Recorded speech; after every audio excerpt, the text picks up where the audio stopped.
Lone traveler imagines a peaceful world as he journeys through a golden field. Seol stands ready to confront two monstrous dragons, his spear crackling with energy. For 17 years, the speaker has pursued this dream relentlessly. An empty convenience store with plastic chairs and tables sits quietly outside. He closely examines a bottle, scanning it carefully with his phone.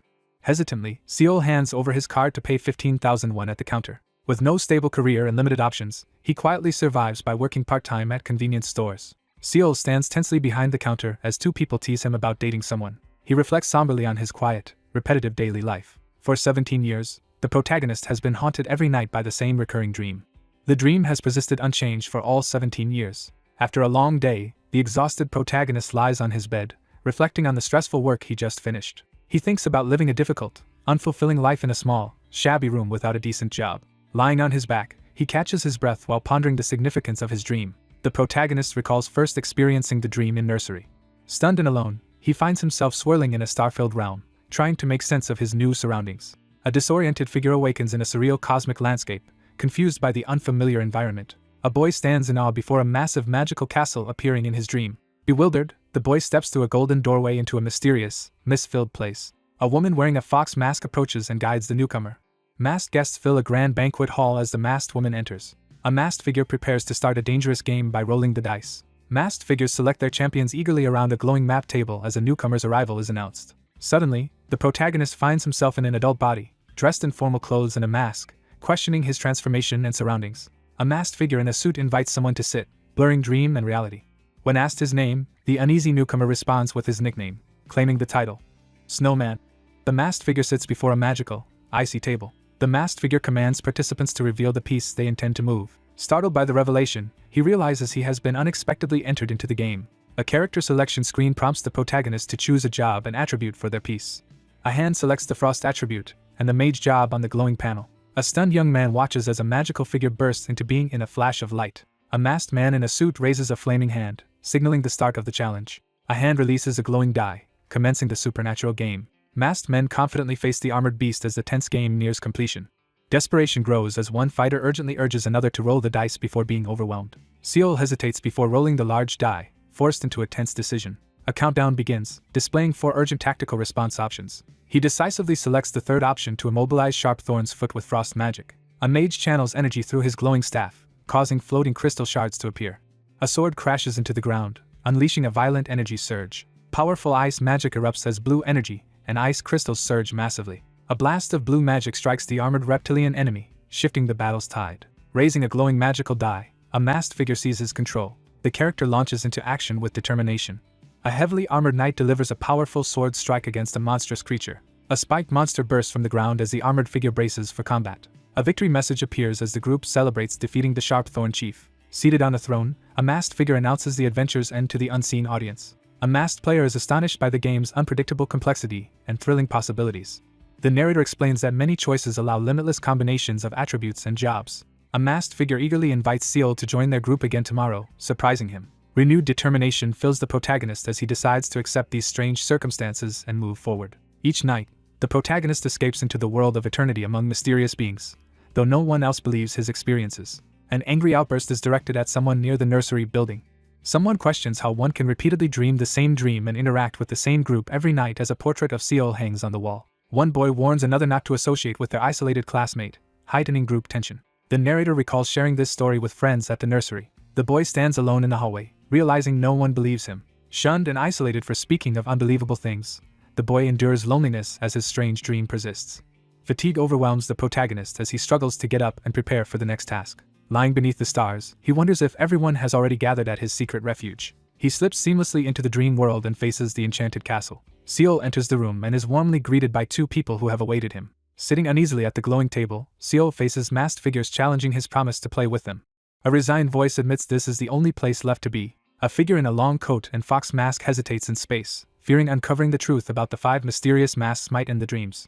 In a snowy dreamscape, the protagonist fondly recalls how the game world became everything after meeting Sir Snowman. A commanding voice demands silence, abruptly halting the conversation. A masked figure announces Sir Snowman will undertake a solo adventure due to the great sage's last mission. A group gathers around a glowing table, determined to finally achieve ascension after many attempts. A stone staircase rising toward the sky marks the beginning of the final ascent in the world of eternity. After 17 years mastering the world of eternity, The protagonist proudly stands before legendary characters he created, recognized as their idol. The world of eternity comes to its final end. A notice announces the trial version's end as an ethereal figure rises from a magical pool, casting doubt on the dream world's continuation. 3 figures gather before a glowing constellation, determined to achieve ascension on the final day. A fiery glowing pawn appears, symbolizing 17 years of strategic growth. A masked figure announces the trial version's end and the official service's beginning, signaling their long-held dream's realization. The masked figure urges reclaiming lost power and plotting revenge against enemies. Confused by words like divinity and worms, the protagonist sits anxiously trying to understand. Pushing aside doubts, Seal commits to seizing his last chance at ascension. After 17 years and only 9 pieces attempting ascension, Seal climbs the glowing steps determined for his final chance. A crucial die rolls across the board as everything hangs in the balance. A massive 20-sided die lands on one, signaling disaster. Mana backfires violently during ascension, causing severe shock. A cloaked figure charges up shattered stairs, forcing through swirling dark energy. A boot slams down, shattering a blade beneath it. Desperately, Seal reaches upward through dark flames as a glowing staff falls from the shattered platform. A character cries out in despair, protesting what is happening. Ascension failure is declared. 2 masked figures solemnly acknowledge their 10th attempt has failed. Seal braces as 2 massive blades threaten him. Determined, he steels himself to try again. A critical choice appears, asking whether to abandon Milan's adventure. Seal plummets helplessly through the void, engulfed by despair. Over a collapsed figure, the protagonist faces a glowing prompt to help or walk away. A hand selects, yes, after failing ascension until the last day. The adventure concludes as he prepares to forge a new path forward. Seal sits slumped as masked figures reassure him after his exhausting ascension attempt. He admits failure to break through despite his efforts. A masked figure leaves the empty round table, marking an era's end. A sudden energy explosion shatters the darkness. Seal's eyes widen in shock as he realizes something. Seal wakes, confused by the unfamiliar, star-filled sky. Cosmic scenes unfold as someone reflects on what seemed like the end. A burst of light signals the protagonist's arrival. Seal anxiously scans surroundings, tense and sweating at a potential threat. Stepping into a grand hall, Seal confronts a powerful assembled group. The group glares, furious at a deceiving enemy. He realizes everything was manipulated until he became a mere game piece. A lone figure questions why he has returned to a dreamlike world he thought ended. The protagonist enters dramatically, drawing attention. Seal scans the area anxiously, preparing for danger. He steps through the grand doorway to face the mysterious group inside. A masked figure commands his group to chase the target. The electronic collar around Seal's neck shatters, leaving him stunned. Electricity engulfs his body as he screams in agony. A surge of glowing yellow energy burns his neck, causing agonized clutching. A furious unseen presence lashes out in outrage for disrupting the heavens. Masked figures close in, declaring intent to kill for deceiving the gods. He freezes, stunned by the shocking words overheard. A stranger seizes Seal by the neck, restraining him with crackling golden energy. A masked figure threatens imminent death, crackling with yellow energy, flanked by 2 menacing masked allies. Overwhelmed by fear, Seal clutches his neck, fearing death. Someone questions if they truly agreed to the situation. A masked attacker lifts Seal with crackling yellow energy as others close in. Seal boldly steps into the mist as others watch silently. A masked attacker seizes Seal's throat, unleashing glowing energy. Amid the storm, suspicions spark as one accuses another of deception, increasing tension. A masked young man steps forward, urging calm as a blue aura flares behind him. Seal struggles with the glowing cord around his neck, wondering if help has arrived. A masked man denounces violence and filth before a cosmic backdrop, asserting authority. A man demands sending someone back as tension rises in the misty chamber. 3 masked figures confront someone with shock and anger over an unbelievable statement. A masked figure challenges the group, reminding them of the day's significance and questioning their guilt. Seal steps forward, facing a tense standoff under the night sky. A masked figure declares the harvest start, alarming 2 shocked onlookers about sending the man back. He resolutely affirms his decision. A masked figure ominously predicts his target's imminent death as a sacrifice where their dream began. Shocked, Seal clutches a glowing yellow object in panic.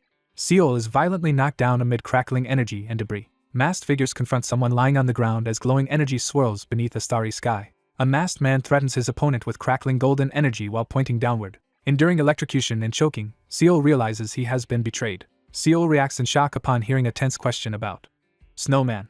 He recoils, gripping the glowing collar, and realizing he alone hears the mysterious voice. Startled, Seal spins as yellow energy crackles at his neck responding to the voice. The masked young man confronts the group, urging them to listen before revealing critical information. A tense announcement warns the familiar world will merge with another, isolating a boy as change begins. Surrounded by crackling energy, Seal reels in shock realizing 2 worlds are merging. The gods restored their power by choosing madness over faith, unleashing destruction upon the city. Amid burning rubble, Seal clashes fiercely with his opponent in a desperate battle. During a tense standoff, the protagonist faces a grim ultimatum regarding the snowman's fate. A masked figure ominously announces the final challenge's start, urging gathering madness to aid his failed ascension. Kneeling and sweating, the protagonist despairs over repeated failures and questions achieving ascension. A masked man wishes the central figure luck as an important moment approaches. Someone expresses hope for a future reunion before departing. A glowing hand reaches toward him, bursting light as he recoils in shock. Suspended in midair, Seal confronts a powerful white-haired figure as energy swirls above the city. Masked figures prepare to torment their captive, spinning him around in distress. A hand charged with energy channels mysterious power into the darkness. Helplessly, Seal tumbles through the air amid swirling debris. 3 people watch as another falls helplessly into the darkness below. Masked figures encircle the protagonist as a sinister ritual commences under eerie blue flames. A masked figure formally addresses the gathered gods before a cosmic backdrop. A surge of chaotic energy erupts, tearing through the darkness. Struggling through pain, he pushes himself up from the ground. Clutching his neck, he realizes he survived and feels immense relief. He grows tense as a suspicion is confirmed. A fox-masked figure stands before 5 glowing masks, revealing the god's tangible existence.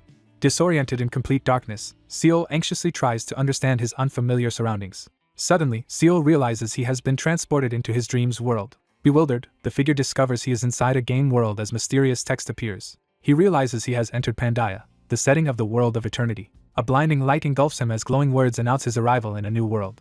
Startled, Seal raises his hands defensively as something unexpected occurs. Seal watches in shock as the tower erupts with blinding light. He recognizes he has entered the world of eternity and takes in his new surroundings. Seal realizes over 7 billion people have entered the world and reacts in disbelief. A glowing message informs him of transport to the character setup zone.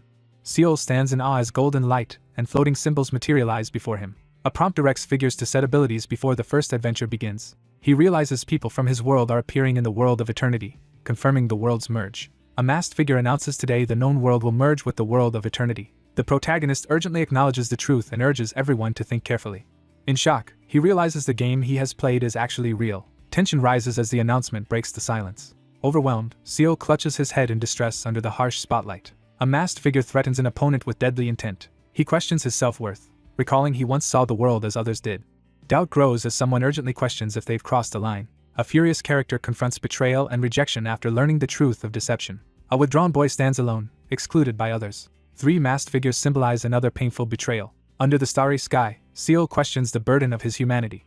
He glares fiercely at the gods, demanding the right to be angry with them. Someone mentally prepares for a crucial moment as anticipation builds. The determined character presses the glowing result button, vowing to improve. A mystical notification appears as the character setup finishes, promising to become the ultimate 31st piece. He unleashes a surge of glowing energy, preparing to act.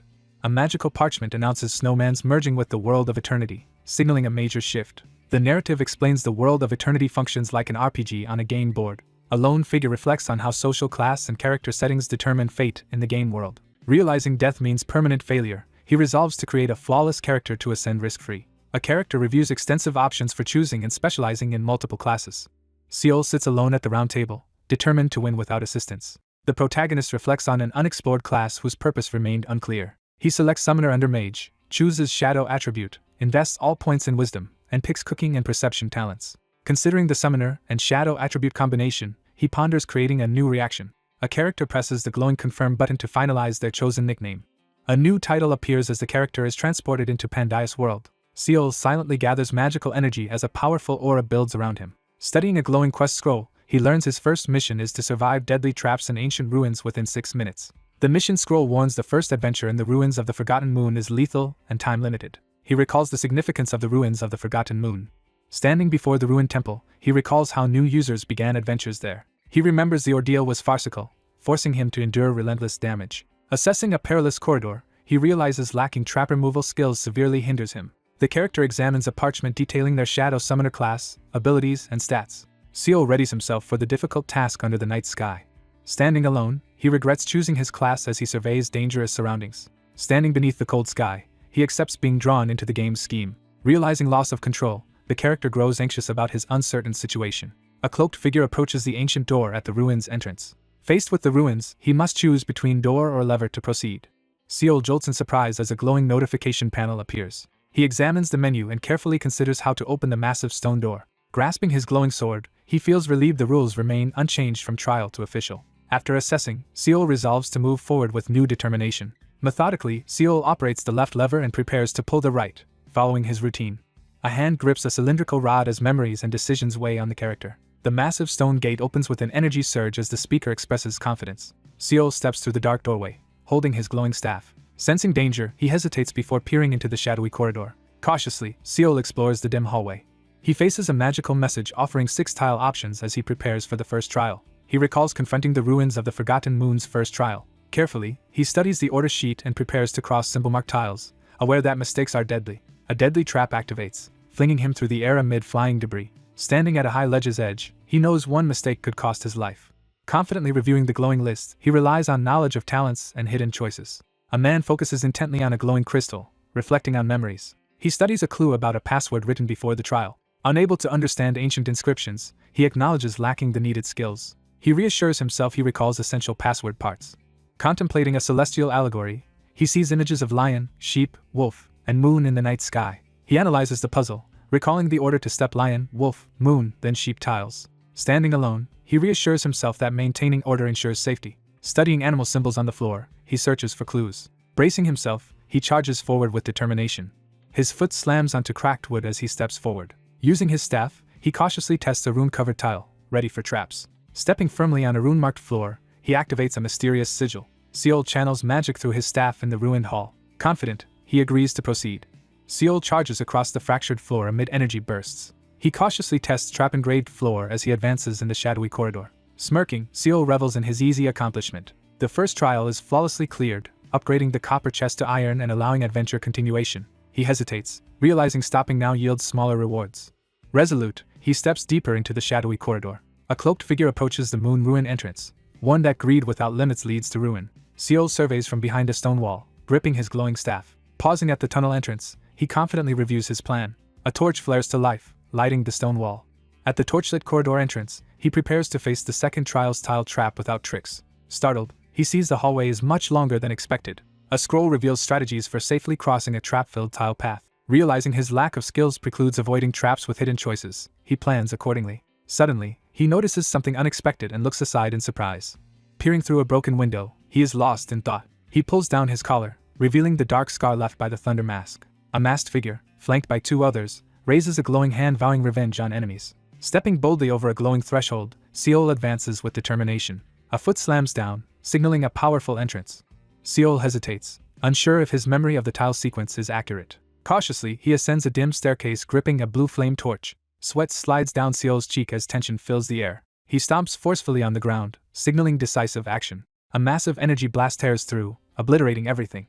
Knocked back by red energy, Seol writhes in pain. Staggering against a dungeon wall, he clutches his chest. A mysterious object smokes on cracked, desolate ground. Seol grins excitedly as the situation intensifies. A burst of coins celebrates a 100 madness coin donation. Spectators anxiously comment on the protagonist's difficult situation in digital chat. A surveillance interface monitors unsuspecting targets. A figure rushes upstairs, kicking up dust with each step. A hidden trap slashes Seol's side in the torchlit corridor. Clenching his teeth and glaring ahead, Seol shakes with rage at unseen enemies. He endures painful blows as he pushes forward along a hazardous path. Analyzing colored tiles, he deduces only red tiles are safe to step on. Under pressure, Seol declares his choice by selecting blue. Purposefully, he strides down the dim hallway. Amid chaotic action in a smoky environment, someone mocks a failed attempt. Seol cautiously advances through the corridor, prepared for hidden traps. He realizes a mistake could trigger a deadly ceiling collapse. Even greater dangers lie ahead in a treacherous hallway filled with traps. Tense and anxious, the protagonist plans to escape before danger catches him. Seol charges forward, forcefully kicking off a stone wall.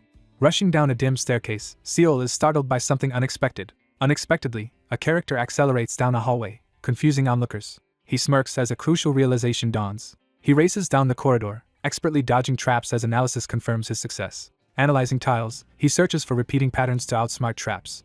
Seol dashes through a narrow stone doorway, fleeing pursuers.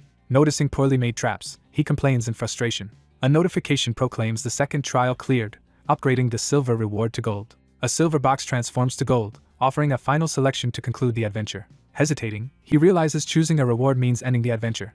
A clenched fist trembles in tension. Despite injuries, Seol stands firm before the treasure chest. Gripping his broken sword, Seol braces for the next threat in cold dim light. A cloaked figure pauses before a glowing rune-covered door to the moon plaza. Glowing runes on the wall issue an ancient warning. Wiping sweat, he scans the area, preparing for confrontation. Facing a crucial choice, he weighs advancing or retreating before a foreboding door. Hesitantly, a hand reaches for a warning notice ahead of a critical choice. Seol presses his glowing hand to the wall, activating his power resolutely. Blue energy erupts from an ancient monolith, shaking the ruins. Confidently, he steps into a glowing, mist-shrouded ancient doorway. Pausing, he silently weighs his next move. A gloved hand grasps a glowing sword as light streams over the blade. A menacing armored knight kneels in a snowy ruined corridor. Power radiates as he focuses, eyes glowing beneath his helmet. A sword slams near his feet, branding his arrogance with darkness. An armored knight blocks the entrance, sword raised against the intruder. The knight raises a glowing sword, threatening decapitation. Returning to a cold, shadowy room, Seal prepares for confrontation. A powerful armored figure surges across the battlefield with a charged attack. A frustrated hand forcefully hurls a die. Two masked individuals slump at a glowing table, exhausted after failing the tutorial boss. Standing ready with glowing die and sword, Seal questions the game's promised difficulty. They struggled to handle the boss in their early encounters. He carefully considers details for the upcoming challenge at the ruin's end. An armored figure spots safety zones to evade Kaluna's attacks. Seal charges forward with determination amid shards and motion lines. A heavily armored figure slams a glowing blue sword into the ground as another stands ready. The knight advances, wielding a blue flame sword for a deadly moonlight attack. The protagonist approaches the boss monster, recalling previous challengers' fates. He examines a parchment listing 5 symbol-marked tiles, preparing to solve a puzzle. Studying patterned tiles, he realizes correct sequencing is key. In the ancient chamber, he notes the tile color and sequence's importance for solving the puzzle. Confirming the sequence matches the first puzzle, he knows it must be followed till the temple's exit. A cloaked figure rushes forward, attacking with a glowing sword. A determined figure stomps, initiating the first move as debris scatters. Stepping on a glowing red lian tile, Seal activates its effect. An armored figure charges, channeling energy as tile rolls emerge. Red tiles weaken Kaluna's moonlight barrier as Seal confronts the knight. Rushing forward, Seal realizes Kaluna weakens as moonlight fades, preparing his next move. A figure stomps on a red wolf insignia, declaring the red wolf and red moon. Seal leaps and strikes a knight with a mop, shattering ground as mist swirls. He takes advantage as his opponent's movements slow in the fierce fight. Quickly realizing red tile effects only stack thrice, he plans accordingly. Stepping on a ram's head tile, he readies for the next challenge. A fierce battle erupts as he confronts the armored opponent amid energy surges. Armored and resolute, he braces against a devastating fiery attack. Black tiles activate a device that harms Kaluna. The armored figure withstands the blast, forcing red tiles reused to lower moonlight before another strike. Seal analyzes strategy as the knight struggles despite a weakened barrier. An armored figure confronts the invader, preparing to defend with sword. Realizing the deadly moonlight slash is imminent, Seal tenses. Channeling energy, Seal strikes with a devastating glowing sword attack. A lone figure releases a blinding blue explosion that shatters the ground. He struggles to survive the brutal high-difficulty tutorial conditions. Bracing and infused with moonlight, he survives the attack. Standing on a blue tile, he realizes it's the key to avoid instant death. Charging onto the rune-marked floor, he becomes the first to enter the final trial. A hooded figure steps on a red tile, disrupting the opponent's moonlight power. An armored figure swings a large sword in a desperate attack. Steadfast in falling snow, Seol's eyes show determination. Someone questions the motives behind these extreme actions. A 20-sided die lands on 8, leaving the outcome uncertain. Leaning over a glowing table, he questions the game's purpose as the die floats. A masked man questions the protagonist's choice to clear Kaluna's challenge amid tense tension. A masked character reveals their group's perfect strategy to avoid Kaluna due to his slowdowns on red tiles. Seo realizes black tiles cause minor harm but trigger deadly responses, risking his entire team. He hesitates as he begins explaining. A white-cloaked armored figure reels as blazing sword strikes his head. Cautiously, Seol tests a dragon emblazoned tile for danger. Radiant energy floods the scene as he affirms his chosen path. Broken weapon fragments scatter across the empty ground before a pedestal. Bloodied and exhausted, Seol struggles to catch his breath after battle. Brandishing a glowing sword, Seol delivers a fierce warning amid ancient ruins. A heavily armored warrior crashes into a defender, absorbing the full attack. With determination, he lunges forward and unleashes a powerful skill. An armored foe charges as Seol braces for counterattack. A gloved hand slams to the ground, releasing powerful energy. A sword shatters near the armored character's feet, leaving them stunned. Time running out, the protagonist braces for the challenge's final moments. Charging forward amid blue energy, Seol faces a looming threat. An armored figure channels blue energy, slamming a sword into the ground for a powerful attack. Moonlight effects damage the knight, while boosting agility until defeat. A helmeted warrior unleashes the notorious Moonlight Slash. A white-haired knight launches a fierce glowing attack, Seol readies to counter. Seol plans to slow his opponent by stepping on a red tile. Swiftly raising a magical shield, he blocks an attack while stepping onto a blue tile. Standing beneath a glowing barrier, Seol prepares to end the confrontation. An armored figure exhales cold air and warns of needed humility. Bracing with his glowing sword, Seol meets Kaluna's final attack. A masked warrior unleashes Moonlight Slash, sending a glowing crescent through battle. Blue energy shards fall as he dodges a lethal attack. Stepping on engraved tiles, he prepares to channel damage toward Kaluna in a trap. Seol smirks confidently, mocking his opponent after a tense exchange. Power surges as two opponents clash beneath a crescent moon with swirling magic. Seal lunges, narrowly dodging while gripping his staff. A desperate armored figure charges into battle. A glowing orb halts the armored figure's advance in shock. A fierce attack slams the protagonist's chest, knocking him back amid a blinding light. Seal shatters the enemy's armor with a powerful strike. Cautiously, Seal approaches the wounded armored figure in snowy terrain. Bloodied and exhausted, he struggles to breathe in the cold air. Kneeling in defeat and covered in blood, the wounded figure admits mission failure. Seal is suddenly struck from behind, stumbling in agony. A wounded figure collapses beside a shattered sword as a cloaked observer stands nearby. Seal breaks through the ruin's last gate, exhausted but relieved. Defeating his opponent, the protagonist triggers the reward chest's appearance and upgrades along with new achievements. A masked man questions Seal's choice to directly face Kaluna rather than avoid him. Standing over a fallen enemy with smoking weapon, Seal justifies his actions as necessary. Seal resolves to defeat Kaluna for a pressing reason. Issuing a menacing threat, Seal confidently reaches forward, ready to act. A commanding voice demands immediate action. An armored figure is overwhelmed as black tendrils spread across cracked ground. Gravely injured, the armored figure activates shadow magic, surrounded by dark energy. Dark energy swirls beside Seal as he summons Kaluna's shadow successfully. The summoned shadow fails to replicate Moonlight Slash, performing a weaker Full Moon Slash. The summoning produces a weak shadow, showing only a fraction of original power. Dark energy swirls around Seal, signaling a powerful transformation amid his injuries. The chat explodes with awe as Seal completes a flawless, mistake-free attack. Multiple users enter Snowman's room amid rumors and suspicion of theft. The new hero, Moonlight Knight Kaluna, appears with detailed stats and mysterious presence. Seal calmly assesses the armored opponent's skills during confrontation. Losing much power, the protagonist reflects on his luck in gaining a powerful hero-class summon. He weighs benefits of his shadow summoning ability, while eyeing the glowing treasure chest. The chest bursts open, showering weapons, items, gold, and multiple level-ups.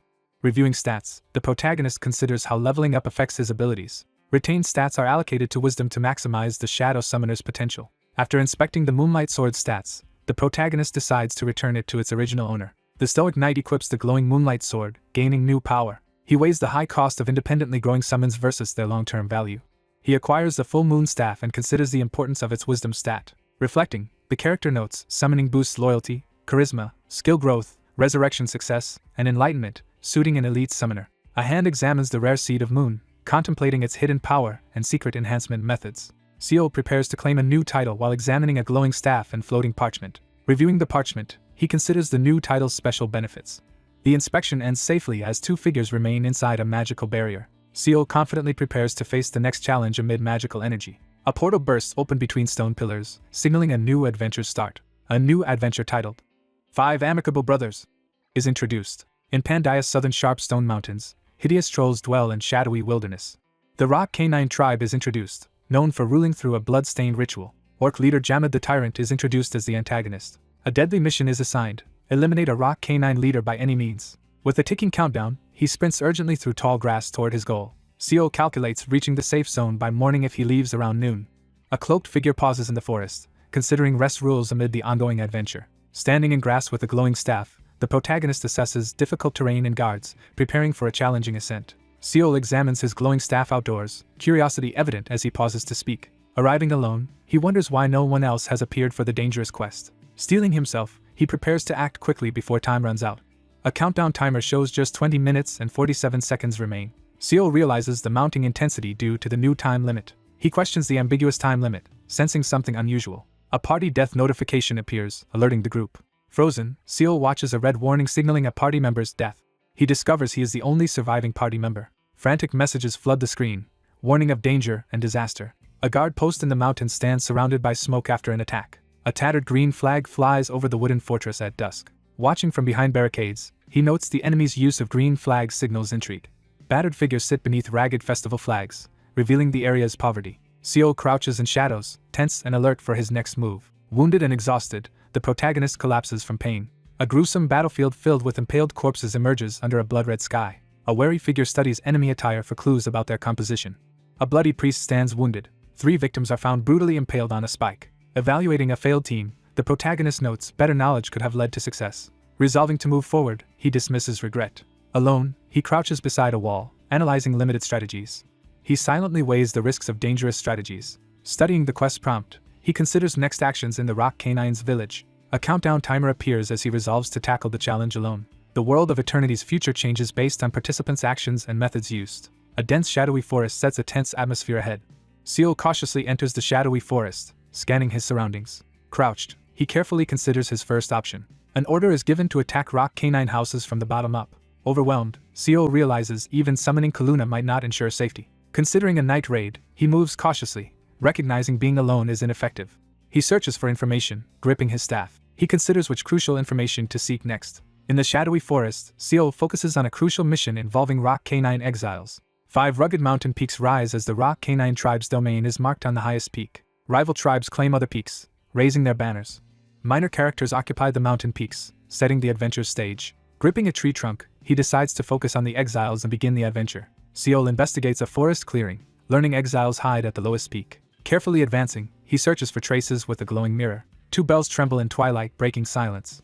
Spotting a bell trap on a rope bridge, Seal readies his staff. He realizes the magically enhanced bell signals nearby presence. Seal spots a human hiding behind a tree in the dark forest. Alert in the shadowy woods, a figure senses rustling nearby. Cautiously entering grassy area, Seal's hand nears a key at his belt. Slowly approaching with glowing staff, he reassures a frightened person. Nervous creature demands to know if the figure is human. Discovering a hidden hut, the protagonist wonders if someone hid there. A tense standoff unfolds as one warns another to stay away, claiming no harm. Accused of rock canine association, a shadowy figure faces a tense decision. Seal grips his staff in the woods, warning someone to stay away. He cautiously approaches a glowing mirror in the forest. Suddenly, a menacing creature emerges from the darkness. Quietly considering news of illness, he plans an appropriate response. Alert in the forest, Seal grips his glowing staff, preparing for threat.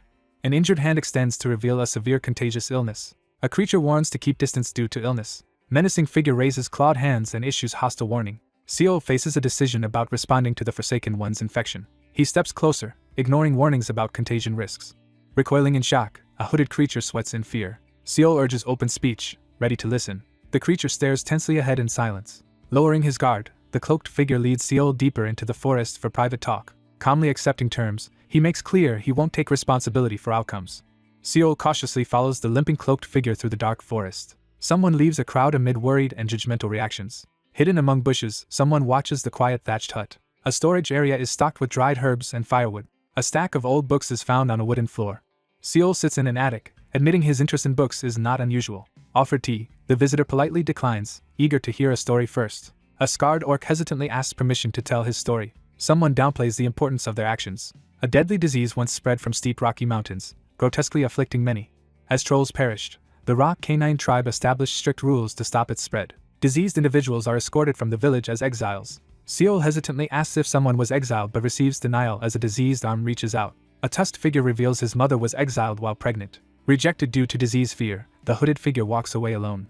A sick man recounts how disease rumors became reality with a born afflicted child, revealing his mother died harboring resentment, wishing all to vanish. Seal wonders about the true meaning of her words. A shadowy tusked figure ominously reveals a mysterious disease affects the rock canine tribe. A menacing intruder steps forward, asserting his presence.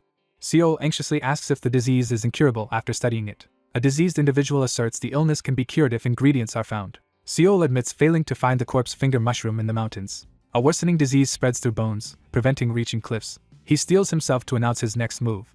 A tense silence settles as one anxiously asks permission to search. Smiling calmly, the protagonist faces the moment with quiet confidence. Recalling the complex adventure setting, he considers intertwined roles of tribes and leaders. A confident figure proposes a deal to save the troll. A hidden adventure triggers as a golden notification appears. A secluded hut hides among tall grass at forest's edge. A cloaked figure moves resolutely through a sunlit forest. Pausing in quiet forest, exhaustion weighs heavily. Clawed diseased hands press the wooden floor as a desperate voice speaks. A desperate man offers help for a rare mushroom promise. The side quest begins. Retrieve the mushroom to gain an ally. Quietly moving, the figure anticipates an invaluable helper NPC. A powerful entity's support depends on relationship strength with the piece. Seal sprints through the forest, determined to maximize his side quest. He decides to recruit the Forsaken One to turn the situation around. The sun's warm glow bathes the quiet landscape. Leaning on staff amid cracked ground, Seal struggles for breath. Suddenly alarmed, Seal grips his staff tightly as danger looms. Surveying a rocky plateau at sunset, confusion emerges at emptiness. Nervously confronting a glowing mirror, Seal realizes his risk. Alone with his staff, he reflects on the inevitable failure of Magada's party. Standing at a rocky cliff edge overlooking the forest, magical energy surrounds him as perception activates. Arriving at cliff area, he must choose after failing mushroom search. Collapsing to knees on cracked ground, struggling to recover. Exhausted and defeated, Seal falls to knees clutching glowing staff. recalling creating the first piece, standing lost in thought. Projection shows entry into world of eternity. Observers react in shock, rushing to cliff 17 years ago after discovering Forsaken one side quest. Hesitantly reaching out, face tense with anxiety. A bright orange energy blast signals a sudden powerful attack. Reflecting on the past, recognizing the dream's 17-year span, he recalls relentless daily efforts despite exhaustion. Seol surges forward, unleashing passion amid chaos. Remembering how lack of experience hindered peace control. A powerful blast shatters ice across the scene. Sitting, analyzing how the first piece died during side quest mushroom search. Reflecting on caster class weakness making mushroom search near cliff nearly impossible. Hands clenched on desk edge as tension mounts. Mourning a costly mistake, sitting clutching a chair. The halted journey of the piece is announced as the scientist gestures to a glowing screen. Seol stands by the cliff, troubled by lingering painful memories. Waiting before glowing artifact, anticipating a crucial opportunity. Alerted by unexpected noise, quick look-off panel indicates readiness. The cliff edge cracks and begins to collapse.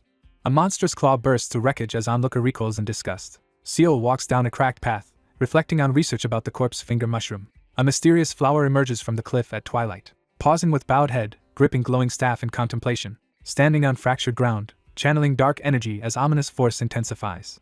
Shadowy hands grip the rocky outcrop as ability activates. Struggling to control power, wondering if success is possible. Massive shadow hand bursts from cracked ground amid struggle to control. The power shatters stone wall with swirling force amid control struggle. Enduring pressure, characters joke about ease if one had a tail. Determined, urging self to focus and finish in one attempt. Shadowy hand pulls mysterious plant from cracked ground. A determined hand tightly grasps a mysterious egg-like object. With effort, hand yanks jagged object free, scattering debris. Launching forward on a flying rock slab, ready for battle ahead. Shadowy hand lunges as he turns, tense and alert. Activating the mysterious flower-like object, reacting with shock and excitement. Sudden light bursts from barren tree branch, capturing attention. Wary figure grips glowing staff as shadowy monstrous hand appears nearby. Startled, protagonist experiences sudden perception activation and a hidden adventure event. New side quest appears. Find someone in Kongori who knows about the mysterious pocket watch. A shining watch hangs from a tree branch's end. Ignoring mocking voices, the protagonist seizes the shadowy claw-like object. A shadowy figure approaches a glowing pocket watch hanging from a barren tree. Someone reacts with confusion to an unexpected situation. Gripping a gold pendant, searching desperately for missing information. A tranquil night sky filled with stars creates a calm scene. A large black cauldron boils over a roaring fire, signaling mysterious brew preparation. Seol sits silently by the fire, lost in thought. Overwhelmed by pressure, sweat drips down his tense face. A battered man wrestles with doubts about trusting another human. Seol recoils in horror at a decayed corpse lying on a bed. A menacing figure in the dim hut threatens everyone to leave with deadly intent. A monstrous figure, in pain from a curse, rages against the rock canine tribe. The monstrous figure delivers a deadly ultimatum to someone before them. Rejecting false hope, the orc focuses on finding disease treatment. The protagonist begins reading books taken from humans defeated by rock canine. Studying his mother's incantation tome, he learns human language and treatment knowledge. Collapsing from exhaustion, Seol weakly reaches for a bowl among scattered syringes. Determined to survive, he resolves to find the cliff-growing rare mushroom before illness worsens. He questions if begging the first person for help was truly his best choice. A startled monster senses disturbance in darkness. On high alert, the protagonist scans for mysterious lights in the forest edge. The monstrous figure recoils, sensing a threat. Sweating and gasping, he staggers through the forest struggling for breath. Despite worsening illness, he returns through tall grass clutching mushroom and glowing staff. A tense standoff unfolds as someone offers a glowing flower to the monstrous figure. Seol hesitantly admits the truth, tension on his face. Standing solemnly with glowing staff, Seol watches as a wounded figure kneels in reverence. A battered figure kneels, desperately asking for a name.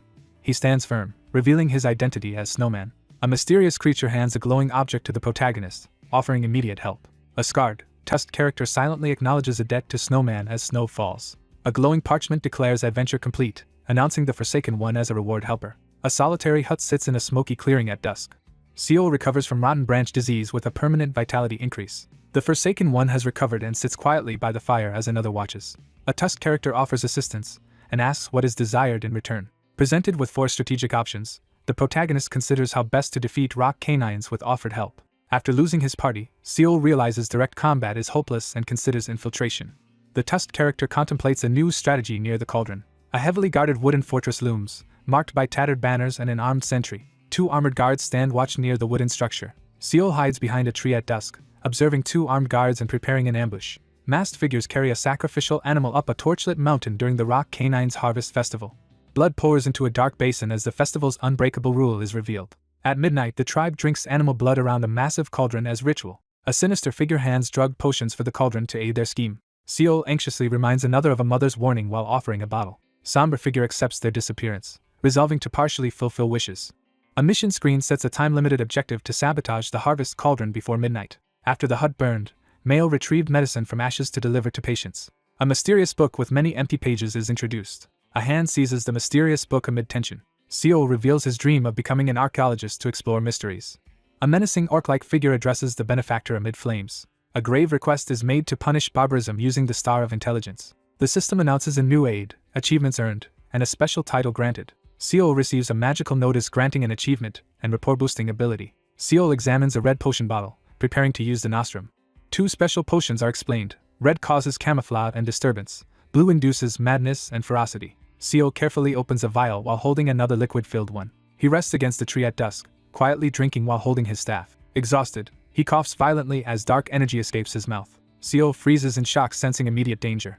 A shadowy figure writhes in agony amid blood-splattered backdrop. 2 orc-like guards pause in confusion at the gate. 2 guards confront a shadowy figure who left their post early. A distressed muscular figure rushes through woods holding a bag. After drinking camouflage nostrum, the protagonist transforms into a troll to overcome obstacles. Moving past a watchtower at night, he advances toward the cauldron for a secret mission. The group approaches the mountain's middle layer, where the cauldron lies. A grim man climbs stone steps clutching a small sack. The Rock Canines split into 5 warring factions, uniting only against major threats. 5 masked leaders stand together as rulers across generations. The once powerful Rock Canines tribe declines as current heirs lack ability. A massive tail swings as Rock Canines struggle against a wall. Armored figures prepare a ritual around a blazing cauldron in a torchlit clearing. Seol arrives cautiously, observing the cauldron filled with animal blood. A monstrous figure crouches, readying a glowing blue vial. Someone urgently calls for the orc-like figure's attention. A desperate figure offers a vial of fresh blood, but is harshly dismissed. A desperate figure presents a vial of white horn Arago's blood, hoping it will help. Seol offers the glowing vial to a towering figure, requesting assistance. A humbled figure bows and promises to deliver the message to an armored warrior. Sacrificial customs explain that rare white horn Arago's blood is most valuable for Tancred's blessing. A kneeling figure presents a vial of white horn Arago's blood off-panel. An orc smiles in shadowed lair as it readies a mysterious vial. A large intimidating figure focuses intensely on a vial. A scarred figure hands a glowing vial with urgent instructions to use it. Warriors fail to detect hidden madness nostrum as ritual progresses.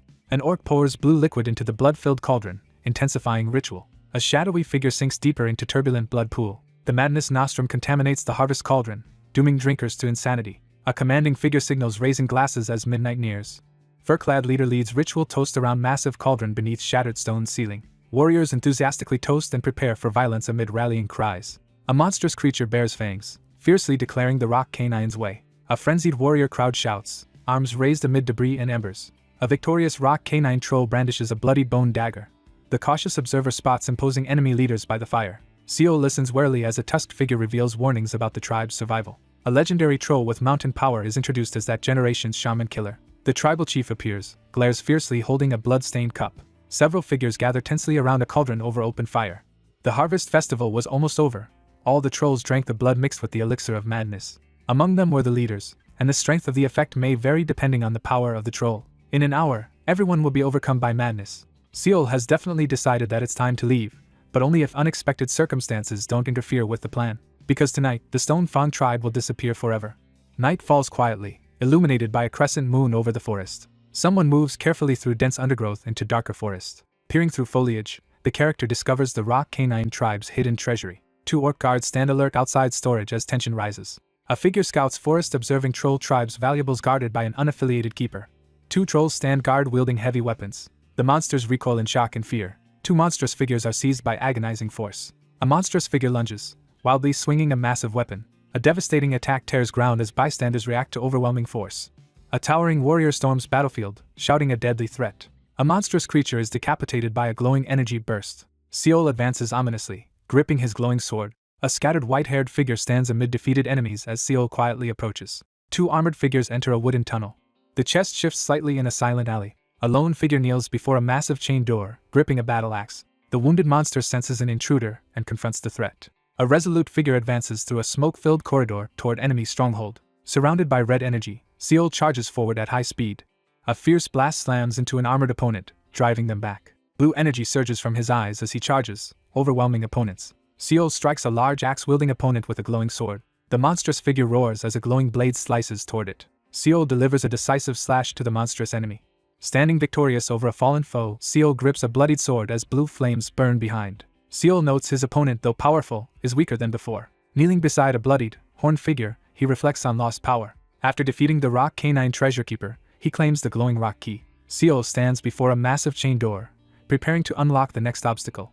Surrounded by signs of struggle, the protagonist weighs options for using the rock key. The stone fist artifact, made from earth dragon scales, is introduced as a sacred rock canine gift. A monstrous figure reveals the stone fist's destructive power and the battles it caused. Frequent conflicts arose among internal rock canine factions. Shamans united faction leaders with the curse of brotherhood to end infighting. A scarred man reveals the so-called brothers are enemies who cannot kill each other. The protagonist takes only the rock key, leaving the stone fist behind. The entrance is firmly barricaded, completing the task. A bloodied corpse lies as figures approach, expecting chaos as madness spreads. An orc urgently announces the treasure keeper's death and warns the stone fist not fall into others' hands. An orc orders destruction. Chains violently burst apart, surging energy across fractured stone. 3 figures enter through smoky door amid swirling debris. Armored orc-like figures emerge menacingly in the snow, signaling stone fist's dramatic appearance. Despite destruction, colossal stone hands remain suspended above an ominous altar. A monstrous creature bears teeth, radiating menace. 2 massive figures confront each other, accusing one another of causing chaos. An enraged orc confronts another holding the glowing stone fist, accusing him of personal gain motives. An orc warns others of the binding curse of the Brotherhood. Amidst chaos, 2 orc-like warriors clash after confirming stone fist's safety.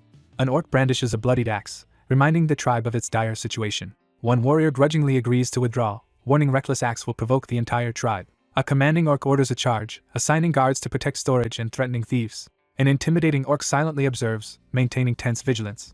An armored figure braces as a giant golem's crystal-studded hand bursts through smoke.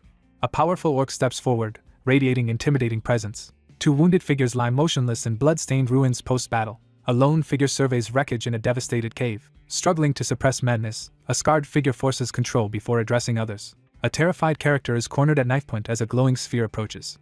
Someone calls out in a dark tunnel, demanding identification. Potion effects expose his true identity and allow full understanding of troll language. Realizing escape is impossible, the orc admits defeat. The weakest brother is outmaneuvered as the treasury entrance is destroyed and suspicion spreads. A furious figure confronts the real culprit, eyes blazing with accusation. A furious beast lunges at a human, blaming them for tribal chaos. Seol stands firm, summoning a powerful spirit to unleash his ability. A deadly command is issued in darkness. A crescent moon rises over rugged mountains beneath starry night. The ground ruptures violently as glowing energy bursts through cracks. Seol collapses bloodied and motionless beside a fallen spear. A monstrous beast crashes to the ground as a small figure stands victorious beneath it. A monstrous figure glares forward, releasing a chilling exhale to intimidate. Seol raises his glowing sword, launching a devastating attack. A panting, distressed monster warns about Magada's brother. A powerful curse halves Snowman's strength and agility for a week. After defeating the Earth Shaman, the protagonist deduces the curse's debuff is shared when brothers fall. Standing in a cavern, Seol declares intent to kill Magada, confident the curse won't hinder him, as he completes a tribute and achieves his goal. A hand grips a sword's hilt, preparing to pull it from stone. Seol ignites a magic torch, preparing to advance behind an armored figure. The threat of revenge from the brothers is revealed. Surveying burning ruins, a lone figure anticipates more turmoil. A destructive fire erupts, sending monstrous figures fleeing. A furious figure stands over a slain monster, bloodied spear in hand. Flames erupt in leaders' quarters, igniting panic and smoke into the night. A hidden cave entrance is discovered among jagged rocks. A glowing rocky cave entrance signals the Rock Canine Tribe Convention. 3 menacing figures advance down a rocky corridor, signaling new threat. A group of furious monsters charges with a fierce battle cry. Determined, a figure demands Jamid reveal himself in a crystal-lit cavern. A masked, long white-haired figure silently enters a dimly lit room. An intimidating figure confronts opponents, signaling tense encounter start. A weathered, solitary hut appears at the dark forest's edge, surrounded by a wooden fence. Someone dismisses a man as incompetent. The group discusses massive destruction caused indirectly by someone. Seol unexpectedly cooks over an intense fire, surprising others with domesticity. Examining 2 glowing seeds, he uncovers a mysterious seed of the moon with unknown effects. Urgently cooking a dish with seed of the moon, aiming for permanent stat boost or volatile ability. Seeking immediate power, the protagonist keeps the volatile ability active for the final battle. Cooked food is poured from wok onto plate, demonstrating common ingestion method. The dish completes successfully, granting willpower increase and slightly improved cooking skill as Old Man awakens. He examines the steaming bowl, noting its bland taste due to lack of seasoning. Amid chaos, shelter is secured in a modest house. An empty wooden bowl lands on the ground, signaling meal's end. Seol unlocks the volatile stage of the moon ability and confirms preparations are complete. Examining settings, he reveals stage of the moon enhances moon attributes and weakens others. Determined, someone prepares to confront a group under night sky. A towering figure issues a stern warning on fractured ground, demanding caution. The creature glares menacingly with a sharp close-up on its red eye. Two armored beasts confront their target, demanding honest answers under suspicion. A towering figure confronts someone, demanding to know if they killed Magada. A grim figure reflects silently on news of Magada's death. A leader suspects an unknown enemy hides among the tribe as warriors approach. The source of everyone's madness is revealed as the blood they drank earlier. A masked figure pours a drug into the blood basin to drive drinkers mad. An ambush kills the treasure keeper as attackers attempt to steal the stone fist. A ruthless faction plans to betray their own to eliminate Magada, revealing deep intentions. A crystal-encrusted fur-covered hand grips rocky ground, echoing protagonist's methods. The imposing figure reveals strength in the cavern, fueling brotherly suspicion. A monstrous figure accuses its rival of stone fist theft and masterminding the scheme. Wounded orc-like warriors furiously condemn the suspected traitor in a ruined arena. The villain boldly admits orchestrating everything while displaying a powerful glowing gauntlet. A hostile figure unleashes blue energy, declaring victory over ancestors doesn't break curse. A command to kill Jamad is shouted as two warriors clash. Stone Fist used to seize tribe control. Seol unleashes power, shattering the environment with crystal-covered arm. A furious orc-like figure smashes stone wall with overwhelming force. A monstrous armored figure unleashes a devastating glowing claw attack. A white-haired armored figure unleashes a fiery attack with crystalline armor. Struggling to withstand a devastating blow, the armored figure is sent flying. A monstrous creature screams in agony as blood sprays from a wound. A monstrous figure suffers brutal attack, blood spraying violently. Seal sits injured on cracked ground as a hooded figure approaches, intensifying threat. A powerful curse severely weakens an orc-like character's magic as he understands targeting. A powerful claw surges with energy as a rival is accused of waiting to kill and seize chief position. A menacing figure advances through devastation, signaling sudden tribal threat. An armored figure rushes with double-bladed staff, warning Stone Fist's power is too great for one shaman. A stone-armored figure endures a heavy blow as cracks and debris erupt. A colossal stone beast charges ahead, invoking divine will as projectiles strike. A massive armored creature lands a glowing devastating blow. A powerful strike shatters monster's crystalline armor, scattering debris. A monstrous figure is struck by jagged red force, causing brutal explosion. A devastating curse afflicts Jamad, severely weakening him for a week. A scream echoes from a dark cave entrance in rocky cliffs. A bloodied monstrous hand drips with blood as its owner stands over a defeated enemy. A towering armored figure curses a fallen foe with a deadly vitality-draining curse. The protagonist steels himself to unite his tribe and restore order quickly. A powerful monster emerges, carrying red crystal stones on its back. A crystal-armored enemy shouts in alarm as Seol advances with glowing sword. Seol brings down a powerful strike with his glowing sword. A massive energy surge shatters rocky ground. An orc-like enemy emerges from rain, revealing a crystallized arm. Two figures confront a bloodied creature in a dark cavern. Seol warns others not to fight among themselves. Facing an elf-like opponent, Seol issues a firm warning amid tension. A furious adversary accuses their enemy of orchestrating the entire scheme. Striding forward, energy radiates as he prepares for action. Moonlight charges the sword as energy swirls around it. The orc dismisses hopes of brothers' involvement. Smashing through debris, he forces a powerful energy-charged blow with a stone-covered fist. A menacing creature emerges and issues a challenge. Seol stands firm in snow, gripping his staff, prepared to move. A massive explosion sends debris flying. A monstrous opponent crashes down, daring to claim the glowing shield. Surrounded by blue energy, Seol strikes a powerful armored opponent wielding flames. Seol clashes swords with a monstrous enemy, pushing back its fierce attack. A fiery attack hits a monstrous armored creature. A fierce clash erupts as glowing swords collide, sending debris flying. Observing, he notes either side gains the upper hand. The exhausted fighter struggles to defend against relentless sword attacks. Two opponents clash with glowing weapons amid fierce battle energy. A stone giant confronts an intruder, glaring and brandishing glowing boulders. Seol blocks a fierce sword attack with determination. He reacts sharply to sudden danger. Seol counters, crashing his sword against the monster's crystal arm. Frustrated, he stomps the cracked ground in anger.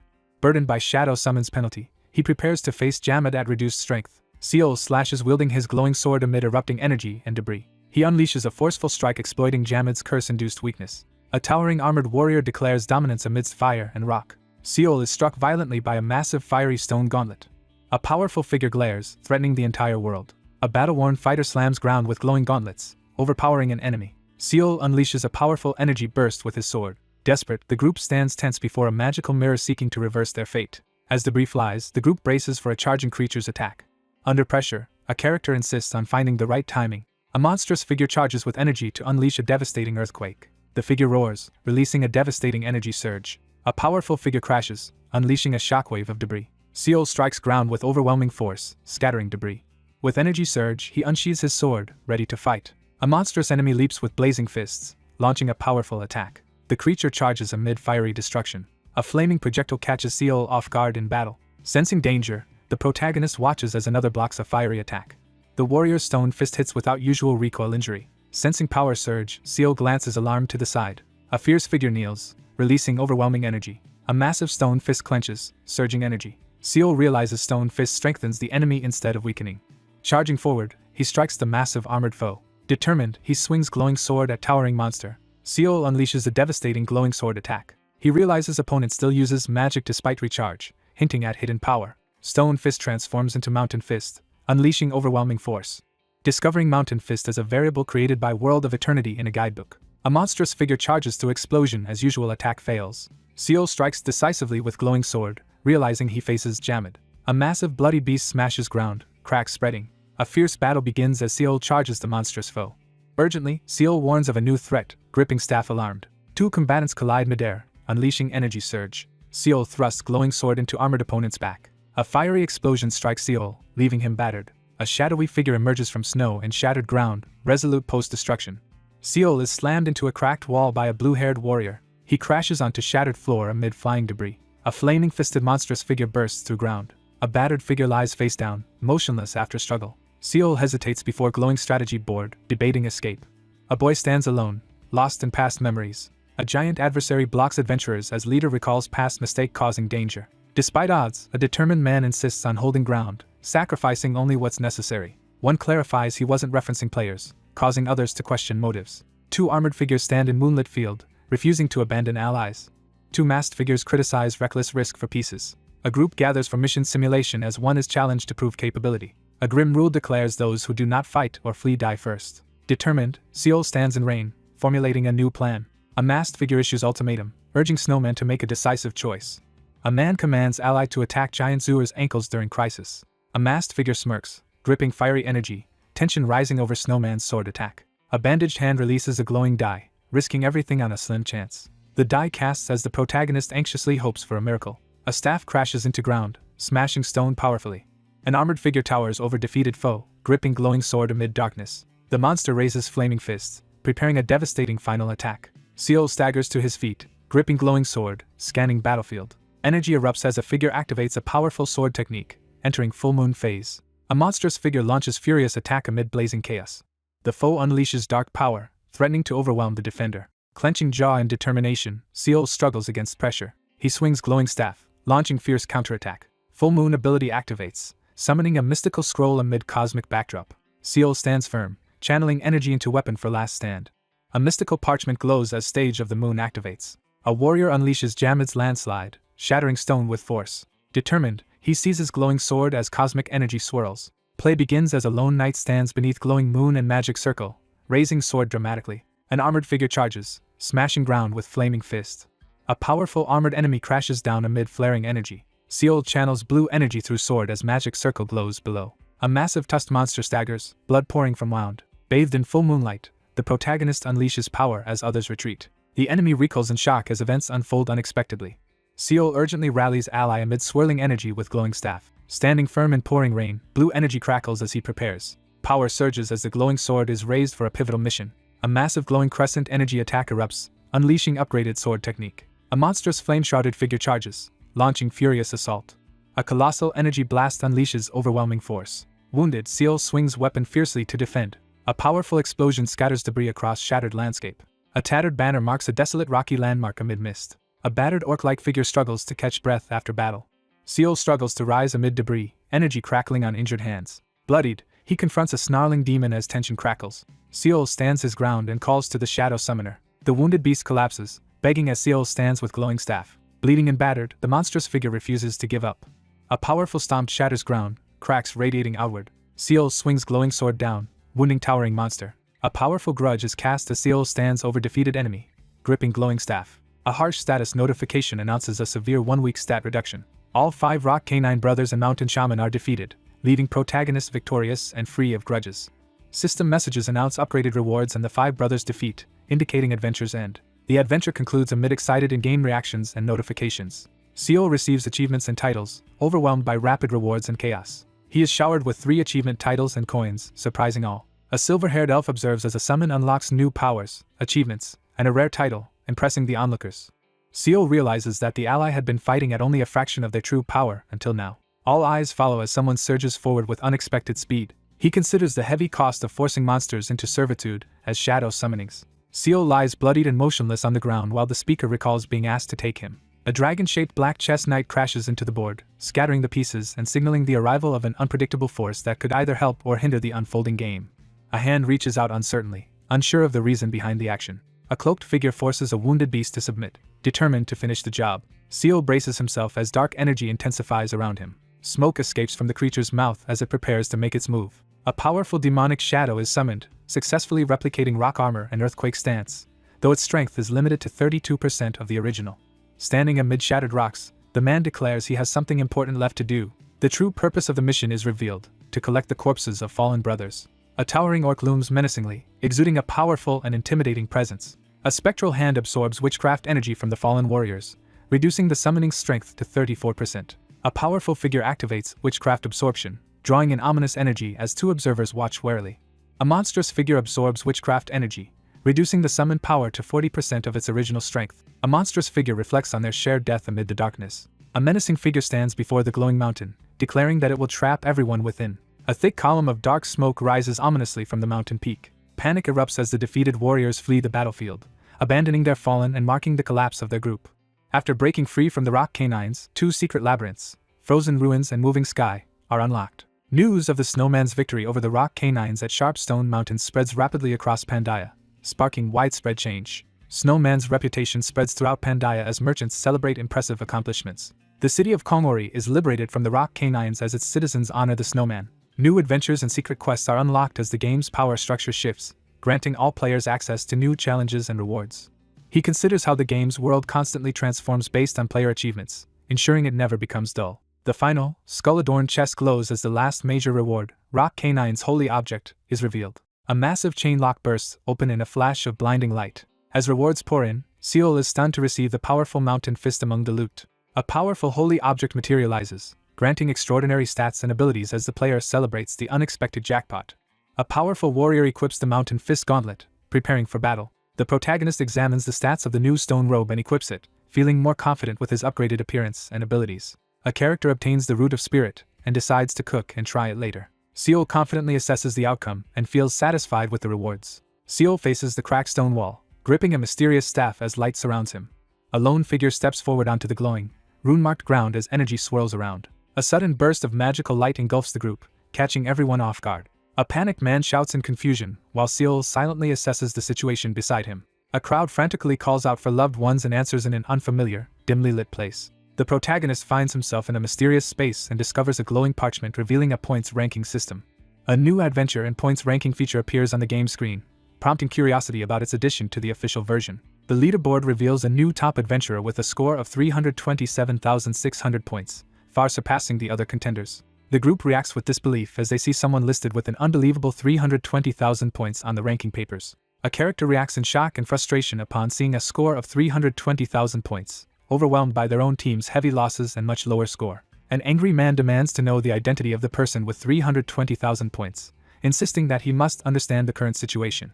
In the midst of the uneasy crowd, the protagonist urgently searches for answers while standing near a glowing ornate mirror. He pushes through the crowd, gripping his staff as all eyes turn toward him. He realizes that all the players present are Korean. A masked figure reveals that the merging of worlds, an event larger than a national crisis, is set to occur today between this world and Pandia, leaving the protagonist deeply unsettled. The group realizes that the world they are in is only one part of a much larger system. A glowing announcement appears, signaling the start of a rest period at the Free City Kongori. Adventurers arrive at Free City Kongori for a mandatory rest and training period after recent threats were eliminated. The scene opens with a calm sky above a peaceful, tree-lined landscape. The group is shocked to learn they will be taking a sudden one-month break as they stand before a guarded gate. Seal examines the adventurer identification card with confusion, unsure how to use it. A cloaked figure strides toward the massive gate, while a startled guard wonders about his destination. Standing on the stone bridge, Seal raises the wanted poster with a resolute expression. A guard glances to the side and discreetly gives a thumbs up, signaling caution. The group hurriedly enters the area, eager to address urgent matters later. A tense crowd pushes and shoves in front of the towering fortress gate. Someone wonders about the sheer number of people packed into the city. The group approaches the city gate, preparing their adventurer identification as guards watch them closely. While surveying the city, He considers that other adventurers may have already finished their adventure and arrived before the latest group. The group arrives at the inn and realizes there may be no rooms left. Seol steps into the room, his gaze unwavering and presence tense. A cautious bartender turns around, startled, as someone outside requests to rent a room. A gloved hand presents an identification card as requested. A traveler secures the only available expensive room at the inn. Seol firmly rejects the short offer and demands a month instead. The shopkeeper informs the surprised customer that the cost for a month's stay is 10 gold coins. Seol agrees to pay extra for food and a bath after the other character offers the deal. One character directs the other to use the room on the right side of the top floor. The door creaks open into the empty, dimly lit bedroom. Seol enters the room, visibly relieved to have found a place to rest. Seol stands firm as dark energy gathers around him, ready to confront the looming threat. Seol instructs the silver-haired figure to ensure nothing happens while he sleeps. Seol lies alone, lost in weary contemplation. He realizes with frustration that he has been awake for over 24 hours, his exhaustion mounting after a nightmare. After enduring hardship, he lies in bed, silently gathering his strength. Seol pauses in silence, visibly wounded and deep in thought. A character senses with dread that they are being drawn back to a mysterious and ominous place. Seol stands beneath the crackling blue energy, silently confronting its ominous presence. Seol stands alone in the darkness and realizes he is experiencing another lucid dream. Surrounded by swirling darkness, he tries to figure out where he is. The protagonist receives an ominous system message announcing the arrival of the Merchant of Madness, leaving him tense and confused. Amid swirling, ominous energy, Seol stands firm and faces the surge of power. A figure steps into the scene, their sandals splashing into the shallow water. A masked figure inhales deeply, sensing someone nearby with a sinister intent. A masked woman strides confidently forward, confronting someone before terror arrives. Seol demands to know the identity of the unseen presence. A masked figure with horns appears under the night sky and addresses a human without surprise. Seol is confronted by a mysterious, ethereal figure under the starry sky. A masked figure formally introduces herself as a merchant involved in the merging of worlds. Under a mysterious, star-filled sky, the protagonist grapples with the shocking idea of worlds merging.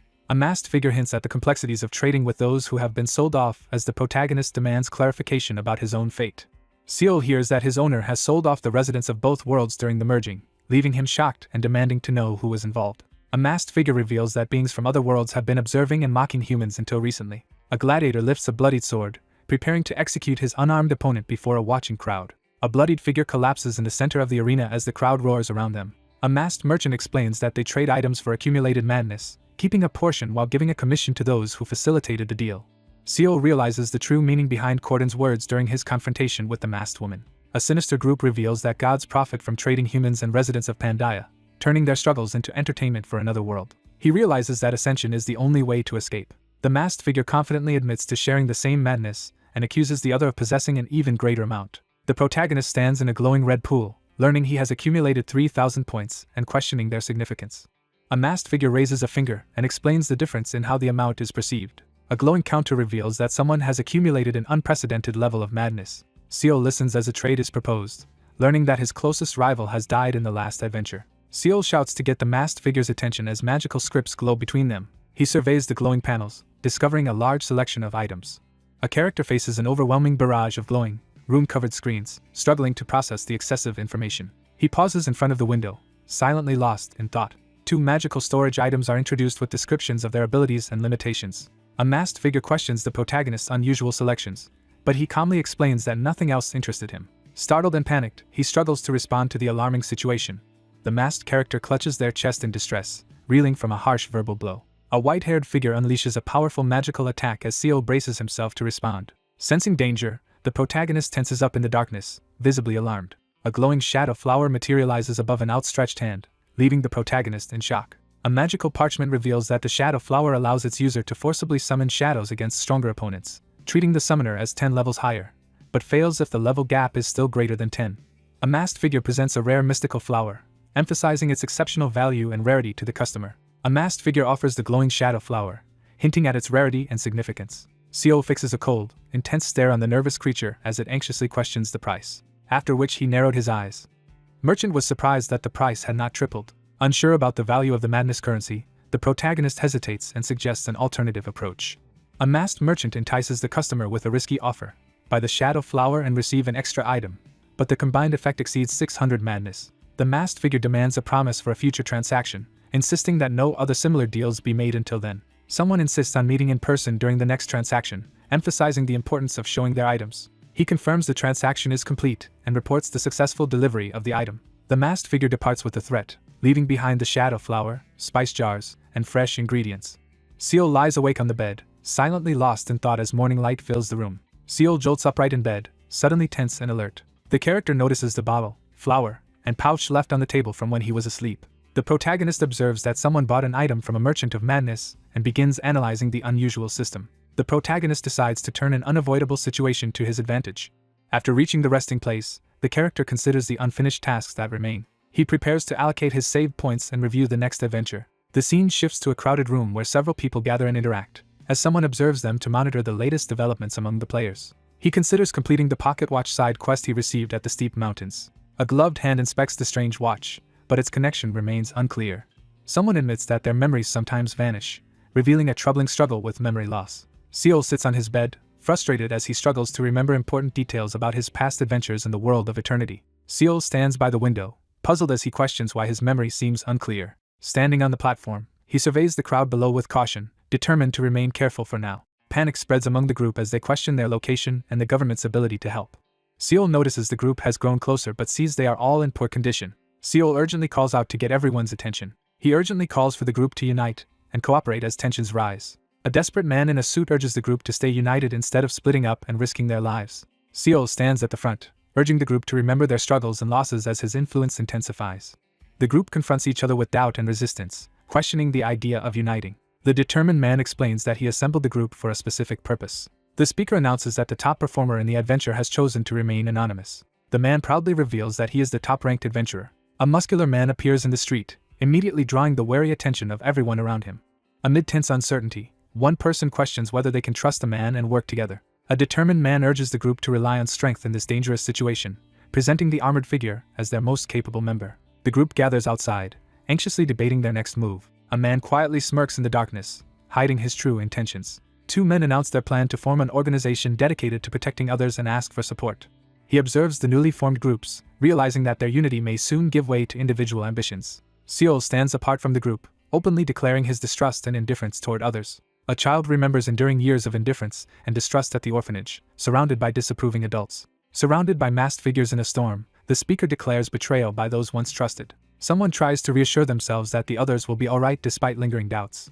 A mysterious sign creaks in the night, hinting at something hidden within the building. A wary figure enters the training center and confronts a hooded individual holding a glowing staff. A hooded, masked man suspiciously challenges the unexpected visitor. Presented with a list of options, the protagonist considers how to advance their black magic abilities. Seol arrives at the building and requests training to improve his skills, prompting the hooded figure to lead him inside. Seol steps toward the open doorway as the hooded figure motions him inside. Seol steps into the light and reveals a mysterious staff with a glowing orb. Seol stands alone in the darkness, lost in his thoughts. Seol suddenly tenses, reacting to an unexpected disturbance nearby. A character gazes in awe at the radiant, mystical skill tree. Seol examines the glowing plant, confident in his ability to navigate the system. The protagonist uses 2 ability points to upgrade the Shadow Summoner skill, aiming to enhance battle performance and retain more stats. A character allocates an ability point to upgrade their summons, boosting their stats by 5%. He channels energy to upgrade the Shadow Dimension, making more space for his summons as their power grows. A character tries to upgrade their abilities but fails due to insufficient points. The protagonist examines his upgraded stats on the parchment and accepts his current strength. Night falls as a crescent moon illuminates the building, its windows glowing with light. Amidst the bustling tavern, a solitary figure eats quietly at a table, separated from the lively crowd. He reflects on how his sudden popularity in this strange place contrasts with his unemployed life in the real world. 2 characters sit at a table, mocking the outdated name of a guild called Steelheart. Seol scrolls through the lively chat, amused by the playful banter and wild usernames. While holding a golden pocket watch, the protagonist reflects on why his strength remains hidden. A hand presents a pocket watch as a farewell gift in the bustling tavern. Determined to protect his secret, the protagonist decides to act alone despite the risks. Seol sits alone, turning the pocket watch in his hand as he wonders who else might know about it. He glances to the side, tense and alert as he notices something suspicious. An elderly man is spotted sitting alone at a tavern table, drawing suspicious attention. Seol sits alone at the tavern table, startled as someone approaches from behind. He advances cautiously, tension visible in his expression. The old man freezes as he recognizes the gold watch in the other person's hand. The elderly figure leans forward and requests to examine the pocket watch more closely. Seol holds up the golden locket and questions its significance. The white-haired figure confesses to Seol that they are the one who made the watch. A man reveals that he created the watch and asks for a private conversation. A secluded wooden house rests beneath a clear, star-filled night sky. A character unlocks the door to a place where he once worked. The older man signals that this is a suitable place for a private conversation. A white-haired figure stands beneath unmoving clocks, lantern in hand, realizing nothing has changed. Seol examines the dimly lit workshop, realizing it is dedicated to watches. A character offers a polite greeting as a lantern casts warm light over the area. An older man with long white hair introduces himself in a dimly lit room lined with clocks. Seol studies the older man, struggling to remember where he's heard the name before. He clenches his head in pain as another memory triggers a throbbing headache. The character recalls completing the pocket watch side quest and wonders why the name Bill Marcus feels so familiar. Seol realizes with distress that he cannot remember anything. A new character introduces himself as Snowman. An older man hears the name, Snowman, and looks to the side in surprise. An older man turns to look back over his shoulder in the dimly lit wooden room. He notices several clocks on the wall all showing different times, realizing something is off. One character questions the other about how they obtained the watch.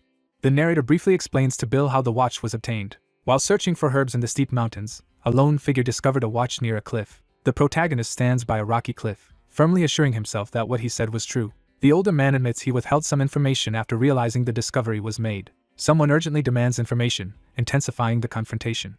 An older man reaches out and asks for the watch.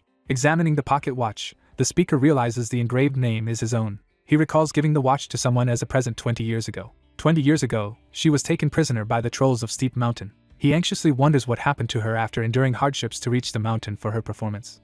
A character sits in a dim room, quietly processing a new revelation as a lantern glows on the table. No one volunteers as the ruler, free knights, mercenaries, and adventurers remain motionless. As rain pours down, an older man kneels in despair until someone unexpectedly offers to help him save his granddaughter. Examining the watch, Seol anxiously tries to determine whose name is engraved on it. Someone examines the pocket watch and notices it has no name. A hand uncovers a hidden golden pocket watch, revealing a vital clue. Someone calls out, "Snowman," causing the tense figure to freeze under the harsh red light. Seol stares ahead in shock as he realizes someone with his same name and age has appeared after 20 years, wearing the same watch. One man sits at the table with his head in his hand while another reacts in shock to the situation. Seol is struck by a sudden, crucial memory as he clutches his face in shock. Two important words echo in the fog: Bill and granddaughter. A hand presents a mysterious pocket watch as rain falls. A shocked young man realizes that the ice mage he once fostered under the name Snowman has gained significant influence in the world of eternity. Someone rushes toward the dimly lit bookshelf, breathing heavily. A woman informs someone that the store will close in an hour, offering assistance if they need a book. The movement of the piece influences the world beyond the game, revealing deeper consequences. Shaken by a sudden realization, the protagonist connects the events on the game board to reality, and understands he has arrived 20 years after his character's in-game death. A hand selects the book titled 10 Years of Turbulence from the shelf. Seol quickly scans the pages, searching for clues about the events of the past 20 years. A hand flips through a mysterious book, stopping in shock at a table of contents that hints at startling secrets. Seol realizes in shock that all the events were caused by his own actions. Someone reflects on the many influences in their life while flipping through a book. Seol anxiously realizes he has made history in Pandia as he pores over an ancient book in the dim library. Clouds drift across a calm blue sky above the trees, setting a peaceful scene. The group arrives at a secluded graveyard, stopping before two weathered tombstones. Seol stands quietly in the forest, explaining the personal significance of the spot where he pays his respects. A solitary gravestone stands in the quiet graveyard, marking a life remembered. Two figures stand by the graves, reflecting on honoring the deceased and the significance of a shared name. In the dim graveyard, Seol and an older man stand before two gravestones as the older man urges him to observe the owner of the watch. A gravestone stands alone as someone is remembered for facing hardships. Seol looks down silently, weighed down by his troubled thoughts. A gloved hand tightly clutches the trembling gold pocket watch. Someone apologizes, expressing regret. Seol mourns at the gravestone, realizing he arrived too late. A gold pocket watch lies on an old gravestone as the concept of failure is introduced. Rolling a 1 on the dice results in a fumble. A character remembers losing their first character, Snowman. After a disastrous roll, overwhelmed by the intensity of his memories, Seol struggles to cope with the resurfacing trauma. Seol's eyes widen in shock as he realizes something unexpected. Seol clutches his head in pain as the pocket watch grants him an ability point, and energy surges through him. A surge of supernatural energy erupts as the inheritance ritual begins, overwhelming the participant. Overwhelmed by a sudden surge of memories, Seol clutches his head in distress. He realizes with relief that his memories are still intact. A broken, glowing chess piece rests before a gravestone as someone reflects on their earlier move. Clutching his head in a panic, he realizes that some of his memories have been destroyed. A mysterious parchment reveals that the protagonist has inherited the unfulfilled wish and memories of a stranger, thrusting him into a new fate he must confront. A mysterious scroll appears with a message revealing a mission to confront all fates, and the power to gain memories and abilities from an unknown stranger. A concerned young man checks on a distressed older man beneath the trees as glowing orbs hover nearby. Seol stands in the forest, visibly relieved as he jokes about narrowly avoiding danger and expresses gratitude. A weary older man offers his support, assuring that he can help if needed, even if it's just by investigating a watch. One man dismisses the other after expressing gratitude, signaling the end of their conversation in the forest clearing. Seol suddenly senses an unexpected transmission, his expression turning tense and alarmed. A cloaked figure stands before giant glowing gears, surprised as they contemplate the unexpected transfer of abilities through the process known as transmission. A powerful ability called Lump of Greed is transmitted, granting Jamid increased experience and greater chances to unlock new abilities. He recalls the temperament he gained when he created the piece called Snowman, standing at the glowing game board as masked observers watch. A cloaked figure channels magical energy with a staff, demonstrating a powerful ability that impresses the watching gods. All eyes turn to the newcomer, as everyone anticipates his rise to greatness. A cloaked figure stands over the wreckage, mourning the loss caused by an early failure. He stands before the pedestal, evaluating the impressive potential of his first creation. He stands before the gravestone, quietly expressing gratitude for the guidance he received. Kneeling before the gravestone, he reflects on how his scattered pieces across Pandia will help him regain lost abilities and memories. The young man realizes that regaining his own memories is crucial. 3 masked figures stand in the shadows as their purpose is declared. 1 month later, the scene shifts to the Adventurers Association building. A worried man voices his doubt that anyone from the government or state will come to rescue them. 2 captives argue about whether anyone will come to rescue them as tension builds. Adventurers discuss the risks of taking on a solo quest while expressing distrust in the guild's reliability. 2 men speak harshly about others while Seol silently listens by the notice-covered wall, feeling alienated. He steels himself on the staircase, determined to focus solely on survival and the bare minimum. Seol scans the bulletin board crowded with recruitment posts, noticing that everyone is desperate to recruit the top-ranked, unrevealed player before the deadline. He dismisses the uninteresting adventures and decides to pursue the most reliable option. From the 3rd adventure onward, individuals can select their own quests through the Adventurers Association except in special circumstances. Someone secretly observes the adventurers from a corner, as Seol notices the watcher. Seol silently endures the weight of his situation, his face etched with exhaustion and resolve. Seol realizes the mysterious man is the key to the adventure he seeks. A parchment with 4 options appears, prompting the protagonist to choose how to confront the suspicious man. Seol confronts a suspicious figure, demanding to know their purpose for being there. A person with a red face mark invites the other to sit and proposes working together. A serious discussion unfolds as a character learns about a major trade that requires guards for a carriage headed to Novira. Seol immediately detects the lie and challenges the scarred man's claim of trustworthiness while being offered the mission. The calm man offers a choice, making it clear he won't wait long for an answer. The protagonist is presented with 4 possible responses after being asked to guard a suspicious Novira transportation carriage. Seol accepts the mission without hesitation. 2 individuals sit across from each other at a table, exchanging names and formal greetings. A chain adventure is being initiated, and the next stage cannot be chosen manually. Realizing there may be more people involved, the man insists they must search for others immediately. A man in a fur-collared coat greets the hooded figure beside him, initiating a conversation. Seol quietly informs his companion about a suspicious man in a robe who appears to be concealing valuable gear. 2 men discuss their opponent's strength, weighing their chances as uncertainty lingers. A confident armored man orders his companion to recruit 2 more people from the guild. He decides to approach the merchant while the others wait. The next day at Kongori Square, a nervous traveler hesitates to join the gathering for a daunting journey. After a month of rest, the group's sense of adventure has faded. A surge of golden energy signals the start of the 3rd adventure. 3 anxious characters argue and cling to each other, desperately vowing that everyone will survive. The scene shifts to the mysterious Great Forest in the southern region of Pandia, introducing a new adventure. A carriage sets out toward Novira under a strict mission to guard it from thieves and ruin hunters, with the reward decreasing if any are lost and a countdown now ticking. With the countdown ticking down, he reflects on the adventure by recalling memories that were transmitted to him. He recalls that his first piece completed this adventure before facing the challenge of the 5 brothers, but now things are different with his second piece. A previous attempt to overcome the challenge has ended in failure as workers unload crates amid an ominous atmosphere. A young man steps forward with a confident greeting, signaling the arrival of someone important. A group is assembled outdoors as a character introduces the teammates for the upcoming mission. 2 newcomers introduce themselves to the protagonist as possible allies after being spotted watching him at the Adventurers Association. Focusing on the task at hand, the protagonist searches the forest for traces of his second piece. The man with facial markings informs the group that they are reserves for the guarding mission, emphasizing the unpredictability of the situation and the need for extra members. A group proposes handling the scouting and night watch while instructing the newcomer to follow and help if any trouble arises. Someone is instructed to board the carriage with 3 ribbons and rest. One of the young men questions whether the mission is too easy, suspecting there may be more to it. Seol realizes he was misled into thinking the adventure would be easy. Seol silently judges the group of newcomers, doubting their understanding of the dangers ahead. He surveys the forest ahead, mentally preparing for the increasing difficulty of the chain adventure. A typical mission scenario is being explained. A lone pawn teeters on a broken chessboard above a deep chasm. A broken chess piece floats amid debris as the speaker resolves to face the coming challenge despite its difficulty. The protagonist resolves to find the second piece during this adventure. A covered wagon moves quietly through the sunlit forest, carrying 2 cautious passengers. A tense caravan moves together along a forested path. 4 men wait in uneasy silence around the circular window, tense as they watch for something outside. Seol stands by the window, surveying the scene outside in silence. Seol anxiously observes from his hiding spot, trying to understand his opponent's intentions.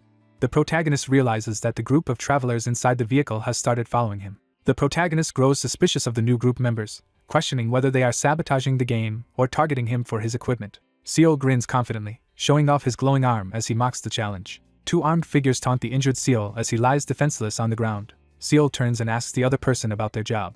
The young man confidently reveals that he is a summoner. 1 man laughs mockingly at the other, dismissing his job as boring. A masked figure encourages the group to dream big while another man in a red coat looks down, embarrassed by the attention. A man mocks the idea of summoners who stay in the back, then quickly defends his companion as a trustworthy and skilled fighter. Arms crossed, the protagonist grows irritated as he reads mocking online comments criticizing his abilities. Seol tells the tattooed man that he is not part of any guild yet. The tattooed man taunts with a veiled threat, suggesting that sometimes people need to rely on others. A man in a red coat encourages the group to consider joining the Predator Guild, while the others listen cautiously. 1 character gives a guarded response while the 2 exchange sly glances, hinting at a hidden agenda. He silently gathers his resolve, contemplating his next move. A character forcefully rejects an offer to join the guild. An ancient quest scroll reveals that the Novira Transportation Guard adventure is now far more dangerous and unfamiliar than before. Someone recalls the beginning of an earlier adventure involving their first and second pieces. 2 abnormal incidents happen simultaneously on the same day. As night falls on the caravan's first day, trouble is certain to arise. The true outcome was predetermined by an intentional design. The quiet night sky sets a calm and tranquil atmosphere. A group rests by the campfire, quietly regrouping near their wagon and supplies. A man with a top knot welcomes his companions by the fire and invites them to enjoy the meal he prepared. 1 character offers heated alcohol to another beside the fire, encouraging them to try it. 2 men race to finish their bowls in a tense drinking contest. 1 man lifts his bowl and eagerly calls for more alcohol, clearly enjoying the relaxed atmosphere. He takes a sip from the cup and immediately senses something is wrong with the alcohol. A shadowy hand emerges from swirling black smoke as a mysterious power activates. Rain falls on the empty path as a new story is about to unfold. A character hesitantly offers a bowl, preparing to discuss something serious. The group gathers to hear about unexpected changes to their plan. 1 person prompts the other to clarify their statement as anticipation builds. 2 men sit by the campfire and discuss stopping somewhere before heading to Novira. The man calmly acknowledges that the decision is final and begins to suggest an alternative. 1 man offers triple the usual pay, promising 600 gold to each person as the negotiation grows tense. An enthusiastic companion excitedly asks where to go next, while Seol listens quietly. Seol silently studies the offer, his expression turning colder as laughter fills the air. A group approaches a mysterious glowing light deep within the dark forest. Glowing projectiles tear through the forest, shattering trees in their path. Seol shouts a warning and quickly ducks as something dangerous flies overhead. An arrow strikes Seol, leaving him stunned and reeling from the sudden attack. A man in fur-trimmed armor staggers as a powerful slash strikes him. Seol collapses to the ground in agony. Seol snaps to attention as explosions erupt nearby, urgently trying to assess the sudden chaos. A panicked figure rushes to the side of an unconscious, bloody person lying in the grass, desperately calling their name. 2 figures stumble upon a dead body near the wagon, overcome with shock and despair. A panicked man in a fur cloak demands to know what is happening. A wounded young man, overwhelmed and panicked, struggles to make sense of the chaos around him. Seol clenches his teeth and curses as he struggles to endure the pain in the pouring rain. A desperate man, sweating and agitated, holds a knife and demands a response. Wounded and tense, he crouches beside the wagon and urgently realizes there is a canyon nearby. Seol urgently instructs the group to prepare the carriage and escape into the forest to evade their pursuers. A bloodied neck is threatened with a knife as a violent power struggle erupts. Seol urgently orders the other person to follow his instructions to survive. A hooded figure abruptly confronts the armed man, signaling the end of their standoff. A group of adventurers races urgently through the rain-soaked forest. A startled warrior recoils in shock as a massive beast appears before him. A carriage speeds away through the forest as pursuers give chase. Seol, injured and determined, desperately calls out while clutching a thick rope. A frantic man desperately shakes a wounded person, trying to revive them as another watches in fear. The storyline abruptly shifts as the environment trembles and the protagonist braces for a high-stakes carriage chase. The storyline abruptly shifts as Novira Transportation Guard is replaced by carriage chase. A wagon speeds through the dark forest as someone escapes at high speed. Seol, bloodied and terrified, realizes he is in serious danger. 2 men, trapped and panicked, realize their supposed easy adventure has turned into a desperate struggle to escape. A man urgently suggests teaming up with a cloaked figure to escape their predicament. He dismisses the request with a cold, uninterested glance over his shoulder. A man threatens his cornered opponent, gripping a sword as tension escalates. Seo reels in shock as the confrontation intensifies, sweat pouring down his face. Seo collapses to the ground in shock, dropping his sword as he panics over his body's sudden condition. Seo sits tensely as someone off-panel angrily accuses him of causing chaos. After drinking from the bowl, Seo collapses to the ground in distress. Seo, gripping his staff, realizes he has been betrayed with poisoned liquor as several figures approach. Armed riders race after two wagons fleeing through the dark forest. A shadowy hand reaches into swirling darkness, summoning a surge of ominous power. Seo braces himself with his staff as a powerful, dark energy opponent charges toward him. A man recoils on the ground in terror as he recognizes the shocking presence before him. A stunned figure recoils as a towering, monstrous beast suddenly appears before him. Realizing the chief of the mountain trolls stands before him, the young man is gripped by despair, knowing even the whole party together could not defeat this foe.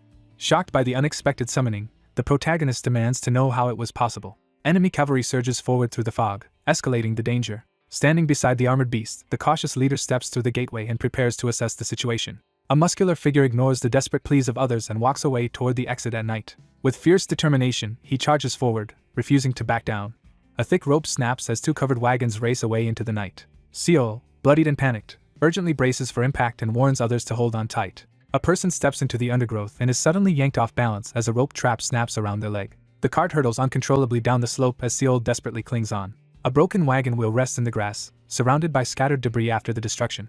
Seo staggers through the ruined camp, struggling to stay upright after the chaos. A bloodied young man forces himself upright and commands any survivors to stand. Armed men in tribal armor scramble through the dark forest, fleeing in chaos as battle erupts. A muscular man with war paint taunts his opponent while threatening him with a curved blade. During a tense standoff in the grass, one armed man tries to recruit another by criticizing their former leader and promising better treatment. A smug adversary threatens their target, demanding the map and its interpretation while mocking their chances of survival. Two armed groups confront each other at night as one challenges the other to take the map by force. Someone shouts in outrage, refusing to accept what was just said. Seo furiously charges at his opponent in the forest, attacking with his weapon as the battle turns violent. A brutal fight breaks out as one attacker rages over the small number of collected pages. A hand slashes violently with a curved blade, sending blood flying through the dark forest. A strange creature with glowing red eyes emerges ominously from the dark forest. A menacing presence challenges the hesitant protagonist to take action. He decides to wait, conserving his energy rather than acting rashly. He recalls his past experiences with the carriage chase, confident that he already knows how this adventure will unfold. A powerful new antagonist known as Borgo emerges among the ruin hunters in Novira, standing before a map with his tools. A subordinate secretly studies a newly found ancient map in the ruins, attempting to interpret it without his superior's knowledge. Unable to catch their target, the group sets up camp near the forest and prepares an ambush. The ritual to open the entrance to the ruins demands 5 live sacrifices. The group discovers they were poisoned and brought as sacrifices, not as guards. A bloody blade plunges into someone's side during the chaos. 2 bloodied warriors clash in a brutal sword fight, each desperate to survive. The wounded man bellows a furious threat as he fights to survive. Seo desperately tries to keep his gravely wounded opponent alive, refusing to give up. A bloodied survivor pins his opponent to the ground with a knife as he reacts to someone approaching. Bloodied and exhausted, he struggles to catch his breath. Seo stands in the shadowy forest, calmly announcing his enemy's imminent death. A bloodied man collapses to his knees, laughing bitterly as he realizes he cannot survive his wounds, while Seo watches in silence. A bloodied man is cornered by an adversary who reaches toward him, intensifying the confrontation. Seo coldly rejects the dying man's offer to tell a story and turns away. A gloved hand strikes the bleeding man with a scroll after warning him about the arrival of a monstrous threat. A focused figure acquires a map and its interpretation, unlocking vital information about mysterious ruins. Seo quietly analyzes how someone has given a completely different interpretation to something familiar. Bloodied and menacing, he pins his injured opponent to the ground and mocks his weakness. Seo stands before the marked ruins at night, defiantly questioning the threat posed by Borgo. Bloodied and overwhelmed, he struggles against desires that threaten to break his will. A tense moment unfolds as the character studies the map and considers 3 risky choices for what to do next. Seo refuses the creature's command and prepares to head to the ruins with the stolen map and an ancient scroll. Broken wooden beams and thick smoke reveal the aftermath of destruction in the forest clearing. Seo steadies himself after a setback and prepares to confront his masked opponent. A group of riders with torches approaches through the dark forest as the characters panic, unable to move. Seo and another person desperately try to push aside a heavy wooden barricade blocking their way. A furious warrior demands to know who the intruder is while riding through the dark forest with their group. 2 armored riders on horseback observe the aftermath of a crushing defeat. A heavily tattooed warrior is introduced under a smoky night sky. Armed figures with torches discover a bloody scene of bodies and fallen horses in the dark forest clearing. 3 armored men searching the forest at night spot their target and urgently call out. Bloodied and motionless, the wounded man collapses to the ground after a violent struggle. A large man with braided hair enters the tense gathering as others watch him cautiously, holding torches. Seal is pinned to the ground as an attacker grips his head, leaving him bloodied and helpless. A masked figure seizes Seal by the head, leaving him bloodied and helpless. A mysterious figure senses a presence and glances intensely to the side. A menacing figure intimidates 3 anxious men gathered around a fire. The warrior surveys the area and realizes that what he is searching for is missing. Realizing both the map and its interpretation are missing, Seal struggles to comprehend what went wrong. 2 battered figures stand in the rain as one anxiously demands an explanation for the sudden event. A determined man prepares to uncover the truth. 3 wounded men collapse to their knees, desperately begging for their lives. A frightened young man is interrogated by a larger figure demanding to know the map's location. Seal, overwhelmed and panicked, denies knowing anything while sitting on the ground. A man in a hoodie recoils in shock as a brutal, bloody attack erupts nearby. A wounded figure clutches a bloodied axe, screaming in agony. Startled and anxious, the muscular character admits he doesn't know where the map is but claims to know who took it. A tense accusation is made as one man insists that the missing corpse proves the theft was committed by their fellow passenger. Amid the aftermath of a brutal fight, a survivor is reported to have escaped from the group. A defiant character demands an answer, intensifying the confrontation. 2 bodies lie lifeless on the ground, revealing the deadly consequences of their failed pursuit. An imposing figure pressures the hooded person to reveal more, prompting a nervous admission about someone being a summoner. A nervous young man reacts anxiously after being identified as a summoner. A ruthless warrior swiftly executes the pleading victim, ignoring any cries for mercy. A warrior on horseback urgently orders his followers to pursue the fleeing target. A scarred man smirks in the shadows, amused as he learns someone has dared to challenge him. A cloaked man urgently tracks his target with a glowing mirror as he approaches a rune-carved door in the cliff. Seal announces they must continue on foot, leaving the horse behind. Seal arrives at the destination and announces their presence under the starry night sky. 3 large stones are observed clustered together under the night sky. Moving cautiously through the forest, he uses his memories from the game to search for the right location. Amidst the fallen leaves, a concealed bronze statue is discovered. Seal crouches in the forest and prepares to turn the bronze statue clockwise. The cracked sphere pulses with yellow energy as it starts to break open. Rune-covered spheres activate around a glowing geometric sigil as a mysterious mechanism comes to life. A glowing magical seal activates on the ancient stone door. He pauses in the dark forest, carefully considering his next move toward the ruins. Seal tenses up as system messages reveal Borgo rapidly activating multiple skills. A fierce clash erupts as Seal blocks the monstrous opponent's energy attack. Under the starry night, a muscular archer with braided hair draws his bow, focusing intently on his target. Seal urges his companion to move quickly as a threatening creature lurks behind him in the forest. He carefully approaches the glowing, rune-inscribed stone tablet on the deserted path. A completion message announces that the ambush has been survived and rewards will be given after all adventures are finished. A mystical parchment appears, declaring the start of the 4th adventure in the Hall of Restraint.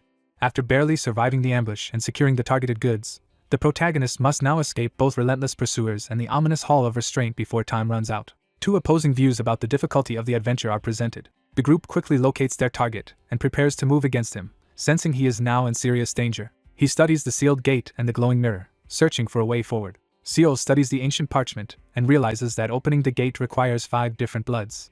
A gloved figure examines the ancient scroll, searching for clues to bypass the Hall of Restraint and weighing the options for translation, sacrifice, or stealth. With a calm expression, he tears the parchment apart, shocking everyone with his unexpected decision. In the dim corridor, he grips his dagger and prepares to act, considering the translation's accuracy. Someone clarifies that the ritual requires 5 drops of blood, not 5 bloods, as the bowl with blood drops is shown. A massive, rune-covered door creaks open, releasing an eerie blue glow into the corridor.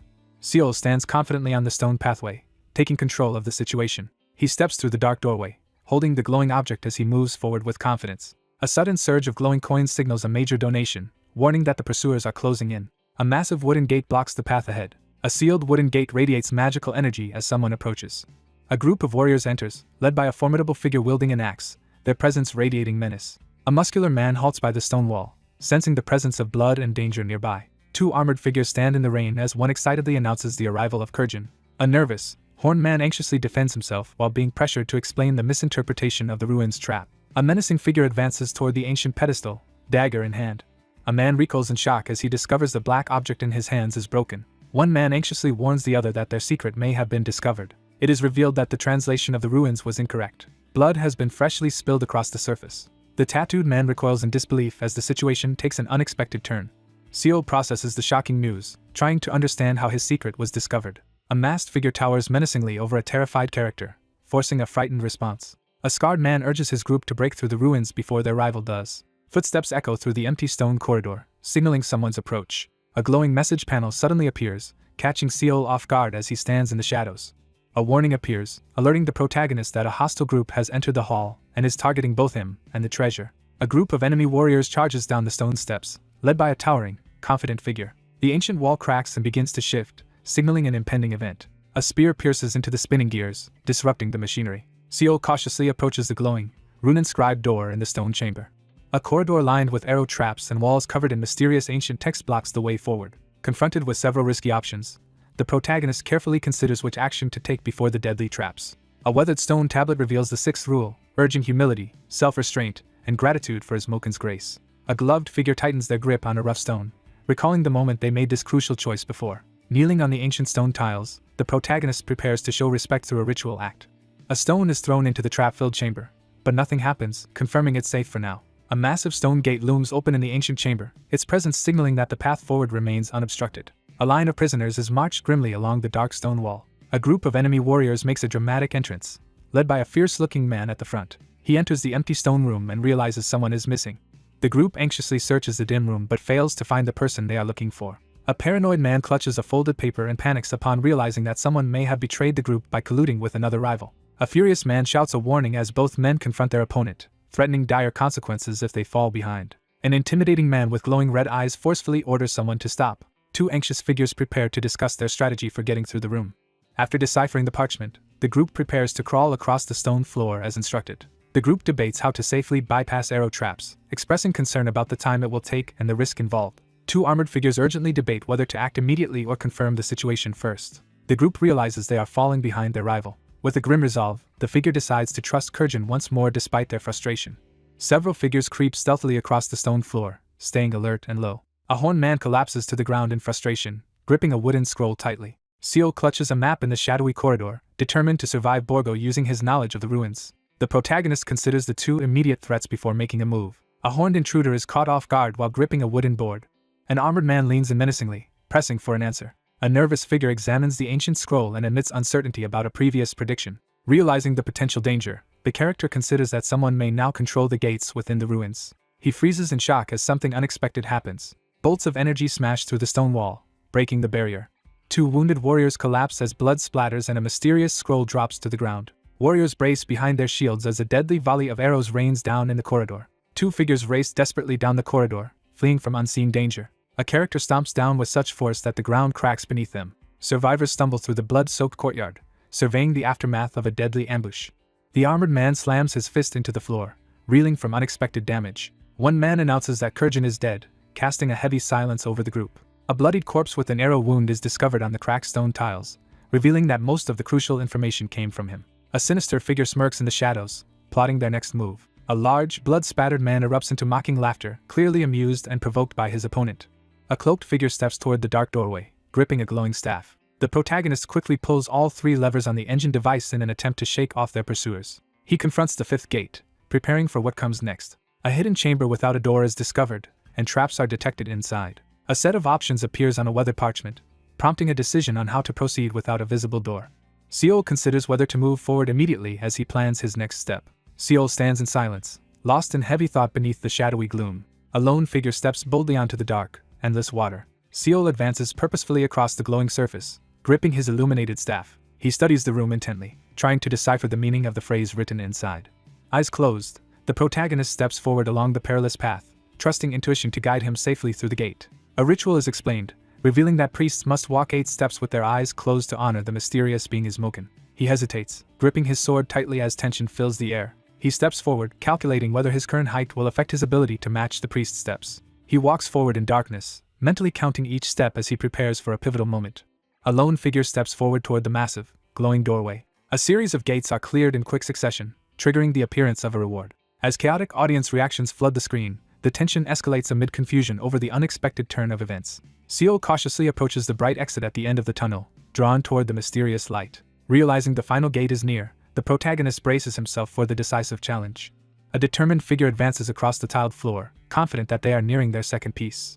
A determined figure advances through the torchlit corridor, following glowing footprints toward the exit. Seol stands silently, determined as he contemplates whether someone else will be present at this crucial moment. A figure recalls the brief life of a fallen ally while a chess pawn sits illuminated in the foreground. A towering, muscular man with a messy beard stands in the dark holding a torch, as his kind yet resilient character is introduced.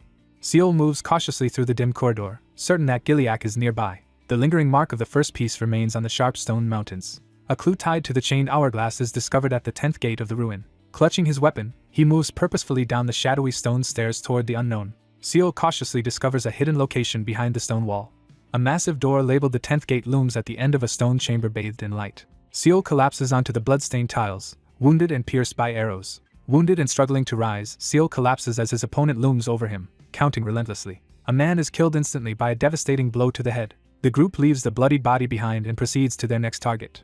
3 armored men stand together, anxiously waiting as the group prepares to advance the next 5 to 10 steps. A menacing man issues a violent threat as he prepares for confrontation. Seol stands before the ancient stone gateway, preparing to enter the Hall of Light. The massive vault doors swing open, flooding the stone chamber with bright light. Seol searches the empty corridor, calling out for Guerilla.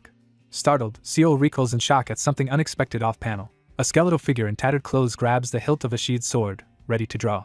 A lifeless skeleton with a red scarf and a sheathed dagger is found slumped against the stone wall. Seol confronts the skeleton in the shadowy chamber. He pauses, overcome by a strange and unsettling sensation. He stands before the marked stone, realizing the same intense sensation he felt when he first discovered a piece now returns with the second one in sight. Seol kneels in the dim chamber, examining the armored skeleton with his glowing staff. Seol staggers back, barely managing to block the fierce attack. Seol collapses to his knees, clutching his head and staff as a surge of agonizing energy courses through him. A glowing notice signals the beginning of the inheritance event. A bearded man laughs and flexes his arm, boasting confidently about his unbeatable strength. A group is confronted as someone bursts in, demanding their attention and causing visible shock among them. A determined man stands on a raised platform and proclaims his intent to uncover all the secrets hidden within the world's ruins. A gloved hand trembles while gripping a weapon tightly. Seol collapses to his knees, gripping his staff and hiding his face in anguish. A desperate man clings to another person's arm, struggling to keep them from falling to their death. He clutches his head in pain as his eyes flare with intense light, struggling against overwhelming inner turmoil. Determined to bypass the corridor's traps, the protagonist prepares to close his eyes and advance 8 steps forward. A figure confidently seizes the glowing staff beside the skeletal arm while evaluating the trap's difficulty. Clutching his chest in desperation, the man pleads for his companions to answer. Surrounded by shattered furniture and arrows, a wounded figure pleads not to be left alone. An arrow crashes through black armor, splintering the metal on impact. Clutching his side, he realizes the arrow that struck him is poisoned. Slumped against the wall and drenched in sweat, he reflects on reaching the final gateway despite his exhaustion. A weary man pauses to catch his breath, sweat dripping down his face as he regains his composure. Beams of light shine as the ceiling mural activates, revealing a glowing stone image of a woman's profile. A battered man, struggling to breathe, recalls that his Moken is a god who controls light. The exhausted man bows his head, struggling to catch his breath. Someone reflects on the need to find a new person to take on an important role. Seol breaks down in despair, leaning against the wall as he struggles with overwhelming loneliness. A skeleton dissolves into light as the protagonist inherits the ruin's predator ability, gaining increased chances to discover hidden ruins and rewards. A character urgently grabs a glowing, cloth-wrapped item as a burst of light fills the scene. He confesses that he arrived too late, weighed down by regret. Seol steps forward and prepares to examine the mysterious object with his staff. It is revealed that the ornate door was a fake, and after this discovery, all newly created pieces were given the ability to detect such deceptions. He recalls the moment he entered Pandia in the world of eternity. He examines the 4 adjustable mirrors, realizing they are crucial to unlocking the final gate. A gloved hand reaches toward the glowing mural of the goddess on the gateway ceiling. Seol lifts the ancient relic, unleashing a surge of blinding power. Sunlight pours through the ornate circular windows, flooding the chamber with light. An urgent order is given to turn all the mirrors toward the ceiling. Inside the glowing chamber, Seol activates the ancient device with his staff. A tense confrontation unfolds in the rain as one man addresses another with a significant name. An older man presents a glowing staff to the protagonist in the dim stairwell, signaling the next step in their journey. The engraved stone platform shatters, sending dust and debris flying. Seol grips his glowing staff and prepares to ascend the crumbling spiral staircase. A glowing notification confirms that the final challenge has been cleared and offers the opportunity to choose a reward or wait for the timer to expire. Seol carefully descends the dark spiral staircase, gripping a glowing staff. Multiple large donations flood in as animated coins and notifications fill the screen, signaling a surge of excitement among viewers. A grand staircase leads up to imposing double doors, suggesting someone is about to enter the mysterious building. A gloved hand pushes against the old stone door, causing it to creak open. An ancient statue is revealed in the center of the torchlit stone hall. A hooded stone statue with a glowing blue gem addresses a stranger in the ancient chamber. A colossal stone face with glowing eyes emerges, announcing the arrival at his Moken's sanctuary. Seol stands with his staff and expresses his gratitude. A mysterious figure promises a gift from his Moken as coins and a metallic object fall from the statue's hand. A trove of gold coins and weapons is revealed, spilling across the floor. Seol faces a tense ultimatum in the Grand Hall, gripping his glowing staff as he prepares to decide. He steadies himself, ready to face the challenge ahead. Surrounded by glittering treasure, the protagonist struggles to resist its overwhelming allure. Seol hesitates, struggling to decide which option is most important as he holds the glowing staff. A sudden system message rewards the protagonist with a temporary boost in awareness, activating heightened perception as two carriages appear before him. A character examines a pile of mysterious items, triggering enhanced perception that reveals their dangers, value, and hidden stories. A digital interface displays a message reflecting on the time required and the nature of the wrap-up evaluation. He examines Kaluna's equipment, weighing its value and considering whether to take the armor or helmet.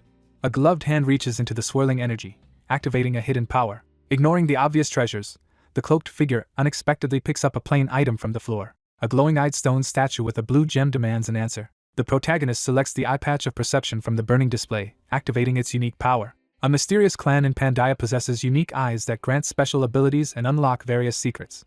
Seol secures the eyes of perception, feeling triumphant as the artifact glows in his hands. He firmly refuses the statue's offer and asks for nothing more. A towering stone statue with glowing eyes announces that his Moken brings prosperity to those who practice moderation. A new reward box appears, bursting open and scattering gold coins. Seol inspects the glowing treasure chest, considering whether the gold coins inside are truly valuable.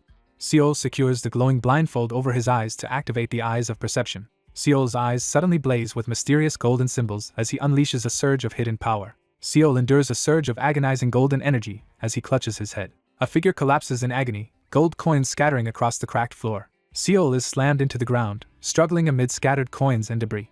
Seol screams in agony as flames engulf his face during a painful transformation. Flames rapidly consume the tattered fabric as the fire spreads. Seol kneels as his blindfold bursts with energy, scattering sparks and debris. A powerful surge transforms his eyes as he unlocks the eyes of perception, granting him a new way to see the world. A character gains enhanced vision, allowing them to see hidden details and the stats of elite monsters while reaching for scattered gold coins.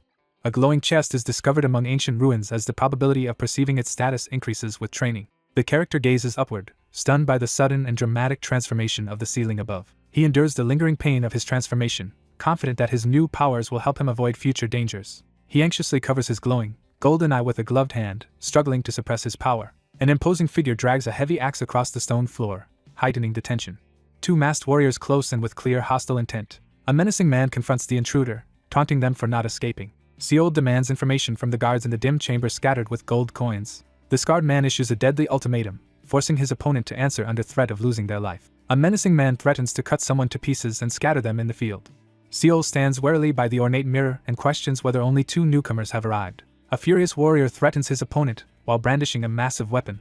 A man gazes at an enormous pile of treasures, his expression filled with awe and greed. Two armored men discover a hidden trove of treasure, one exclaiming with excitement, while the other remains alert with his weapon. A powerful warrior delivers a brutal blow to an older man, spilling blood across the treasure-filled chamber. A wounded man cries out in rage, blood dripping from his mouth. The armored man seizes control and warns others to stay away from what he claims as his. A cloaked young man brandishes his glowing staff and boldly confronts a hostile opponent who threatens to seize both the treasures and his life. Seol grants permission to proceed, standing resolutely beside the glowing orb. A determined hand plunges into the pile of gold coins and seizes a jewel-topped artifact. A towering, armored man stands victorious over his fallen opponent, clutching his weapon and greedily claiming his prize. An armored figure grins triumphantly as treasure-covered armor fuses seamlessly to his body. Seol grips the golden gauntlets, astonished as a surge of power courses through him. An armored figure issues a deadly threat, gripping his helmet with a crazed smile. Standing in the forest, the protagonist grips the glowing staff and prepares to unleash its power. Startled by an unexpected statement, the armored warrior grips his spear and demands an explanation. Seol halts before the demonic statue, gripping his glowing staff as sinister energy surges through the chamber. A demonic statue with glowing red eyes condemns someone as greedy. The demonic stone statue unleashes a furious warning, threatening consequences for those who lack moderation. An armored figure defiantly proclaims that greed has fueled their rise to power.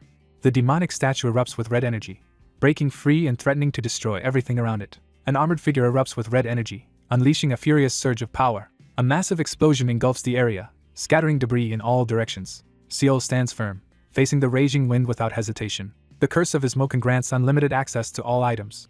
A sudden explosion scatters coins and debris as Seol watches intently. The enemy's wounds close rapidly as smoke and flames swirl around them. Borgo is stripped of his power and freedom as he roars in rage, bound by flaming chains. A muscular armored figure is violently knocked back, skidding across the ground from a powerful blow. An armored figure hurtles downward, directly toward a deadly glowing spike trap. Energy flares around Seol as he activates his hidden power. Seol swiftly dodges a spear strike that smashes into the ground. An armored, beast-faced warrior charges forward, shattering the ground. A powerful explosion tears through the columned building, scattering debris in all directions. He exhales deeply, steadying himself as tension fills the air. A monstrous figure with glowing red eyes taunts Seol, who remains tense in the background. A new, unfamiliar interface appears beneath the armored warrior as flames flicker around. Using the eyes of perception, the protagonist analyzes Borgo's background and skills, confirming the ability's effectiveness. An enraged armored figure blames someone else for their current condition. The armored warrior, consumed by rage, threatens to kill their opponent, while brandishing a crystalline gauntlet wrapped in fiery chains. Two monstrous figures collide as chains blaze with fire and dark energy crackles between them. The armored warrior thrashes desperately, struggling to break free from the monstrous figure's crushing grasp. Wrapped in chains, he lashes out and attacks his armored opponent. A fierce white-haired warrior unleashes a devastating, dark energy attack at an opponent. A powerful figure shatters the wall with a crushing punch, scattering debris into the air. A bloodied warrior in red armor is hurled to a stone wall by a devastating attack. A towering armored figure is brutally struck down, blood scattering as they crash to the ground. A bloodied armored figure is ordered to get up while lying stunned on the ground. A towering stone guardian commands the defense of the hall, radiating ominous red energy. A heavily armored figure unleashes a surge of monstrous energy, straining against the destruction around him. He staggers on the cracked, snow-dusted pavement, coughing as he tries to recover. A wounded armored figure, pulsing with red energy, staggers defiantly and vows to protect the hall and its treasures. A monstrous figure charges forward with a fiery weapon, threatening to tear the opponent apart. An armored figure blocks the way, fiercely warning everyone to stay away from the treasure. A powerful opponent smashes Seol with a spiked gauntlet, sending shockwaves through the battlefield. A masked figure drives a devastating punch forward, unleashing a surge of force through the chaos. A menacing armored figure activates a powerful skill, unleashing a surge of magical energy. Seol urgently shouts a warning as a flying sword swings dangerously close. A monstrous figure reels as a glowing golden fist smashes into its chest. A heavily armored warrior unleashes a devastating attack, activating a special skill that doubles the impact and applies knockback for extra damage if the target hits the terrain. An enraged armored figure drives an enemy back with a furious swing of a massive glowing weapon. With a furious strike, the armored figure smashes the glowing weapon into the stone wall, triggering a massive explosion of debris. The massive figure drops to one knee, reeling from the devastating impact. Seol knocks back his injured opponent with a decisive blow from his glowing staff. A menacing armored warrior advances through smoke and fire, taunting the last remaining opponent. Seol stands in the rain, displaying a confident, sly smile. A menacing armored figure confronts the other character with a sinister smile, matching their intimidating energy. Seol confronts his wounded armored opponent in the rain, declaring he has not lost yet. A hand unleashes a fiery sword as a powerful skill activates amid crackling energy. A massive armored monster lunges at Seol, who stands ready with his glowing staff. A powerful foot slams into the ground, shattering the surface with a surge of energy. A furious, white-haired figure brutally slams his enemy into the ground. An armored fist crashes down with overwhelming force, crackling with energy. A monstrous figure corners the armored man, who trembles in fear and confusion. A monstrous figure unleashes a fear-inducing attack, switching to support mode and radiating dark energy.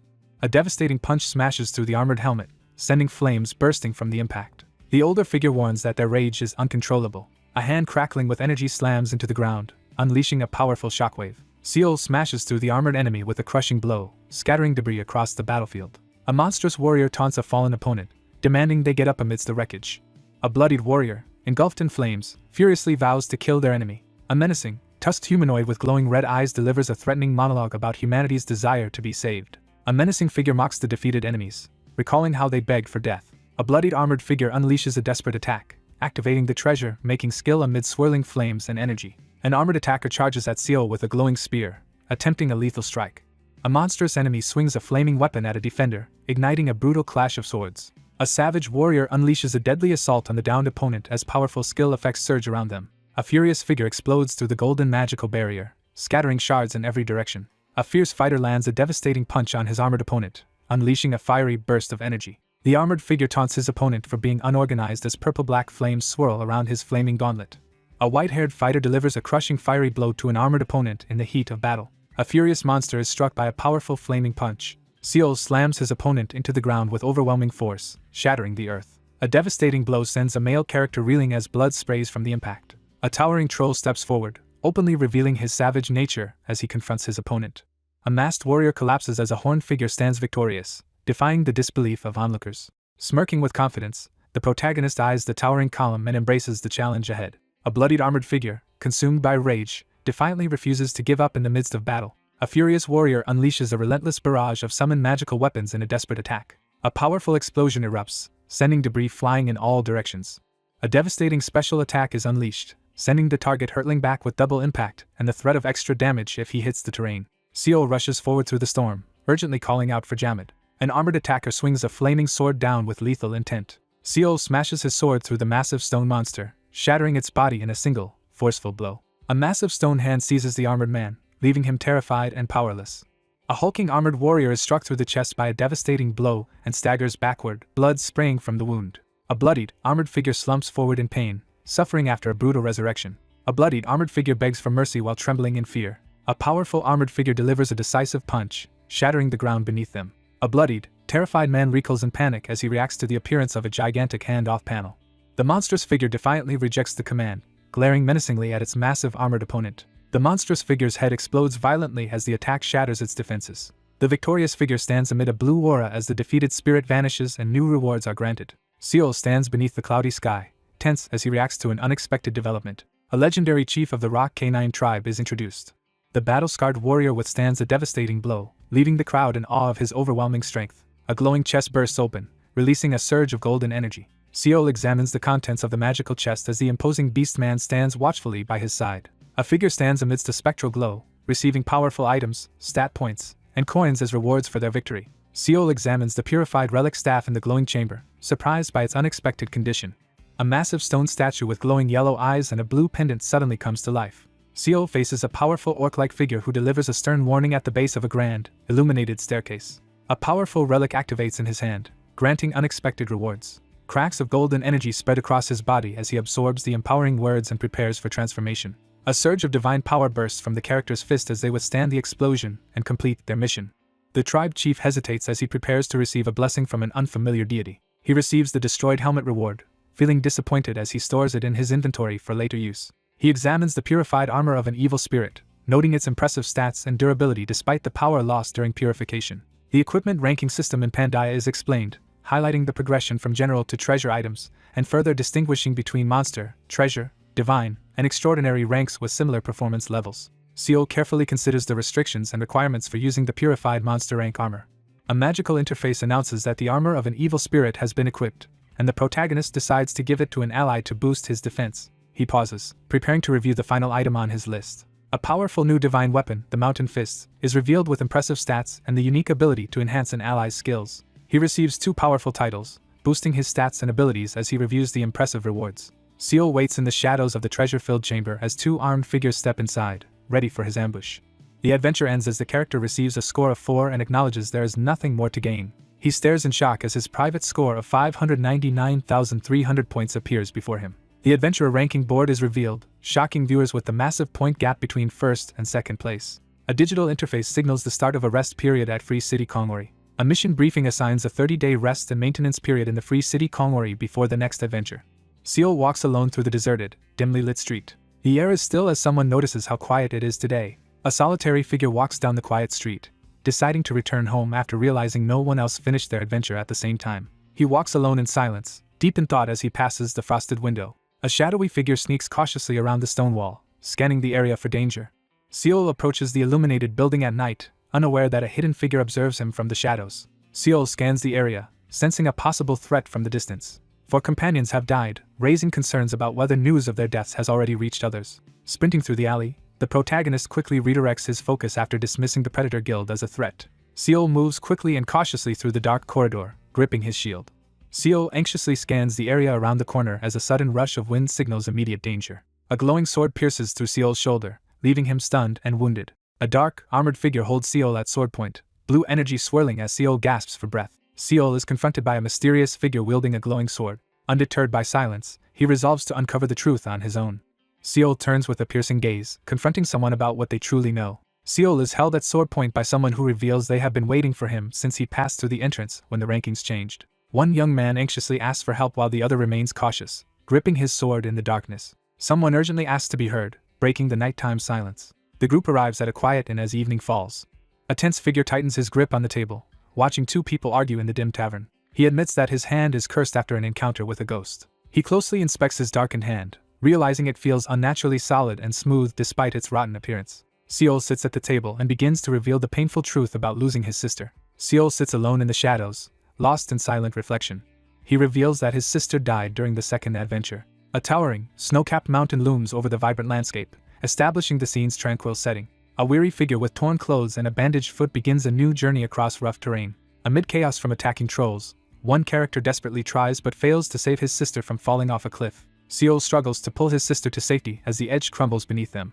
A desperate character tries to break free while being dragged across the sand, determined to protect someone else from danger. Clinging to the cliff's edge, Seol yells in desperation, refusing to let go. Seol braces himself, eyes closed and smiling calmly despite the tension. A character admits to having deeply loved someone in the past. A desperate woman is pulled away by an unseen force as she entrusts Null to someone else.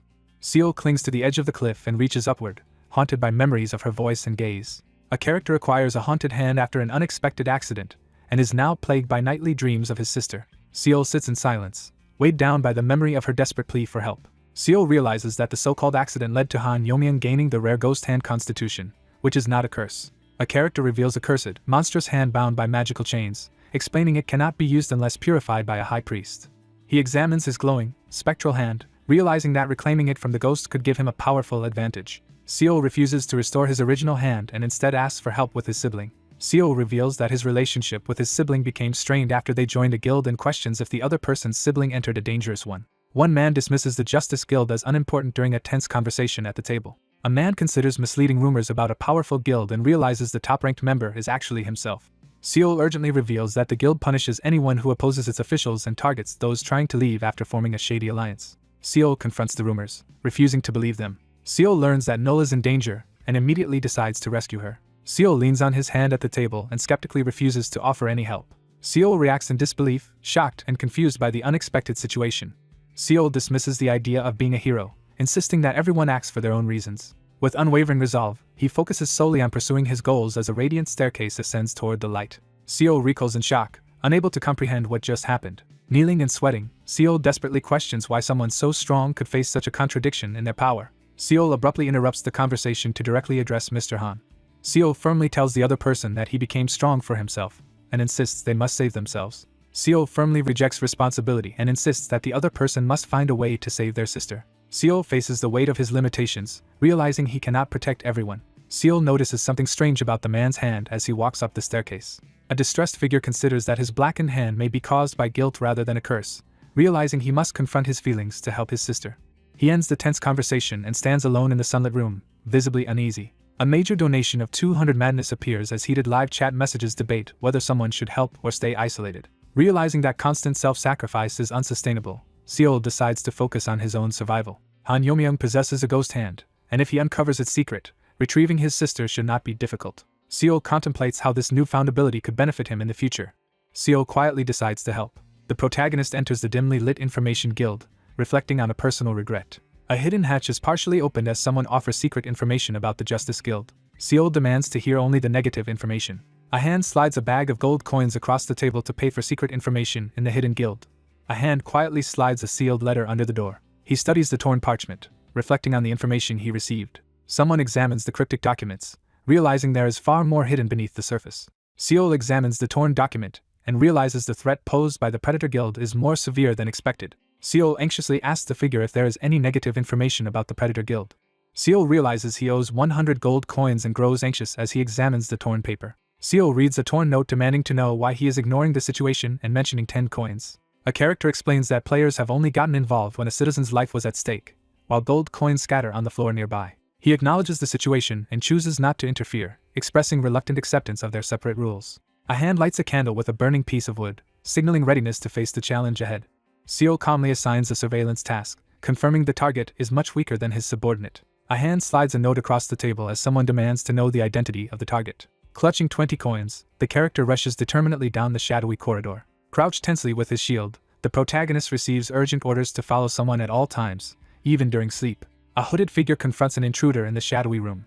Seol confronts the hooded figure in the training grounds, demanding to know their purpose. A new secret option appears on the glowing parchment menu, surprising the protagonist as it becomes selectable for the first time. In a guarded doorway, One figure reveals to another that contact was lost with a summoner in the dangerous area of Novira a month ago. He weighs his options in the rain, deciding not to rush into the next stage of his plan. Presented with a quest prompt about the missing shadow summoner, the protagonist must choose how to respond to the caretaker's concern. He hesitates but decides to ask for permission to investigate further, worried about missing his chance to complete the Enlightenment episode. A hooded figure entrusts Seal with the hidden adventure, Missing Summoner, in a quiet village street. You accept the urgent quest to travel to Novira and search for your missing mentor, the Shadow Summoner. Seal requests to enhance an existing skill and follows the hooded figure through the open doorway. With 4 skill points available, the character decides to upgrade the main skill, Shadow Summon. Seal upgrades his Shadow Summon skill, gaining the ability to summon 2 shadows simultaneously with increased power and experience. One character aggressively demands an explanation for the other's overwhelming strength and high adventure score. He pauses to silently assess the situation as mysterious lights swirl around him. Realizing he has outgrown Kongori, the protagonist decides it's time to seek greater challenges elsewhere. After resolving to eliminate his enemies, the protagonist plans to leave the city. Morning sunlight streams in, illuminating a wooden mug resting quietly on the table. 4 men quietly discuss the deaths of their fallen comrades in a dim tavern. A group of guild members anxiously report the loss of 4 men to a single opponent and await instructions. The scarred man recalls that the person who defeated their men is called Snowman. A scarred student skeptically questions how someone rumored to be a nerd managed to defeat 4 people. A tense conversation unfolds as someone insists on monitoring a potential threat rather than alerting the group. A calculating figure emphasizes the need for a careful plan to kill their target without risking trouble with the Justice Guild. 3 men sit together in a dimly lit room, doubting their alliance with the Justice Guild and questioning if they can trust each other. A sinister-looking man sits and plots to expand his group's activities to Kongori. A group gathers around the table, plotting to manipulate Yongwonchio and seize control of the Justice Guild and other guilds before launching their own business. A menacing figure grins and mocks the lawless state of the world, justifying violence as an inevitable consequence. A smug man leans back in his chair, boasting that those in high positions understand violence best. As someone rushes up the shadowy stairwell, a tense conversation reveals that there is still one person ranked above the current second place. A worried subordinate bursts into the room, frantically searching for his missing leader. A man with a red headscarf bursts in and accuses another group of trying to exploit someone's power for the Justice Guild. A suspicious man confronts an unexpected visitor, demanding to know who would dare approach the guild alone. Seo forcefully knocks down 2 startled men in the dim hallway. A determined man storms into the smoky room, confronting a hostile group as tensions rise. He demands to know where his sister is, his voice shaking with desperation. A desperate figure, engulfed in blue flames, reaches out for help.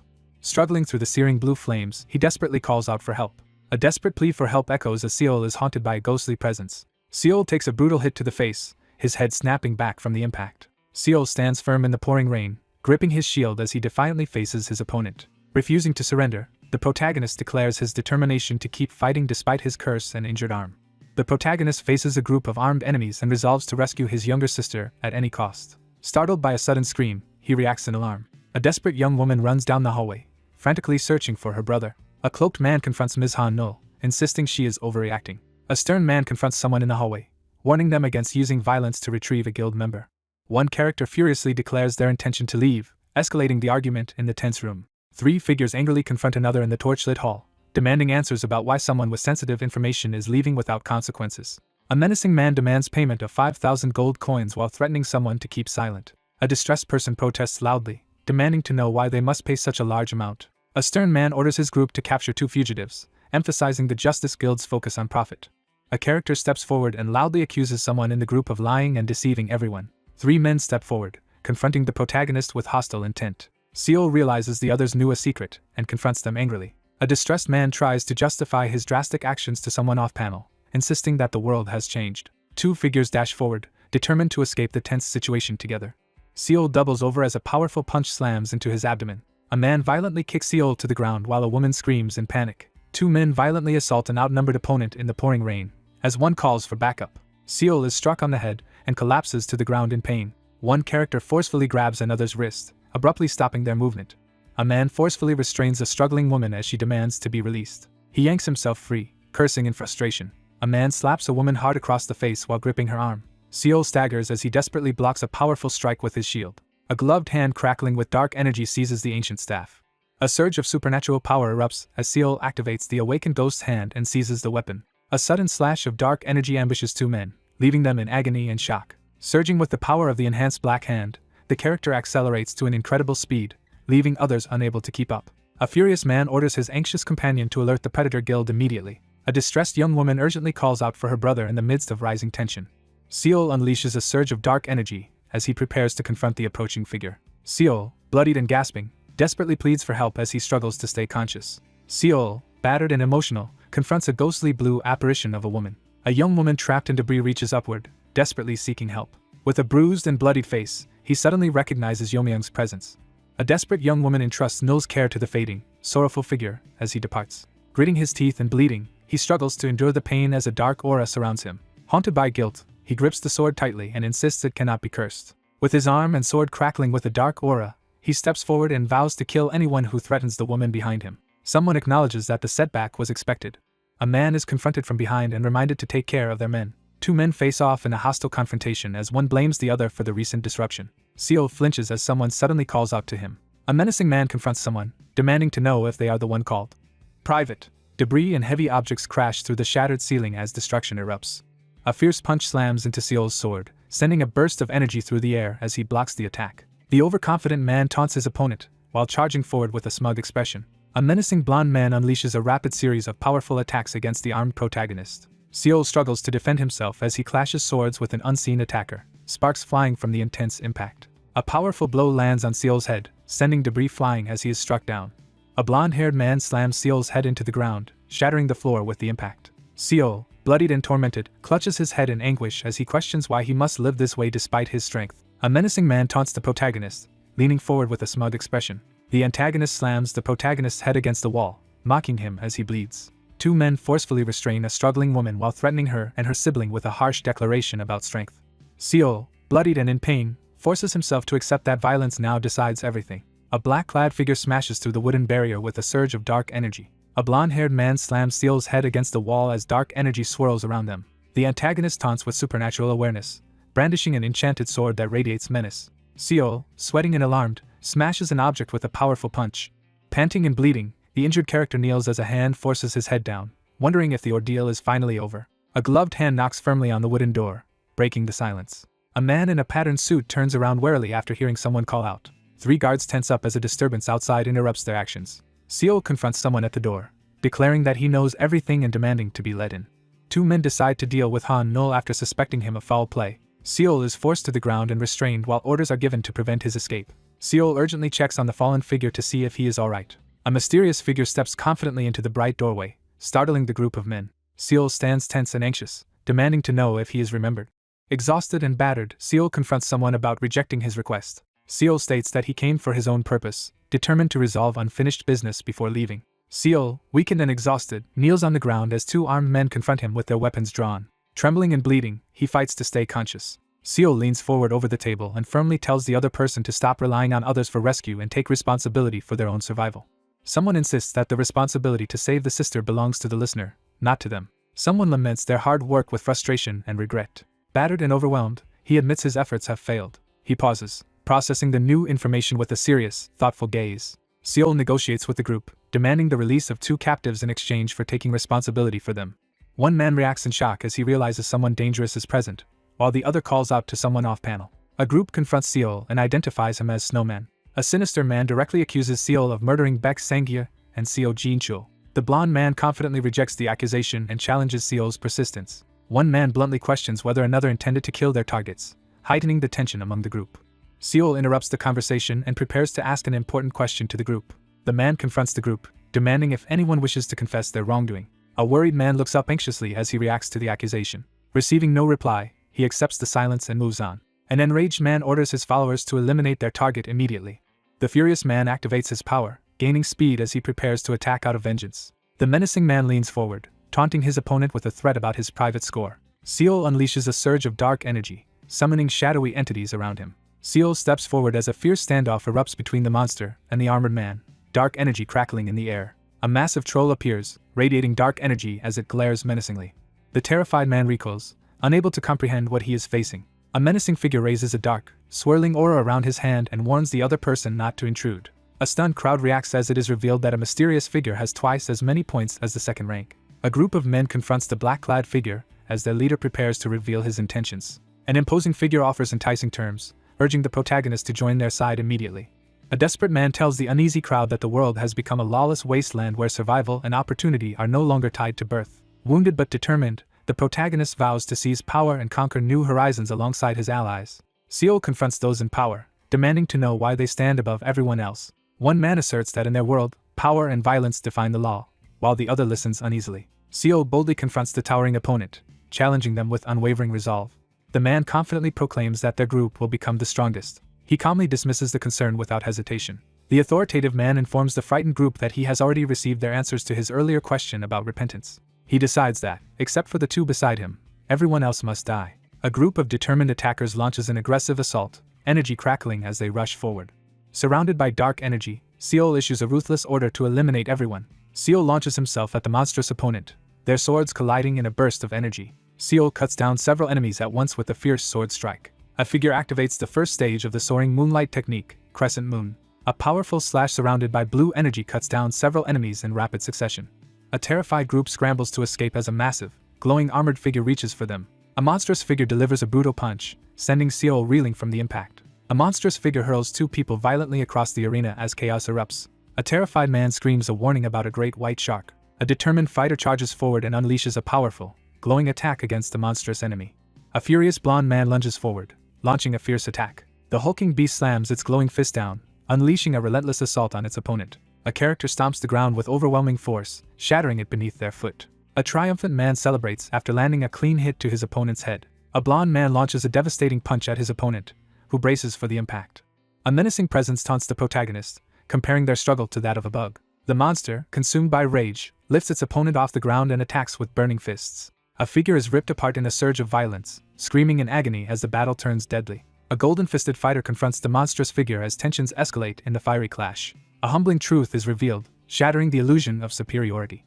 The armored figure is slammed against the wall, struggling to speak as the pressure intensifies. A towering figure unleashes overwhelming power, forcing a terrified person to plead for help. A monstrous figure forcefully corrects someone, insisting that the proper term is order. Seol runs for his life as a massive threat looms behind him. Seol slashes his glowing sword at the enemy, who screams in agony.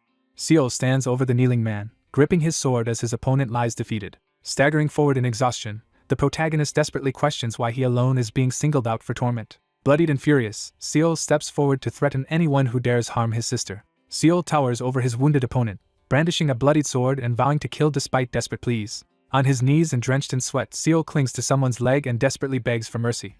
A determined young man insists that everyone is fighting to survive because this world has no laws or rules. A desperate man drops to his knees and pleads for understanding as Seol stands over him, unmoved. He silently questions why no one is taking action as he examines the torn piece of paper in the dim, industrial space. Officers are aware of the killings but only intervene when transferees target ordinary citizens, choosing otherwise to ignore the incidents. A rule is established that transferees must follow their own guidelines.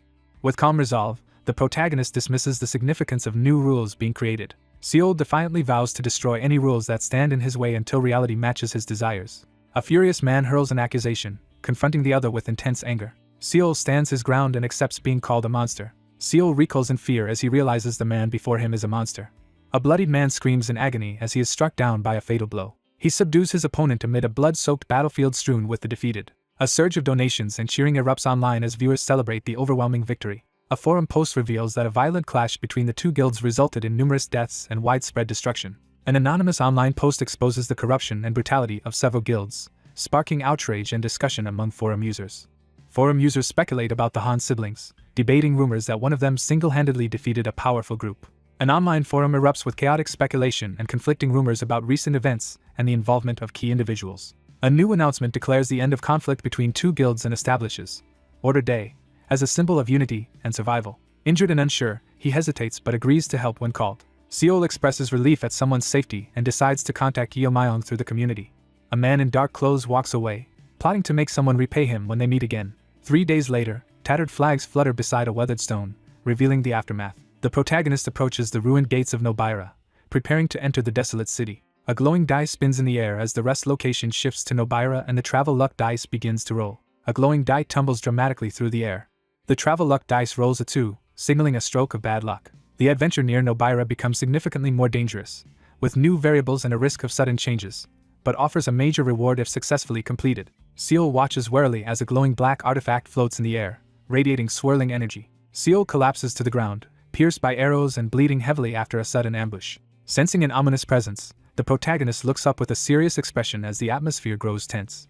A lone traveler arrives at a new town, hoping the coming adventures will not be too dangerous. A shadowed figure rolls a low number on a die, making the upcoming adventure near Nobira much more dangerous with a chance for sudden, unexpected events. Confident in his power and allies, Seol decides to treat the upcoming adventure as a chance to gain more rewards. A cloaked figure enters the town as the morning crowd moves around them. Arriving in the bustling city of Nobira, the survivor draws astonished laughter from the crowd after returning alive from the ruins. A heated argument erupts as one person mocks the dangers of ruins hunting while another insists it's a terrible idea. A burly man teases and hugs the annoyed protagonist about the unpredictable dangers of ruins while another man laughs nearby. A crowd of combat-oriented newcomers fills the market as the influx of ruin hunters boosts Nobira's economy. He surveys the city, reflecting on how Nobira's unique circumstances have fostered harmony between transferees and Pandia's residents. The protagonist decides to check the Nobira Adventurer Association's community posts to assess the city's mood and collect rumors about Chao. While reading online posts about ruins hunters and Borgo's rumored death, the character realizes that most discussions are focused on recent events following Borgo's disappearance. Two people discuss a mysterious woman and recent turmoil involving destroyed guilds in nearby cities. One character questions the identity of a mysterious person with an unfamiliar name, while others listen. An online forum erupts in debate as users argue about how to cope with death and fear during dangerous situations. A woman recalls that a girl visited about a month ago and needed guidance because it was her first time there. Seol asks for more details as he holds the glowing mirror in the shop. A gold coin changes hands as the woman remembers that the person in question was searching for a room to conduct research. A notorious mansion where a family once died is introduced as a possible rental to an outsider, though it is unclear if she agreed to stay. Someone tries the handle and realizes the door won't open. Two characters crouch beside a broken window, considering multiple ways to enter the dark mansion. Seol peers into the dark room and notices clear signs that someone has been living there. Someone examines the fresh footprints on the walkway, noting they appeared only a few weeks ago. He surveys the dim room and confirms that the house is currently empty. Seol searches the dark area for Chao's research room, requesting assistance. A hulking beastman blocks the path as the group approaches with a torch, preparing for a confrontation. Two figures walk through the dim hallway as one admits to not remembering their life as an elf, reflecting on their past isolation as a disciple in the ruins. Two men discuss the protagonist's hazy memories from before he became a disciple. He resolves to gradually uncover the secrets of his summons. Someone calls out to their master in a tense, shadowy atmosphere. A hidden entrance is discovered at the end of a dark, abandoned hallway. A scream pierces the silence as a body lies motionless outside the partially open door. Seol steps into the dim room and discovers it is completely filled with research materials. Cryptic documents scattered across the table prompt a character to question whether the mystery is theirs to solve or someone else's. He examines the chaotic papers and walls, trying to make sense of the confusing and unrelated information surrounding him. A gloved hand searches through documents and uncovers evidence of a secret laboratory in the Great Forest. Seol silently considers Grizz's reputation as one of Pandia's most remarkable geniuses. A lone figure enters a secret laboratory filled with fantastical robotic inventions, reflecting on the legendary inventor's hidden works and rare encounters. A person beams with excitement after discovering someone who thinks like them. The protagonist recalls spending significant time with an eccentric genius during a brief encounter. Someone considers how obtaining an invention, equipment, or even just a blueprint could greatly strengthen Seol. Seol studies the wall of notes and map, hoping that Chao went to Grizz's secret laboratory in the Great Forest. A new solo adventure begins as the protagonist arrives in the forest, searching for the secret laboratory. A clue discovered in the research room leads to Grizz's secret laboratory, rumored to be filled with inventions and protected by hidden traps. A new mission begins: infiltrate Grizz's secret laboratory, bypass the deadlocks, and search for traces of Chao before time runs out. Using his enhanced perception, the protagonist discovers that the surrounding trees were artificially created to hide something. Someone notices that the trees are identical in height and perfectly aligned, which is unnatural for the Great Forest. Seol moves cautiously through the dark forest, gripping his glowing staff and searching for something important. Someone moves cautiously through the tall grass, drawing closer. Seol abruptly senses an unknown threat nearby. A cautious figure spots a mechanical surveillance bird hidden among the forest branches and considers how to disable it. Seol hesitates behind a tree, weighing several risky options to deal with the active surveillance device. He hesitates in the forest, gripping the knife and weighing the consequences of a risky throw. A gloved hand tightens around a knife, while the speaker confirms that the plan could work. An elf effortlessly dodges a powerful attack, displaying confidence in his supernatural agility. A mechanical bird swiftly dodges as a tree crashes down in the forest. A gloved figure prepares to destroy hostile entities on the way to the laboratory. A sword smashes into the mechanical bird, shattering it amid flying debris. Seol leaps into the air and smashes straight through a thick tree trunk. Tall grass parts to reveal a concealed metallic door with a keypad and scattered robotic remains. Seol confronts an unexpectedly advanced technological interface and asks for help to open a secure door. A towering creature asks for permission to break something, and Seol gives a calm go-ahead. Massive stone jaws clamp shut over the entrance as the trap is triggered during the password attempt. A massive orc bursts through the shattered barrier, shocking everyone. The armored figure accepts the offer, revealing the eccentric nature that has made others wary. A hidden high-tech door to a secret laboratory is discovered in the shadowy forest clearing. A character laughs mockingly as he admits he failed to make something work and left it as decoration. Passing through the keypad locked door, he questions his habit of using the same design for all his secret laboratories and shifts his focus to a more intriguing subject. He inspects the overgrown entrance, suspecting there are more doors inside to investigate. The protagonist steps onto the platform, cautiously surveying the ominous laboratory filled with glowing containment tanks. Seol listens intently in the dim room, searching for the source of the suspicious noise. Seol notices the unusually fresh air in the underground laboratory and wonders if plants are being grown inside. Seol stands frozen in uneasy silence, deep in thought as tension fills the air. Someone discovers a mysterious note pinned to the overgrown wall and reacts with surprise. He smirks slyly as he holds up a document, hinting at secret plans about to be revealed. A mysterious note is discovered, revealing someone's intent to secretly take an item out of interest.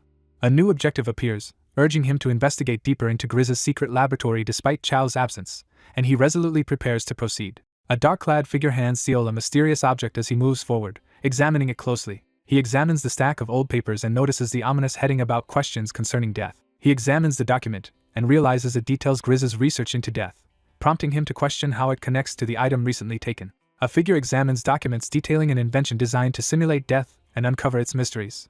A dangerous device designed to simulate the experience of death is introduced and described. Seol anxiously reviews the parchments and realizes the item Chao took is extremely dangerous. He hesitates at the entrance of the dark tunnel, uncertain about moving forward. Resolving to uncover the truth, he prepares to descend further into the corridor choked by dark roots.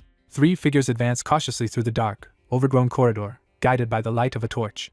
Perception activates as the character senses hidden details beyond the ruined laboratory door. Seol steps forward and brandishes his glowing sword, preparing to strike as another figure watches from behind. A sudden crash echoes through the dark, empty corridor. A mechanical device powers on, its red light glowing ominously in the darkness. Seol freezes in alarm as an unexpected error message appears. A malfunctioning robot alerts that the entrance has shut down. Seol urgently warns his ally not to touch the ancient robot as he brandishes a glowing sword. Seol quickly assesses the creature's clumsy movements and orders his team to cut the vines. A surge of blue energy slices down as the attack is unleashed against the overgrown machine. Seol strains against the glowing restraints, struggling to break free. Seol enters the ruined chamber with his sword drawn, prepared for whatever danger awaits. A glowing capsule activates, flooding the room with intense purple-blue light. A large robot emerges from the shadows and greets the human.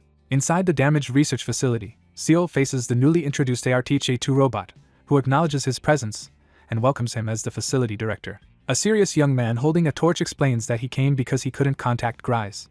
Unable to meet Mr. Grise, the protagonist agrees to let the robot guide him through the research facility. A character offers to give a tour of Laboratory Number 1 and Laboratory Number 2.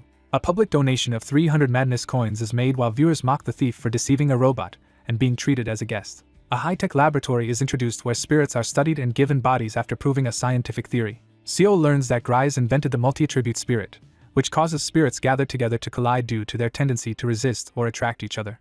Glowing canisters are displayed as a solution devised by Grise, though the method remains unknown. Seol challenges the authority of the armored figure, exposing that all decisions are actually made by Grise. Seol analyzes the glowing diagrams and speculates about the spirit's classification, noting the theory is still unproven. Blueprints and research notes about the multi-attribute spirit belt are examined, revealing a plan to transfer multiple spirit powers onto a single belt. Seol learns that the belt is in Laboratory Number 2 and reacts with alarm. Seol and the machine frantically search the area after discovering the belt has disappeared. Someone admits uncertainty about their feelings. Seol surveys the overgrown, decrepit structure with determination. Twisted roots rapidly spread across the ruined mechanical facility, consuming the remaining structure. Startled by an alarming realization, Seol urgently demands to know what's inside Laboratory Number 1. Two figures quietly survey the massive laboratory, noting that even combined, the areas they've seen so far are smaller than Laboratory Number 1.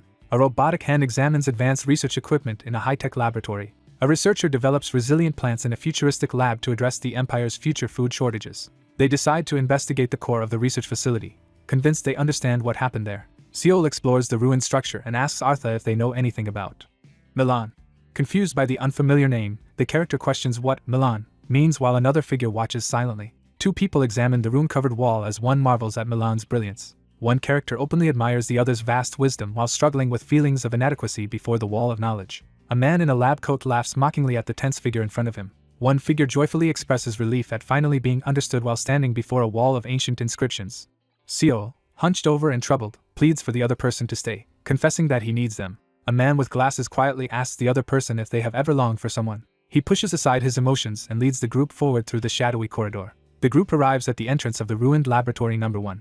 A chilling voice whispers a mysterious name as sinister roots spread across the darkness.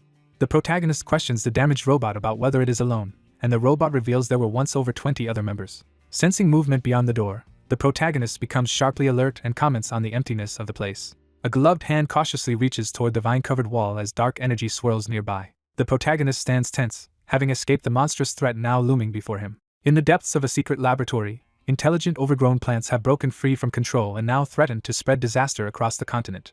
Investigating the abandoned facility, the protagonist realizes the golem researchers fell under control through the unique skill. Colonization. A monstrous tendril rampages through the facility as everything turns hostile. A fierce blow lands as the orc-like opponent staggers under the force of a glowing, rock-like fist. Seol releases a devastating sword technique, sending blue energy crashing into the monstrous enemies. Monstrous thorny vines seize Seol and hoist him into the air in the shadowy forest. Two characters confront a mass of monstrous vines that begin to mutate and grow rapidly, raising the danger level. A damaged robot tries to remember the events that led to the current state of its surroundings. Seol urgently calls for help as ominous red tendrils close in around him. Seol braces himself as he faces a powerful robot alone, realizing the challenge is far tougher than expected. He freezes in place, suddenly realizing he is alone. The robot completes its memory restoration in the midst of the overgrown darkness. Surrounded by overgrown plants and broken machinery, the protagonist discovers that the facility's core control unit was overtaken, cutting off all outside communication. The new director of the research facility is revealed to be a powerful and aggressive mechanical golem.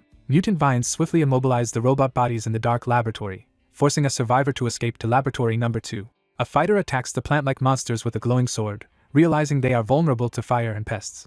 Seol hesitates to attack the vine monsters with fire, searching for a safer strategy. Accessing the core control allows the possibility of unleashing a massive fire. Seol urgently asks for oil while holding a lit torch. The giant robot powers up, releasing steam as it gets ready to move. A fiery liquid splashes over the glowing sword as it is dramatically coated. Surrounded by blazing flames, Seol charges forward with unwavering determination. Surrounded by a swirling inferno, Seol unleashes a powerful fire attack. Two massive, spiked appendages collide with explosive force, scattering sparks and debris. A notice appears, announcing that the quest objective has been changed from Bry's secret research facility to Sleeping Forest Golem. A critical mission is assigned to eliminate rampaging plants in the laboratory and rescue as many dormant golems as possible before time runs out. A massive creature charges ahead as Seol commands an advance toward the front lines. Someone urgently commands the others to burn a specific part of the creature's body as aggressive vines threaten to overwhelm the industrial machinery. A powerful figure bursts through the stone wall in a violent explosion. Seol realizes he must find the password to reactivate the researchers trapped by the vines. A glowing terminal presents a puzzling multiple-choice question, leaving the character confused and unsure how to respond. With a confident gesture, the protagonist selects the fourth answer, convinced it is correct. A futuristic visor activates, with a bright flare. Kneeling in front of the damaged robot, the explorer listens as it introduces itself and offers assistance. A quest notification announces the activation of Alberu 23 and the rescue of a sleeping golem. A determined figure pushes past the ruined golems, preparing to lead the remaining forces toward the core control system before time runs out. A golem activates and presents a multiple-choice question about the fastest horse on the continent. Seol activates Horton 11 and successfully rescues another sleeping golem before quickly moving on to the next target. A massive golem awakens as the device poses a crucial question about the continent's most influential force. They arrive at the core control center of the research facility. A mysterious blue light hovers over a broken machine in the abandoned facility. A monstrous figure urgently warns someone of imminent danger. A monstrous, glowing plant erupts from the ground as darkness swirls around it. Seol brandishes a flaming torch and confronts the monstrous creature as it lets out a piercing screech. With the torch held out defensively, the protagonist braces as a monstrous creature lunges in with its fangs. Despite uncertainty, the speaker resolves to keep moving forward. A monstrous creature lunges at Seol as he brandishes a flaming torch in defense. Seol lunges forward to dodge as large, sharp spikes erupt around him. A monstrous warrior with a burning claw bursts through the flames, forcing everyone to run for their lives. Seol confronts the monstrous creature, commanding it with force as debris and energy swirl around them. The overgrown creature unleashes captivating pollen into the air.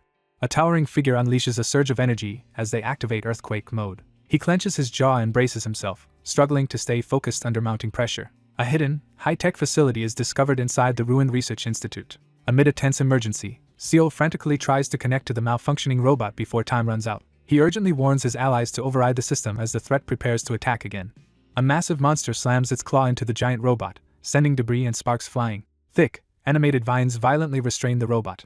An urgent system override is initiated. A large robot activates the central control panel and seizes control of the system. A powerful energy attack smashes into the stone golem, sending debris and sparks flying. A control device activates and issues an urgent command to all active researchers. A giant robot begins erasing all research records as it powers up violently. A robotic arm incinerates research records in the flames, erasing all evidence. A monstrous creature lunges through the fire, destroying everything in its path. A monstrous figure erupts in fury and launches a powerful attack. The monstrous figure recoils in shock as a sudden attack strikes him amid swirling energy and flames. The vine-covered creature unleashes a surge of energy as it begins to materialize, preparing to overpower its opponent. A powerful figure confronts the last monstrous flower as tension rises in the burning landscape. A massive, flaming stone hand seizes something out of view, unleashing a surge of power. A towering warrior commands immediate action while brandishing a flaming weapon amid roaring flames. Seol unleashes a devastating sword technique, charging forward with his weapon blazing with energy. Seol swings his glowing sword, sending out a devastating energy slash. A fierce sword strike infused with blue energy crashes into the massive beast-like enemy. A monstrous creature lunges forward as a surge of blue energy bursts across the scene. A devastating surge of energy erupts, sending debris and darkness flying in all directions. Seol braces himself as he confronts the tusked enemy, their opposing energies crackling in the charged air. Exhausted and breathing heavily, Seol leans against the damaged stone structure, finally able to rest after the ordeal. Mechanical crates crash down through the flames as the monsters are eliminated and new skill points are gained. Two robots approach the corrupted tree, one carrying a box filled with writhing tendrils. A trove of valuable items, including the unfinished multi-attribute spirit belt and its blueprint, is acquired. Seol finds and examines the unfinished multi-attribute spirit belt, noting its unique properties and potential. A cryptic message appears, concealing crucial information from view. A character reacts in disbelief to unexpected news. Seol secures the blueprint after a long effort, determined to make the most of his hard-won reward. A gloved hand flips through a book and uncovers the blueprint for the multi-attribute spirit belt. A hidden adventure is activated as energy erupts from the magical book. A sealed parchment appears as the system announces the start of a force-linked adventure, leaving the character surprised by the sudden restriction. Seol examines the blueprint in the control room and decides the upcoming adventure is insignificant. A character reviews the stats of a newly acquired rare leather armor and considers its benefits. A rare treasure called Absolute Life Force Powder is discovered, revealing its ability to enhance life force with a warning about excessive growth. Seol examines the small purple pouch and decides it will be useful. After defeating the golem, the protagonist takes the glowing purple pouch as his final reward. A cautious figure hesitates before the dormant, vine-covered golem, considering whether to release it. Seol examines the mysterious stone device, searching for the answer to Grai's question. Seol carefully reaches out to touch the glowing artifact on the pedestal. A machine presents a tense question about Grai's desires, highlighting option 1 repeatedly as blue choices appear. He hesitates in silence as urgent messages about the correct answer appear beside him. Seol pleads desperately for the other person to stay, admitting he needs them for his own existence. A gloved hand activates a mysterious, vine-covered device that begins to glow yellow. Under intense pressure, he selects the wrong answer, immediately realizing his mistake as mocking reactions erupt around him. A massive, vine-covered mechanical hand is discovered half buried in the ground. The ancient robot GRIM-1 powers on as the protagonist unexpectedly activates it in the overgrown ruins. All golems are rescued within the time limit, triggering the awakening of a stone golem and the appearance of a new, unknown presence. Amid a flurry of confused viewer comments, Seol sits in shadow, processing the shock of an unexpected name being chosen as the answer. A character silently reflects on Milan's importance to Grais. Amid the wreckage of the laboratory, Seol receives thanks for resolving the crisis. A character receives a special reward and obtains the closed-class boots. The protagonist inspects the rare closed-class boots, noting their impressive stats and special ability to escape crises. A character activates speed-enhancing boots, generating sparks and moving rapidly across the area. While fastening his boot, Seol considers the risks and prepares to defend himself if targeted. Seol crouches down and learns that the core of this invention is newer than its creator's previous work. A cloaked visitor is stopped by the vine-covered robot, who requests their name to report the encounter. Seol stands calmly in the golden light and reassures the other person. A new adventure begins as armored figures prepare amid swirling magical energy. A massive robotic hand powers up and lifts from the platform. An overgrown robot activates a glowing device and struggles to communicate with a distant team. Two robots patrol a damaged laboratory overrun by vines as news arrives of an emergency involving unknown creatures. A massive, moss-covered robot activates with a surge of blue energy as someone reacts in shock. Seol steps into the ruined chamber and confronts a towering stone golem illuminated by torchlight. Seol attacks the monstrous opponent with his glowing sword as tentacles close in around them. Armored figures storm into the chaos as an uninvited guest arrives. The golem activates the control panel, confirming that all the others inside have been restarted. Realizing the golem's questions can only be answered once, the character struggles to comprehend the situation. He realizes someone has discovered his link to Milan after recalling a mistake he made with a crucial question. A curious figure questions the current location of the thief after learning he has already left. A scientist discusses upcoming plans to visit the 81st Research Institute with key investors. With determination, he readies himself for the upcoming challenge. A massive beam of light crashes down onto the castle, shaking the entire structure. The narration introduces the concept of spirits in Pandia, explaining that these elemental beings often cause trouble when they enter the human world instead of remaining in the spirit realm. A critical mission is issued to capture or kill as many different types of spirits as possible before they cause further disasters, with a strict time limit and serious consequences for failure. Confronted with the daunting deadline, Seol anxiously considers how to accomplish the mission within a month. He braces himself for the troublesome journey ahead. Seol stands in the shadowy forest, worried as he considers the dangers of the incomplete adventure and the missing information about the spirit container. Two figures move stealthily through the dark forest. Two hidden observers spot a lone figure with a staff in the forest, recognizing him as a potential competitor.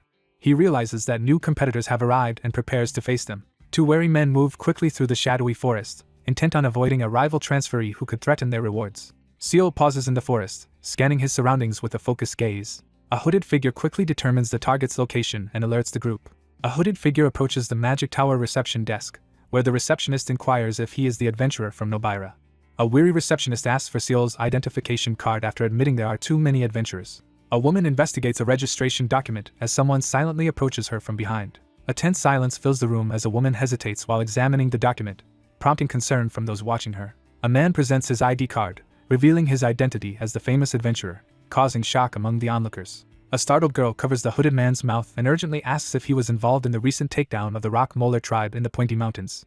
Seol calmly acknowledges his clash with the Rock Molar tribe as the others react in shock and urge immediate action. Fame from past achievements spreads across the world, causing significant changes and making the protagonist's actions widely known. A hooded figure explains the purpose of the rare spirit container while presenting it across the table. Seol receives a special artifact from the cloaked figure, while others react with disbelief and envy. The group hesitates to approach Seol for the improved model, worried by his intimidating demeanor. Seol politely refuses the offer, explaining he already has a spirit container, and is told he must register it to receive any rewards. Examining the intricate gauntlet-like device in the rain, the protagonist expresses curiosity about its unusual design. Seol and his companion pause to examine a mysterious object, sensing something unusual about its shape. He freezes in shock, overwhelmed by an unexpected revelation. He notices that the main contents of incomplete color study have changed, leaving him unsettled. A girl is anxiously questioned about the origin of an item in a dim room. Sunlight streams through the dense forest, setting a calm and quiet scene. A determined figure steps forward, preparing to summon the spring green spirit. Seol reviews the manual from Grizz's laboratory, studying the instructions for catching spirits and growing increasingly concerned about a specific detail. A gloved hand discreetly handles a mysterious object while the source of its origin is deliberately concealed. He stands on alert and asks if the registration is finished. Seol anxiously listens as he is given the final instructions to retrieve the spirits using the containers. Seol learns that several adventurers have gone missing and is warned to be cautious as search efforts will be delayed. Resolving to survive alone, the character accepts that no help will come and prepares to rely solely on himself. Examining the twisted tree, Seol realizes the spirit flood is causing greater problems than anticipated. He surveys the scorched landscape, noting the cracked ground and rising heat that have left the forest unrecognizable. He warns that if the spirits are ignored, the forest might already be close to dying. 3 days pass as the sky shifts from night to sunrise, signaling a sense of urgency. He realizes the true difficulty of his mission as he navigates the shadowy forest. Unable to find any spirits, the cautious figure reports that his scouts also returned empty-handed. Examining the forest map, the group realizes the barrier stone kept most monsters at bay, but venturing deeper would have put them at greater risk. Seol anxiously realizes that even a month may not be enough to meet the deadline. Seol senses a strange presence behind him as a glowing force begins to swirl nearby. Seol notices a mysterious green light swirling through the forest at night. A delighted observer discovers 2 tiny, acorn-like creatures hiding behind a glowing tree in the forest. Seol stands in the forest, carefully weighing his options for dealing with the newly discovered spring green spirit. Unable to communicate with the spirits, the protagonist decides to follow them. A figure steps into the glowing forest, drawing the attention of the startled spirits. 2 small fairy-like creatures embrace glowing trees in the dark forest. A small creature clings to his leg, leaving him momentarily bewildered. Seol stands alert in the dark forest, sensing imminent danger. The protagonist decides to follow the group, accepting responsibility for their safety. The group rests around the campfire, remaining vigilant as they gather their thoughts in the forest. Seol quietly approaches the 2 glowing, fairy-like creatures in the forest clearing. Seol silently observes the startled creature on the ground. Seol watches as a fairy-like creature makes flowers bloom instantly with green magic. Sitting in the dry field, he realizes another spirit must be responsible for the forest's lost water. Seo freezes in surprise as he discovers a small, mysterious creature sitting among the flowers. A startled man recoils as a mysterious, glowing child suddenly grabs his arm. Seo bends down and helps a small plant creature stand up in the flower field. A cautious hand reaches toward the mysterious sprite-like beings as the character hesitantly questions the situation. A pair of hands places a flower crown on the surprised character's head. Seo pauses as he senses something significant. Seo reflects on his escape from a brutal battlefield while seated at a glowing table with dice. Stepping away from the turmoil, the protagonist embraces a peaceful journey, symbolized by a lone chess pawn on a mountain chessboard. Surrounded by shadows of past battles, he reflects on the exhaustion and hardship that have quietly accumulated through his relentless struggles to survive. Seo pauses in deep thought, lowering his head with a faint, mysterious smile. A system message announces that spirit and mind resistance have increased as a reward. He sits in the field, smiling as he adjusts the flower crown on his head while children watch. He extends an invitation for the others to join him.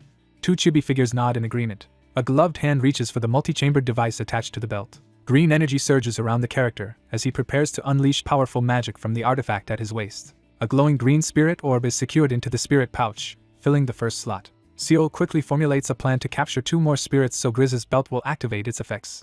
2 tense figures crouch in the tall grass at night, staying hidden as they brace for approaching danger. 2 men walk through the dark forest, questioning whether their ongoing search for spirits is worthwhile after a week without results. A character suggests accepting the penalty and leaving to seek a new adventure as red energy tendrils swirl ominously in the dark forest clearing. 2 men discuss their next move as strange red energy crackles nearby in the dark forest. A third figure suddenly ambushes the 2 men with a sword, leaving them shocked and recoiling in fear.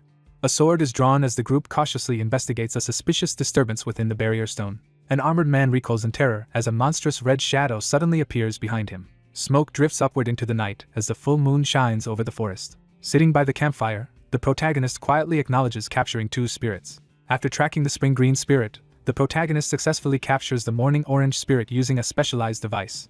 A determined spirit hunter realizes he has only captured 2 spirits in 5 days and decides to accelerate his efforts while energy swirls around his device. Seo hopes to encounter the elusive evening violet spirit in the forest tonight. Seo quickly turns toward the source of the noise, alert by the campfire. Someone senses a possible threat and calls out into the darkness. A gloved hand reaches cautiously into the dense underbrush of the shadowy forest. A nervous girl cautiously approaches the fire, raising her hands and explaining her presence to avoid alarm. He gestures for the girl to sit by the campfire and asks if she is lost. One person reveals that they came here alone and do not have a party. A girl sits by the campfire and introduces herself, asking the man for his name. A teary-eyed boy awkwardly introduces himself by the campfire to a smiling woman. The main character's real name and its connection to his nickname are revealed, surprising everyone. A young woman jolts in alarm as heavy thuds resound nearby. Blazing lights flicker behind the thick grass as the group senses the presence of multiple spirits nearby. A worried girl tells her calm companion that her spirit container is failing, but he tells her to wait and do nothing. Seo realizes the campfire successfully attracted the fiery beasts as planned. A group of fire-red spirits appears, their large, fiery forms gathered calmly in the flames. Seo observes the fire spirit and realizes it poses no threat unless provoked. Seo stands watch by the campfire while fire creatures and a girl sleep nearby. A towering fire creature blocks the way, its flames crackling as it confronts the intruder. Seo stands by the campfire and invites someone to sleep inside the shelter. 2 fiery creatures suddenly appear and confront each other amid swirling flames. The fiery beast nods in silent agreement, surrounded by swirling flames. Seo captures the fire-red spirit, securing the 3rd elemental needed.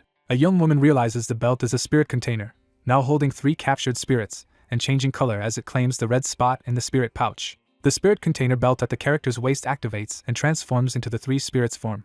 A rare magical belt called 3 Spirits is introduced, highlighting its powerful effects and origins. A sudden donation of 300 madness coins appears on the screen, leaving everyone shocked and curious about the item. Seo studies the magical aura encircling him, realizing it could serve as a shield against unexpected magic attacks. Seo calmly blocks a powerful magical attack with his elemental shield while analyzing its limitations and strategic advantages. The man refuses to let the other person touch his belt, revealing it's a small spirit container and causing surprise.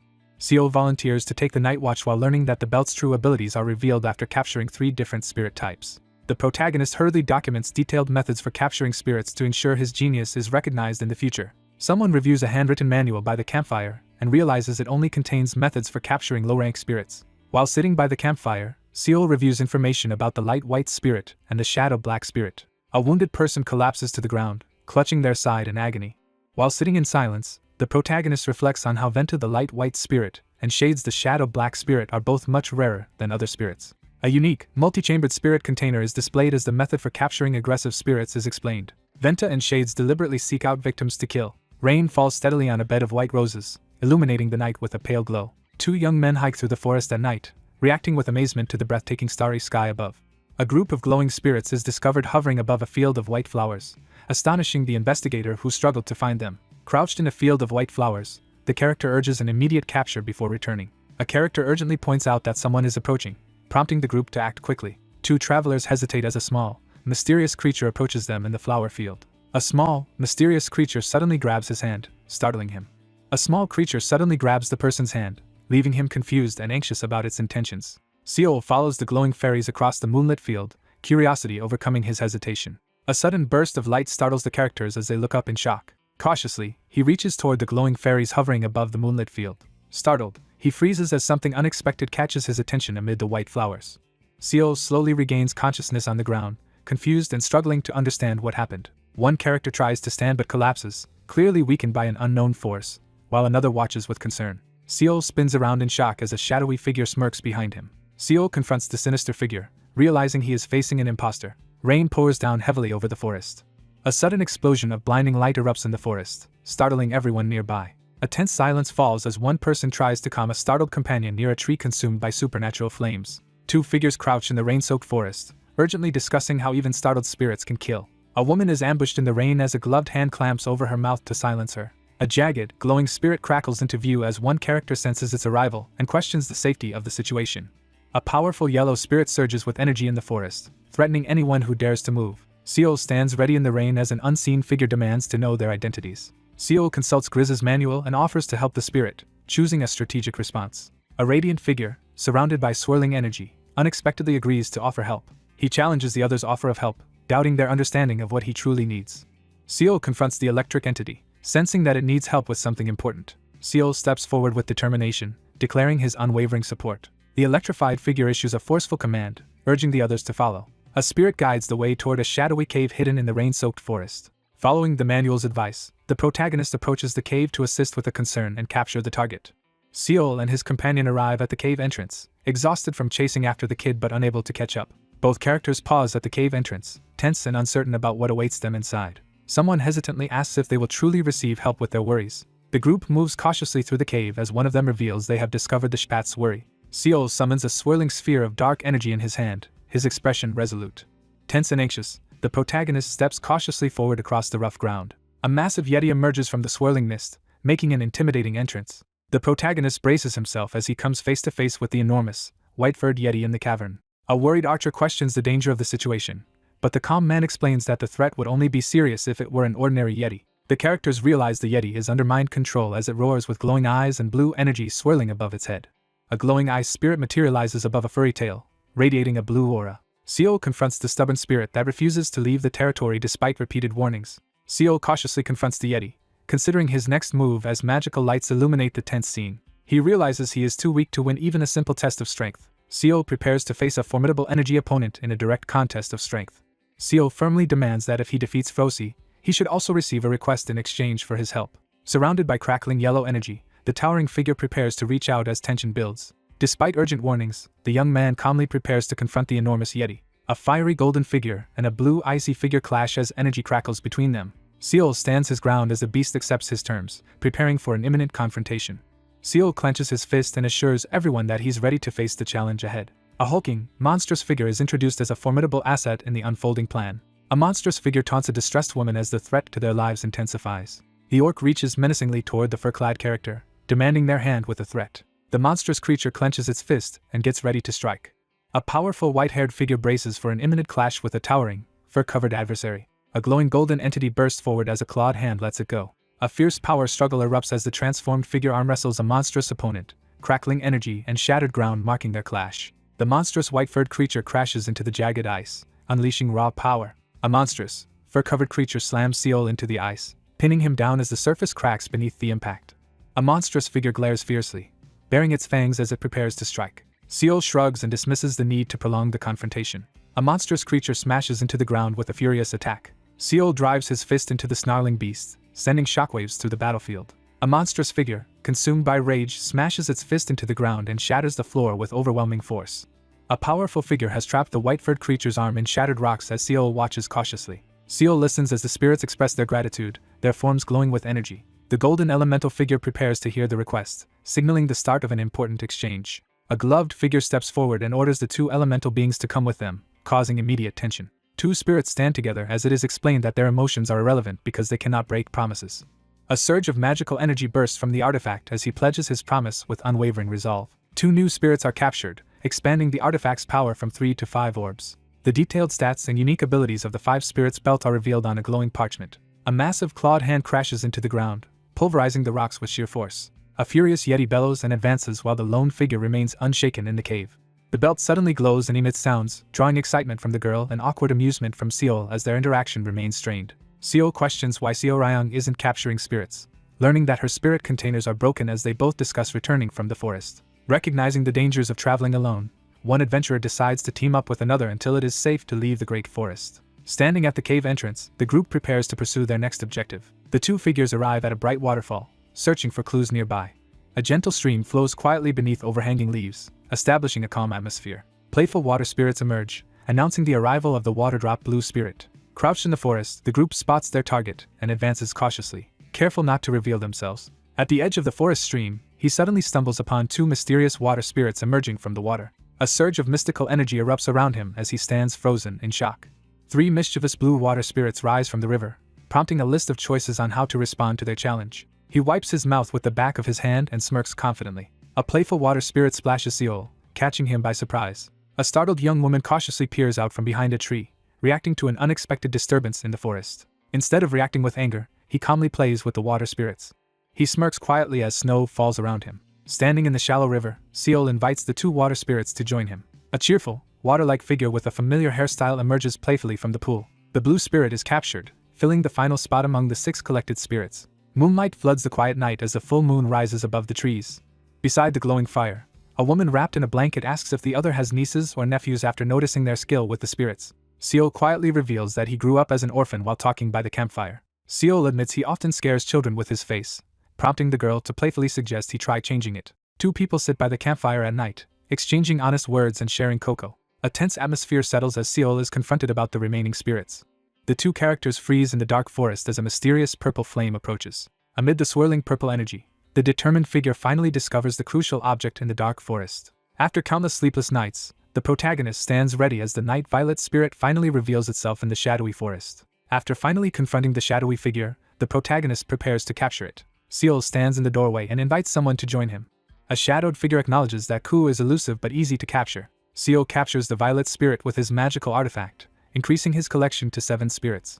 Seol suddenly turns, startled by something unexpected in the darkness. A young woman anxiously reacts to someone's unexpected presence. A character urgently checks if the spinning multicolored belt is secure. Seol recoils in alarm as a sudden flash of light signals imminent danger. A powerful explosion of magical energy erupts from the forest, illuminating the night sky. 7 spiritual energies combine, transforming 5 of them into a radiant rainbow orb at the center. A powerful belt imbued with the power of 7 spirits is completed and presented, impressing everyone with its extraordinary stats and unique abilities. They examine the transformed belt in the forest, relieved that it did not explode. One character admits knowing little about the belt, and asks how the other obtained it. He looks ahead seriously and prepares to ask an important question. A weary woman sits by the campfire as someone demands to know how she got her injuries. A somber figure sits in the forest, silently facing a tense question about their injuries. A girl recalls a significant event that happened the night she arrived. Driven by anxiety over failing to capture spirits, the protagonist and another girl decide to venture deeper into the forest. The 2 walk side by side through the moonlit forest, having agreed to become friends in their shared predicament. A remorseful figure hesitantly reaches out to the wary girl holding a torch and arrows. 2 arrows stand in the grass as the group reflects on narrowly surviving a monster attack in the great forest. Seol recounts how his own fate was sealed and admits his friend could not be saved. Haunted by regret, he recalls the moment he missed hearing a dying message and wonders what it could have been. Walking through the rainy forest, the protagonist wrestles with guilt but urges himself to see things in a more positive light. Beside the campfire, one person reassures another, who questions whether they are still a good person. One character refuses to respond, causing an awkward pause around the campfire. He pauses at the edge of the forest, uncertain if he has chosen the correct path. She hesitates in the forest, trying to recall which way to go. Seol defends his explanation about spirit behavior as the conversation grows tense in the forest. A young woman searches the forest, determined to find the path using her tracking skills. The protagonist moves through the forest toward the 8th spirit's habitat. A woman considers her friend's story about seeing white spirits, and realizes there might be more than 8 types of spirits loose since the barrier stone broke. He considers the possible location of the white light spirit, while someone offers him a mug by the fire. A cautious woman suggests they investigate further, as she sits by the campfire with Seol. A mystical scroll reveals that the rainbow bonus effect remains active and will continue to evolve as more spirits are absorbed. The protagonist realizes the belt can still absorb more spirits. Seol and his allies stay alert in the forest as they discuss the threat posed by the dangerous spirits Venta and Shades. Determined to gain an advantage, the character considers taking a risk to further enhance his item's effects. A comet streaks across the night sky, illuminating the darkness. A nervous girl peers from behind a tree in the dark forest and urgently warns someone that a threat has appeared. Hidden behind the trees, Seol and the woman realize that the legends are real. A figure spots their target in a moonlit field as glowing fairy-like creatures hover above the white flowers. A character learns that Venta and Shades are unique spirits who must consume the energy of other creatures, often humans, to avoid growing weak. Seol cautiously peers out from behind a tree, sensing something unusual nearby. Spotting a group gathered in the distance, the protagonist reacts with surprise and curiosity. 2 people stand at the edge of a field at night, cautiously watching unfamiliar figures in the distance. He recalls the tense moment when a suspicious group watched him at the Magic Tower reception, noting they seemed ordinary compared to the Predator Guild. A young woman with arrows on her back volunteers to scout ahead, offering to approach the group first. She hesitates before moving ahead, asking for reassurance that help will come if things turn dangerous. A young person stealthily runs through the moonlit forest clearing, alert and determined. A sudden snap echoes as a foot breaks a branch on the ground. Crouching in the field, the character tenses as a glowing creature floats nearby, sensing imminent danger. A glowing creature silently observes as a figure with a bow dashes through the flower-filled field. Seol quietly observes that the group of Venta is not moving toward her despite the noise. A character with a bow approaches a group sitting in a flower field under the starry sky, observing them as they talk. A cautious ally calls out, announcing that the area appears safe and the white spirits are not attacking. Seol carefully scans the surroundings from behind a tree, ready for any sign of danger. A character rejects the demand, leaving another person shocked and confused. Seol warns the distant figure about the danger ahead, insisting he was not attacked while crossing. Seol freezes as a mysterious voice demands to know why he has no shadow. A frightened girl urgently warns that the white spirits, though not skilled hunters, are still dangerous and deadly. Seol warns that Shades can steal people's appearances and are led by a predator who lures victims.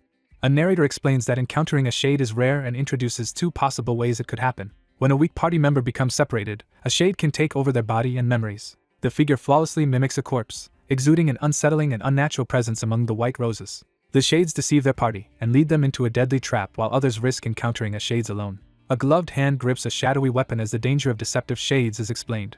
A young man holds a mysterious staff and commands his subordinates to bring the targets to him. A tense confrontation erupts as the girl recoils in shock when pressed about Seorion's death. Someone trembles with anxiety while questioning Seol's unsettling behavior. Seol steels himself for action, cracking his neck with a tense grin. A shadowy spirit emerges as the barrier breaks, revealing its dangerous abilities and ominous intent. Seol sits tensely at the table, recalling something he heard before entering the forest. The disappearances are revealed to be the result of Venta and Shades hunting people. To avoid alerting the Shades, the character pretends to fall for their trap. Seol listens intently as the woman urges him to accept a hidden truth. Seol admits he was aware of the enemy's missing shadow, signaling that he has seen through the deception. A parchment reveals that Shades lack shadows and warns that exposing this fact will only cause them to flee, hindering any chance of reaching the group of Venta. A figure cautiously approaches the glowing portal guarded by hostile spirits, while another watches from behind. The girl confronts her target with a twisted smile, challenging his earlier judgment of her character. A mysterious voice urges someone to correct the order of words as glowing fairies illuminate the night sky above a field of flowers. Seol confronts the imposter, declaring that the real Han Seorion was a good person while exposing the other's deceit. A furious woman confronts her opponent, accusing them of betrayal and deception. Seol mocks his unseen opponent, dismissing their confidence as mere imitation. A sinister woman taunts her opponent, radiating smug confidence as dark red energy swirls behind her. The confident figure mocks the frightened adventurers, boasting about how many have been deceived after the recent flood. 2 grotesque figures issue a desperate warning that it's already too late. A terrified character screams as a dark force violently overtakes them. Black energy bursts from the victims' mouths as they writhe in agony. Seol stands amid white flowers and releases a surge of dark energy. A sinister figure wipes blood from their mouth and mocks their victims' weak life essence. Surrounded by sinister creatures, the vengeful man threatens to devour his enemy to satisfy his anger. Seol stares at the glowing mirror in shock, biting his finger as he uncovers something unexpected. A monstrous figure emerges from the shadows, its red eyes and sharp grin radiating menace. A monstrous figure unleashes a furious command, demanding everyone approach and surrender their life essence. 3 attackers descend and strike the shadowy monster, causing its head to erupt with red energy. A monstrous shadow unleashes a violent burst of energy as a new ability is activated. A surge of dark energy engulfs the area as Seol stands firm, absorbing an overwhelming increase in power. A menacing force unleashes a dark power, violently marking the distressed figure. A monstrous entity mocks the protagonist's efforts as he stands ready with his glowing staff. Seol releases a swirling dark energy attack at his opponent. Two armed figures clash fiercely, their swords sparking amid swirling shadows and energy. Seol confronts a shadowy opponent, gripping his glowing weapon in a tense standoff. Seol faces a shadowy enemy in the forest, wary of the unfamiliar threat. A monstrous shadow spirit looms over the darkness, declaring nighttime as its domain and challenging its opponent. Seol steps in front of his master and warns him to stay back as the situation becomes dangerous. A figure moves cautiously through the tall grass and white flowers, hesitating with each step.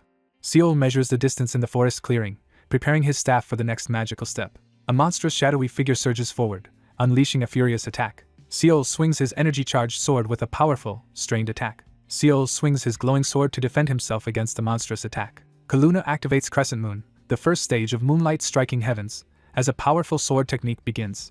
A determined swordsman unleashes the second stage of moonlight striking heavens, radiating intense energy. Seol unleashes his upgraded ability with Kaluna, striking the monstrous enemy as blue energy crackles around them. A fierce slash of glowing energy strikes the monstrous shadow as an advanced technique is unleashed. A shadowy monster with glowing red eyes taunts its opponent, dominating the scene. A shadowy figure is violently struck by a red burst of energy as their attacker prepares to absorb their life essence. A monstrous creature recoils in shock as it is suddenly attacked. A monstrous, shadowy figure with glowing red eyes erupts violently, unleashing its power amid the flames. A monstrous shadowy figure unleashes a deafening roar amid swirling red and black energy. A monstrous shadow erupts with swirling dark energy, filling the air with menace. A shadowy figure grins menacingly, letting out a sinister laugh. A timer sounds as the monstrous figure is overwhelmed by a violent surge of dark energy. A system alert announces that Shaze is failing to absorb life essence, losing form, and experiencing a dangerous power overload. Seol recoils as the monstrous creature writhes and loses control, chaos erupting around them. Seol taunts his stunned opponent, maintaining a confident smirk. Two people discuss whether the plan to trick Shaze with the life essence solvent, as described in the journal, has succeeded. A monstrous shadow unleashes a violent burst of white energy as both entities react violently to forced coexistence. A swarm of insect-like creatures is blasted by an intense, searing light.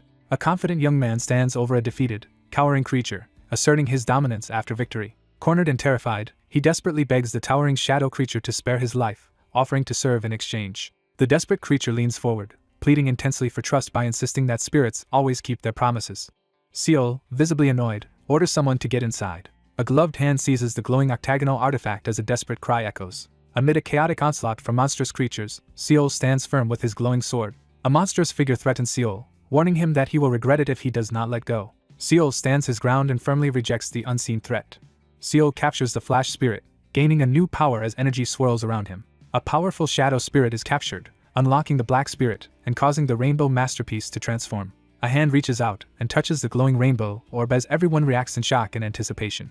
An ancient scroll reveals that the energy of 9 spirits has been gathered, signaling the completion of the ritual. Stunned by the sudden shift, the character realizes they are in outer space. Seol staggers as a blinding force slams into his torso, his voice trembling with confusion and despair. Startled, Seol freezes as he discovers a mysterious glowing staff in the star-filled void. Seol gazes upward as colorful, glowing orbs swirl and converge in the cosmic void. A character gazes into the starry darkness, wondering if the gathered spirits shine above. The energy of 9 spirits is gathered, unlocking the legendary treasure that transforms the galaxy into an unparalleled universe. A unique object is created, triggering special achievements and a new title. The ornate medallion activates, radiating a brilliant light across the scene. Massive sponsorships pour in as the unprecedented achievement leaves everyone in shock. A tense, foreboding atmosphere settles over the shadowy scene. A legendary belt is revealed, displaying its powerful abilities and exceptional value.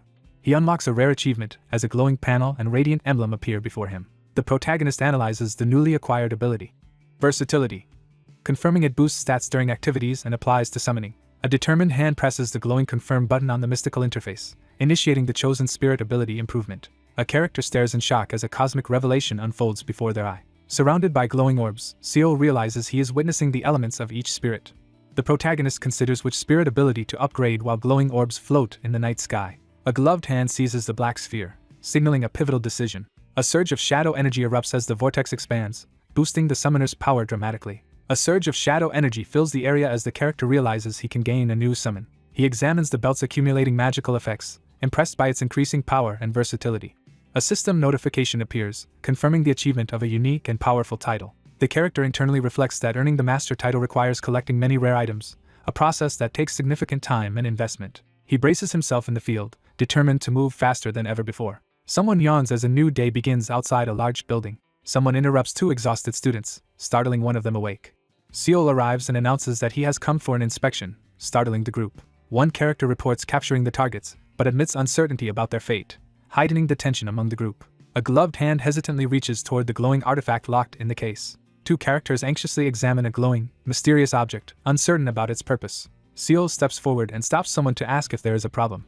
A student hesitantly asks to consult their teacher about the glowing spirit box. Seol activates a glowing blue artifact to quickly locate someone nearby. A character concentrates and summons a glowing magical bird while another observes in awe. Seol asks for the teacher's name, suspecting a possible connection to Zodiac. One figure shares information about a renowned Hail magic user named Blaine, while the other admits unfamiliarity but resolves to remember it.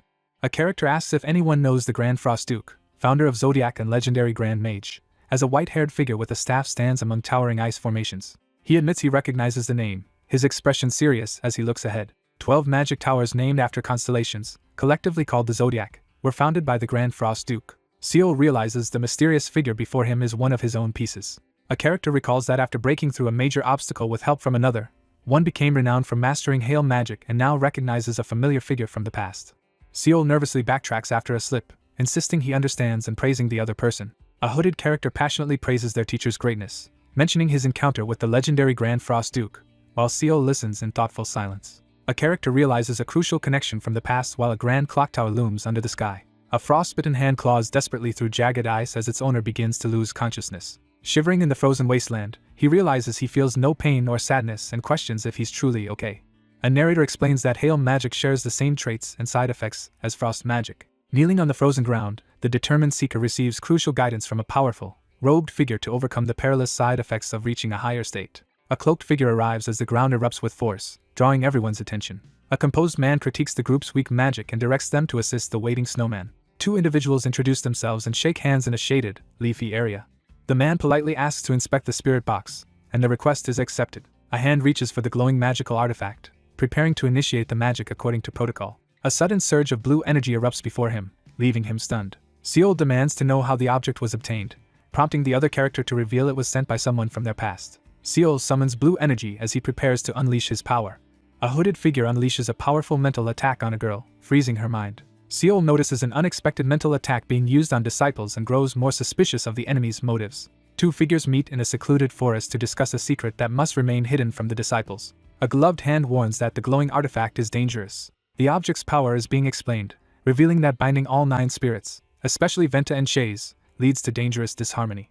He warns that if the balance is broken, their powers could merge into a single overwhelming force. One character warns that controlling the elemental system is impossible without a supernatural sense, emphasizing the risk involved. A mage proposes a trade, offering the Aquarius Zodiac in exchange for another object, while presenting multiple response options. The negotiation stalls as one man refuses the offer, prompting surprise from the other. A man warns others to be cautious as he holds a glowing blue object that threatens to cause trouble. A mysterious hand offers a glowing blue invitation vial, granting access to Aquarius if needed. In a quiet forest, the protagonist accepts a glowing blue potion while considering the unpredictable need to visit the magic tower. Seol receives a glowing blue invitation to the Aquarius magic tower. The blue-haired figure cancels the mental freeze and hints at future cooperation as magical energy swirls around their hand. A student jolts awake as magical blue shards begin to fall from above. A composed man instructs a shocked woman to properly record that the guest has captured all types of spirits, prompting her to question if even Shays was involved in the recent flood. After revealing the cause behind the adventurer's disappearance, Seol firmly instructs the astonished subordinate to settle the rewards immediately. A radiant chest bursts open, revealing a trove of rewards and confirming the successful completion of the quest. Seol inspects a set of equipment, gloves, a weapon, and a cape, realizing they seem specifically prepared for a summoner like him. A composed young man confidently offers a commemorative gift to mark their first meeting. He accepts the bundle of powerful objects with a satisfied look, fully aware of their significance. A golden beam of light descends into the forest as two observers discuss the significance of recent events and question if someone truly possesses special abilities. Outside the building at night, two characters quietly discuss their uneasy suspicions about someone. A calm man mentions a possible visit to the magic tower, leaving the startled woman confused about an invitation. A frustrated student confronts his teacher for using mental magic on him. The results screen reveals a new top score of 920,600 points, placing the protagonist at the top of the adventurer rankings after the 6th adventure. The scoreboard reveals a staggering gap as the speaker reflects on how their score dwarfs the rest, questioning if such dominance is even human. A system notice announces the arrival at the City of Ruins, Novira, explaining that adventurers must rest and prepare here before their next mission. Seol reviews the rewards from his recent adventure, focusing on the newly acquired Spirit Hunter title and its abilities. A rare magical cape called Ventus Veil is revealed, and the main character considers its impressive abilities and potential drawbacks for group use. Seol tests his new glowing ability, realizing he no longer needs to carry torches. A character examines the Spirit Guardian's gloves and is stunned by their exceptional abilities and powerful special effect. The character considers a new strategy to protect their arms and legs from attacks in future battles. He reveals a powerful orb acquired from the recent adventure. A powerful magical artifact called Shay's Blessing is introduced, revealing its stats and unique shadow-related abilities. Seol carefully considers the weapon's impressive wisdom boost but grows concerned about its troubling drawback. Seol charges forward with his powerful elite summon, both radiating intense energy as they prepare to strike. From the swirling darkness, a horde of shadow minions charges forward, summoned in rapid succession. A gloved hand grips a swirling dark orb as the speaker carefully considers which abilities will best strengthen their summons. The protagonist reviews the full moon staff stats and abilities, weighing its advantages and disadvantages for his summons. He moves forward into the dim passage, gripping his glowing staff with determination. The protagonist decides to go to the auction house. A hooded figure tries to cut in line at the busy city entrance, causing frustration among the waiting crowd. The adventurers discuss the valuable treasures they obtained from their recent expedition to Novira, the so-called City of Ruins. Countless wholesale merchants and middlemen frequently visit the auction house. He examines the object search feature on the auction house board, realizing prices have surged and the system prevents chaos amid rising demand. He places the bag of unneeded consumables on the counter to register them for auction. The item is successfully sold at auction, ensuring a better price than a regular shop could offer. The character quickly browses the holographic shop interface, filtering items to find summoner-exclusive options. Startled by something unexpected, the protagonist looks up in confusion. A rare and dangerous artifact called Galata's Tongue appears for auction, revealing its shadow-based powers and addictive risks. A large black snake emerges from the ruins as the protagonist realizes someone has managed to catch the elusive creature. He weighs the risks and rewards of acquiring a powerful but dangerously addictive magical item. A character reacts with frustration to the high price shown on the digital display. He realizes he doesn't have enough money for the minimum bid and begins to strategize his next move. A blonde manager greets a visitor at the auction house and offers to contact the seller of an auction item. The visitor hands an item to the receptionist for safekeeping in the storage room. A gloved hand seizes the glowing dark orb from the patterned red carpet. A nervous young man hesitates as a mysterious dark orb is presented for bidding at the auction. A character demands 200 white gold coins, shocking the other person, but calmly insists it's acceptable. The protagonist agrees to use the agency option for exchanging the weapon and is advised to check the auction house daily. Seol subtly signals his intentions to arrange an exchange while preparing to make additional purchases in the shop. A nervous woman cautiously peeks through the doorway, checking for danger. A shadowy figure steps into the dimly lit room. A hand quickly passes a note to another in the dimly lit room, heightening the tension. A man silently hands over a letter, his face tense in the dim light. The Novira Adventurer Association is introduced as the possible base of a notable figure capable of auctioning Galata's Tongue. Seol reviews the adventurer community board to gather information about the situation in Novira before making his next move. Online posts erupt with anxious speculation about the chaos in Novira and shifting alliances among the city's most powerful factions. Seol listens silently as others anxiously discuss the danger facing Novira and the uncertainty about the transferee's future. Rival factions clash with weapons drawn as tension erupts after the fall of one group disrupts the balance of power. A digital news screen reveals a breaking story about Novira's hidden landing. As news spreads of Han Yeomyeong joining Novira, the protagonist listens to the excited reactions with an unimpressed expression. Amid swirling rumors and shifting alliances, the protagonist decides to avoid getting involved and focuses on finding a place to stay. The next day, Seol arranges to stay in a more expensive building that allows cooking. A key is handed over as permission is granted to use the inner building. Seol learns the guild has no information on the Shadow Summoner but offers details about the Ruin Hunter instead. Seol realizes that the treasure from the auction, Galata's Tongue, originated from the Ruin Hunters present during the expedition. Seol discovers that reliable rumors link Kibo, a Shadow Summoner from the Ruin Hunter faction, to the incident, explaining the lack of response to Heka's provocations. Seol reviews a document detailing Kibo's urgent search for a mysterious object. A hand burns a letter over a torch to eliminate crucial evidence. While burning a sigil-marked paper over a torch, the protagonist deduces that the seller of Galata's Tongue is a rival Shadow Summoner and leader of a powerful faction. A character burns a dragon-emblazoned talisman, wary of its dangerous side effects. He realizes the target is searching for the antidote to the shadow poison. Seol readies his sword and decides to take a safer approach before entering the room. A hand quickly accesses crucial information on the glowing digital auction screen. A glowing blue weapon is unveiled, causing the crowd to react with shock and excitement at the announcement of its high minimum bid. Two characters speculate about the identity of a wealthy group behind a suspiciously expensive deal. A young woman greets a visitor and asks if there is any news about the registered item. He firmly refuses to lower the auction price for Shay's blessing despite the lack of bids. One character proposes an exchange, prompting the other to ask if there is a specific item in mind. Seol considers the offer, stating he might accept a trade if the item is of equal value. The character considers what to offer in exchange as they sit tensely at the table. A composed woman suggests auctioning Galata's tongue as an alternative item with a similar minimum bid. Seol smirks confidently, signaling his intent. Seol weighs the merits of using Galata's tongue as a tactical move while conferring with his companions in the shadowy chamber. A calculating figure considers whether to proceed with their plan. The antagonist decides to advance with their scheme. Seol cautiously explains that he manages the treasure's owner and offers to relay a message if direct contact is desired. Seol agrees to the plan and tells the other person he will make contact when necessary.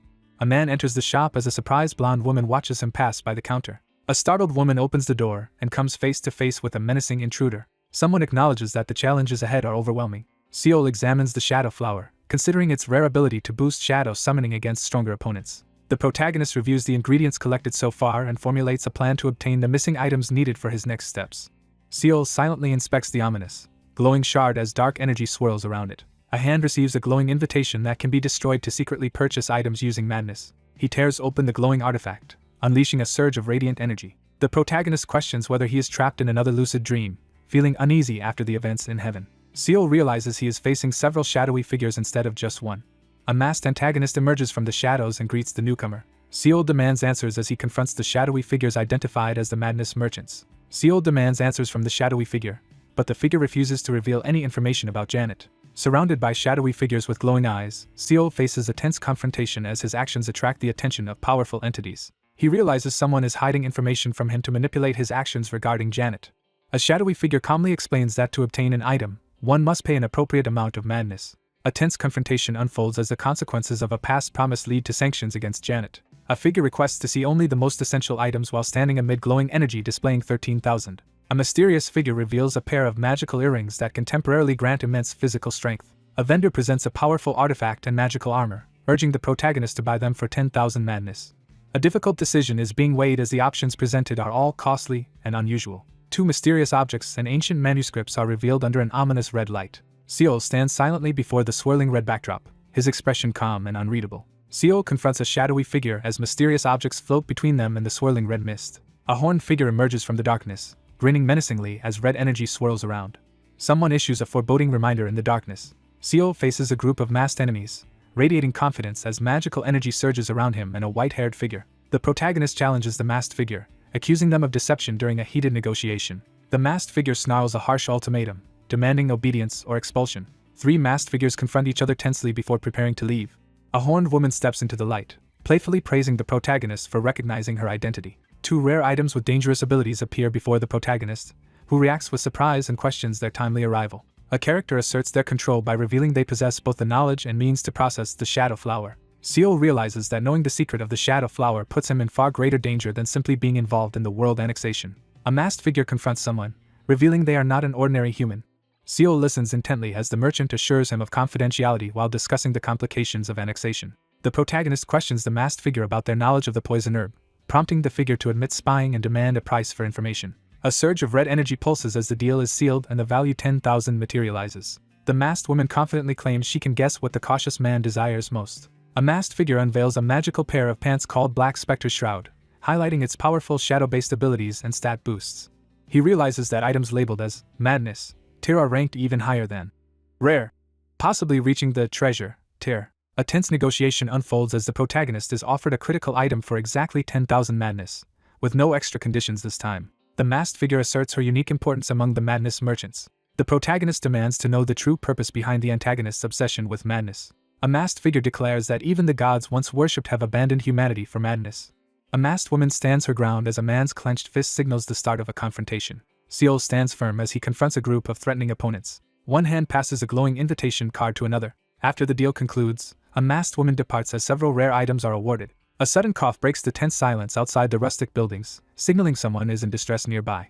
Struggling to breathe, the protagonist desperately tends a boiling cauldron, racing to finish the antidote before it's too late. He studies the shadow flower, realizing that processing it is the real obstacle to creating the antidote. Seol gathers the shadow flower and complete life energy powder, ready to move forward with the next stage of his preparation. Someone excitedly reacts while closely examining a glowing, magical flower surrounded by mysterious sparkles. Seol examines the overgrown shadow flower, determined to find a greater solution than what its power offers. A determined figure stands before a rustic house at sunset, resolved to complete the process no matter what. After tasting the foul-smelling jelly, the cook is disgusted and realizes the dish is a failure, but his cooking skills improve slightly. A burnt jelly sits on the table as the frustrated protagonist realizes the cooking attempt has failed again, though his skills improve slightly. Slumping over the table in defeat, the protagonist faces humiliation after failing to make edible jelly and receives mocking achievements for the disaster. A character recoils in disgust after tasting a steaming, failed jelly dish and expresses frustration at repeated cooking failures. The barred window suddenly rattles in the tense silence of the night. A magical jelly dish is completed, filling the air with a pleasant aroma. Seo breathes a sigh of relief as he receives permanent mental power, improved cooking skills, and observes the old man awakening. An extraordinary consumable item called Cloudy Days Jelly is revealed, shocking everyone with its powerful abilities and treasure tier classification. The summoner realizes he must defeat stronger foes to increase his own power. Seo considers the best moment to use the Cloudy Day Jelly while preparing for a challenging encounter. He steels himself to capture the strongest summon, but is interrupted by someone calling out to him. An elderly man anxiously knocks on the large metal door to deliver urgent news that someone is looking for the person inside. A confident smirk appears as he readies himself for what comes next. Someone waits expectantly as the anticipated group finally arrives. Sensing the presence of dozens outside, the protagonist quickly considers his next move. An imposing figure blocks the exit and forces a tense confrontation, causing another man to retreat nervously. A stern, armored man reveals his identity to the group. A tense man demands to be let inside as he glares forward in the dim light. With a playful glance, Seol invites the other person to enter despite the mess inside. Two armed figures tense up as ghostly shapes draw nearer in the night. Two men confront each other warily in a dim room, each testing the other's intentions. A man walks into the dorm room, grimaces at the foul odor, and bluntly complains about the smell. Seol thanks the man for letting them in and suggests they sit down to talk. A man jolts in alarm as someone suddenly bursts through the door. Someone desperately pounds on the metal door, insisting to be let inside despite the danger. Seol shouts a warning and threatens to break down the door as he grows more anxious about the situation inside. Permission is given to let them in as the two men stand in the rain, one preparing to act. A woman steps inside as the gloved figure warns her to remain silent. A new student is introduced as tensions rise and an important discussion is demanded. Someone silently assesses a young woman's age and remarks on how well she matches Kibo, even suggesting she could be mistaken for his granddaughter. Seol proposes an item exchange to the two guarded figures after deciding he would not get enough money for his own item. A confident man reveals to the woman that he is the owner of the object, noting her lack of surprise. He calmly explains that the treasure's immense value makes intense competition unsurprising. A stern woman demands that the item exchange happen immediately as tension rises across the table. One character tells the other to stay back and pay attention, prompting visible frustration as the confrontation escalates. Seol sits at the table and directly requests the treasure, his tone serious after Miare's revelation. Two figures discuss the tense situation in Novira, focusing on the strained relations and uneasy hunters. A major conflict is on the verge of erupting. A character explains that while the city's balance is upheld by the formation of factions, two have grown especially powerful compared to the others. Resentment surfaces as he admits they never got along from the start. He explains that a direct confrontation never happened because Borgo was always intervening. Borgo's reputation for cruelty and cunning made other groups avoid direct confrontation with him. Fearing a surprise attack during any conflict, they remained cautious of Borgo's potential betrayal from behind. For a time, peace among the relic hunters lasted only because enforcing it required another kind of violence. Two men analyze their outnumbered forces and debate whether anyone can stop Heka as they plan their next move. In a dim room, one man hesitantly asks the other to stop, but the other responds with a smirk, claiming he can't because his teeth have fallen out. A heated argument erupts as one character confronts another for revealing sensitive information to someone they don't trust. Seol hesitates as someone extends a mechanical hand toward him, both uncertain if they can trust each other. A stern man bluntly explains that those in greater need must justify themselves, leaving the woman visibly uneasy. A man examines his right hand, now ominously blackened and corrupted by shadow poison. Seol confronts someone, demanding to know why they interfered with Galata's tongue. He admits he acted rashly after Borgo's death, feeling pressured by the alliance between Heka and Doju. Seol worries that the group's loyalty is fragile and could shift if their situation gets worse. Armed guards viciously abuse and exploit transferees under a harsh crimson glare. Prisoners are chained and forced to work under the watch of a ruthless overseer. Several transferees are shown dead and bound to stakes, illustrating the deadly consequences of rebelling against Heka. In a tense stone-walled room, one character warns another that Heka is notorious for killing transferees for amusement, with recent deaths supporting the rumor. Seol calmly questions the fairness of exchanging his powerful treasure for another, doubting their equal value. Seol challenges the other's argument about item value, dismissing it as flawed logic while a vortex and whip linger between them. Seol silently weighs his options, lost in thought at the table. One character weighs a tempting offer but hesitates, unwilling to let Heka overpower Novira. Seol reveals that he is also a transferee and expresses his disapproval of organizations that target other transferees. He realizes that if the opposing faction grows stronger by hoarding relics, they will inevitably become his enemies. Assessing the risks, the protagonist decides against confronting the armed group to avoid negative consequences for both himself and Novira. Frustrated by the failed negotiation, the group decides to leave as tensions escalate between them. The group discusses the struggle of newcomers to fit in and become part of the community. A man learns that relic hunters are skilled at appraising valuable items. A grim man slides a glowing purple bottle across the table and asks about its value. A man examines a mysterious vial, trying to determine its purpose. As a woman urgently warns of a dangerous shadow, the man defiantly prepares to act with a glowing vial in hand. A man unleashes dark energy from a glowing purple orb as a woman watches anxiously. Seol confronts someone off-panel, demanding to know the value of the item. A fur-clad man examines a glowing purple vial with growing unease. A young woman urgently realizes that the glowing vial she found is the antidote for shadow poison, raising hope for recovery. A rugged man sweats in silence, enduring the tense atmosphere. Someone demands to know if Galata's tongue is the price for the deal. Seol firmly sets new terms for the deal, demanding a rare treasure or valuable information in addition to what was already offered. A tense negotiation unfolds as the seated character refuses to offer further help, citing their difficult situation. One character reels from the revelation that the antidote was offered in exchange, intensifying the confrontation. Seol sits in tense silence as he is questioned about what would have happened if he had taken the antidote to Heka or Doju. Seol reflects on how Kibo has likely figured out his intentions and recognizes that he has already given Kibo enough support. He considers the risk that the deal could fail if Kibo makes a mistake. A cloaked figure kneels beside Seol, who lies unconscious on the grass. A pink-haired girl stands in quiet anticipation, her cloak billowing as she gazes forward. A blonde-haired knight in white armor smirks with confidence. A character freezes in place, overwhelmed by a sudden, horrifying realization. A menacing figure declares that a crucial moment has arrived. Seol surveys the devastated battlefield, standing alone amid burning ruins and craters. Seol surveys the barren landscape, standing solemnly near the fallen fox. A man bites down hard on his own hand, his face contorted with pain and desperation. A woman desperately tries to stop a man from handing over the glowing ring as he prepares to make the exchange. The man rejects the symbolic ring, declaring that protecting his family matters more than any inherited item. The protagonist receives a powerful magical ring and agrees to the deal. A rugged man smirks and playfully warns the others to handle the situation carefully. A cloaked figure draws attention to a ring they've worn for 20 years, prompting tension among the group gathered in the misty night field. A stern man lifts a glowing goblet to begin a risky experiment as the group watches in tense anticipation. Seol watches nervously as the rugged man drinks the glowing potion. A nervous man hesitates as he confronts a glowing, ominous object. Realizing the burning in his throat is from poison, the protagonist steels himself as tension mounts. A furious attacker lunges with a dagger, but Seol interrupts them with a commanding outburst. The man endures intense pain as the poison potion takes effect, confirming its potency. As stunned onlookers gasp, Kibo's arm miraculously begins to heal, while Seol stands calmly at the center of the commotion. A blonde woman oversees a formal exchange by presenting contract documents for signatures and instructing the group to complete the transaction. Seol carefully inspects the ominous artifact, aware of its dangerous effects.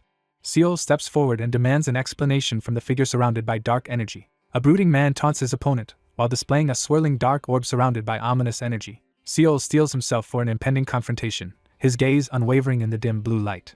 After concluding the deal, someone hesitantly asks for a favor in the tense darkness. A group urgently asks for help in their fight against Heka as Seol stands wary before them.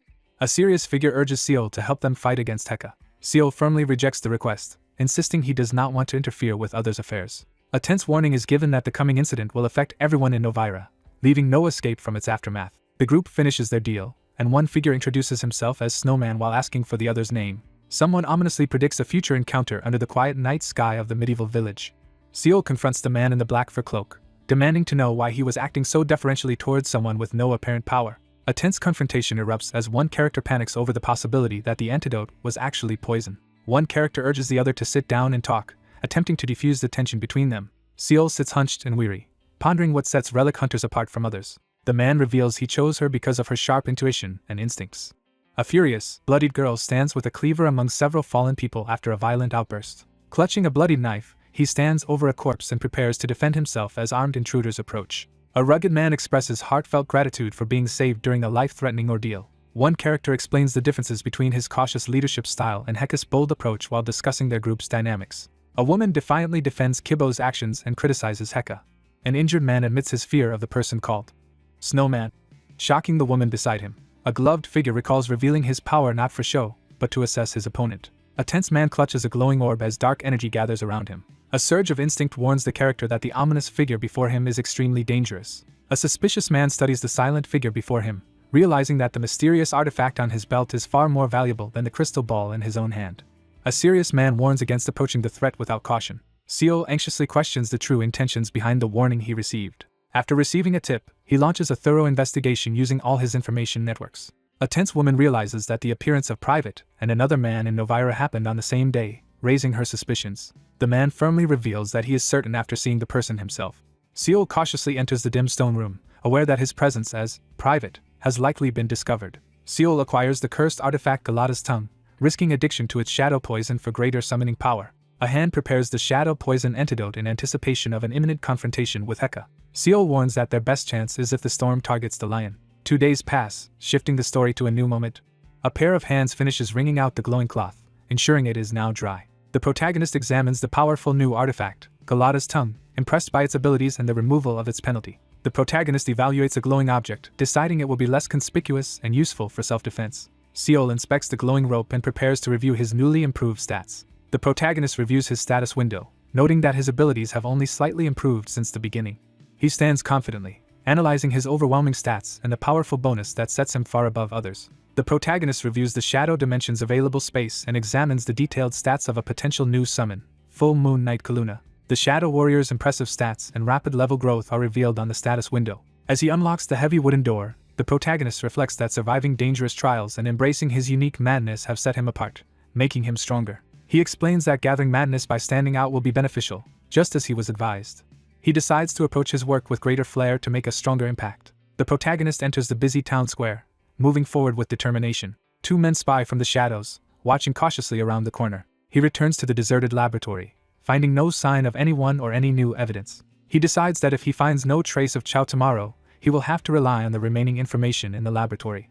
The scene shifts to a quiet, lamplit street on Novira 3rd Avenue at night. At a lively tavern table, the nervous newcomer receives encouragement to return for future work. Seo begins to place his order with the waitress in the crowded tavern. A maid freezes in shock while writing as Seo looks at her curiously. He suddenly turns around, alert to the scent of blood as a startled girl clutches her book.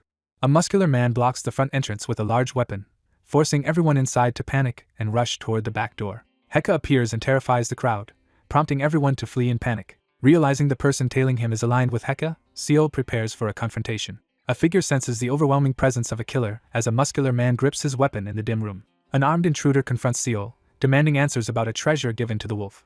A fierce man steps forward, gripping his staff as he announces his identity. A menacing voice challenges someone rumored to be strong. The protagonist meets the challenge head-on, questioning the opponent with unwavering confidence. A menacing figure issues a direct challenge, staring intensely forward. A larger figure interrogates Seo at the table, demanding to know where he obtained the treasure and accusing him of handing it over to the wolf. Seo boldly confronts the 2 armed men, challenging their accusations with a confident glare. A commanding man orders a subordinate to bring in an incapacitated woman, insisting her presence will force the truth. A battered captive is escorted into a room where Seo sits surrounded by armed figures, heightening the tension. Seo warily sizes up the imposing man standing beside him. Restrained and surrounded by hostile figures, the battered character struggles to remain standing. Seo urgently calls out to Rita, his expression tense as the atmosphere intensifies. A shadowy entrance reveals the ominous location known as Wolf's Base. Someone asks if everyone has arrived. A determined leader rallies a large group of warriors in the grand hall as anticipation fills the air. 2 men quietly assess the growing threat from rival factions, worried about their uncertain future. 2 characters silently gauge each other while one asserts their group's superiority in both strength and strategy. The group stands united, ready to confront their enemies as the final battle approaches. As snow falls, a determined figure steels themselves for the decisive battle to determine Nobira's ruler. A man urgently calls out to his allies from the doorway, drawing the attention of 2 figures outside. Villagers inside the tavern are startled as someone bursts in with urgent news about a fight breaking out on 3rd Street.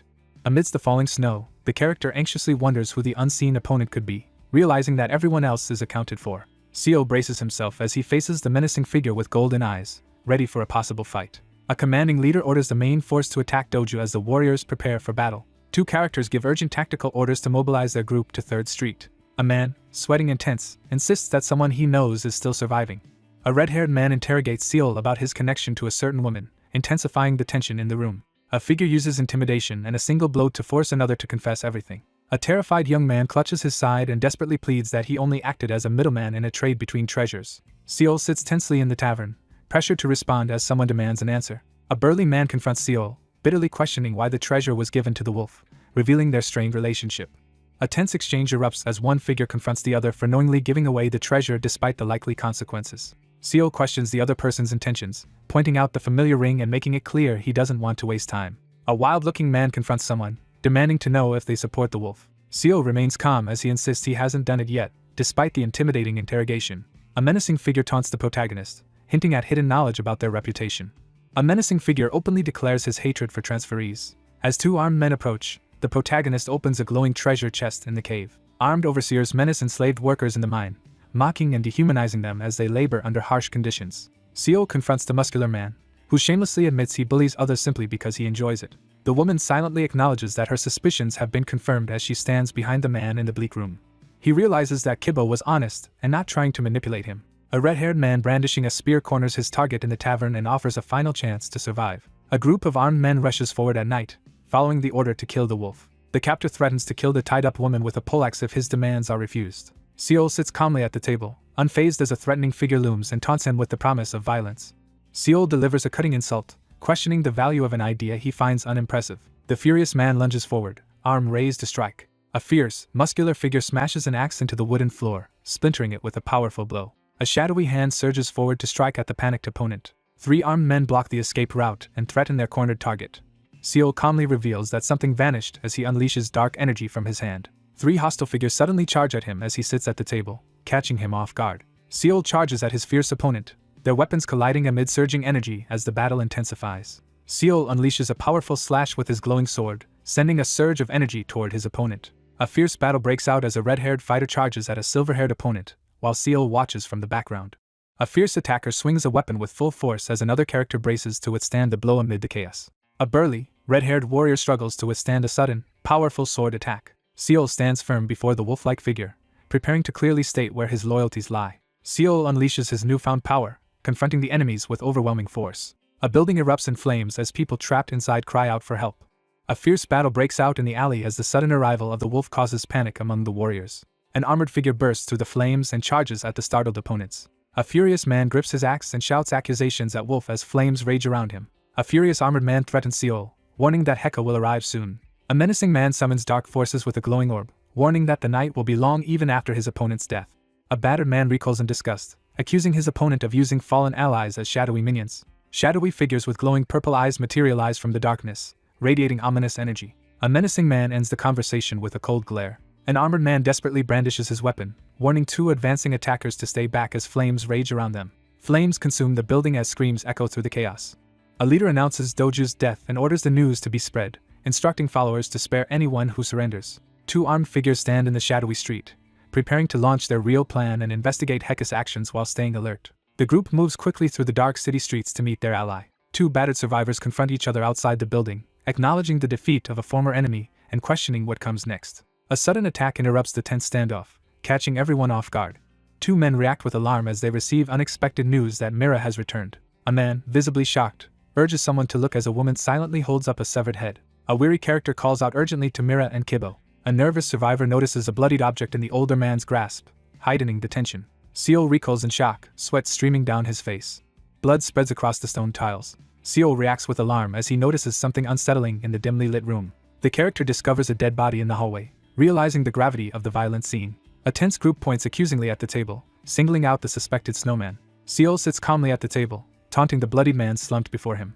The villagers evacuated quickly as flames consumed the buildings. The victorious troops marched through the ruined village, leaving behind defeated survivors as their leader quietly departed. A new leader takes control of the relic hunters, marking the beginning of the infamous Night of the Wolf. Sunlight exposes a deserted entrance beneath the stone building, hinting at something concealed within. Seo sits uncomfortably on the ornate chair, feeling out of place.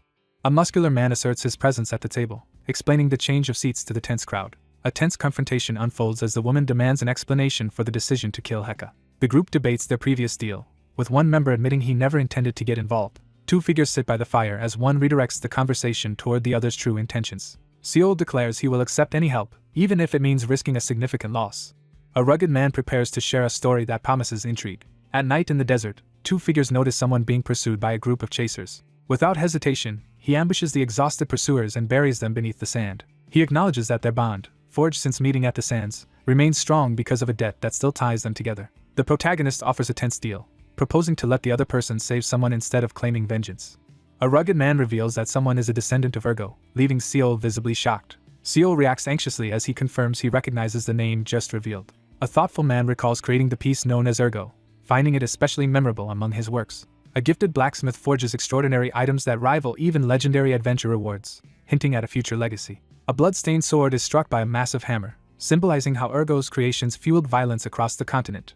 Ergo, pushed to his limits by violence, gained the infamous title of He Who Is Drenched in Blood. A critical choice appears, asking whether to give up on Ergo's adventure. Seol releases the battered man, allowing him to choose his own future as their farewell is marked by a blue glow. Reflecting on past choices, the narrator recalls how Ergo, once a simple blacksmith, met a bitter and tragic end. He realizes that the person being called a descendant must be connected to Ergo. The man explains that Hammond, a former blacksmith, has promised to repay him for past kindness. Seol demands to know Hammond's whereabouts as he confronts the others in the stone-walled room. Seol confirms that the enemy is currently in Novira. He recalls creating Ergo after adapting to the world of eternity, and hopes that finding traces of him will be helpful. A solitary figure in a dark cloak returns to the abandoned, overgrown street, reflecting on how much time has passed since Hammond survived. Seol suddenly confronts a stranger, causing them to recoil in shock on the dimly lit street. A solemn young man with a mole under his eye acknowledges someone's arrival in the quiet evening street. Seol recognizes the older man's maturity and briefly worries that his comment might have been offensive. Someone expresses gratitude for being saved and invites the other person inside the house. One person pours tea and hesitantly offers it to the guest.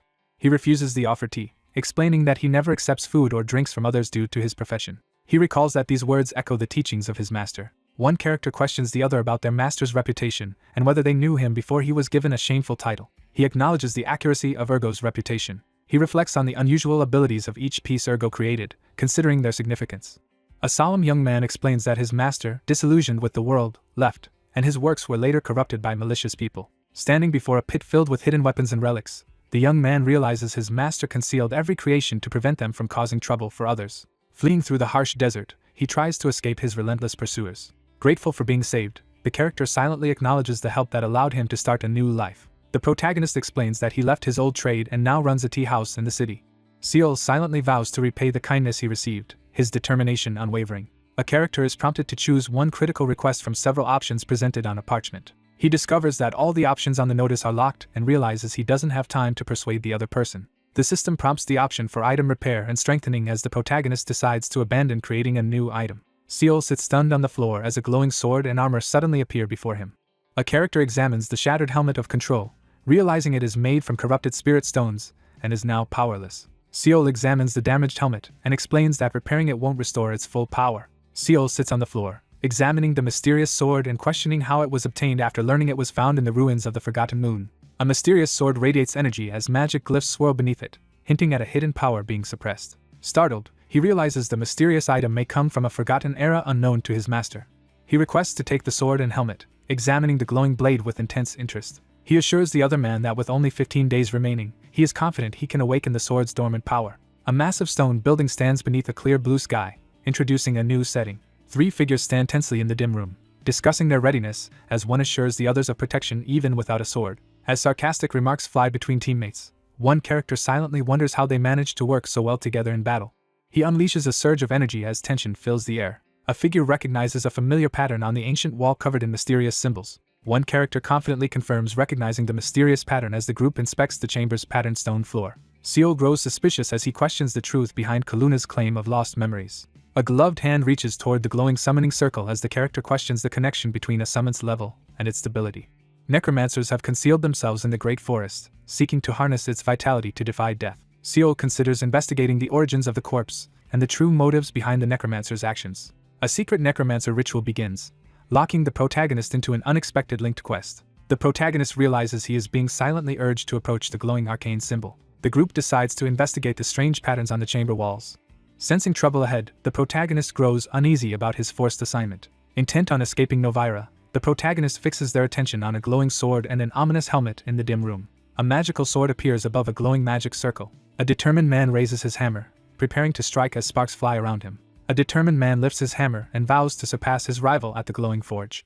The scene plunges into complete darkness, signaling a tense shift in the story. A man stands alone in the dim room and admits that he has been deceived and has failed, burdening the continent with his mistakes. A solemn young man, burdened by regret, expresses hope that someone will one day fulfill the role he could not. Sweating and distressed, he doubts himself aloud, questioning how he could succeed when even his master has failed. A silver-haired man stands in shadow as someone questions his self-confidence. Inside the dim workshop, Seo confronts the older man with a tense question about the consequences of making weapons for dangerous people. A muscular man hammers a glowing sword on a blazing magical forge, sparks flying around him. Seo demands to know what the others intend to do with the item that has been created. He hesitates, feeling the overwhelming power radiating from the sword. The enchanted sword is examined to determine how many spells remain active on it. Working furiously at the glowing surface, he realizes that countless powerful spells still remain to be removed. Magical chains suppress both the sword's power and its owner's freedom as the armored figure struggles to break free. In the forge's heat, he examines the sword intently, contemplating its transformation as he prepares to remove its flaws. The older man stands in the rain, wrestling with a hard choice. He tightens his grip on the sword, determined not to let it be taken. A man stands in the forge, reflecting on his master's warning about the importance of judging people's character over skill. A wary figure grips a sheathed sword and prepares to question the other, making clear their distrust. Seo threatens to destroy the sword by melting it in the furnace. A young man intently questions someone about the purpose of the sword. A man is confronted by someone brandishing an ornate sword in a tense stone alcove. Three characters cautiously search the shadowy, cluttered room filled with strange machinery. Seo realizes he made a critical mistake while investigating and now faces unexpected consequences. In a dim stone room, two men discuss how the responsibility for the sword's future ultimately falls on one of them. Seo stands tense and uneasy as he is confronted about the consequences of his past actions. Standing before the stone wall, he weighs his options and prepares to make a decisive choice.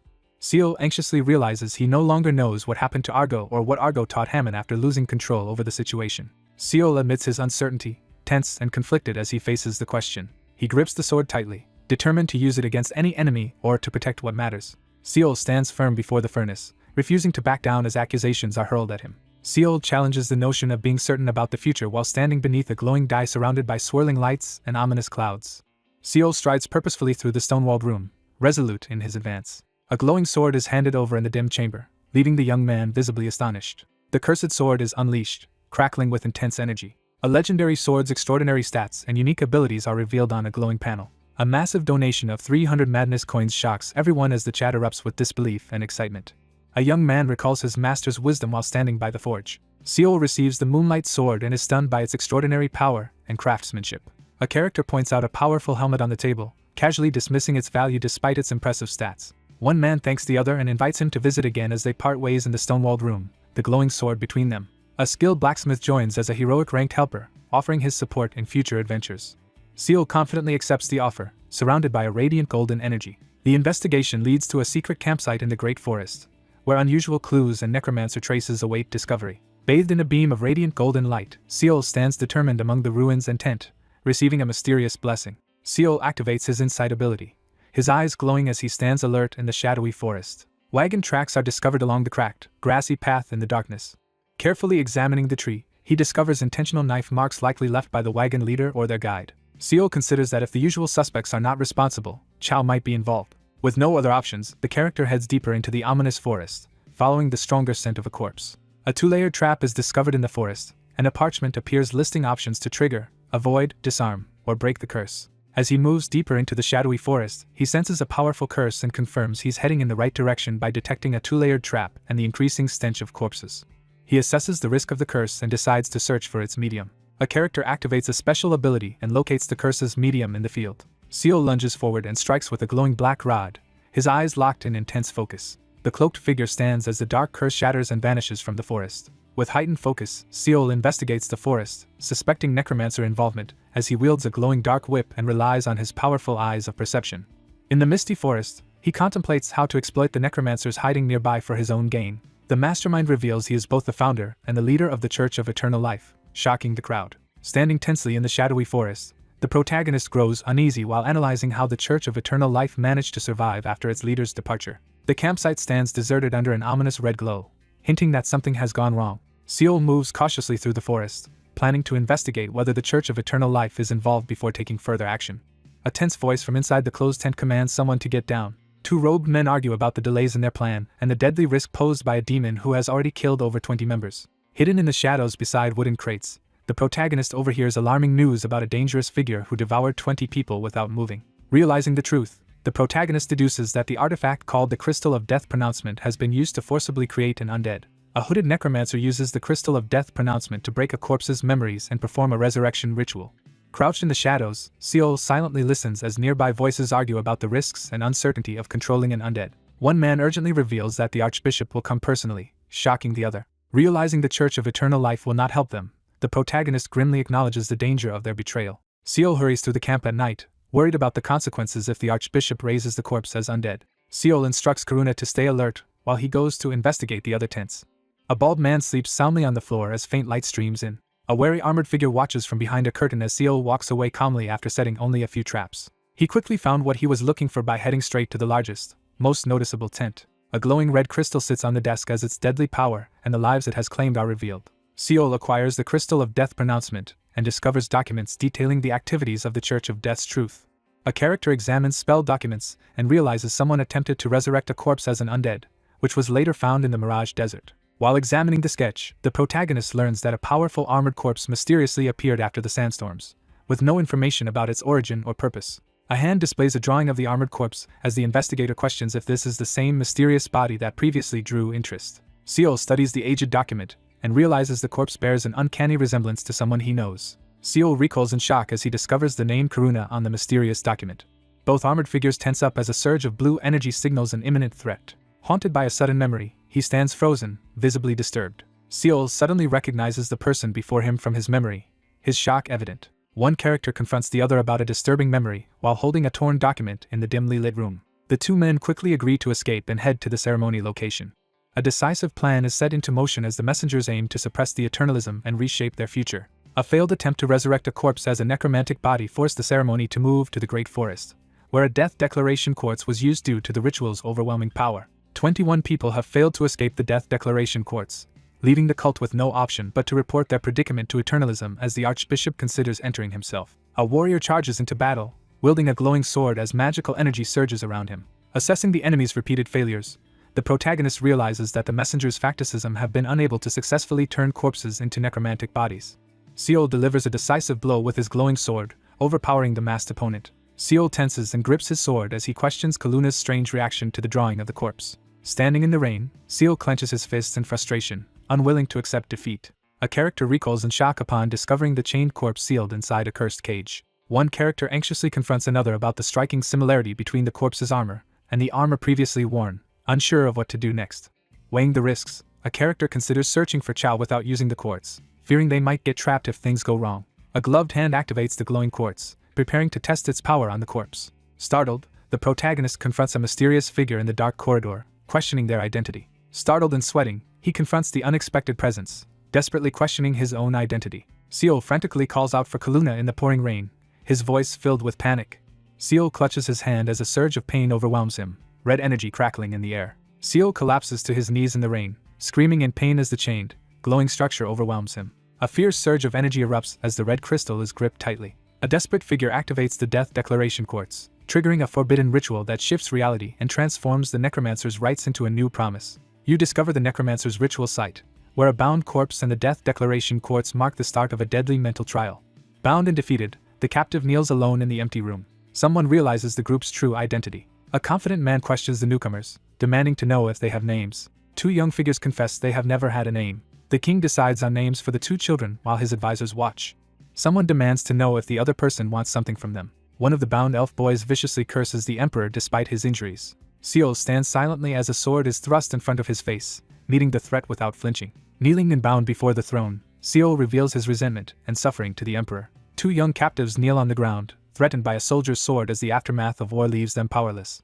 A desperate, red-haired character breaks down in tears, blaming the empire as a sword is pressed to his neck. A stern man in a crown recalls an official report about the fairy village incident during the territorial dispute with Ungid. The figure reluctantly agrees to fulfill the request. A blond man in a dark cloak descends the throne steps, boldly agreeing to fulfill the request. The king abruptly postpones the execution as the prisoners and guard freeze in suspense. The crown man smirks and sets a condition, promising to consider the request only if the other person becomes the emperor's strongest knight. A battered young elf pledges his life in desperation as the two stand solemnly on the empty road. Seol and two others realize they are inside the corpse's mental world, and Seol begins to regain his lost memories. Two children enter a grand hall where a crowned figure awaits, as one realizes they are inside a shared memory from their past. The Death Declaration Quartz recalls the entire tragic history of the empire, the emperor, and the two fairies who were enslaved and later became knights. Armored figures in ceremonial cloaks ascend the palace steps as a grand ceremony begins. The Emperor of Mantra is introduced as a nearly perfect and composed ruler, though he has a flaw as an emperor. A red-haired armored figure reflects on a promise made with a child 15 years ago, questioning if those feelings have changed. Two armored figures confront their own shortcomings, questioning their worthiness and admitting they are still lacking. The crowned man warns that powerful enemies threaten the empire and that danger to his rule is constant. Two armored figures walk along the castle wall as one reminds the others of their vow to kill him someday. The king commands someone to swear loyalty and protection as his knight. Old grudges linger as Karen reflects on witnessing the empire's greatest contradiction for 15 years. Two armored elves kneel and pledge their loyalty as knights to the Emperor of Mantra. Two knights kneel before the crowned figure, swearing their loyalty. Twin knights defied tradition by becoming the 9th and 10th royal guardians to protect and ultimately kill the emperor. A historic revelation shakes the empire as the truth about Kaluna's identity as a knight of Mantra is uncovered. A shocking truth is revealed as the empire named Mantra no longer exists among the empires of Pandia, leaving the characters tense and uneasy. One character announces their decision to leave and explore the world while another questions them in a tense, ominous forest. He studies the map, questioning whether the world he was shown is truly complete. The red-haired character in armor freezes in fear, sweat beading on his face. Two figures solemnly clasp hands as a vow to return is made and remembered. Two elves discuss the importance of not staying out too late. A teary-eyed elf in armor shares a heartfelt farewell, urging the other to stay safe and healthy. A captive confronts his captor in the forest, demanding to be released. A sealed letter from Kaluna is discussed, sparking banter about respect and formality. A red-haired elf reads a letter and laughs as the group reflects on their distant sibling relationships and busy lives. A smug man mocks someone about their past pain, laughing as he brings up their nightly tears after Kaluna left. A furious character shouts while clutching a crumpled piece of paper. The elf and the blonde man discuss how Sir Lane, Knight of the Sun, will soon be surpassed despite his current presence. A red-haired elf relays that the vanguard position could have been won if the group had arrived earlier, emphasizing the significance of the compliment. Someone reads a long-awaited letter and learns that the sender is finally returning. As a massive fire engulfs the city, panicked crowds flee through the burning streets. A desperate defender commands the troops to repel the usurpers as flames engulf the castle walls. A desperate armored man shouts a warning about a traitor among the guardians as flames rage around him. An armored elf whirls around with a sword, shocked to realize there is an enemy hiding among the group. An armored knight quickly confronts a mysterious intruder as flames rage behind them. A woman in ornate robes commands someone to open the door as flames engulf the building behind her. Amidst the burning castle, one figure accuses another of betrayal and declares the imminent fall of both Mantra and the Emperor. A fiery sword crashes into the ground, scattering sparks and debris as the attacker yells in frustration. A furious armored elf warrior brandishes her flaming sword and threatens to kill the intruders if they cross the barricade. The antagonist coldly tells Karen to abandon hope for Kaluna's return, undermining her resolve. The red-haired character defiantly shouts through tears, insisting that their ally will return as promised. Amid chaos and fire, Seol stares upward as the sky breaks apart, realizing disaster is imminent. Seol stands on the staircase, radiating determination as he vows to return. A shadowy figure confronts someone in the red mist, demanding to know why their promise was broken. A wounded elf, overwhelmed by despair, shouts in frustration as red energy swirls around her. A monstrous armored figure furiously confronts someone about a broken promise. A system message announces that rewards will be granted after all linked adventures are completed and confirms the activation of Death Declaration Quartz. An enraged elf confronts someone about a broken promise, radiating a menacing red aura. The effect of the Crystal of Death pronouncement triggers, pulling the player out of the corpse's mind and initiating the reward process, which will only be completed after all linked adventures are finished. A cloaked attacker suddenly lunges at the armored figure as a warning is shouted. A torrent of icy water blasts Seol and his allies through the building as flames rage below. A glowing crystal suddenly flares with intense red light amid the chaos. Seol clashes with the enraged orc as a glowing red crystal hovers above them. Drenched in tense, the protagonist realizes they narrowly escaped death when water leaked into the crystal during the rain. A mystical parchment announces the start of the 10th adventure, titled The Scorched One. The investigation reveals that both the corpse and the summon are legendary guardians of the Mantra Empire, prompting a narrow escape from the corpse's dangerous mental realm. A parchment note warns that despite not finding Chao, the current danger has escalated as Karen is now free from her mental restraints and about to awaken. A powerful, chained woman stands as the new objective, forcing an urgent choice between fighting her or fleeing before time runs out. He stands amid the rain and flames, his cracked armor silent witness to the devastation around him. The protagonist discovers that his opponent possesses overwhelming strength and is rapidly recovering by draining the forest's vitality. Seol urges his group to escape as they desperately run from the spreading fire and destruction. A character launches forward with force, kicking up energy and light. Seol sprints away at incredible speed as a massive explosion erupts behind him. A massive fiery explosion devastates the landscape, scattering debris in all directions. Amidst the chaos of a fiery explosion, the protagonist crashes hard to the ground, struggling to recover. Seol collapses on the scorched ground, catching his breath after narrowly surviving a massive explosion. Seol hides behind a tree, realizing he stands no chance against the overwhelming strength of his opponent. The protagonist hesitates, considering whether to accept the penalty and abandon the adventure. Refusing to accept defeat, the character weighs the harsh penalties that threaten to destroy all progress toward their goals. He steels himself in the shadowy chamber, convinced the system has not given him an impossible challenge. Kneeling on the giant chessboard, he desperately searches for a way to change his fate. Clutching his head in the pouring rain, he desperately searches for a way to use the current moment to his advantage. Hooded figures urgently cast a powerful spell to stop the newly revived undead. Seol seizes the critical opportunity, determined to act while he still can. Hooded defenders struggle to hold their ground against a relentless magical onslaught, while awaiting reinforcements. A hooded figure staggers back as magical symbols suddenly flare to life around their hand. A furious man in an ornate cloak confronts the unseen group in the rain, demanding answers about ignored messages and openly challenging their authority. One hooded figure anxiously confronts the other, suspecting they might be an envoy from the Church of Eternal Life. A commanding figure arrives in the rain and boldly declares support from the Church of Eternal Life, astonishing the gathered followers. Online viewers mockingly react to the situation, amused by the boldness and performance of the person being discussed. Seol urgently demands a full report from the frightened hooded figure, who reveals that the undead has broken free and is resisting. The group learns that the undead is becoming more powerful and that the Archbishop will arrive soon. Seol promises to hold off the threat and urges the others to escape quickly. Seol stands tense in the rain, calling out for Karuna as ominous smoke gathers around him. Seol urgently commands someone to save Karen. Suddenly sensing danger, the character tenses in the rain, surrounded by a faint blue aura. He charges ahead at full speed, analyzing that Karen must be heavily restricted if she's only matching the necromancers. The group realizes this is their only chance to act. The envoy pushes forward as allies cast powerful spells to strengthen his defenses and clear a path. Radiating intense energy, he charges forward with a glowing weapon and desperately calls out for someone to wake up. Seol surges ahead, unleashing a furious attack with his fiery sword. A warrior unleashes a surge of elemental power as the duel escalates to a new level. Seol clashes fiercely with a white-armored opponent as their swords collide in a burst of blue and orange energy. An armored figure blocks a powerful, magical sword strike in the heat of battle. Seol clashes with an armored enemy as sparks and fire erupt from their swords. Someone urgently commands everyone to support the anvil. Seol leads a desperate magical defense as the group struggles to maintain their support against a powerful enemy. Seol is slammed into a tree, struggling to recover as his opponent grows stronger. Surrounded by enemies, he decides to keep Jamet hidden and carefully plans his next move. A young man in armor rushes through the rain, desperately confronting someone from his past while gripping a glowing sword. Engulfed in flames, the armored character screams and desperately calls for Karen to open her eyes. Seol charges forward with a flaming sword, striking fiercely at his armored opponent. A figure writhes in agony as flames engulf their body. A magical fire barrier activates around the figure as others scream for help outside the flames. A fierce clash erupts as one fighter overwhelms the other with overwhelming firepower, forcing their opponent to retreat amid the raging flames. Seol anxiously considers making a risky move as the Archbishop arrives unexpectedly. A powerful necromancer leader enters the scene, causing fear among the crowd as his abilities and status are revealed. Amid flames and rain, an envoy from the Church of Eternal Life arrives, introduces himself, and questions the fate of the original envoy. A bald man reacts with suspicion upon hearing the unfamiliar name Kindrick. Someone asks if the church card has been brought. Seol confronts someone suspiciously, questioning their request and warning them not to mock him. Two men face a rapidly expanding wall of fire as they discuss the worsening situation. They quickly coordinate their plan, with one person volunteering to go ahead while the other prepares a useful skill for the situation.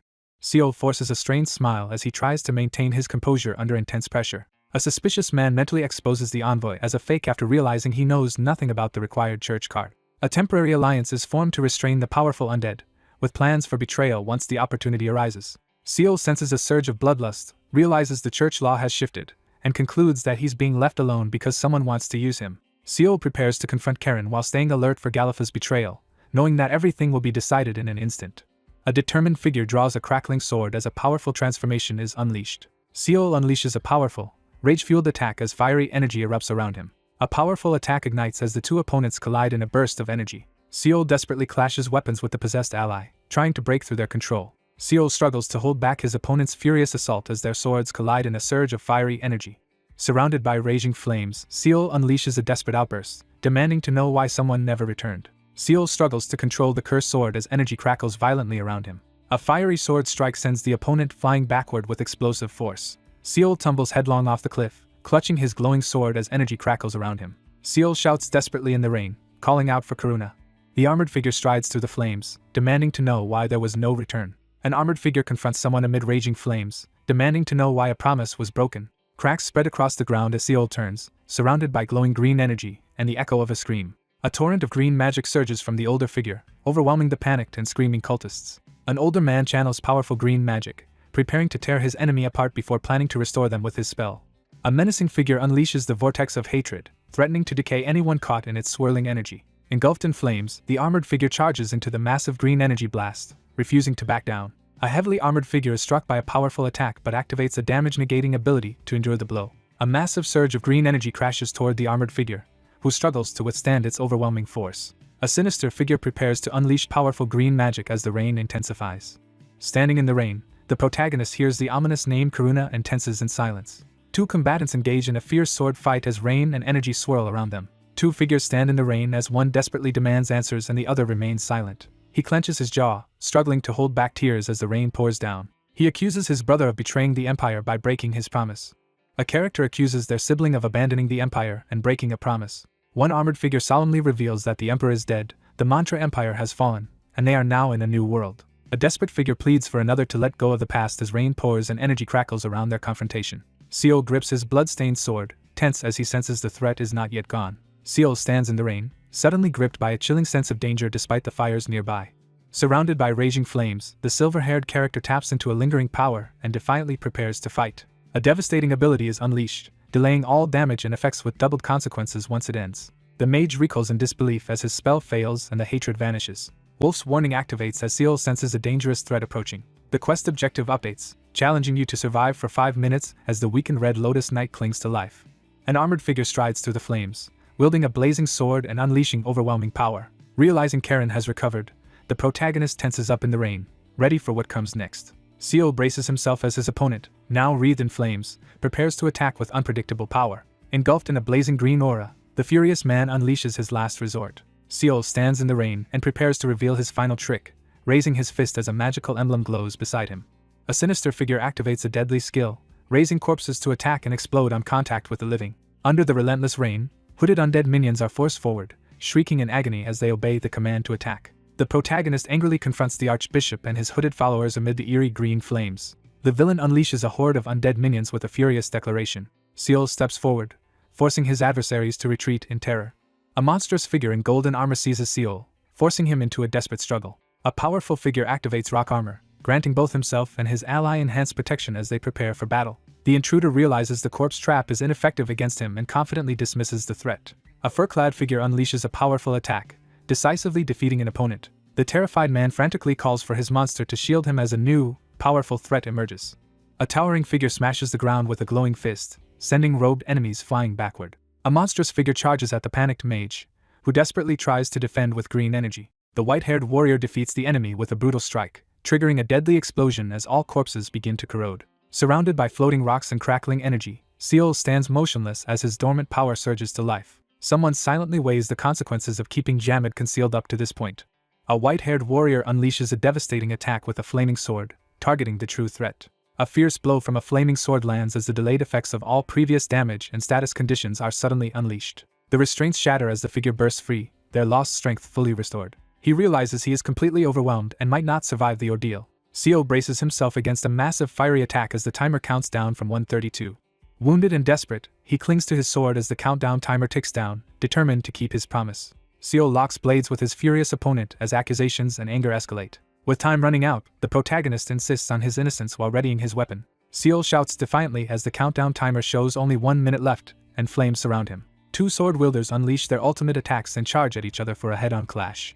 Two powerful elemental forces collide, triggering a massive explosion. Seol surges forward with explosive force, shattering the ground as he charges ahead. Seol, battered but resolute, rises with his glowing sword as energy and flames intensify around him. Seol stands his ground, unfazed after forcing his opponent back and preparing for the next move. Seol, battered but defiant, struggles to recover as he kneels in the rain after being struck.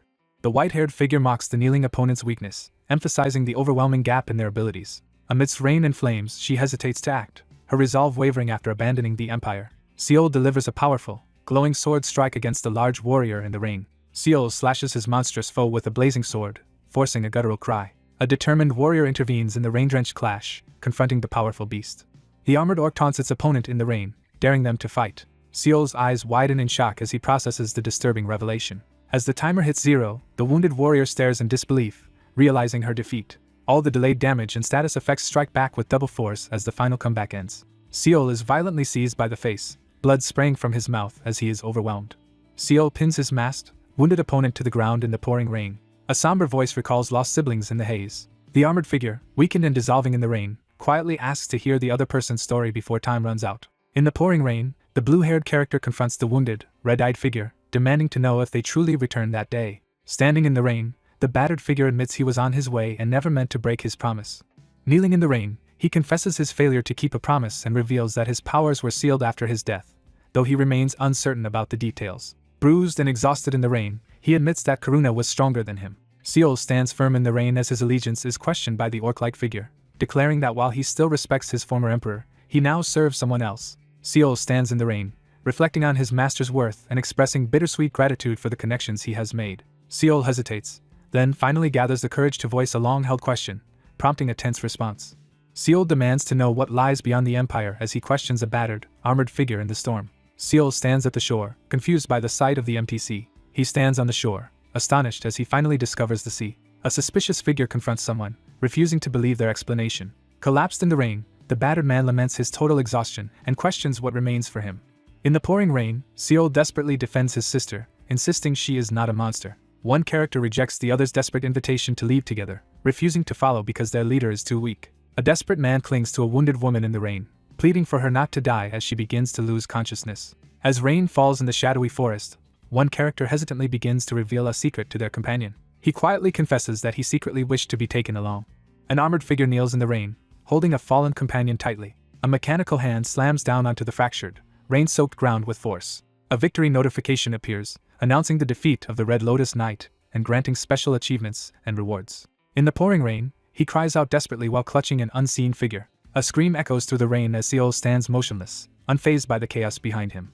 Reflecting on his poor luck, the protagonist recalls failing to find his target and nearly dying after being ensnared in a dangerous ritual. Overwhelmed by despair, he clings to another figure in the rain, tormented by recent losses and uncertainty about what will happen next. Collapsing to his knees in the rain, the defeated figure realizes that too many strange and unfair things have happened to blame everything on luck. The defiant figure boldly challenges his opponent, declaring the king too weak to defeat him. Seol stands in the rain, clutching a pouch as he braces himself for the trouble he expected.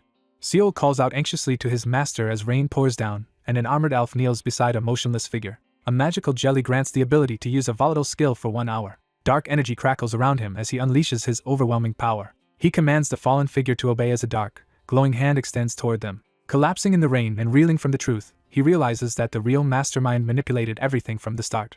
For 17 years, he has struggled against overwhelming power, now facing a pivotal moment. Someone reflects on their countless attempts to influence fate. The struggle to shape the best possible outcome is acknowledged as potentially impossible. Seated at the control panel, he grips the glowing die and steels himself to keep trying despite the odds. A determined figure clenches his glowing fist, ready to defy fate. Seol unleashes a surge of magical energy and forcefully commands obedience. A devastating, glowing attack knocks the enemy off their feet as stunned onlookers witness the scene. A character screams in agony as a surge of energy activates the connected soul. Overwhelmed by emotion, he struggles to contain the surging power as rain pours down around him. A shadowy figure receives a unique achievement and the title of Outlaw, as lightning splits the stormy sky. He steels himself in silence, preparing for the confrontation ahead. Someone extends an invitation to join them in entering a new world. A silver-haired elf informs the dark-armored figure that Mantra and everyone they knew there are gone. Two characters stand in the darkness as one firmly declares that the past no longer matters. A long-haired character confronts a controversial statement about living in a new era, visibly distressed and angry. Seol reflects on the inevitability of death, acknowledging that everyone, including himself and Jean, will eventually die. The elf-haired woman demands answers from the hooded figure, challenging their motives for entering a new world together. A shocked character stands frozen as someone confesses the desire to stay together. After traveling beyond the empire, he realizes how small it is compared to the vast and mysterious world outside. Overwhelmed by loss, the character breaks down as a blinding explosion shatters the darkness. Seol hesitantly turns to face the elf woman, uncertain but ready to answer her intense gaze. Massive stone fragments explode outward as two characters break through the barrier. An elf woman pauses, reflecting deeply as she begins to reveal a hidden motive. He invites Karen to join him as he stands in the sunlight, smiling. He proposes they go to the sea together, his expression filled with determination. Someone resolutely agrees to join the journey. Seol freezes in shock as something unexpected happens in the forest. The armored orc declares that despite their new bond, he has not yet accepted the others. Seol hesitates and questions whether he has a reason to pledge his loyalty. A towering orc-like figure taunts Seol, who stands tense and wary in the sunlit field. A confident woman warmly introduces herself to the group in the sunlit field. The leaderboard displays that the user has surpassed 1 million points, unlocking a special achievement and earning the inaugural title. Affluent. He stands alone, studying the leaderboard as the top adventurers and their scores are revealed. A determined figure initiates a key rest as light surrounds him in the ruined city of Nobira. The adventurers arrive at Nobira, a city known for its bustling markets and hidden dangers, where they must rest and prepare before continuing their journey. The quiet town square signals the conclusion of the adventure. He reviews the unusual break notice and prepares for possible chaos ahead. The protagonist gains an inaugural title called Affluent, which grants an extra skill point and boosts skill proficiency. He recognizes the significant difference in skill between himself and the others. He freezes in shock as he realizes the crowd before him is made up entirely of people. An irritated elf girl confronts her companion, demanding to know why they aren't shopping for clothes as promised. As he walks through the city, he complains about his plain clothes while others watch and comment. An elf teases about Karuna's reluctance to complain as Seol listens quietly beside an orc in the bustling market. Seol looks exasperated as two characters argue loudly beside him. He quietly acknowledges the emptiness left by Karuna's absence. Seol pauses in the street, lost in somber thoughts of Karuna. It is revealed that Karuna is currently sealed. A black bolt of lightning crashes down as the shadow summoning completes. Seol clenches his fist, tense and worried as doubt creeps in. A crackling sphere of energy forms and engulfs the surrounding light. Seol waits anxiously outside the crackling energy barrier, unable to help those trapped inside. Karen materializes after being successfully summoned by shadow magic. Karen is upgraded to legendary rank, gaining powerful stats and new talents. Seol realizes with alarm that Karuna has vanished from the scene. A sudden, blinding light crashes down in front of him, forcing a startled reaction.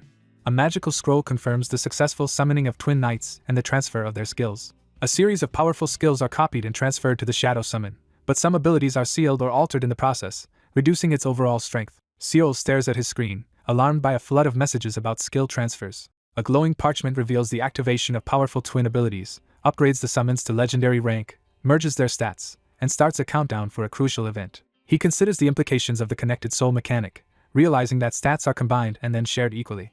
He deduces that Karina probably possessed this unique skill before the incident involving the twin keyword. The two rivals achieve legendary ranks and now share balanced, equally split stats, ensuring neither can surpass the other as they face off. An information screen reveals a powerful new ability comes with a penalty and a strict time limit. A figure quietly moves forward, their ornate dress hem catching the soft, glowing light.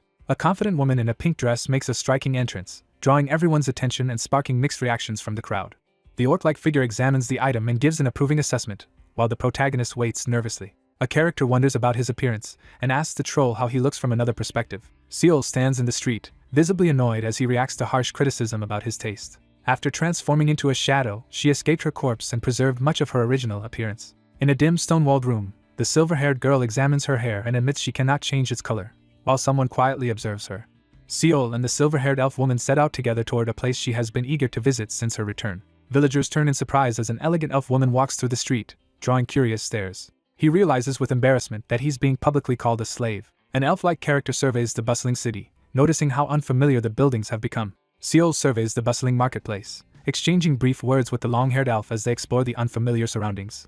A long-haired figure with pointed ears walks alone through a busy medieval street, lost in self-reflection. Seol pauses in the alleyway, lost in thought. The scene shifts to a deserted wooden and stone building under hazy daylight. Seol enters the dimly lit blacksmith workshop, silently taking in the familiar surroundings. Two people discuss the unexpected arrival of a potential new party member outside a rustic, vine-covered building at sunset. A young man kneels on the mat, processing the news and waiting for the visitor's explanation. Seol grips his sword and prepares to take action. Seol pauses, silently reflecting as a somber mood settles over him. The young man solemnly presents the broken sword hilt, admitting responsibility for the difficult situation. Seol inspects the glowing sword, noting its fragile condition. He studies the scene intently, silently assessing his next move. After completing the adventure, the protagonist receives a reward chest containing several notable items. A character examines the ornate Galafa's robes, reviewing their magical properties and bonuses. Jamid proudly shows off his new training uniform and remarks on how long it took for someone to help him upgrade his equipment. A pair of rare magical gloves appears as a reward from the chest, drawing excitement from the elf. A broken, glowing sword known as the Red Lotus Sword appears before the protagonist. Seol solemnly asks someone to take care of his sword. Seol studies the document intently, searching for crucial information. He inspects the unusual sword, immediately recognizing its significance. Seol acknowledges his current helplessness and notes the sword's similarity to one he previously enhanced.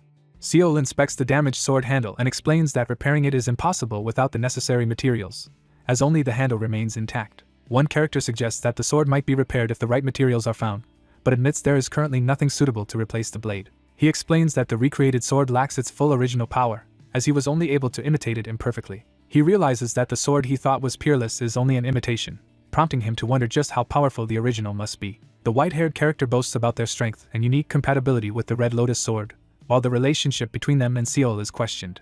A sinister female character unleashes a surge of dark energy, her smirk revealing confidence as black smoke swirls around her. Seol realizes he was completely deceived about the other's true identity. One character suggests there might be a way to deal with the shadow weapon, prompting the other's eager response. Seol cautiously asks a critical question, intensifying the tense atmosphere. A sinister tale emerges as the legend of the Burning Spider Queen is introduced. Seol questions if the conversation is about Anichindria, his expression tense with suspicion. Seol realizes that Anichindria is a massive spider mentioned in the manual, and reacts with dread. Two men exchange knowledge about a famous southern legend while seated together in a traditional room. A monstrous spider engulfs its nest of cocooned victims in flames, introducing the terrifying legend of the fire-spewing beast. The protagonist speculates about the notorious blood of Anichindria, and questions whether someone intends to request it. Examining the old map, the protagonist dismisses the possibility that Anichindria is alive and shifts focus to what they actually need. A focused figure points to a crucial spot on the map, explaining that the rumor about the final descendant's blood still needs verification. Two men discuss how combining fire spirit stones with spider's blood can counteract the stone's weakness by increasing their durability. Seol and the elf-like woman discuss the risk that using the two items together could corrupt a living mind, which is why only a shadow should attempt it. He weighs the difficulty of obtaining spirit stones and decides they must try, while also worrying about the urgent need for both a sword and armor. Confused by the revelation, the two characters question how even armor could melt. Seol throws up his hands in frustration after hearing the unexpected comment. A new quest called Her Last Descendant is announced, urging someone to follow the suggestion. Seol stands among the bustling crowd, unable to grasp the conversation around him and feeling out of place. Someone explains that the issue concerned equipment, and didn't require further understanding. Seol voices concern about not being fully prepared if danger arises before the equipment is ready. As they walk through the dimly lit town, Seol challenges the elven woman's loyalty, questioning whether she will ultimately serve him. The elf pauses at dusk, silently weighing an important decision. The elf tries to recall where they have heard the name Anichindria before. Seol asks if the spider has 12 legs and reveals it is known as the 12-legged demon. A group walks under lamplight, discussing rumors of a monstrous threat that once consumed everything in a canyon. Studying the map, he recognizes the canyon and grows annoyed at the realization. The narrative introduces Shadow Canyon, a perilous and monster-infested gorge that travelers avoid due to its dangerous terrain and the lengthy month-long journey from Novira. Haunted by painful memories, Seol is urged to look ahead as someone points to get his attention. A mysterious woman announces their arrival as they stand before the ominous mansion at night. The group prepares to infiltrate the building through the windows, determined to find important information. A girl kicks open the ancient door and strides inside as the boy silently follows her. The dark-haired man questions the elf about his reckless entry, and the elf admits he only did it to mark a new beginning. Catching his breath amid the ritual circles, the man urges his companion to head to the laboratory before anyone arrives. A confident elf woman leads the way down a dim, cobweb-filled corridor, while Seol listens carefully to her directions. A supernatural warning activates, alerting the protagonist to immediate danger. A woman urgently steps in front of her companion, warning him about a deadly threat lurking ahead. A silent, shadow-filled corridor looms ahead, thick with cobwebs and suspense. Someone pushes open the door and steps into the dim room, surprising the alert observer inside. A mysterious woman confronts unseen figures in the dark corridor, asking if they know her. Seol interrogates someone about the shadow summoner Chao from Kongnori. One character calmly questions another about their background and asks for their name. A wary man challenges a confident woman in the ornate hallway after she addresses him with a name he doesn't recognize. Seol unleashes a menacing power as he confronts his opponent. Seol instantly reacts as a sudden burst of energy slashes through the air. Seol seizes the silver-haired opponent's wrist, stopping the magical attack before it can reach their startled companion. Two women grip each other's arms and exchange sharp words, each refusing to back down. Seol, tense and wary, confronts the off-panel figure after they expose Karen as a shadow and demands to know their motive. One woman questions why the group entered through the door instead of the window like the owner usually does. A composed woman admits she is being pursued and explains her habit of avoiding traces. In a shadowy hall, the protagonist confronts a woman he believed dead, uncovering her connection to a mysterious group and her past ties to Kongnori. A dark-haired figure coolly questions the loyalty of those who sent the visitor. Seol firmly decides not to return to Kongnori, but is suddenly taken aback. A woman mocks the protagonist's efforts, celebrating their failure with a triumphant gesture. The man informs the startled woman that he has delivered his message and reveals he has additional business with her. A weary character demands to know what the other person wants. Seol admits he cannot overcome the wall of enlightenment alone and urgently asks for help. A glowing wall reveals that players who surpass level 10 and visit city training grounds can access new class options. Restrained by glowing chains, the character cannot access the ability tree or strengthen their abilities due to the wall of enlightenment. A woman confronts someone in the hallway, questioning if they really followed her just to seek help from the class veterans. Seol confronts the elven woman in the shadowy, web-filled hall and demands an answer about the powerful shadow. A woman challenges another person's impatience, insisting she deserves time to think. A character proposes a conditional alliance, agreeing to help only if they receive assistance first. Inside a shadowy hallway, two people discuss an upcoming mission to Shadow Canyon. A character signs an ornate document, deciding to delegate responsibility for the area. A woman hands over a vital scroll with instructions to follow after the canyon mission is complete. A confident woman instructs her subordinate to complete the mission, return to Novira within 3 months, and signal by tying a white cloth to the main gate pillar. A character instructs someone to set fire to the room if they do not return. Seol hesitates as he questions the order to set the ornate red object on fire. Seol, visibly frustrated, rejects the other character's request and tells them to find another summoner. A mysterious woman asserts her authority, declaring that she will personally oversee the protagonist's training. Seol freezes in shock, his eyes wide and sweat beading on his face. A woman smugly reveals her history as a former disciple of a master of shadow summoning, dark energy swirling around her. A feared shadow summoner stands alone, his reputation as the strongest spreading through ominous tales. A tense exchange takes place as one character urgently reveals a connection to Gregory, forcing the other to listen intently. Two characters leave the imposing stone building to begin their next adventure. As they walk away, Seol tries to hide his embarrassment, while the silver-haired woman teases him about his obvious excitement. Two figures walk together through the warmly lit street at night, discussing the source of one's happiness and the inspiration found in someone further along their chosen path. The protagonist questions whether the alliance will be beneficial and expresses uncertainty about its value. A beast-like figure crouches in the shadows, quietly reflecting on the existence of a hidden trick. The girl demands answers from the hostile creature, escalating their heated argument. The elf girl aggressively scolds and grapples the troll as a cloaked figure watches in silence. A young man eagerly listens as his teacher demonstrates a glowing crystal, anticipating a unique reason to learn. A character suspects that Chow may have gained a powerful skill from Gregory, raising concerns about a new threat. He considers the possibility of inheriting rare, powerful skills and begins plotting how to obtain them. Realizing the true difficulty behind his past adventures, Seol accepts that he should be content with the improvement in his skills rather than expecting extraordinary rewards. Night falls over the silent medieval building, setting a calm atmosphere. Lying awake in the dim room, he recalls the distant memories of Shade Canyon. A lone traveler decides to head toward the canyon for a new adventure. A new ally with the falconer class is introduced, holding a feather beside a nest with a spotted egg. A blood-stained cloak lies abandoned, marking the place where Kiri perished. He lies back with his eyes closed, trying to calm his nerves before facing what comes next. Sitting alone in the quiet room, he prepares for a night of deep reflection. A panicked woman frantically shakes her unresponsive master, desperately trying to wake them. By the window, one character excitedly insists the strong smell of bread from the building opposite means a critical secret is being hidden, while the other remains unconvinced. A character exclaims about the pastry's incredible taste while others gather around the market stall. He questions whether she can still taste and feel full, expressing surprise at her abilities. An elf woman spots that her claimed loaf of bread has been taken and reacts with outrage while a caped man dismissively tells her to calm down. A gloved hand knocks urgently on the door, demanding someone inside to hurry up and get dressed. Seol receives a message through the closed door, informing him that someone is waiting for him downstairs. Seol stands silently, confronting the startled elf girl by the window. Seol prepares to leave while another character desperately calls out for bread from the window. Heavy footsteps echo as someone ascends the stairs. A man in heavy furs welcomes the approaching figure, signaling the group's anticipation. A furious elf girl confronts a large man early in the morning, while Seol calmly introduces a new party member. An elderly man offers bread and invites the elf to join him for breakfast. A cheerful elf girl introduces herself and asks a question as she enjoys breakfast with a reserved young man. Someone gives permission for an action to proceed. A young man, troubled by recent chaos in the city, urges adventurers to rest and train before their next journey. Two men sit across from each other in a dimly lit room, discussing growing unrest among the people.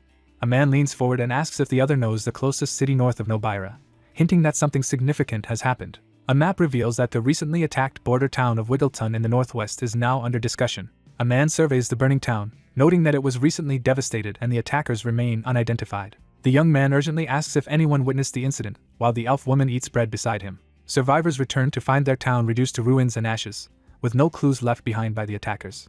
Seol acknowledges the fear gripping Nobira as a gloved hand emphasizes the gravity of the situation. A tense discussion unfolds as one character finally reveals they have an important request for the others. Someone declares a desire for Pandines and transferees to coexist in Nobira as Seol listens from the background. A weary man admits he is no longer strong enough alone and needs younger help to influence the changing times. As tension rises, Seol and the woman discuss whether direct assistance is being requested. A rugged man asks Seol to occasionally check on Myra's well-being. A young man confronts someone, accusing them of planning to leave, An armored man reassures his companion at a tavern table, explaining that his cautiousness comes from experience. Several days pass as the group waits, wondering when they will be able to return. Seo reluctantly acknowledges that they will need to stay for at least another month, just as he was growing comfortable in the town. Two characters stroll through the forest, discussing how the local southern cuisine is more stimulating than Mantra's food. A cheerful character excitedly praises the delicious food, expressing how much better it is than what they had in Mantra. A white-haired elf hands over a chest of armor as preparations begin for the impending transfer. Bathed in golden light, the two step together into the mystical portal, one resolute, and the other cautious with a book in hand. Seol steels himself as he prepares for the confrontation ahead. He wakes up disoriented, trying to make sense of the unfamiliar surroundings. Someone wonders why everything remains dark after transferring, despite usually regaining sight immediately. A person on the wagon jolts in shock as a sudden disturbance unfolds near the overturned cart. The protagonist examines a glowing parchment and realizes they have discovered the expedition system. A character considers the two available options for embarking on a distant adventure in the world of eternity. A risky travel method is described, involving quickly moving near the adventure to shorten the journey but risking further incidents along the way. The expedition system allows the player to instantly reach their destination, while game time progresses as usual. The diagram illustrates how each decision the player makes will impact the piece's condition upon arrival. Seol hesitates before the stranded merchant's wagon, weighing the risk of incurring a severe penalty if the expedition goes badly. Weighing the situation carefully, he considers his options as the merchant requests his help. After considering the risks, the character decides not to help the merchant traveling alone. After lighting a campfire, the protagonist discovers most of the food has fallen out of a hole in the supply bag, forcing a difficult decision about what to do next. Using the cooking skill, the survivor safely prepares and eats the poisonous mushroom, recovering fatigue and feeling lighter. The group enters a cold, misty swamp, growing fatigued and suffering chills as their boots begin to wear down. Wild animals howl through the night, leaving everyone exhausted and on edge from lack of sleep. A dead animal is found, cooked skillfully to avoid illness, and eaten, leaving the survivor very satisfied but fatigued. Despite exhaustion from lack of sleep, the protagonist continues marching and finally pauses to look around. Boots press firmly into the cracked earth as someone steps onto the scene. Despite their exhaustion, they finally reach their destination after overcoming many obstacles. Seol and his white-haired companion step into Shade Canyon, beginning their 11th and most dangerous adventure yet. You arrive alone at Shade Canyon to search for the blood of Anarkindria's last descendant, knowing failure will cost you Hammond's support and the reforging of the Red Lotus Sword. Two figures discuss how many days have passed under the crescent moon in the canyon. Seol reflects on the expedition's progress, noting that his summons now fully understand the passage of time since entering the system. A muscular figure near the campfire prepares to tend the fire, eager to move after sitting in the dark. Three companions share gratitude and trust while sitting together around a campfire at night.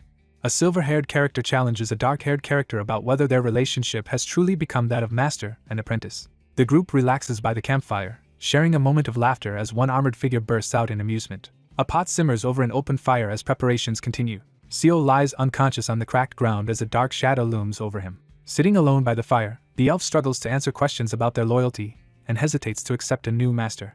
Two characters exchange playful banter as they sit by the campfire in the cave. One character firmly confirms his immediate loyalty after becoming a shadow, rejecting half-hearted commitments. The intimidating figure demands to know why the protagonist left their high-ranking position. The speaker describes how their tribe seized control of an entire mountain and prevented anyone from passing through. The tribe's leader clenches his armored fist in frustration, realizing he cannot control everything as he once believed.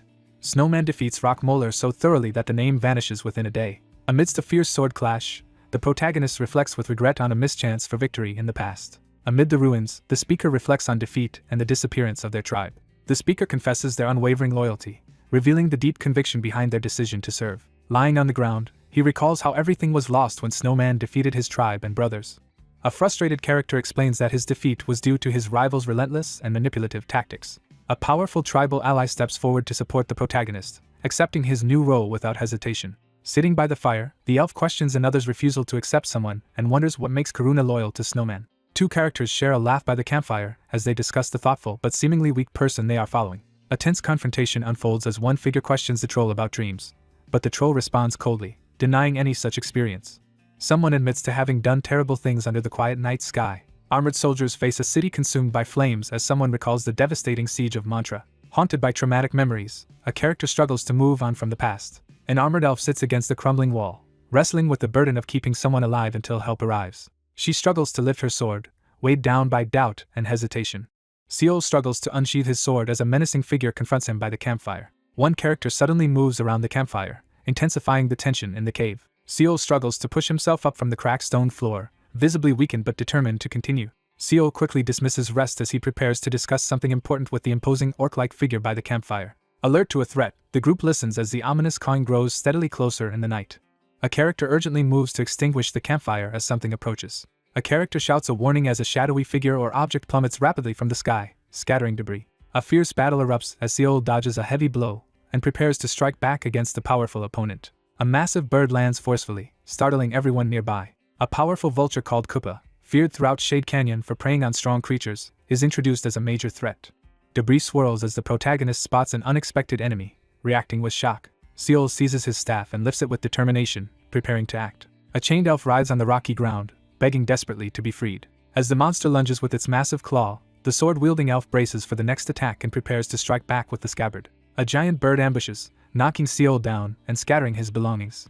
The enemy abruptly retreats, leaving Seal stunned in the aftermath. A solitary figure realizes that an old acquaintance, presumed gone, is actually alive. Rejecting the idea of staying by the fire, the group decides to search for shelter with a roof. On the desolate canyon floor, the remains of Koopa lie abandoned where his master fell. He exhales deeply, struggling with exhaustion. Someone silently recalls an event from over 10 years ago involving a snowman. Someone complains that choosing a vulture has caused a penalty to the team's spirit. Seal defends his choice of pet vulture to the two men, admitting its drawbacks and criticizing the summoner-type class. A character questions the decision to keep the rescued bird as a main companion instead of replacing it with a stronger one. Two men debate the usefulness of choosing Koopa, questioning why a vulture was picked over other birds. The falconer's main strength lies in their summoned bird, despite having other survival and archery skills. Two powerful birds demonstrate their unique abilities, one radiating lightning and the other breaking rock with its beak. The vulture stands alone, overlooked amid the remains. The protagonist remembers being dismissed as an ordinary player and called eccentric for choosing a vulture as a pet. Climbing the rocky path, the protagonist presses on with the now heavier bird companion resting on his arm.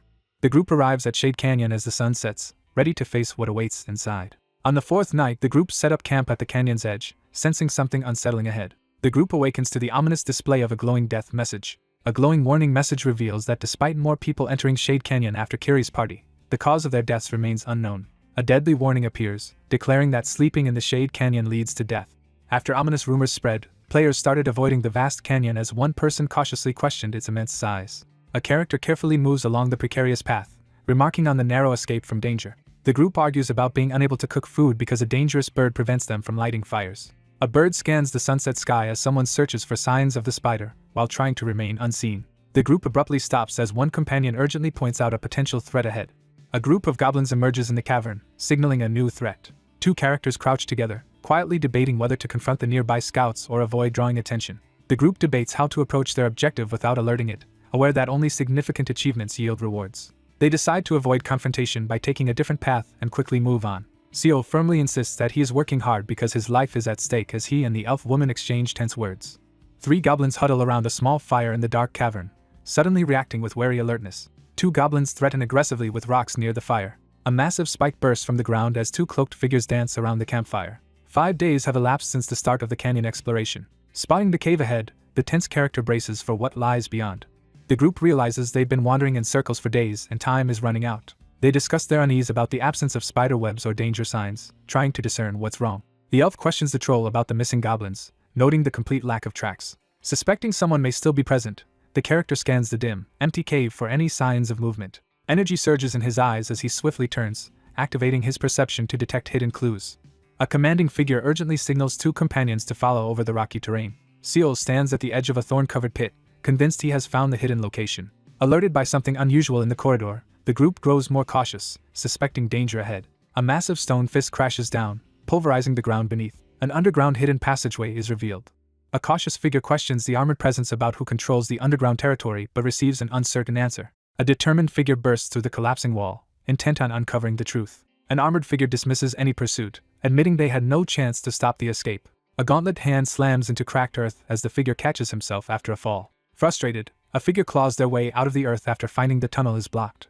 Unable to break through the stone obstruction, he tries magic but fails. An orc and an elf argue heatedly over a broken item while Seal watches smugly. A character deduces that something living underground killed the goblins and concealed the evidence. A silver-haired elf examines the strange rock wall, noting some sections are unexpectedly soft and possibly significant. He inspects the damaged artificial rock wall, observing differences in its composition. Seal questions the armored elf woman about her intentions and points out another unusual detail. A massive monster locates the hiding goblins, catching them by surprise. The armored elf speculates that lighting a fire may have triggered the unexpected event. Inside the dark cavern, the group debates the monster's behavior and reviews their prior precautions. Piecing together recent clues, the protagonist grows increasingly suspicious of the unusual events. A bandaged figure with bow and quiver lies motionless against the stone wall, resembling someone familiar. The orc challenges the elf to prove their claim, heightening tension. He questions whether the man's appearance resulted from the fire. A hunted wild animal hangs suspended above a fire in the canyon as the experiment begins. Seol and his companion wait by the campfire in the canyon, growing impatient for something to finally occur. A heated forest dispute erupts as the orc challenges the elf's abilities, insisting he can prove his worth beyond swordsmanship. Moving urgently, the protagonist signals for silence while scanning the dense undergrowth. Startled, the protagonist crouches low, reacting sharply to an unexpected disturbance nearby. A giant predatory bird swoops down on a small animal near the campfire. A large bird strikes with a powerful bite, its predatory gaze fixed on its target. A massive bird crashes down, talons smashing the ground and scattering debris everywhere. Seol and his companions spot a giant bird soaring overhead. One character erupts in anger after a setback, while another suggests starting over. A creature eagerly extinguishes the campfire with its claws after enjoying a satisfying meal. Amid smoldering ruins, Seol questions why the beast puts out the fire instead of attacking. Seol looks up, suddenly realizing something unexpected might be unfolding. Someone wonders if recent events happened because of Kiri as a bird soars across the sunset sky. Seol considers the possibility that the group was wiped out because they started a fire. A solitary bird glides through the canyon, emphasizing its isolation after being left alone. Gently petting the majestic bird as the sun sets, he strengthens their bond. He leans against the cracked wall, blaming himself for not acting when it mattered. A cloaked young man turns and responds as his companion urgently calls out amid rocky terrain. A large, tusked creature shouts in frustration and orders the elf woman to hurry over. He questions whether the others truly tried to comfort him or just spout nonsense. Every time they attempted the experiment in the canyon, the giant creature attacked and ruined their efforts. An enraged elf struggles to break free while Seol restrains them, as the group's frustration turns to despair. Seol discusses creating 2 separate fires as a diversion in the forest at dusk. One character volunteers to light the fire, assuring the group he will return quickly. Seol insists on setting fires at 4 locations, prompting shock from the other character. Seol hesitates with his hand on the sheathed sword, uncertain about proceeding. Fires ignite at all 4 planned locations as the group executes their coordinated strategy. A large beast is burned at the stake, engulfed in flames. 2 figures spot suspicious activity near the campfire across the chasm. A large bird lands in the forest clearing after attacking wild animals. A confident elven woman suppresses an inappropriate comment beside the stoic protagonist as lively chat messages stream by. Bird-like monsters swarm the burning area, overwhelming defenses and intensifying chaos. Seol realizes their search for the spider has failed once again. An elf urgently calls for help as Seol stands tense and ready beside her. The ground erupts in flames, startling the chained fox-like creature. A giant blade smashes into the ground, sending rocks and debris flying. With a confident smirk, he realizes they were correct all along. A massive spider bursts through rubble, startling everyone. Seol braces as he confronts the monstrous red spider looming before him. He tries to activate his perception on the mysterious entity but fails, growing uneasy. An elf shouts alarm and reaches toward Seol, who is caught off guard. A massive bird dives toward the giant spider, disrupting the chaotic ruins. The monstrous creature releases a torrent of fire, scorching everything in its path. Sweat pouring down his face, the protagonist shouts in desperation, cutting through the tense, red-lit scene. A large bird dives through the flames, launching a fierce attack. The giant eagle smashes the giant spider into the ground, scattering debris everywhere. A giant bird dives toward the group, forcing them to brace for attack. The group watches as the bird escapes with the spider, realizing they cannot catch up. The group prepares to enter the chasm as smoke billows behind them. The group realizes the spider is hiding beneath the canyon. Radiant power surges as Seol activates Ventus Veil, illuminating the area while he and his ally charge toward the enemy. 2 figures surge ahead side by side, undeterred by chaos and flying debris. A figure falls rapidly through a collapsing hole as debris scatters around. A new quest begins as the storyline shifts to obtaining the blood of Anakindria's last descendant, with failure threatening key rewards. Water crashes into the cavern pool as someone plunges in amidst chaos. A character steps into the lake, relieved to have found it. In the web-filled cave, Seol calmly tells his companion losing the spider to the giant bird is not a problem since it likely was not their target. Seol surveys the cavern, suspecting the giant spider was not the only threat inside. Realizing the countless webs mean multiple spiders, the group understands the threat is far greater than expected. Surveying colossal webs, the group acknowledges the real danger is far beyond their initial encounter. The 2 allies agree to move forward through the web-filled cave. A swirling dark portal pulses at the center of blood-red mist, drawing all closer. Startled by an unseen voice, Seol quickly glances aside in alarm. Seol and companions freeze as an unfamiliar voice interrupts, leaving them tense and searching for its source. The group halts in the web-filled forest as an eerie voice urges them closer. A tense confrontation unfolds as the group realizes their enemy may possess mind manipulation abilities. The armored elf insists she can handle psychic magic, but the black-haired boy calmly points out her resistance is currently sealed. The elf and orc identify the psychic attack's distant origin, revealing the enemy's advanced abilities. Surveying the web-filled cavern with skeletons, he warily assesses the formidable creature within. A character surveys web-covered skeletons, realizing the creature has devoured many victims. Seal cautiously inspects the web-filled cavern, searching for signs of recent victims. A startled figure recoils as a hand lifts a cracked skull from the shadows. A gigantic skull with glowing blue eyes suddenly emerges, radiating menace. A desperate skull warns of a grim fate as Seal recoils in shock. A skeletal hand seizes Seal's face, causing him to cry out in pain as he struggles in the dark chamber. Seal clutches his head and struggles as a sinister voice urges him to accept the grace of fire. A menacing flame-shaped entity demands a sacrificial offering in the darkness. Monstrous spiders surge through the collapsing cavern, advancing relentlessly. Shrouded in darkness, he commands his followers to kill them all. Surrounded by floating rocks, the protagonist gains power as rock armor envelopes him, and the armored ally powers up. A towering warrior slams a clawed gauntlet into the ground, unleashing a violent shockwave. The sulfur spider is defeated, granting experience to the victor. A fierce creature warns about the enemy's sulfurous blood. Seol unleashes a powerful attack, defeating the sulfur spider and earning experience. An armored silver-haired figure charges aggressively, mocking their opponent. The protagonist taunts the giant spider and launches an aggressive attack as battle intensifies amid ruin.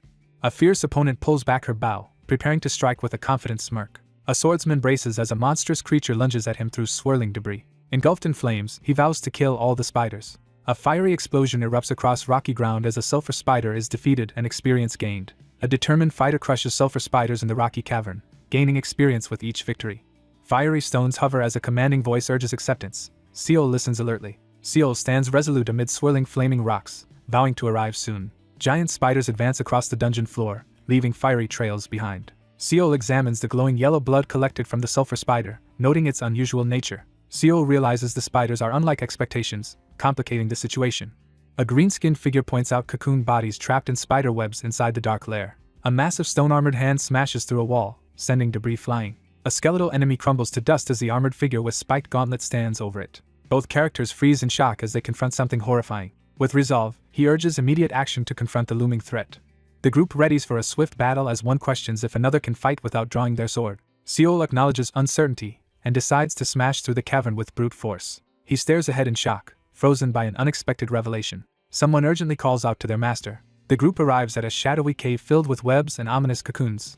3 adventurers step into a vast cavern filled with giant web cocoons, alert for hidden dangers. A mound of cocoons lies ominously in shadow, revealing itself to the intruders. Haunted by suspicion, Seal wonders if Kiri met the same tragic end. A sinister voice taunts from shadows as ominous webs close in. A monstrous claw drips glowing fluid as the creature watches its target in darkness. A lone figure confronts the massive spider, declaring himself the last descendant of Anicindria. A monstrous spider emerges, claiming to be the last descendant of Anicindria. The Spider Queen Atarak's identity and abilities are revealed on ancient parchment. The creature demands more victims be brought to the canyon, threatening the child with its insatiable hunger. The orc-like warrior demands compensation as the elf promises to grant the grace of fire in the icy cavern.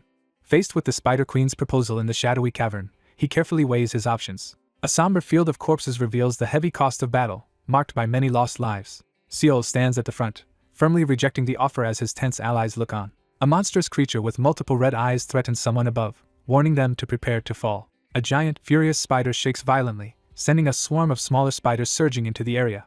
A gigantic monster bursts from the ground, confronting the group as spiders pour out. Seol urgently orders an ally to attack as a fierce figure leaps amid flying debris. A powerful attack destroys the giant sulfur spider, granting experience for its defeat. A furious character unleashes a devastating red energy attack, crashing into the ground to prove their strength. A massive, fiery monster crashes down with a devastating attack, shaking the ground.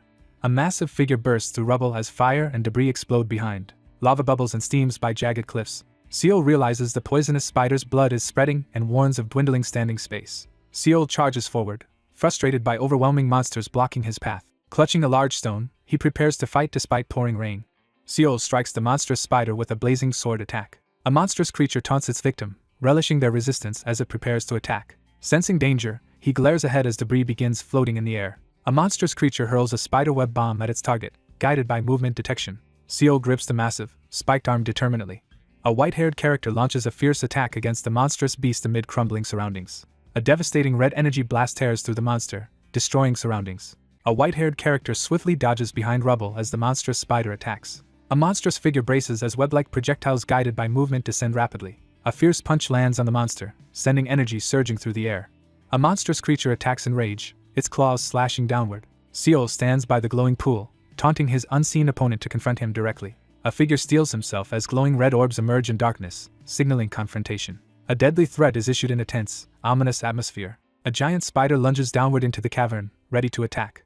A monstrous creature launches a glowing psychic attack, catching Seol off guard. The warrior withstands the magical sleep effect as the resistance die lands on 4. The resistance die lands on 5, allowing the protagonist to shrug off the magical sleep effect. An elf-like warrior fails to resist magic and collapses into enchanted sleep. A figure braces for combat, facing the massive spider-like monster in a desperate clash.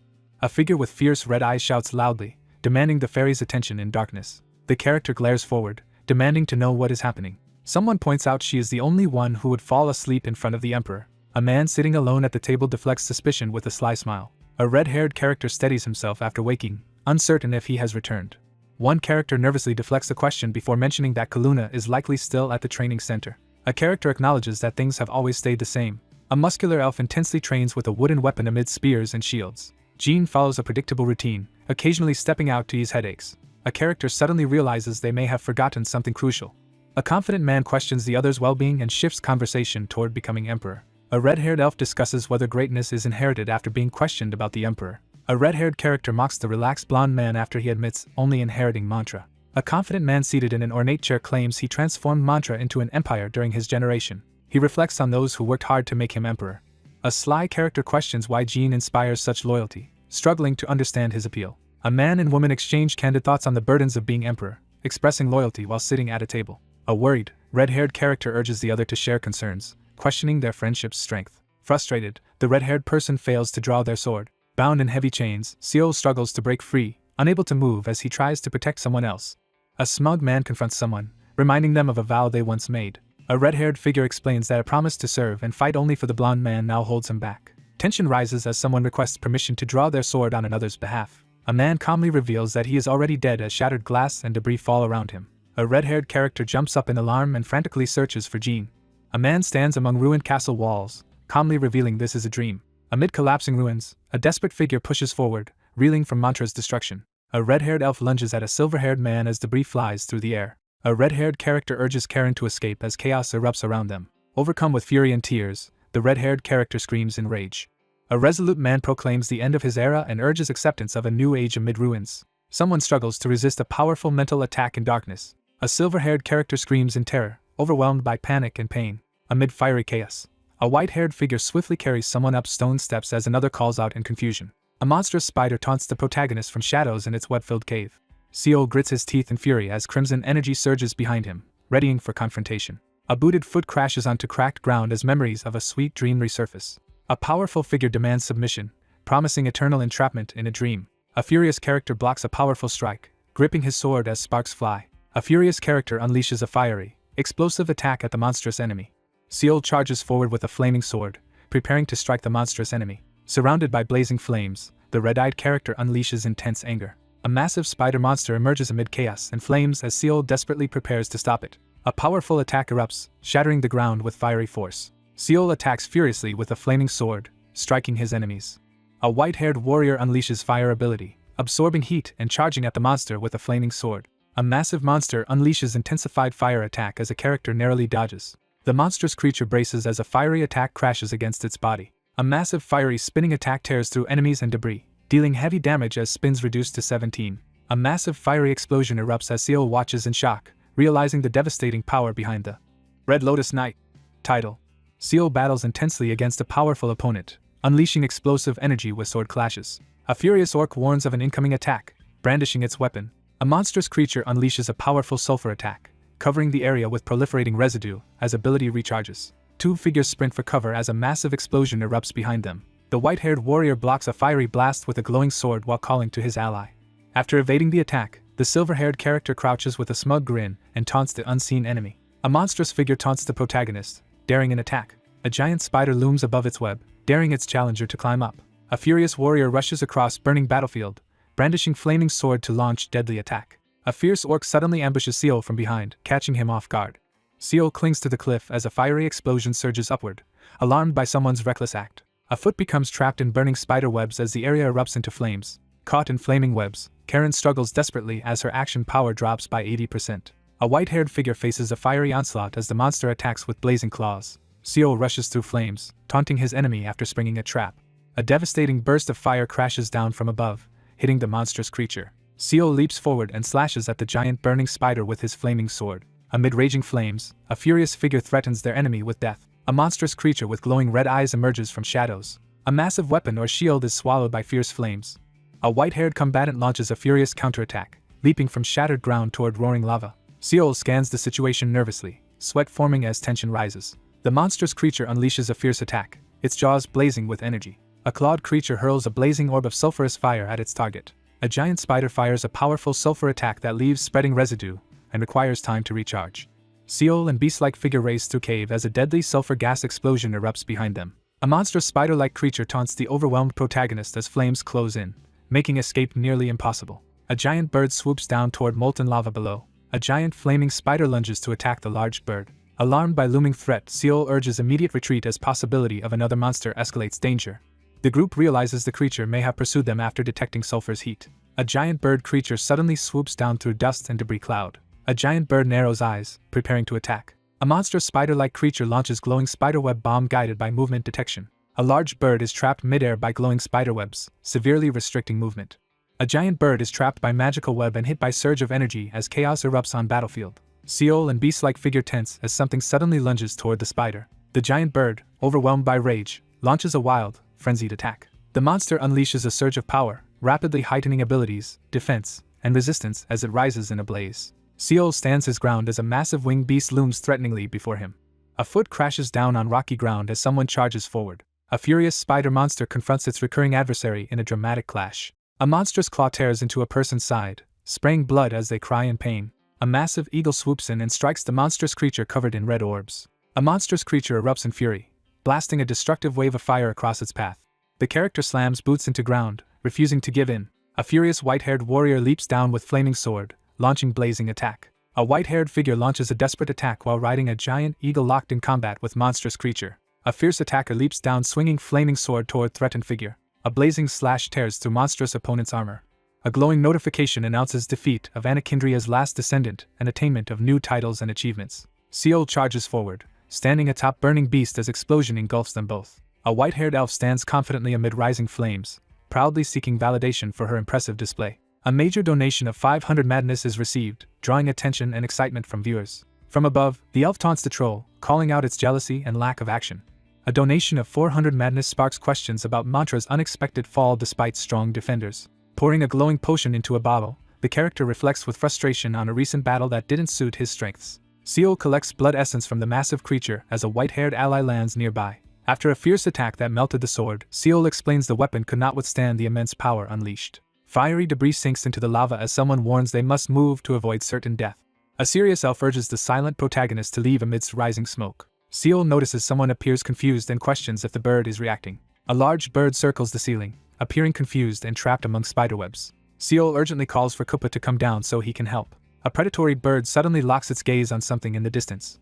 A worried woman urgently warns Seol of imminent danger as he stands ready on the battlefield. A monstrous claw slams into the ground, sending debris flying. Seol calmly extends his hand and touches the giant bird's head, establishing a tentative connection. The elf and orc stare in disbelief as their opponent shows no fear. He realizes the creature trusts those it considers friends, not fearing humans. The bird signals its trust by regarding the group as friends. Seol freezes as a massive winged creature suddenly appears before him. Someone hesitantly questions whether they are expected to get on. Seol clings to the back of a giant flying beast as it soars above a blazing battlefield. Seol carefully investigates the cave wall where Kuppa previously showed regret, noticing cocoon bodies. Seol abruptly turns, startled by a sudden threat. A character discovers a large cocoon hanging from web-like threads against the rocky wall. A cocoon hangs ominously in the center of the shadowy cavern as someone spots it. The beast suddenly cries out, alerting riders to take the cocoon. The character urgently confronts the enormous cocoon, demanding to know its purpose. Seol leaps up and struggles against the monster's claw, fighting to break free from sticky webbing. Seol urgently signals as a large dark creature carries someone away, initiating their escape. A powerful blow suddenly strikes the panicked character, sending him reeling. Clinging desperately to the giant bird, the terrified rider hurtles downward through the fiery sky. The group launches upward through the tunnel as the darkness splits open around them. Seol, panicked and confused, hurtles through the air above the ground. Seol's eyes flare with power as he prepares to unleash his hidden strength. Seal soars above the mountains at sunrise on the back of a giant bird, unlocking a new achievement and title. Riding together over the mountains, the companions marvel at their impressive bird mount. Seal admires Koopa's achievement while riding atop the feathered creature.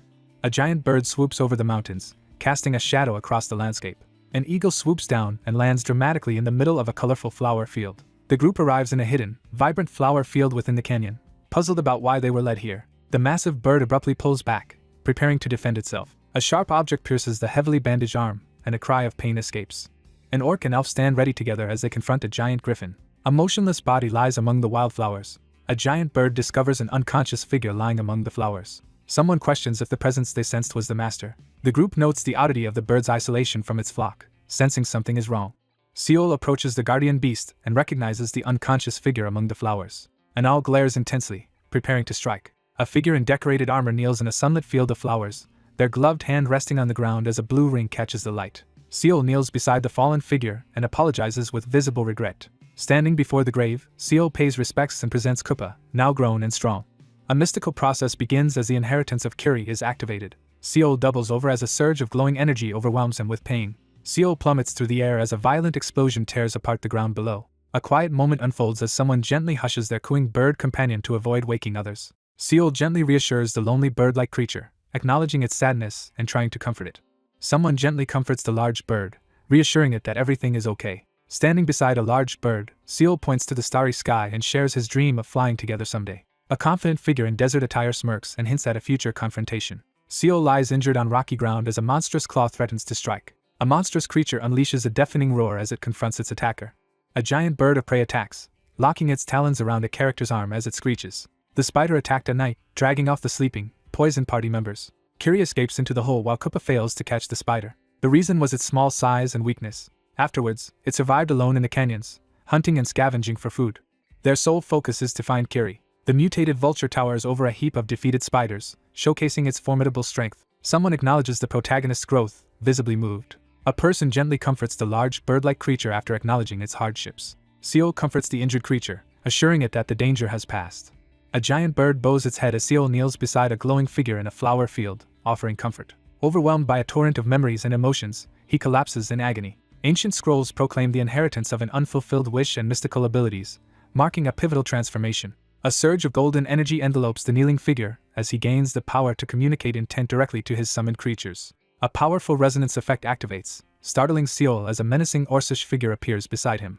Kneeling in the field, he suddenly senses a wave of sorrow and pain. Seol approaches the towering griffin, preparing for direct confrontation. A gloved hand makes a slight gesture to issue a command. A surge of power flashes in the intense yellow eye as the character prepares to unleash hidden strength. Seol stands in silence, weighed down by thoughts of Kiri's loneliness. A gloved hand quickly hides a suspicious, grown object before anyone notices. Someone silently hopes that some of the burden will be eased. Seol reaches out and gently touches the beak of the towering, radiant bird in the flower field. A radiant orange wing unfurls dramatically against the bright sky. A creature absorbs power from Atarak's corpse, dramatically increasing in size and flame resistance. An uneasy elven woman watches as the orc-like figure begins to change. A towering, fiery bird emerges before the protagonist, its feathers shimmering with a flame pocket within. Seol acknowledges someone's impressive growth and reflects that Kiri would have been pleased. A parchment-like screen presents 4 choices for interacting with the vulture. Seol releases Koopa, calmly signaling it to leave. A massive, fiery bird descends as Seol stands his ground amid swirling flames and debris. A powerful, heroic vulture ally descends and joins the group, increasing favorability and offering future support. It is believed that Koopa will never return to Shadow Canyon. Seol stands silently while companions notice his low spirits and urge him to cheer up. With renewed determination, he prepares to review items gained. The protagonist opens the Red Descendant's chest, instantly leveling up and receiving valuable items and skill points. After examining the heart-shaped artifact and magical vial, he sets the heart aside and keeps the vial for personal use. Seol observes uneasily as the elf woman reluctantly drinks the boiling blood essence. A rare magical hat with powerful life-stealing abilities is examined closely. The protagonist acquires and equips the dim flame gaiters, gaining new defensive and resistance abilities. The elf girl smugly shows off a powerful leg guard while others react with surprise and amusement. Examining glowing status screens, the character reviews newly acquired abilities and their effects. A character reflects on the value of their journey and prepares to conclude as the finish adventure sign appears. Seol stands silently beneath a celestial beam, sensing an ominous sign in the starry darkness. He realizes the expedition system has activated, but he will not be transported immediately. The protagonist realizes he is in serious trouble. A desolate village called Twilight Village appears on the horizon, its only signs of life the rising smoke as the group debates resting. The protagonist grumbles internally about being stuck in an isolated, uncivilized village. Assessing risk, he realizes villagers likely reject outsiders due to frequent attacks. He remains vigilant while accepting hospitality from villagers in the ruined town. After weighing options, he decides to observe secretly despite risks, leading to witnessing a shocking event that night. You secretly discover the villagers are cultists worshipping an unknown being, forcing a choice in response. Seol discovers the village secret is eternalism, realizing every choice carries significant risk. Forced to choose, the protagonist decides to stay and observe despite knowing the dangers. Overwhelmed by the village's tragedies, the character succumbs to mental fatigue and growing distrust.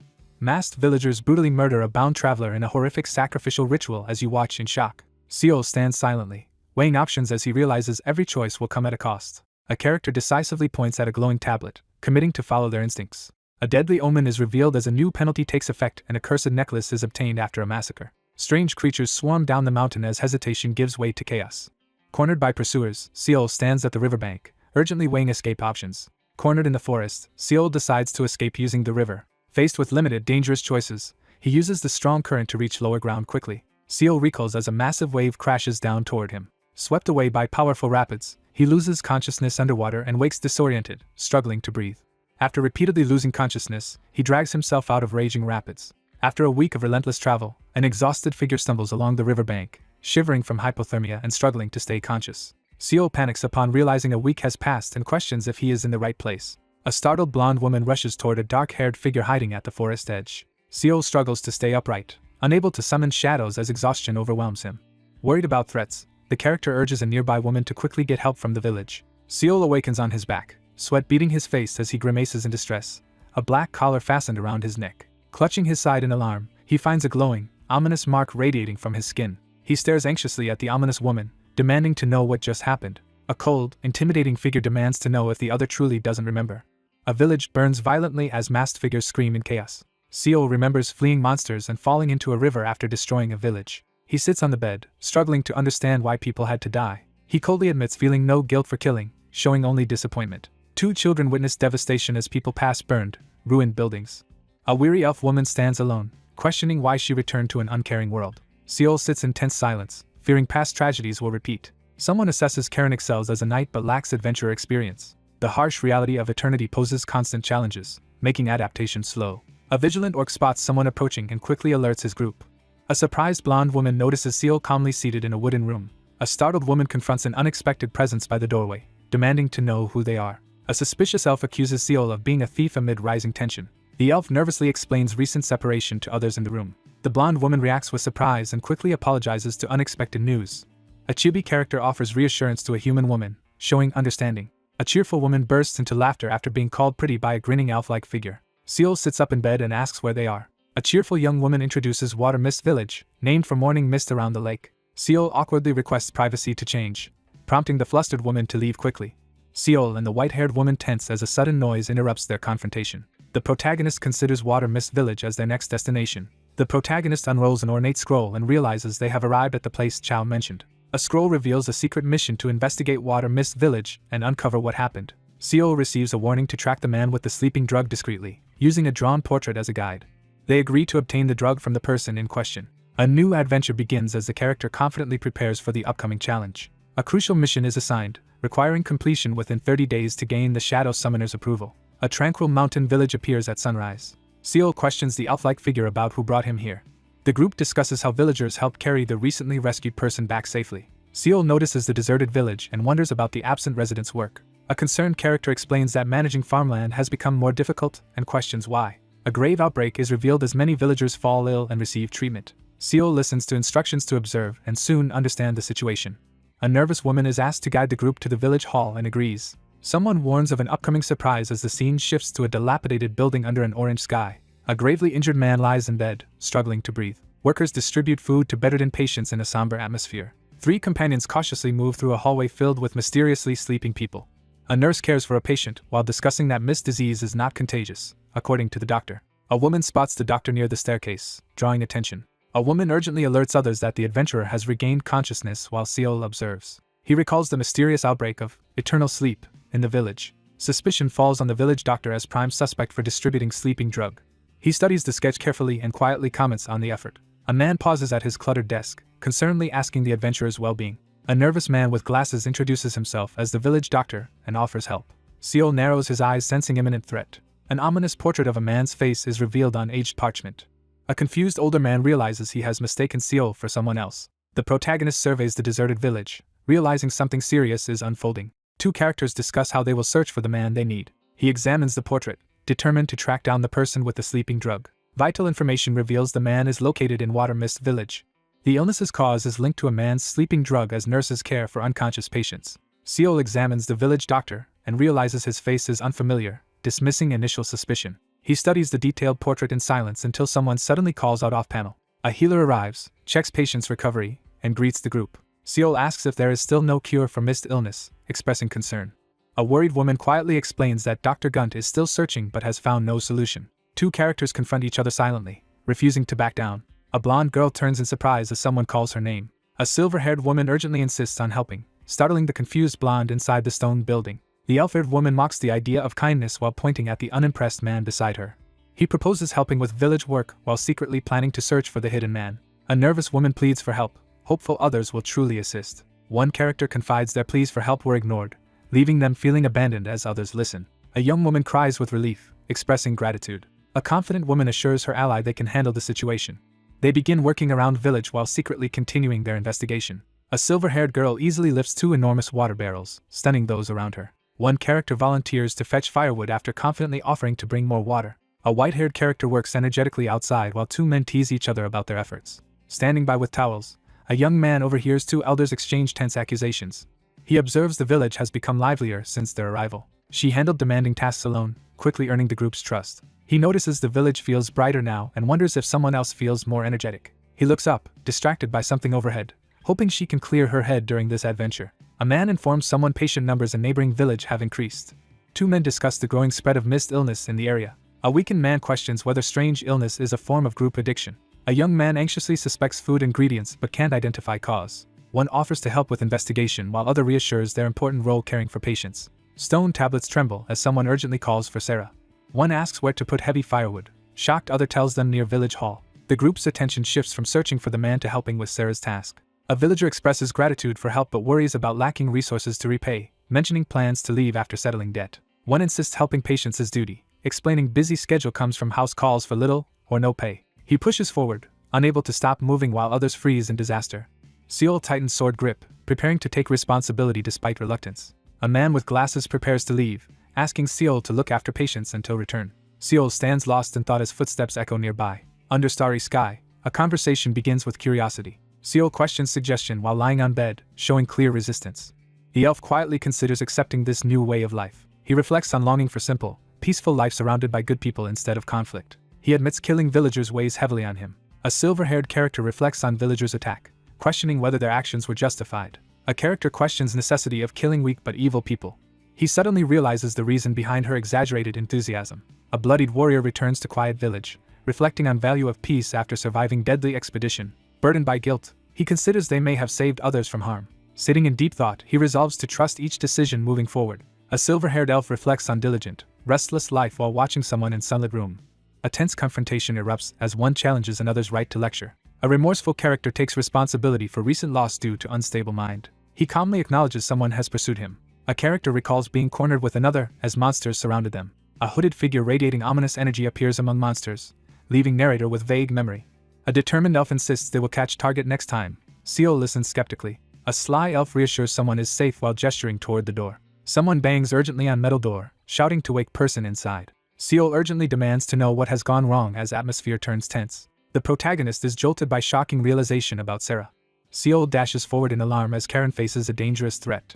A panicked character begs to know what happened to Sarah. A blonde girl is found unconscious amid swirling mist and debris. Someone urgently calls Sarah from outside as two children sleep inside. An anxious elf woman desperately shakes unconscious girl as others watch in fear.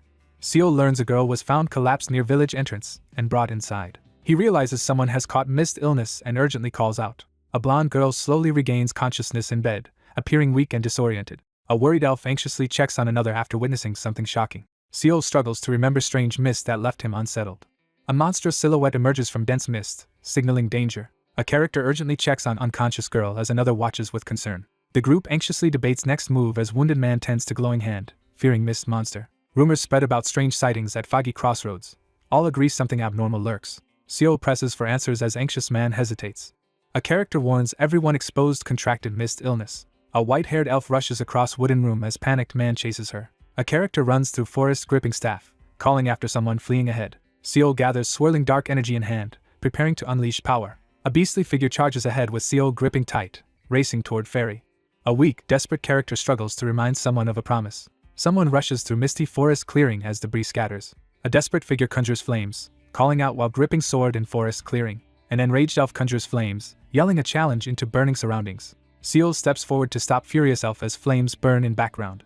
A sudden explosion rips through field as Seo reacts angrily. Seo slams sword into glowing ground in frustration. Seo stands frozen in despair, overwhelmed by inability to change situation. Trembling, a character questions why newfound happiness was shattered. Seo stands his ground as a massive creature emerges from mist behind him. With Kaluna asleep, no one restrains Karen as her turmoil grows. Seo stands silently in mist, lost in memories of simpler past. 3 armored figures gather around war table, following confident plan to change the world. One asks a thought-provoking question about Dulla's sword, the other listens. The confident man asserts a sword's greatest flaw is when it tries to think, becoming too slow. A red-haired elf challenges the idea of living without thinking. A determined man declares intent to change the world, urging trust and leadership. A lone sword stands in misty field as someone reflects on unchanging cruelty. The elf girl anxiously demands validation as Seo listens silently, hand on sword. He reflects on her pain and resolves to give her the answer she seeks. He admits he doesn't know the answer, expression clouded with uncertainty. He declares he will keep moving forward, tasking himself regardless of right or wrong. A masked figure stands resolute beneath stars, vowing to break free and confront gods. He declares determination to create a better world. They decide to begin searching for Miss Ghost tomorrow, preparing for the task. The scene shifts to Water Mist Lake the next day, shrouded in fog and stillness. Investigators conclude likelihood of Miss Ghost being their suspect has increased. Seol and silver-haired elf discuss uncertainty of Miss Ghost's location, agreeing need to confirm its true form. Seol suddenly realizes no villagers resemble the person he's searching for. A tense figure spots someone moving through foggy field. A lone figure advances determinedly along mist-shrouded stone path. Startled by sudden shock, protagonist stands frozen and wide-eyed. White-haired character suddenly stabs a man with glasses, causing him to scream in pain. In mist, the group encounters startled stranger who explains they seek the ghost after house call. 2 characters discuss ghost's return and confirm a new victim. One urgently asks who the new victim is. The silver-haired character quietly reveals their name as Sarah. A man is urgently asked to treat someone in village hall with potential mist illness. A terrified man runs away as 2 figures silently watch from mist. A tense standoff unfolds as silver-haired elf woman stands ground while Seol approaches cautiously. Someone calls out to the young man as he glares ahead through swirling mist. Sensing imminent danger, armored orc prepares for the approaching threat. Seol confirms no outsiders expected in village until mist clears. Surrounded by flames, Seol prepares to make crucial decision. Armored figure senses ghost's presence and advances with flaming sword. A monstrous shadow emerges from swirling mist. The shadowy monster lunges forward with furious roar, energy crackling around chest. Seol suddenly turns and spots something shocking. Seol charges forward, demanding to know if looming monster is from previous village. A monstrous beast roars as its link to village illness is revealed.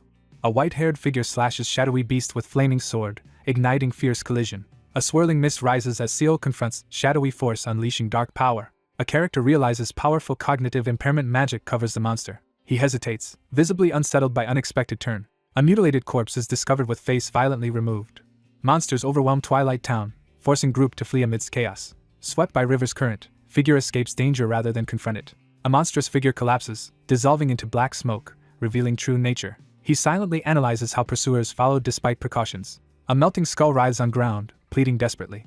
Crouching in fog, Seol signals companion to stay silent as they approach presence. The skeletal creature collapses in desperation after crucial discovery. Seol braces while skeletal creature, enraged, demands precious items return. A skeletal creature with melting features desperately demands to have face returned. He steels himself and faces swirling mist with determination.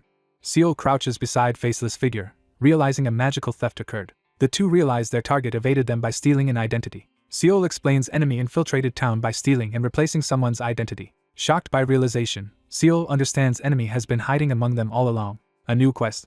Face Collector tasks you to find who stole the monster's face before time runs out.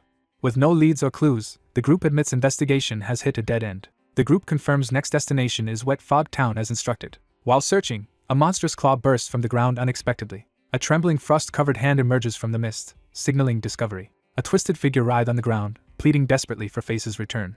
A figure discovers skeletal remains dissolving into smoke on the ground. Moving cautiously through fog, he notices something unexpected on the ground. A towering monolith emerges from mist, catching the character by surprise. Surprised, protagonist reads a mysterious letter discovered nearby. Seol focuses intensely on critical task, determined and tense.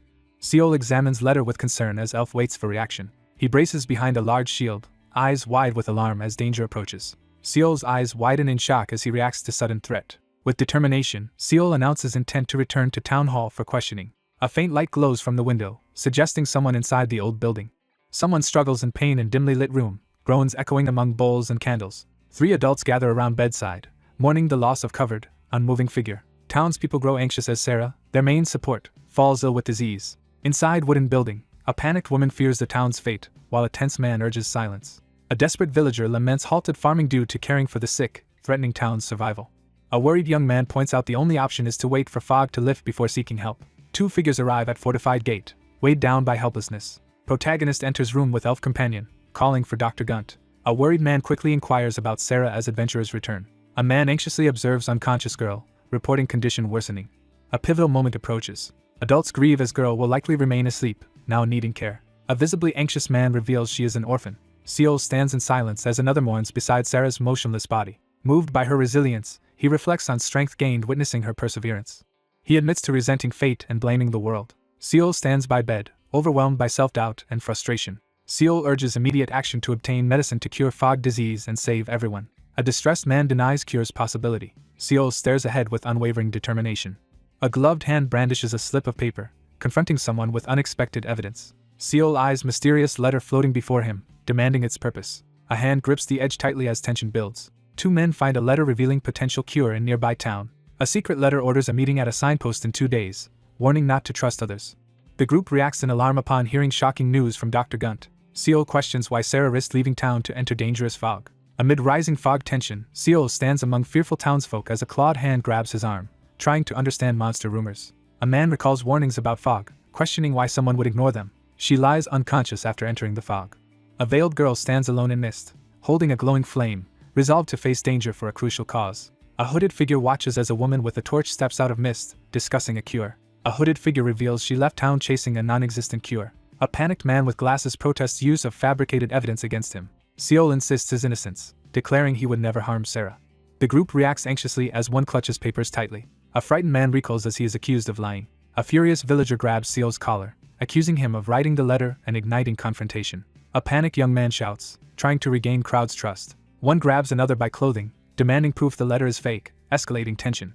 A masked figure interrupts chaos, knocking down armed attacker. A distressed man urgently calls for help as an unresponsive woman lies in bed. Seol stands frozen, questioning if truth ever mattered. In tense room, someone accuses anxious group of only caring about hope. Seol stands alone, condemning blind faith placed in others without caution.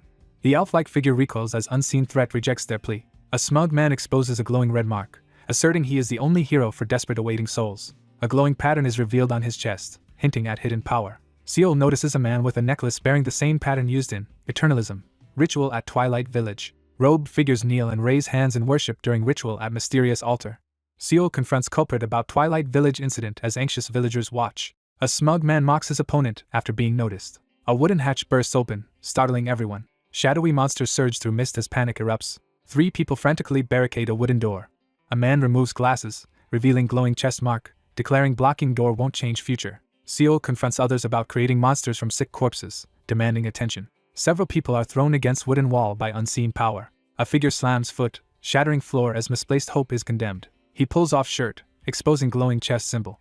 He clenches jaw, struggling to hold back emotions. Seol steps forward, demanding to ask a crucial question during confrontation. Someone confronts about turning Sarah into monster while blonde girl lies unconscious on bed. A man dismisses claim about Lady Sarah with smug expression. Someone quietly admires resting figure, considering her unique.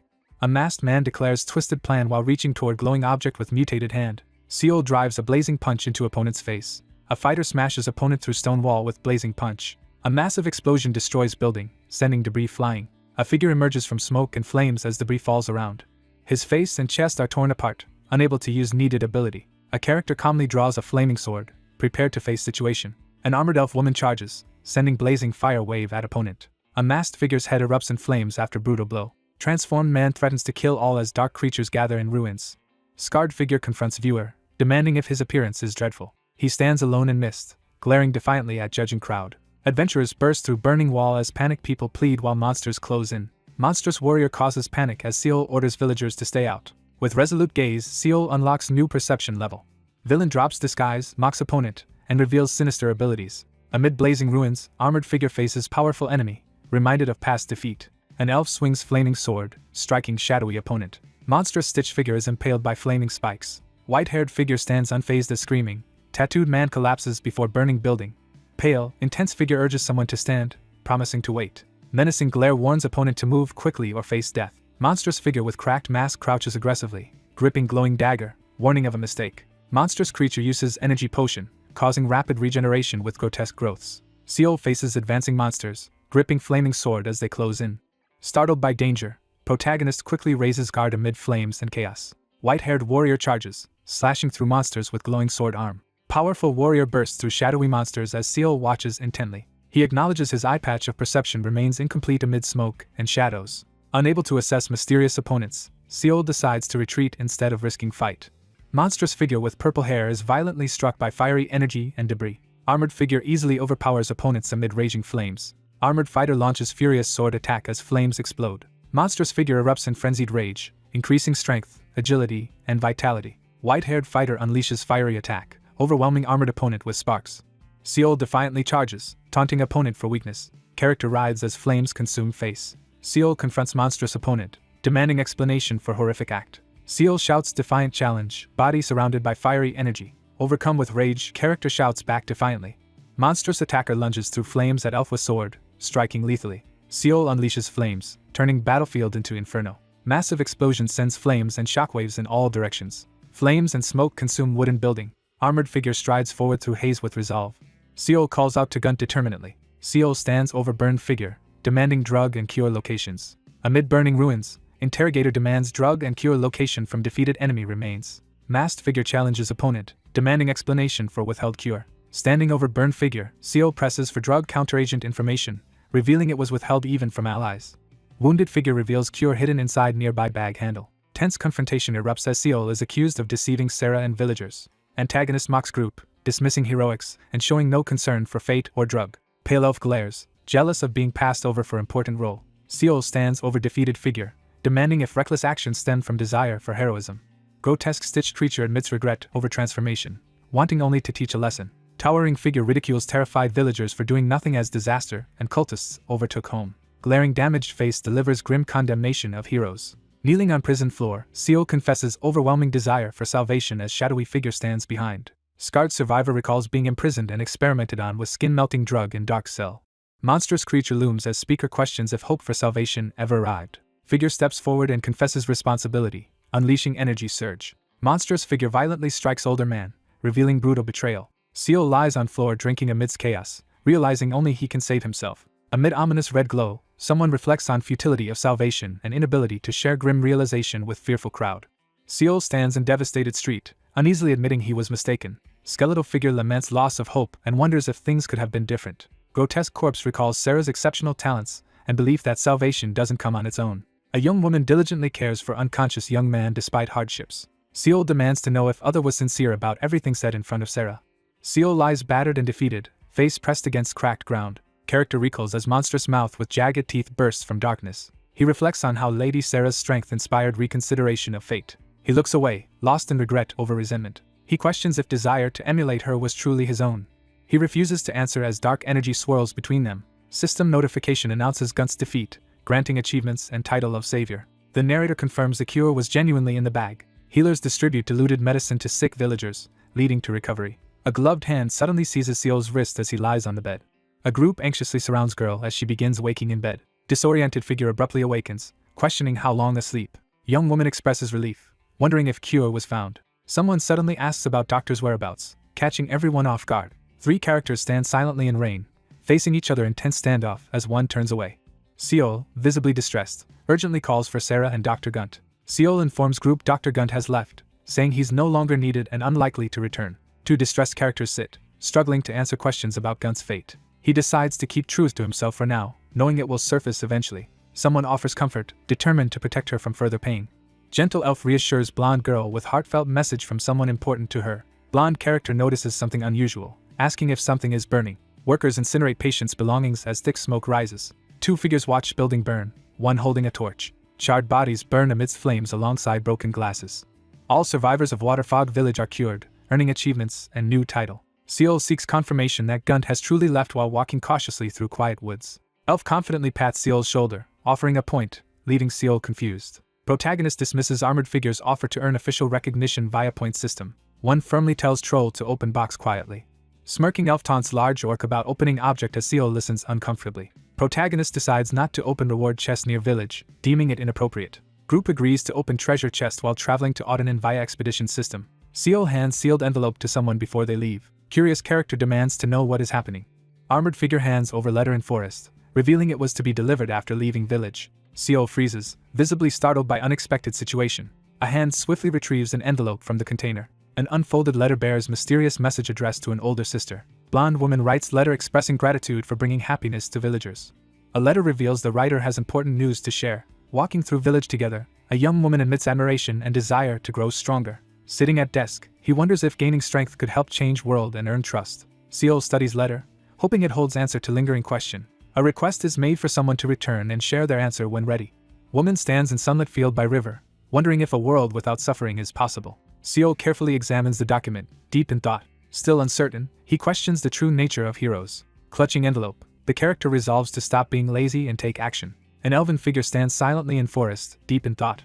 With eager grin, a character urges master to open chest. An orc enthusiastically presents sealed, masked chest in forest, while protagonist notes. Sudden mood shift. Group pushes forward through forest as companion impatiently urges the others. A glowing chest bursts open, flooding area with radiant light. Protagonist claims various rewards after completing Wet Fog Town adventure but finds loot underwhelming. Protagonist inspects rare armor, reading stats and questioning bonus effect. An armored elf with white hair demands red pouch from startled man in forest. A devastating area attack erupts, annihilating everything nearby as power grows with each spin. Silver-haired elf asserts increased power will allow more damage faster, questioning complaints. In forest, one character hands new armor to another to solve heat resistance issue, prompting them to try it on. Seal observes shadowy portal and notes Karen's unexpected attitude change after equipping Wanderer's armor. Armored orc-like character receives enchanted pants with detailed stats and effects. Protagonist examines distorted hope ring, contemplating keeping it. Seal is asked to hand over ring and demands reason. Armored elf stands alone in gloom, determined not to forget what happened here.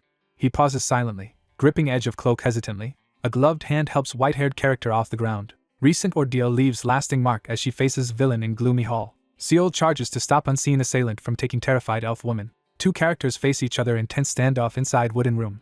Armored elf resolutely equips distorted hope ring, preparing to fulfill promise. He surveys magical necklace received as reward, reflecting on what little remains after sacrifices. Protagonist examines new titles, realizing benefits exceed expectations. Clutching glowing gauntlet, Seal declares readiness to move on. An irritated elf argues loudly with Troll about practicality of leather pants versus armor. Seal endures mocking insults questioning his armor knowledge and elf identity. The irritated elf glares while Seal stands uneasily in forest, sensing tension. The group argues about roles as they hurry through forest to stay on schedule. The city comes into view, alive with activity as story shifts. They enter vast city, deciding not to linger and prepare to leave immediately. The group decides on the only available route to keep promise to Chow and arrive on time. He hesitates before glowing button, weighing risk of ending adventure early and missing deadline. The character switches to cart travel for speed and safety. The character arrives at new location and anxiously watches as travel luck die is rolled. Glowing energy orb manifests in busy street, capturing attention. Travel luck die lands on 2, triggering laughter at unlucky result. Seal rolls another 2 as chat explodes with laughter at repeated bad luck. A 20-sided die spins violently amid flames, signaling unexpected turn. The travel luck die is forcibly set to show result of 3. Seal stands amid flames, catching breath as magical die hovers after surviving against odds. A parchment displays system update confirming local adventures proceed normally with low chance of sudden changes. Seal activates glowing document on busy street, marking adventure's end. Leaderboard reveals overwhelming first place score set to private, stunning others with vast point gap. He reviews glowing leaderboard and considers returning after finishing business. Two companions discuss leaving town and decide to find carriage to return to Nobira. People in street quickly focus on glowing leaderboard as excitement spreads. A startled character demands to know what is happening. Two characters discover first place on adventurer points leaderboard is held by another private, shocking them. Two adventurers react with shock and frustration upon discovering another team's enormous point lead. A cautious man urgently shares suspicions about mysterious newcomer with hooded woman. In bustling Otanin shopping district, someone questions identity of other. Private. A rough-looking man glares and aggressively confronts someone approaching him. The man harshly rejects urgent plea and tells him to leave. Seol questions seated man at entrance about recent events. A man urgently tells Seol Nobira was attacked, alarming him. A grim man informs someone's city has been destroyed, leaving only ashes. Seol realizes something important and urgently wonders where survivors went. A man points to departing wagon, asking if they'll take a ride to Kongri. Seol asks how long task will take and is told about 10 days. He grows suspicious, questioning why Nobira to Shade Canyon should take 10 days when route is shorter and easier. Presented with 4 options, protagonist considers how harshly to confront coachman about slow speed. Frustrated traveler urges weary wagon driver to go faster. Driver insists he cannot and suggests finding another ride. A man is caught off guard as someone offers him more money. Seol proposes doubling payment for early completion, seeking swift agreement. A cloaked figure confronts nervous man under archway as tension rises. Nervous man hurries away after asking Seol to wait in entrance. A calm night settles over warmly lit building, setting scene. Cloaked figure returns and is greeted at door. After long, fruitless search, young man finds nothing and vents frustration over difficulty locating transferee. Under tense night sky, one man questions ongoing chaotic search. Realizing another guild arrived first, he moves quickly through darkness, tense and frustrated. One man urgently demands information from another in dim alley. Breathing heavily in alley, exhausted protagonist calls for help. Determined young man orders others to search for person with 2 million points. Tense young man demands info about 2 million points person. One man angrily confronts another about failing to find missing transferee. Frustrated, two argue before reluctantly deciding to continue. He acknowledges order and braces for difficult, time-consuming task. Shocked adventurer sees new first place with overwhelming score. He clenches hand against floor, frustrated by huge point gap. Shadowy figure looms over terrified man, provoking suspicion. Focused and tense, he wonders if rival is truly stronger. A clue about unprecedented, restricted adventure draws attention. Notice announces max 5 entrants allowed, posing extreme challenge. Competitor worries a stronger appearance could disrupt standings. Driven by reward, he steels himself to track target and notices something unexpected. 2 men examine glowing rune tablets. One reacts with surprise then dismisses it. Startled man in armor reacts to unexpected news of someone's departure. Finger points at ranking board, revealing protagonist reclaimed first place. Someone realizes higher point holder must have left as covered wagon departs. He punches stone wall in frustration, cracking it. 2 men hurry through dim street to investigate transferees who left town. Seol firmly rejects help offer, insisting on fair exchange. A wagon speeds from fortress as someone vows to pursue target next time. Seol sits on bench, warily questioning double payment offer. Hooded figure helps elderly man on bench, saving time. Seol tells older man he's in a hurry, not for family in Kongori. Seol questions others amid ongoing chaos about situation. Experienced elder offers info from trading past. Permission is granted for next action. He confirms he is a transferee. Map reveals Nabinia Kingdom, famous for largest forest in south. Elder warns kingdom tries to expand into troll territory. Startled by Wiggletongue incident, he turns wary. Man surveys charred village remains, pondering destruction despite nearby fortress. Seol sharply questions if trolls were responsible. Ferocious monsters rampage, slaughtering survivors. Invaders overwhelm Novira, burning city and capturing or consuming people. Seol doubts trolls captured humans claim. Elder explains survivors fled to Kongori after others killed or eaten. Seol clenches arm and bows head in frustration at news. Bloodied man grips weapon as woman reveals Hammond took Novira. Protagonist considers weak blacksmith sacrificed in Novira. Seol considers possibility someone was killed by troll. Seol issues grim warning to retaliate against anyone threatening what belongs to him. 1 week later, story shifts to city of Kongori. Digital bulletin shows player panic over sudden Novira coin disappearance and speculations. Crowded market reacts anxiously to Novira's destruction news. Online bulletins erupt with panic over refugee influx and neighboring city betrayal. Digital bulletin explains weakened borders allowed troll invasion. Armored group frustrated by kings in action, while citizens taken. Digital bulletin accuses leaders of abandoning people amid abductions. Hand points to post revealing some transferees rejoined Yumiare to search for Kibo. Seol learns Kibo was captured by trolls and Yumiare is pursuing them, leaving him unsettled. Novira's collapse news spreads as survivors gather in Kongori. Seol plans next steps, hoping to find info on Hammond from refugees and guilds. 2 men turn abruptly, startled by noise. Dark-haired figure draws attention entering crowded hall. 2 important figures appear, causing tension. Seol eyes area warily, puzzled by Federation officials' presence. 2 men watch hooded figure studying notice board. 2 figures quietly move closer to confirm target's identity. Stern woman blocks hooded figure at entrance. Armored man guards behind her. Hooded figure demands intruder identify themselves. Suspicion rises over unknown woman traveling with him. Seol scans area seriously. Seol cautiously confronts approaching figures with a question. Seol examines bulletin about Han Yeomyeong, uncovering alliance hints and group suspicions. Intense church-like setting, One recognizes the other, initiating confrontation. Pale, red-hooded figure informs Seol of summon to Federation.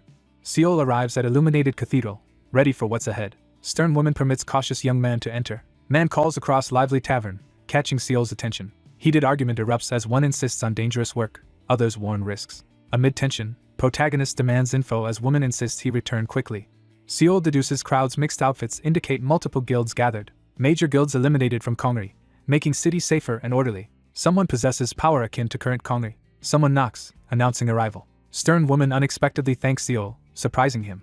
Young armored man enthusiastically greets acquaintance. Seol spots off panel, recognizing original private. Two adventurers exchange uneasy stories about brutal shared incident. Woman insists man helped her escape Justice Guild. Others doubt identity. Group silences as one commands welcome for guest. Seol enters and is confronted by those aware of his sudden ranking rise. Seol prompts armored woman to introduce group. Seol states he's too busy to linger, and will leave after hearing request. Armored character hesitates before stating intent to be direct. Someone notices white-haired figure in red hood, questioning presence. Mysterious pointed-eared, red-eyed figure confidently introduces herself. Two whisper about seeing a beautiful elf for first time. Another urgently seeks help after Nobira incident. Someone urgently calls for help. Without Nemia aid, city soldiers and transferees form Kongri's defense against trolls. Young armored man insists every strong transferee must defend Kongri. Seol urgently requests armored individuals help to defend city and people. Seol hesitates, weighing responsibility to protect Kongri. Character questions group's priorities and values. Seol challenges woman, insisting Kongri's defense is vital refuge. Elf-like figure reveals they came for own reasons, not to protect Kongri. Determined figure slams hand, demanding refugee names. Seol leans forward, demanding info about blacksmith Hammond from Nobira. A masked man reports that only a few refugees recognize the name Hammond after an hour of investigation. Seol listens intently as a bandaged man reveals that a ruins hunter claims to have seen Hammond kidnapped by trolls. A figure suddenly slams their foot onto the table, startling the two people sitting nearby. Determined to act, Seol prepares to pursue the fleeing opponents after realizing someone has been caught up in the situation. Ignoring warnings about the danger and time passed, Seol insists on going after the trolls to rescue Hammond. Seol firmly states that his goal is simpler than protecting Kongri. Seol resolutely declares that he values himself and everything that belongs to him. The woman stiffens in surprise as she absorbs the unexpected information. The group reacts with shock and confusion upon hearing that someone plans to cross the border during a dangerous moment. Three adventurers criticize another for recklessly acting alone during a dangerous time. A woman stands tensely in the formal room, visibly anxious. A forceful hand slams the table, startling the others into silence. A tense reminder about the destruction of the Justice and Predator guilds unsettles the group. A male character urges another person to return to the lodging, prompting a surprised response. A gloved hand draws a sword from its sheath, signaling the start of a confrontation. One cloaked figure resolves to follow the other down the quiet, nighttime street. The two figures agree to find a horse and leave immediately for Fortress Guerilla. A character hurries down the corridor while confirming that the fortress city near Wiggleton is closest to the trolls. Seol urgently calls out to stop the red-hooded figure escaping down the alley. Seol desperately begs for a chance to explain as tension rises in the alley. Seol admits his mistake and apologizes, explaining he acted out of desperation despite knowing it would upset the other person. He reflects on his own growth after noticing significant changes in someone else. Seol acknowledges his growth as an adventurer and clarifies his plans after overcoming many challenges. In a dim corridor, one character confirms plans to rescue Hammond after being confronted. Seol is startled when someone unexpectedly offers to help. Seol offers to repay the person who rescued him. A tense silence fills the air as a pale figure in a red hood quietly calls out to the person ahead. Shocked and desperate, the protagonist rejects any offer of help in the alleyway. The protagonist desperately insists that he has grown stronger as the three characters face off in a tense confrontation. A hooded figure bluntly tells the other person that their help will be useless despite their confidence. A dark, veined hand slams into the ground, sending cracks and debris flying. Seol steps forward with his glowing black arm, daring his opponent to test his power. A silver-haired figure in armor firmly allows the other person to proceed. A hand grips the glowing artifact tightly as power surges through it. A white-haired figure in a red cloak lands forcefully in the empty street, gripping a sword and ready for confrontation. Seol clashes swords with a powerful armored opponent in a fierce battle. Seol unleashes a powerful sword strike, scattering debris with intense force. A white-haired figure in a red cloak smirks and draws a large sword, acknowledging the opponent's impressive ability.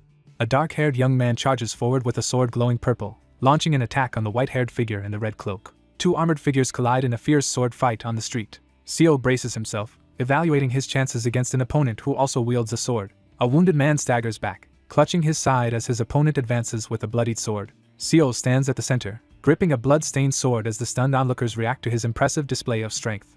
He stares at his transformed hand, finally understanding the true power it holds. He reveals that his unique power lets him wield a faster and stronger sword, which enabled him to grow rapidly. A character seizes a glowing sword, feeling a surge of power unlike ever before. Seo forcefully clashes swords with his opponent, unleashing a surge of energy at a critical moment. Seo swings his sword with all his strength but fails to break through the opponent's defense.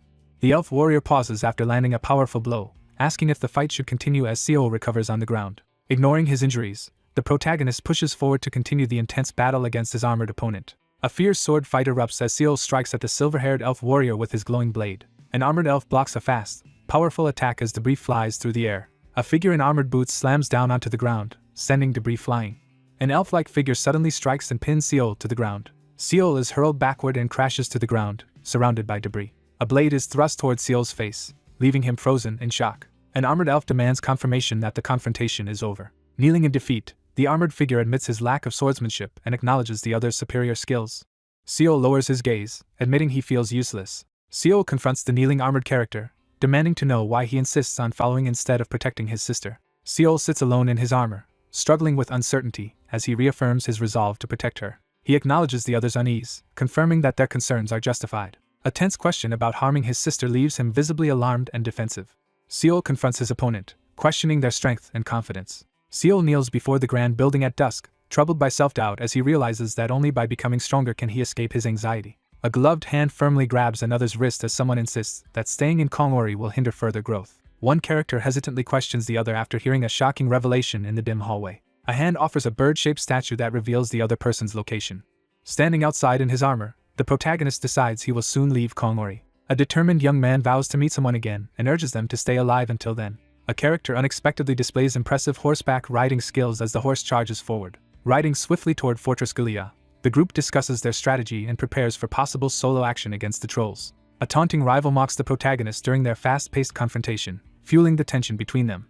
A creature braces for confrontation, gripping its weapon tightly. The young man steps forward and announces that he has something important to say. An imposing figure confidently reveals the reason behind recent events and claims to know the whereabouts of those involved. Seo runs down the dirt path, demanding an explanation about the Rock Canine tribe's past involvement with the Tribal Alliance. A massive stone hand bursts from the ground as the spread and disunity of the Tribal Alliance is questioned. A heavily armored figure draws a symbolic diagram on the ground while the Grand Tribal Council is introduced. A character explains that the major tribes in the region gather for conferences, mentioning the Brimstone Skull tribe near Nibinia. An intimidating figure warns that the tribes near Nibinia are dominated by an absolute power. The protagonist learns that the Brimstone Skull tribe's young successor once proposed using the dangerous primordial god Purge. The legend of the primordial fire god Purge warns that his immense, destructive power still lurks within the inaccessible Yagnaton volcano. He realizes with alarm that the primordial god ritual is about to be used. Riding urgently beside the tusked antagonist, Seo realizes the kidnappings in Novira were part of a larger motive. A fierce warrior reveals that the attack on Wiggleton and the sacrifice of residents were all part of a plan to gain Purge's power. A map reveals potential invasion routes as the threat of attacks on Nibinia and Guerilla grows, with Satina poised to exploit any resulting chaos. The group realizes that the trolls are now employing strategic tactics that were previously dismissed as unfeasible.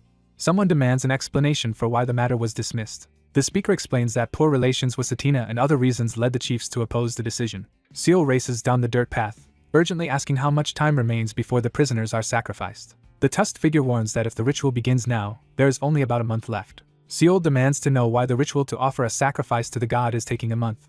A fierce, tusked warrior warns that the primordial god cannot be controlled or rushed, emphasizing the difficulty of appeasing him. A wary figure assesses how far the enemy could have traveled by land since the attack. He realizes that the prisoners have already been moved to the volcano. Two cloaked riders race swiftly along a rugged mountain path, urgency pushing them forward despite the month they've been given. Flames consume the fortress as smoke billows beneath the stormy sky.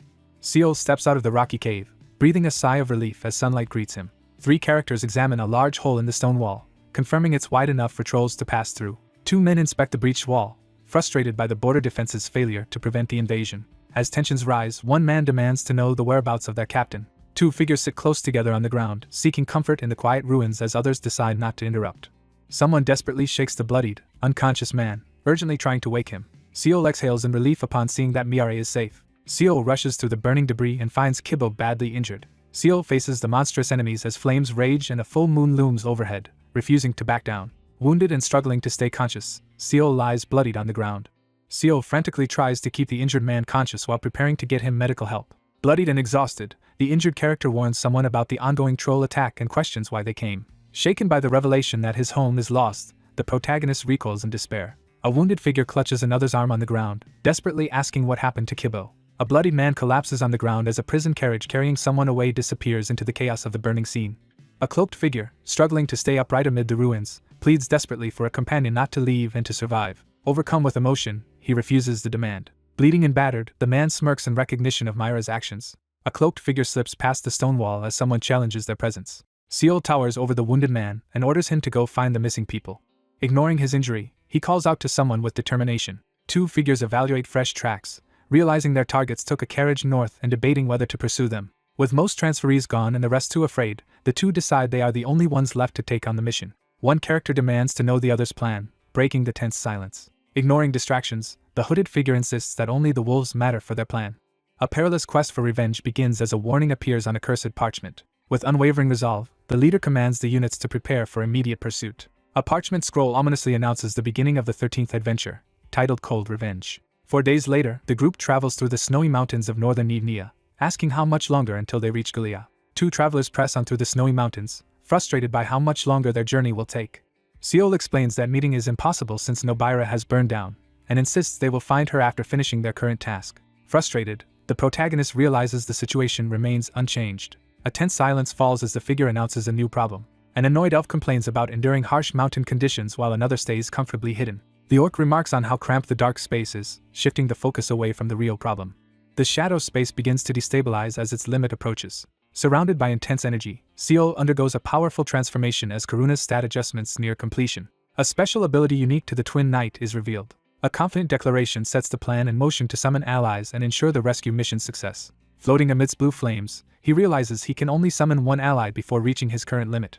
Riding through the snow, he quickly considers how to raise his lacking wisdom stat. Under the snowy sky, Seol and his companion argue about how to confront the Sulphur Skulls, quickly shifting from disagreement to planning together. A campfire quietly burns beneath the starry night, surrounded by mountains and trees. An orc stands watched by the campfire while a wounded boy sleeps nearby. Seol lies on the ground, gripping his sword tightly as a menacing voice calls him closer. Seol awakens on the ground at night and finds himself confronted by a large, menacing figure. Alert to a possible threat, the protagonist grips the rocky creature's arm and scans the area as flames flicker nearby. A tense silence fills the rocky clearing as a voice wonders if a wild animal is approaching. Two figures weigh the option of confronting the Sulphur Skulls as tension builds before a possible fight. The tusked character senses an unusual energy and tenses up in alarm. A lone figure arrives under the cover of night, carrying a large pack. A mysterious device with a glowing lantern and a bullet-like mechanism activates. A character glares intensely through reflective glasses, fixating on something off-panel. Seol freezes in shock when someone unexpectedly calls him by his name. Seol and his ally freeze as a massive figure steps forward, signaling the arrival of a new threat. Seol suddenly realizes something is wrong and tenses up, sweat beading on his face. An orc-like figure enthusiastically greets an old acquaintance under the starry sky. Seol encounters the exiled man from the Rock Molar tribe in a barren landscape. A menacing orc suddenly appears amid the flames, startling everyone. Two characters reunite under the starry sky and exchange stories about recent travels through the human world. An elf-like character reacts with surprise as Mael is introduced as someone who helped in the past. At dusk, a white-haired character greets a troll and comments on the troll's unusual glasses. The troll glares forward, baring its fangs as it defiantly responds to the unseen provocation. A tusked figure with glasses is confronted and identified as the tyrant of the Rock Molar tribe. Seol demands to know how the stranger knows his name and questions their identity, revealing tension and suspicion. A hostile figure recoils in shock upon discovering that the exiled woman had a child. A character reveals he was in his mother's womb when she was exiled, deepening the gravity of his past. A character admits to collaborating with Snowman and using a potion to help crush the tribe. The orc-like character smirks and questions the other's magical knowledge while holding a large gem necklace. As the ruined landscape smolders, Seol shows no reaction to his destroyed home and instead questions the other character's presence. An orc-like character urgently reveals that they performed a divination and saw Mr. Snowman in the vision. A character warns that a major disaster is imminent and has arrived to prevent it, while another reacts with shock. The source of the trouble is linked to the Sulphur Skulls. A determined man explains that the stars foretold this meeting and recounts his 15-day journey, noting he passed by others 4 days earlier. Seol realizes that 4 days have passed and the group should have already crossed the border. A troll-like figure urgently warns that the swarm consists of the most violent troll tribes in the area. Realizing the danger, the character assesses that facing all opponents with only 3 people matches his expectations. 3 characters stand together before a burning fire, questioning whether they can overcome the challenge ahead. He clenches his fist, sparks flying as he challenges the 3 opponents. The character kneels and pours glowing material onto the ground, suggesting that success may be possible if all 4 work together. 3 armored figures brace themselves as golden energy surges around them on the rocky ground. Seal warily prepares to confront the threat of the Sulphur Skull's trolls after noticing the glowing golden object. Someone explains that the group had set up camp and were sleeping here. A masked figure looms above the flames, expressing disbelief and anger at the unexpected turn of events. Someone reveals that spirit powder was spread as they passed by, shocking the onlookers with news of a heroic rank. An orc-like figure kneels by a magical fire, explaining that finding the border's weak spots could allow them to pass through without using magic. He narrows his eyes with unwavering determination, preparing for what comes next. Seal studies his hand as glowing sparks flicker across his skin. Someone silently vows to remember the help they received from Mr. Snowman. An orc collapses in tears, overcome by sorrow. A menacing man steps forward with a dark smile, finally ready to exact his revenge. A new guide and ally is announced to join the adventure. A hidden entrance is exposed at the base of Navinia's border wall. A character discovers that the passage is blocked halfway through. 2 characters inspect the collapsed cave wall, suspecting it was deliberately caused. A character examines the Earth's memory, revealing a glowing vision of miners at work. They discover evidence that about 20 humans were held captive and burned in chains. A character urgently demands to know if the other recognizes Ymira. A confused character realizes he has seen the human before and wonders if he is the only one who doesn't know her. The orc deflects the elf's question, suggesting he ask someone else, which only frustrates the elf further. They urgently discuss finding another route after realizing their current passage is blocked. A menacing figure activates a glowing, rune-inscribed stone engulfed in mystical flames. Seal cautiously examines the glowing stone embedded in the cracked wall. A cracked, glowing orb suddenly appears among the rocky debris. A massive creature bursts through the ground, forcing Seal to brace himself as a glowing artifact hovers nearby. 2 orc-like figures plan to use Cochrane berries to manipulate the rock bugs and clear their path. A burdened figure rejects the value of the tribe, reflecting bitterly on a past filled with resentment. A massive armored creature rampages through the terrain, shattering rocks and debris in its path. The group discovers a large crater and reacts to the aftermath of the destruction. A massive volcano erupts as the group enters dangerous territory. The protagonist pauses on the rocky path, preparing to confront the Sulphur Skulls and seeking crucial advice. A confident warrior assures the group of protection against the approaching warlike tribe, boasting about their own strength. A troll explains the formidable reputation of their tribe and questions if any powerful members remain among the Sulphur Skulls. A menacing figure harshly calls someone a monster. A white-haired elf demands to know the name, causing the dark-haired man to react in shock. A wounded man, struggling to stay conscious, suddenly notices a human approaching. 2 orc-like figures plot to attack as one readies a potion. Seal quickly hands a sanduri leaf and water to the injured man, urging him to take them. Seal collapses to the ground, struggling to catch his breath after a grueling ordeal. An injured person urges the other to run as the Orcish character checks if they can breathe. Seal approaches the bloodied man slumped against the wall, surprised by the scene before him. Overwhelmed by terror, the character panics and urges everyone to run from the approaching monsters. A towering figure confronts Seal, who lies battered and helpless on the ground. Seal realizes the trolls have overwhelmed the party of 20, leaving him concerned about the aftermath. A tusked figure bluntly suggests that the group's survival is not due to the person's abilities, casting doubt on his worth. A fierce troll battles outnumbered human fighters as chaos erupts around them. He realizes the enemy is powerful enough to wipe out an entire party without leaving any survivors. The group decides to press on toward the volcano, determined to address the situation when they arrive. A volcano erupts violently, sending fire and lava cascading down the mountainside. A character casts a shamanic spell that summons a gentle breeze to shield everyone from the heat. The group discusses the mysterious origins of shamanic spells, with Seal expressing amazement at the ancient tomes. The large, tusked character dismisses the value of reading books, insisting there was nothing to learn from them. No one offered a way to eliminate the previous generation or resolve the ongoing food shortage. In a rocky clearing, one character reflects on the sacrifices of leadership and embraces a new focus on shamanism. A boastful summon mocks her master about the perks of their arrangement, while he stands beside her, clearly exasperated. As the group nears the erupting volcano, one member notes the strange absence of trolls. 2 figures determine that their enemies are gathering at the volcano's crater altar. He urges the group to move upward, hoping to find any survivors. A chain pyramid rises amid erupting lava and volcanic mountains. A massive stone altar, chained and wreathed in flames, towers over the fiery landscape.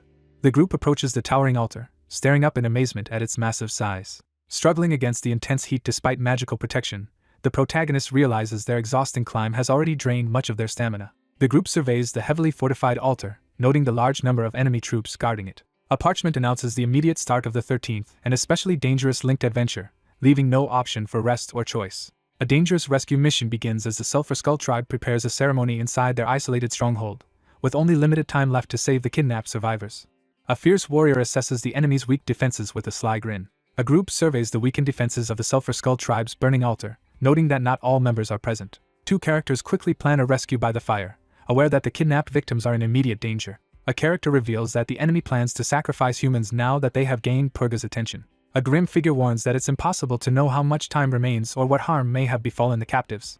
Seol hesitates in silence, visibly struggling to answer the pressing question. Long ago, the heir of the Sulphur Skull proposed using the old god Purga. Seol rushes forward, alarmed as he realizes someone is using the old god festival. Seol firmly declares his commitment to the crucial decision. One character is startled to discover that someone else knows a hidden truth as the tense group stands before the flames. As the ritual's swift conclusion is discussed, Seol listens tensely behind the older figure under the fiery sky. A character explains that sacrifices to the old god are not limited to living beings, as treasures and desirable items are also sometimes offered. Seol considers the possibility of success if they can secure an appropriate offering. A character suggests performing the old god festival themselves as a stone altar stands before blazing magical flames. Embers rain down over the firelit mountains beneath the dark, smoky sky. Two exhausted figures struggle onward along the rocky mountain path. Only two survivors remain, surrounded by the bodies of their fallen companions. Seol clenches his teeth in frustration as he realizes the enemy leader did nothing during the attack. One battered figure refuses to leave, choosing to follow the other into danger despite the risks. Startled and injured, he suddenly realizes a new threat. A group of trolls emerges menacingly from the cave, catching everyone off guard. Seol shouts in alarm and lifts his axe, ready to react. Seol charges forward with an axe, launching a desperate attack against the large foe. A massive figure slams Seol into the ground with a fiery, spiked gauntlet. A towering beast glares down and threatens the human with death. The protagonist recoils in shock upon realizing the troll can speak human language. A fur-cloaked figure confronts the startled girl by lifting her arm. Seol, injured and sweating, stares up in shock as he realizes the true identity of the figure before him. A towering figure in a fur cloak steps forward and confronts someone off-panel. The group listens in silence as the events of the failed pursuit and the loss of the hunting party are recounted. Overwhelmed by guilt, he admits responsibility for the disaster that has unfolded. One character gently reassures the other that the sacrifices made were a personal choice, urging them not to shoulder the blame. After closing in on the kidnappers, the group learns that two trolls have been sent to intercept them. He describes the enemy's weapons, mentioning a long nail and a giant axe. Two trolls are identified as minor threats, but concern shifts to the more dangerous figure they follow. Someone off-panel asks if the other person knows their master, increasing the tension. One of the warriors reveals that Zando is responsible for devising the plan. Two orc warriors discuss an opponent's strength, with one confidently claiming he would have easily won in a fight. The orc assesses the situation with newfound understanding. Two figures announce their intention to head to the altar, awaiting a response from the shadowed character. A clenched fist trembles as the question hangs in the air, signaling a moment of difficult resolve. Seol steps forward and insists on being taken to the volcano. The orc-like character grips his sword and announces the need to prepare for what lies ahead. A mysterious figure commands the two startled characters to close their eyes while holding out a cloth. An armed orc guard blocks the group's path before the burning fortress, demanding they identify themselves as they try to reach the altar. Disguised as a prisoner, the protagonist is escorted toward the fire altar entrance, using the ruse to distract the guards and avoid suspicion. An armored orc confronts Seol, demanding to know Zando's whereabouts and explaining their delay was due to fighting stragglers. An orc threatens to sacrifice the other party unless they comply, forcing them to hurriedly allow entry through the stone door. A massive orc appears, drawing astonished stares from the surrounding crowd. One orc mocks the death of someone, while the other sits uneasily beside him. Two armored warriors urgently discuss the arrival of Maga's soldiers. The intimidating figure brusquely ends the conversation and turns away. Two guards discuss the chaos caused by Maga's visit and the festival, warning to hurry if anyone wants to deal with the prisoners, who are already being mistreated. A reinforced door swings open as flames engulf the damaged building outside. Three figures step through the heavy stone doorway into the glaring light. Two orc leaders realize their situation has gotten worse as they stand together in the stone chamber. An orc urgently warns the group that the enemy has brought reinforcements, but the real danger is Magra. A diagram introduces the Troll Tribe Alliance and hints at its prominent groups. A group of intimidating elders, known as the Council of Elders, is introduced as the powerful force maintaining the alliance's dominance. A serious figure warns that failure against the Sulphur Skull Shaman will lead to death. Two armored figures resolve to advance directly toward the central axis of the altar. One character assigns Mail to destroy the central axis of the floating altar and says they will join after completing their own task. A plan is set for Jamid to pretend to transport prisoners while secretly rescuing the others. A large orc urges the group to get ready and search for the prisoners in the dungeon. Two characters stride purposefully down the stone corridor, beginning their mission to reach the festival. An ominous question echoes through the empty, dimly lit hallway. The troll-like character counters the insult with a deadpan retort, escalating the exchange. The orc woman reacts with surprise and unexpected sympathy after being called ugly. Two characters climb the stone stairs, exchanging wary remarks as one struggles to recall a previous conversation. A character hesitantly brings up the previous incident with the fog ghost. A grim revelation is shared as the elf assures that reaching the end will lead to a better world. The orc-like figure pauses and recalls a significant memory. Someone begins to question whether their recent experience was real. As they walk through the dim corridor, Seol receives heartfelt praise for making a positive difference in the world. He explains that their success will prevent Nivnia from being invaded by trolls and will save the people of Nobira. A tusked figure explains that escaping the conference hall also unintentionally aided Kongri and then demands clarification. The two cautiously climb the stone staircase, approaching the ominous glow of the runes above. The fire altar's central axis shifts violently as energy erupts amid the capes. Several warriors dash down the stone hallway to investigate the emergency at the central axis. The group sprints down the corridor, desperate to check the danger before anyone falls into the lava. The armored orc shouts furiously, demanding a response as debris swirls around him. Two figures charge down the dark corridor, one shouting for the others to act as purple flames burn behind them. The potion of camouflage wears off, revealing the characters. Flames erupt around the protagonist as he begins to reveal his true power. A fierce upward attack is launched as the character propels forward through the flames. Flames burst to life atop the statues, casting flickering light through the shadowy temple corridor. Two figures urgently discuss a malfunction with the altar's axis that is disrupting the chain's connection. A spike-armored figure seizes a goblin by the throat, demanding answers about a problem with the axis as the soldiers move to investigate. The antagonist is startled upon realizing that intruders have infiltrated the area. Someone demands to know what happened at the altar. An orc calmly informs a subordinate about an infiltration that threatens their stronghold. A large creature reacts with alarm to troubling news about the axis. A towering figure seated on a throne voices concern about an incident occurring just before the primordial god ritual. A wary figure discusses the possibility that unknown enemies are trying to disrupt the primordial god ritual to delay their plans. A figure learns that Sabotage was intended to incapacitate the only person in the tribe capable of stabilizing the axis with shamanic power. An intimidating tribal leader delivers a stern lecture, urging another to remain fearless as the new chieftain. Two powerful warriors kneel in obedience, responding to a commanding summons in the shadowy chamber. A commanding figure asserts control over the situation by ordering subordinates to resolve any problems, interpreting the presence of key allies as support. A tusked figure vows to perform the primordial god ritual and spread the brimstone skull's power to Nubinia. A commanding figure orders the new chieftain to ignore minor issues and focus on restoring the axis, while a subordinate bows in compliance. Two warriors silently face each other, their tension filling the room. A troubled elder silently questions whether Jando is ready to become the next chieftain of the tribal alliance. A powerful troll leader rallies the trolls, seeking to instill fear in other races. But this alone cannot break their binding limitation. A group of fierce, red-eyed monsters stares forward, their savage nature revealed. Trolls suffer in anguish as their inability to control their emotions leads to repeated humiliation and rejection by other races. An imposing beast appears, its presence casting a foreboding shadow as someone reflects on a regretted departure. A defiant leader vows to break free from the old rules and promises to overturn the alliance. A resolute warrior proclaims his ambition to surpass all limits and rule through admiration rather than fear. Someone declares that the primordial god stands in the way of their ambition and dismisses his importance to the alliance. A dominating figure mocks a fallen opponent, questioning the worth of their ambition. A prisoner writhes in pain in his cell, questioning whether the mountain he fought for was ever worth it as the guard stands watch. Two injured men, trapped in a filthy cell, desperately pound on the door and plead for water. An intruder confronts the startled cell guard, demanding to know who is in charge. A powerful gloved fist crashes into Seol, cutting off the conversation and sending him reeling. A blood-stained orc triumphantly seizes the key, grinning with menace. An urgent hand unlocks the heavy wooden door, urging everyone to escape quickly. Someone exclaims that something has opened. As chaos erupts in the corridor, the group frantically urges each other to escape and checks if everyone is safe. Amidst rising tension, someone urgently demands answers about the troll and frantically asks for Kibo's whereabouts. The group discovers that the captain is imprisoned deeper within the facility, heightening their sense of urgency. He urgently shouts a warning as he spots danger approaching from behind. A cloaked figure confronts Seol, catching him off guard. A massive orc-like creature emerges, grinning fiercely beneath the ominous, battle-stained sky. A monstrous masked figure corners Seol, who screams in pain and fury as he faces the threat head-on. A furious assailant swings a massive axe down at the armored opponent. Weapons collide in a burst of sparks as the two opponents continue their fierce battle. An orc charges forward, taunting his opponent with a defiant challenge. Despite his injuries, the protagonist forces himself to attack with unwavering resolve. A fierce combatant lunges forward, swinging a massive weapon at the enemy in the stone chamber. With unwavering resolve, the protagonist charges directly toward the massive blade. A dangerous ability called the double-edged sword of I Like It Alone is activated as advice from a past lesson comes to mind. Seol frantically searches for a way out as danger closes in. The protagonist charges forward with fierce determination, ready to confront the challenge head-on.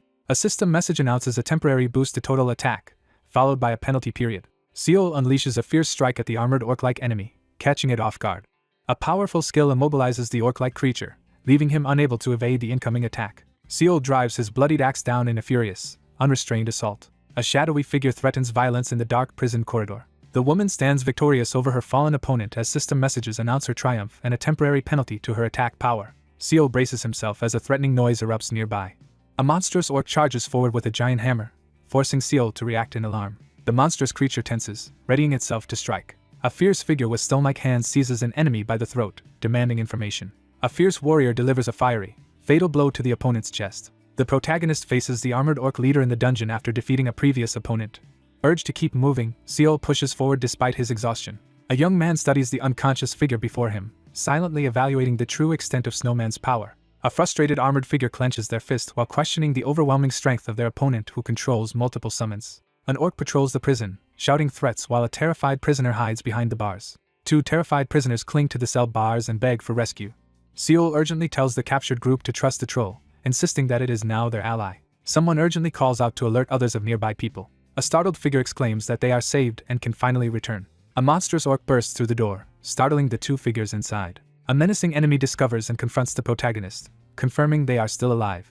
A tense command is given for someone to leave immediately as a nervous figure hesitates against the stone wall. A shocked young man realizes that Snowman is behind the current situation. Seol, anxious and sweating, questions his rescuer's motives as the white-haired figure orders him to get out of the cell. Seol anxiously confirms that Yumiare is present and is searching for Kibo while freeing the hostages. Cornered in the dim hallway, Seol tenses as he senses a sudden setback.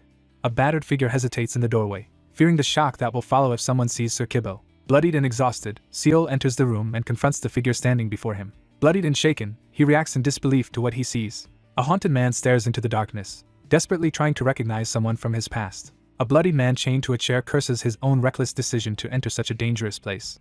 Seol trembles and cries, enduring the pain from a fresh wound below his eye. A distraught character screams in anguish while clutching a chained man. Fighting back tears, a grieving man gently comforts someone in the dim light. A dirted hand grips Seol's shoulder as someone delivers a harsh reality check about the world's lack of hope and the hindrance of emotions. Seol, bloodied and kneeling, is forced to accept the role of leader for the wandering hunters. A glowing notification announces the successful rescue of all survivors and informs that rewards will be given after the adventure is complete. A wagon arrives at a new location, its wheel resting motionless on the stone road. A group of people recoils in shock and fear after witnessing a startling event in the dark dungeon. The wounded leader steadies himself and announces that he has a new plan for the group.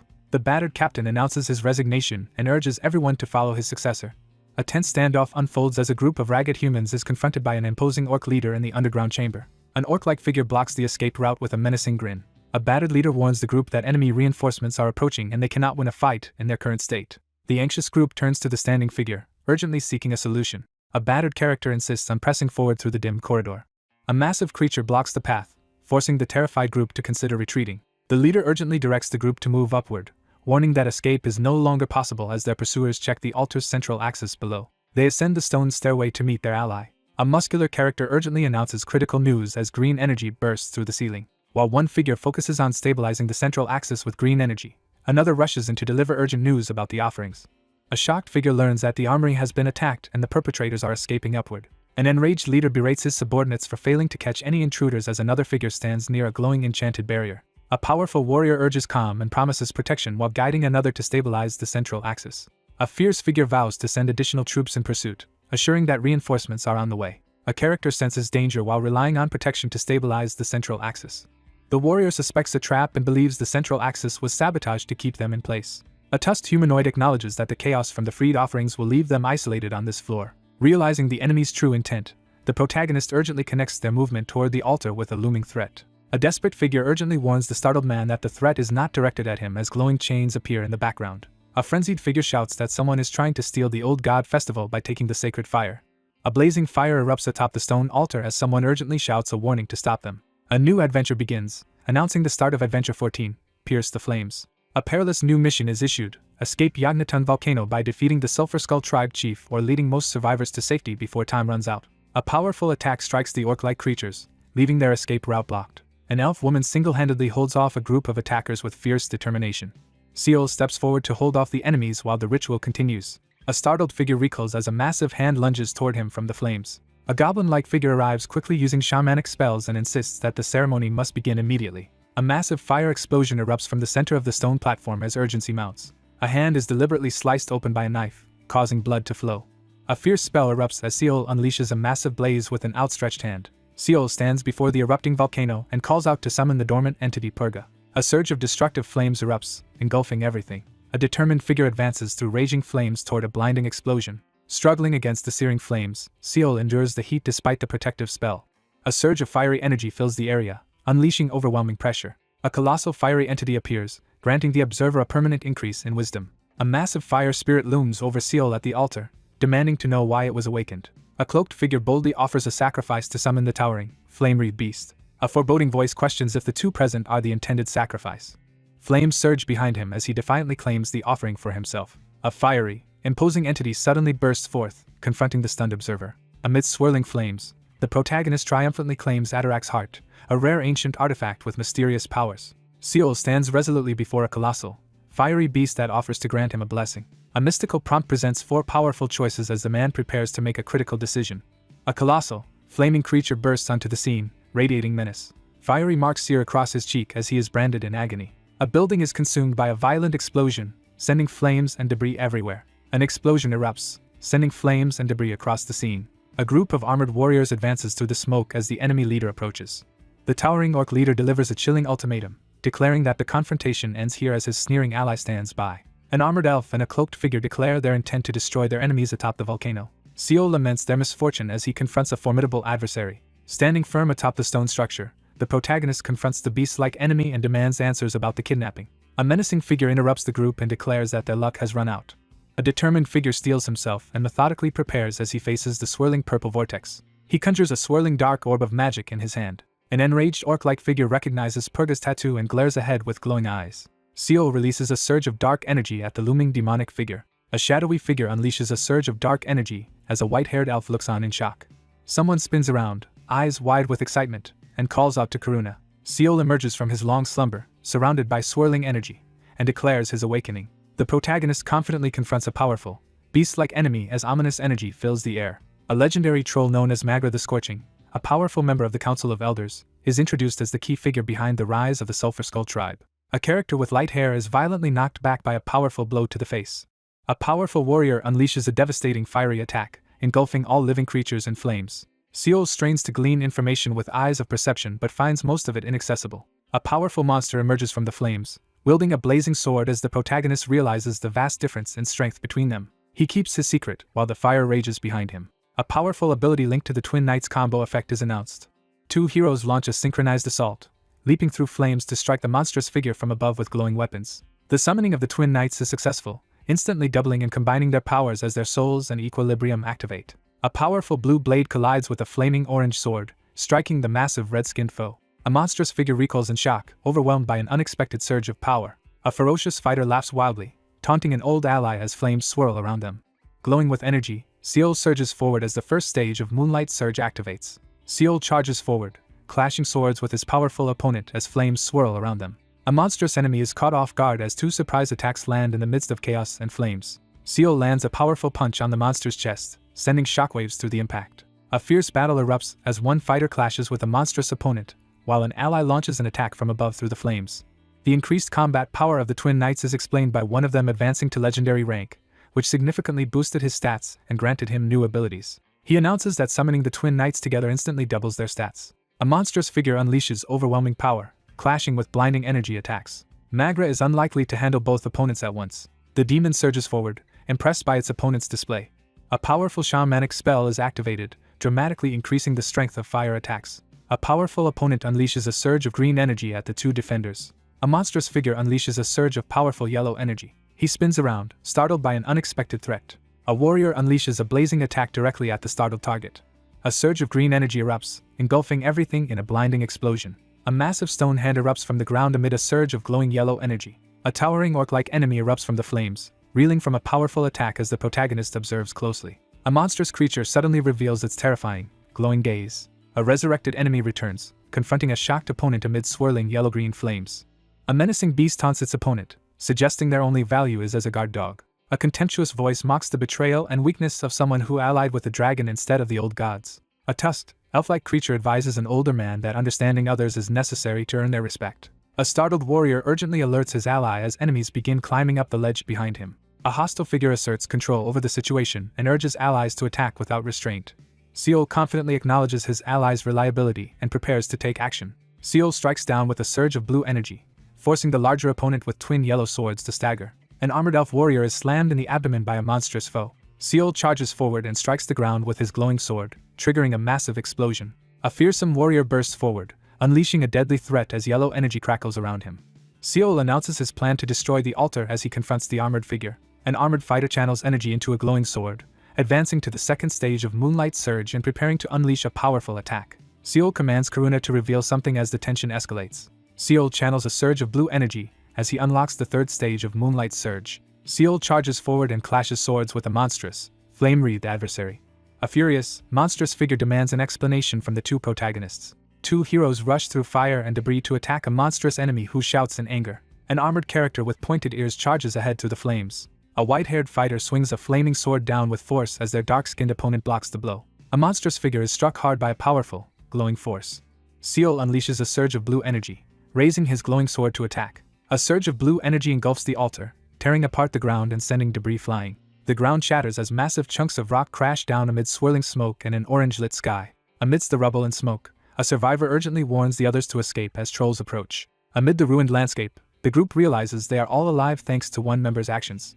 Trapped with no escape, a group of terrified people look to Seol for guidance as danger closes in. An armored figure, exhausted and desperate, begs the cloaked man for help as chaos erupts across the battlefield. A desperate crowd calls out as Seol stands stoically before them. He stares ahead in silence, visibly unsettled as he processes the situation. Amidst shattered debris, one wounded man coughs while the other urgently checks on him.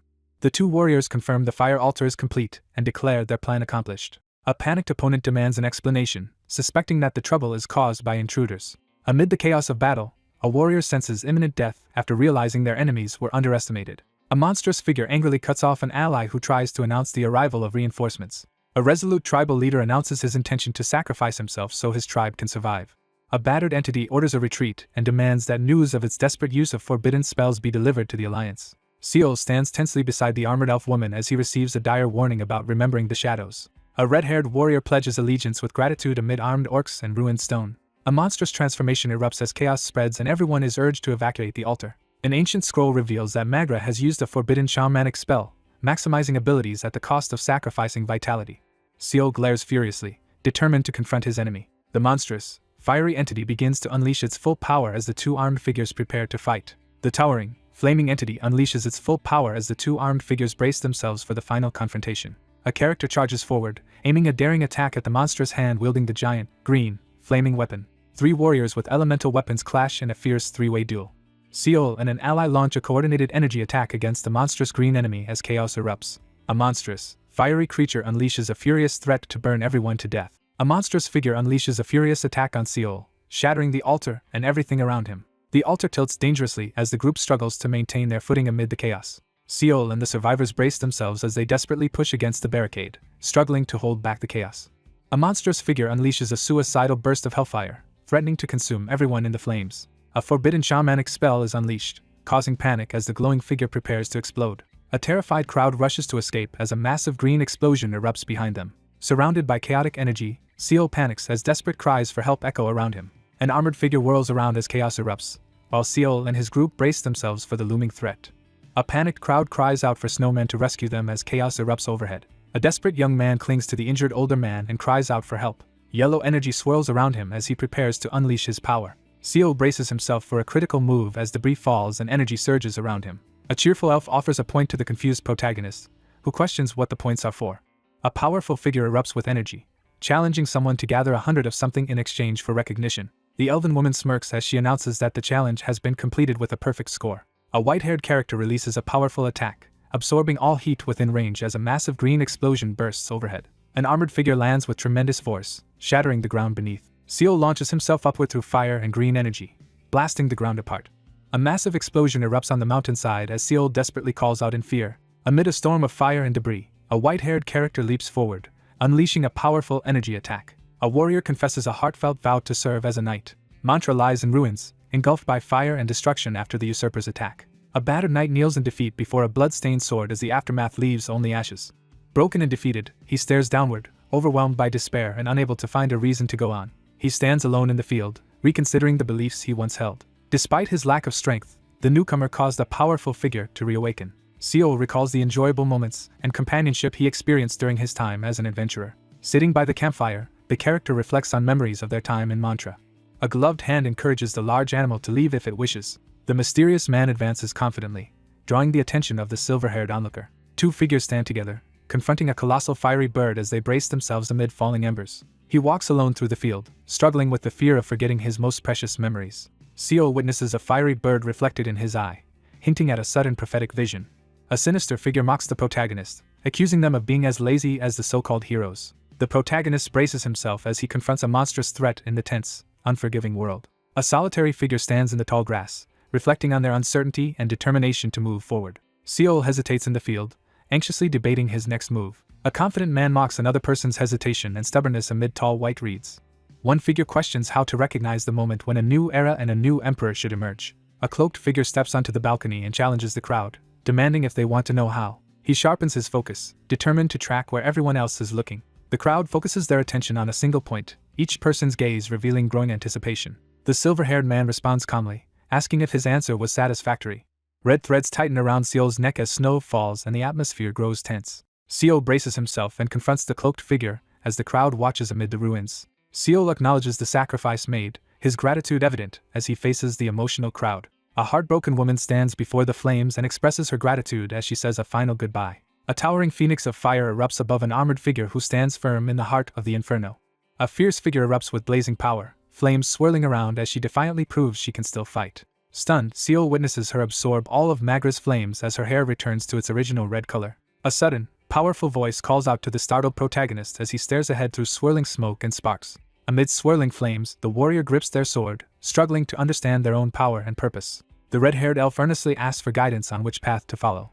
He confidently affirms his decision, his determination clear on his face. The red-haired character smirks with a fawn exposed, exuding a menacing confidence. The armored figure sprints away, renouncing their role as guardian of the Mantra Imperial family. A red-haired warrior charges at the towering, flaming green monster with a blazing sword, unleashing a powerful attack. A monstrous beast releases a devastating surge of energy. A wild, red-haired character unleashes the uncontrollable Red Lotus Slash, which surges in power and engulfs the area in flames. A surge of fiery energy erupts as a new power is unleashed. A fiery explosion erupts as a red-haired warrior unleashes a newly awakened skill against a beast-like enemy. A monstrous creature writhes in agony as the new skill, Sunset Draw, erupts with explosive energy. The red-haired figure announces his farewell and walks away, leaving the silver-haired man alone as the glowing bird rises into the sky. Seol pauses in the snow, lost in quiet reflection. He locks eyes with his opponent, his confidence and determination clear. The armored woman challenges her monstrous opponent, daring them to flee as she stands firm in the ruins. Rubble crashes down as the structure begins to collapse, forcing everyone to scramble for safety. The group urgently pushes the carriage through the rubble under strict orders to move in single file. A character stands resolute, facing a monstrous threat and ready to accept death without hesitation. Regretting his earlier words, the protagonist walks through the devastated landscape alongside the imposing warrior. A group of grim warriors stands among rocky ruins, silently vowing to remember their fallen enemies. A monstrous creature emerges from the darkness and addresses the human. Seol stands firm, refusing to submit despite the threat before him. Seol stands resolutely amid the wreckage, unfazed by the looming threat. A fierce, tusked warrior blocks the attack with a blazing, armored arm. A monstrous figure engulfed in flames asserts dominance over the cloaked figure, declaring the rise of a new master. A tense moment unfolds as an attempt is made to absorb powerful shamanic spells from a higher-ranked opponent, risking failure. A fiery, armored hand recoils in pain as a failed attempt to absorb shamanic spells backfires. The massive orc-like creature thrashes in agony as flames consume its body. Seol watches in shock as a person is engulfed by raging flames. Surrounded by fierce flames, the protagonist realizes that using this power against a powerful shaman is dangerously backfiring. A sudden warning leaves the protagonist frozen in shock as debris swirls around him. A monstrous, armored beast wreathed in flames roars defiantly, unleashing a fiery declaration.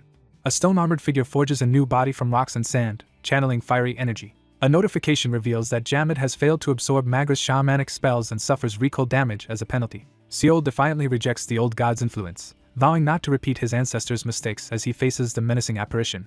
Jamid fails to absorb the shamanic spells and suffers recoil damage. Amidst the raging flames, the battered figure defiantly vows to claim the throne through sheer strength. Engulfed in flames, the figure vows to uncover the truth behind their existence and the stars. A monstrous, fiery-eyed face emerges from the flames as someone demands Magra's power. Seol stands his ground as a massive explosion erupts before him. Amidst smoking ruins and falling debris, Seol stands stunned by the destruction. The monstrous figure staggers in agony, coughing violently as flames rage around it. The monstrous troll absorbs shamanic spells and evolves into a legendary volcanic form, unlocking new abilities as its stunned summoner looks on in awe. The penalty is lifted, and he finally regains his full strength. The protagonist realizes his opponent removed a powerful debuff using shamanic absorption, defying expectations. Amid the burning wreckage, the character surveys the dangerous scene and resolves to investigate further once it is safe. The group advances past the Yahello volcano, heading straight for Guerilla now that the trolls have dispersed.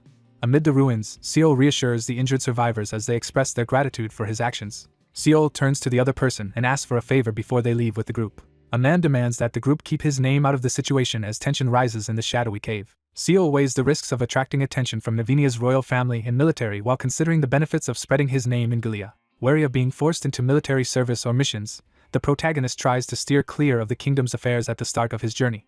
The survivors agree to honor their savior's wishes, knowing no one else would believe what happened. The survivors express their deep gratitude while Seol listens in silence. Ymira, battered and weary, thanks Seol in the rocky landscape. Seol offers condolences about Kibo before being asked for his real name. A weary man quietly commits Seol's name to memory, reflecting on how unforgettable it has become.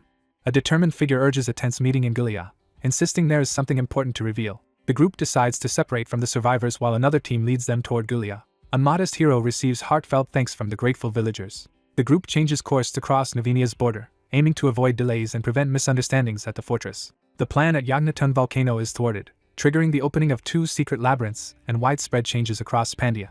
A crossed-out wanted poster signals a major defeat, bringing relief to the residents as the balance of power in Pandia shifts. New adventures become available as factions retreat and adventurer points are earned. The fire altar lies in ruins, hidden treasure is uncovered, and news of the tribe's defeat spreads across nearby kingdoms. A large treasure chest appears as loot is generated following the defeat of the Sulphur Skull tribe leader. One character steps forward to carry the large ornate chest, deciding to wait until they return to Guerilla before opening it. Seol steps back after finishing his task, while the elf chatters beside him. Mael announces his decision to leave Nivnia and travel west now that his concerns have been resolved. A man with a large backpack waves farewell in a rocky passage, confident they will meet again. Confident after their recent success, the protagonist acknowledges the helpfulness and skill of his companion. Several days pass, and the scene shifts to a guard post at Fortress Guerilla. A hand examines the adventurer's identification cards, confirming there are no issues. A guard expresses concern as they discuss obtaining a temporary identification card and the rapid spread of rumors. As Seol listens, the red-haired figure explains that the defeat of the Sulphur Skull tribe has attracted a surge of new adventurers. Seol receives a tip about a job opportunity from a guard and heads inside with his red-haired companion. At the inn, a character struggles to lift a large ornate chest and drops it with a crash. Inside the wooden room, the group argues over who exerted more effort carrying the object from the volcano. He considers the consequences of opening the chest before reaching the intended location. The strategy is explained. They needed to assign Guerilla as the key location before opening the chest to avoid being sent back to Odinin. The excited character urges the group to open the object immediately, barely able to contain their impatience. The group confronts one member about nearly letting the elf open the object, causing tension as another reminds them not to report each other.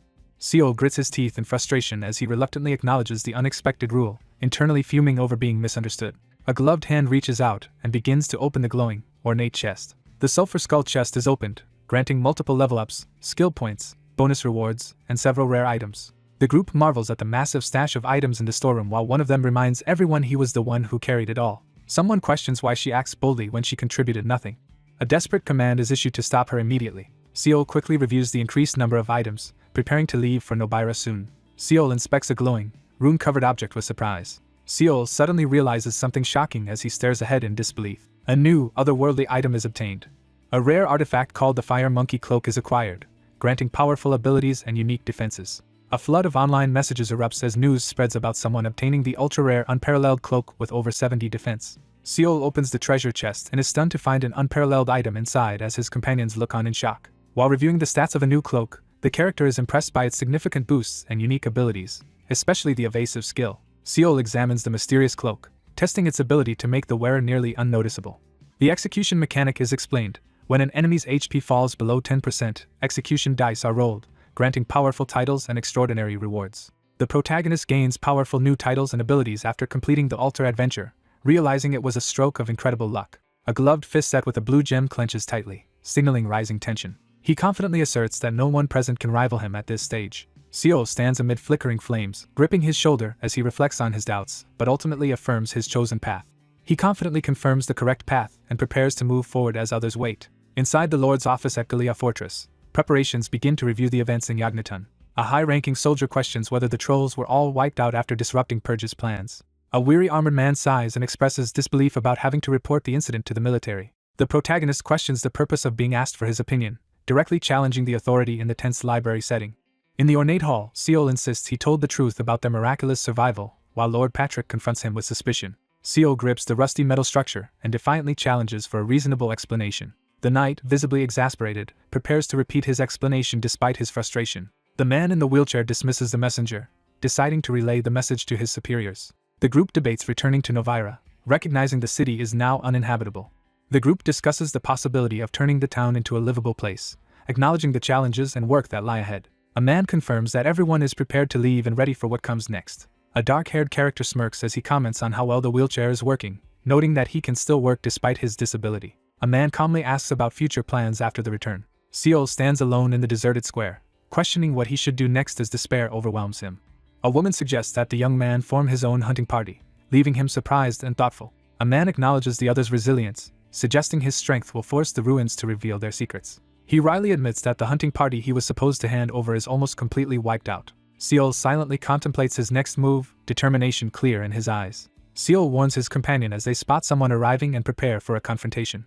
One person confirms that their task is complete in a candlelit, stone-walled room. The group reviews the results of a covert task and confirms that no suspicion has been raised. Seol demands to know the reason for the meeting. Seol lowers his head, visibly tense and uneasy. A hand reaches for the ring of the clumsy pact, examining its magical properties and ominous description. A character proposes a trade, asking if the ring on the table is a reward from the latest adventure. Seol examines the ring closely, weighing its valuable stats against his previous equipment. The reliability of the Wolf's Warning ring is questioned after its alert ability fails to activate during an attack. Seol forcefully brings his weapon down, revealing that the ring's power has limitations. Seol calmly agrees to the trade, recognizing the unpredictability of the ability reduces its value.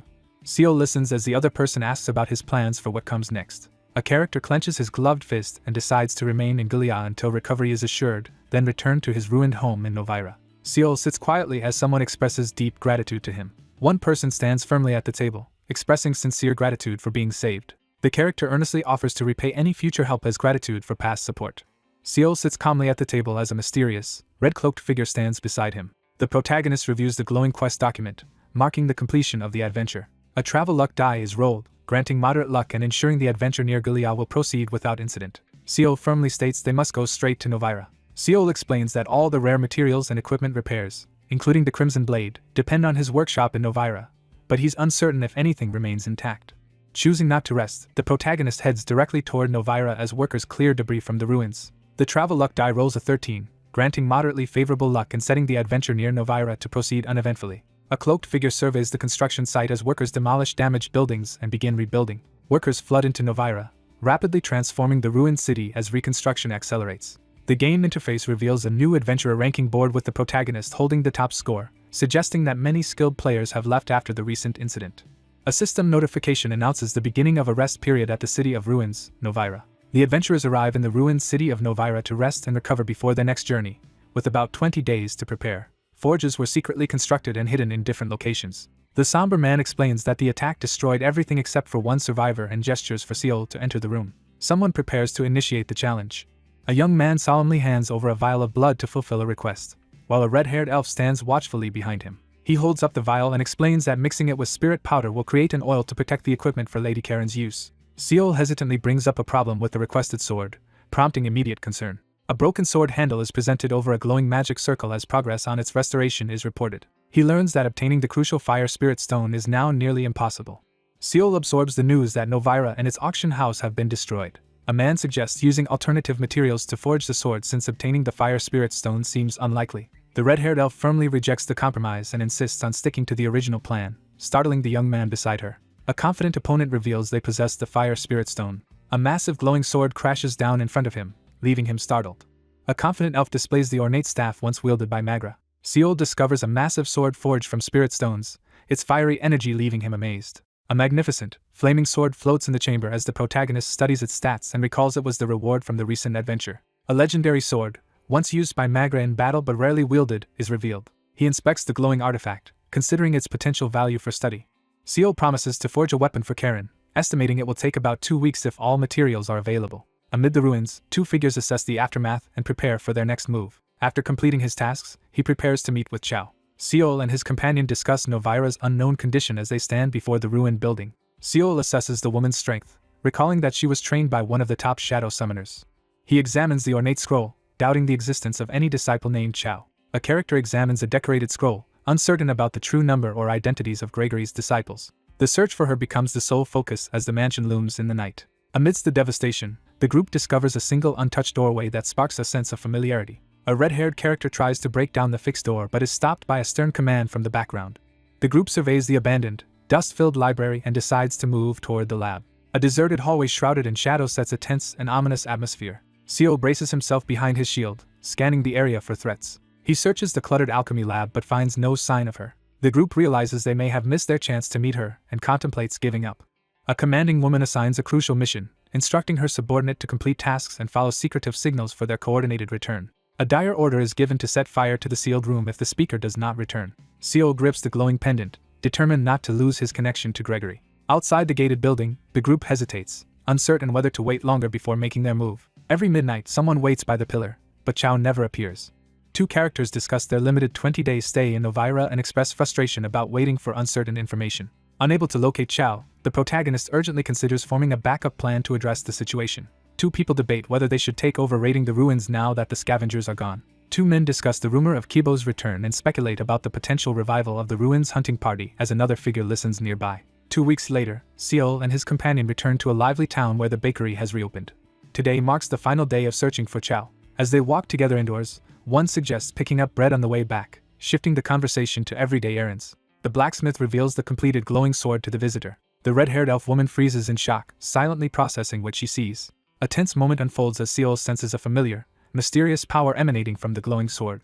A red-haired elf is mesmerized as she discovers a glowing, ornate sword. Examining the spirit stone, he realizes it likely originated from outside the human world. A red-haired elf claims the legendary sword known as the Spark as radiant energy erupts around them. A legendary sword called the Spark is introduced, revealing its powerful stats and unique abilities. A surge of excited comments and a massive donation flood the screen as a new unparalleled item drops. Seol marvels at the discovery of two unparalleled tier items and the sword's unique abilities. The protagonist analyzes the weapon's abilities, noting their exceptional synergy with a teammate. The protagonist receives a great sword from the blacksmith and prepares to discuss the reward. Bruised but smiling, he raises his fist and expresses gratitude for being rescued. Seol receives a glowing magical dagger and is offered protection if anyone causes trouble. Grinning with excitement, the character brandishes a newly acquired weapon and prepares to attack. He pauses indoors, proudly reflecting on having gathered 4 powerful items as he examines the glowing medallion. Several legendary weapons appear as the secret of what happens when 5 unparalleled items are gathered is revealed. A dark, ominous building stands under the night sky, setting the scene. The group stands tensely before the ornate door, preparing to enter the next room. Realizing she will not arrive, the group decides to stop waiting and give up. Determined to overcome his frustration, the protagonist decides to find a new mentor to achieve enlightenment without further delay. A tense moment unfolds as the protagonist silently considers 4 urgent options presented on a parchment. Seol urges burning down the lab, but the other person hesitates, questioning if they can trust the information. The protagonist admits uncertainty and resolves to use the only remaining method. Someone commands another person to leave. A character with long red hair unleashes a massive wave of fire at their target. Amid swirling embers in the ornate hall, Seol silently wrestles with the puzzling meaning of the message about setting something on fire. Seol grips the glowing medallion tightly as he senses something strange nearby. Surprised, the character realizes that the fire has failed to burn anything. A desperate mage hurls another blast of fire magic at the unseen threat. Fiery sparks suddenly burst against the heavy ornate door, signaling an imminent threat. Fueled by anger, he unleashes his power, ready to use force against whatever stands in his way. A powerful explosion rips through the building, sending bright light into the night. An anxious elf woman braces herself as sparks and debris fill the tense, dimly lit room. He stands in the smoky hall, catching his breath after the struggle, the glowing emblem still hanging from his neck. A character hesitates before the glowing doors as a mysterious message urges someone to come find the sender. A notification announces an extremely dangerous adventure, prompting the protagonist to reflect on recent choices and their unexpected success. 5 days pass as the night settles over the quiet forest. Seol arrives at the great forest, cautiously evaluating its mysterious atmosphere. A notice announces the start of the 15th adventure, titled Delay. After missing the meeting with Chow, the protagonist follows her instructions to pursue the next objective, breaking through the wall of enlightenment in a new, unlimited time adventure. He turns his head in the forest, suddenly alert as he smells cigarette smoke. A woman waits in the forest, confronting someone about their lateness and demanding to know if the task is finished. Seol explains that he encountered trouble on his journey and only arrived in Novira a month ago while holding a blue potion. A character energetically questions the other's delay, suggesting trolls may have been the cause. A character urgently asks if there was an encounter with the Brimstone Skull tribe. The woman brushes off responsibility for the chaos, telling the confused young man that she escaped because it wasn't her problem. Someone questions another person's claim of being busy, initiating a casual conversation. The woman smugly explains that she delegated the task to a junior because they were hiding, preventing her from handling it herself. Seo realizes he can now use his knowledge about Water Fog Village as leverage against Chao. The woman abruptly asks the cloaked man for help with a crucial part of her long-term research before proceeding. A tense standoff unfolds as one character threatens with a glowing sword while another calmly urges them to stand down. A calm woman suggests resolving the conflict through conversation instead of hostility. Seo stands in the tense forest and demands to know what Chao wants.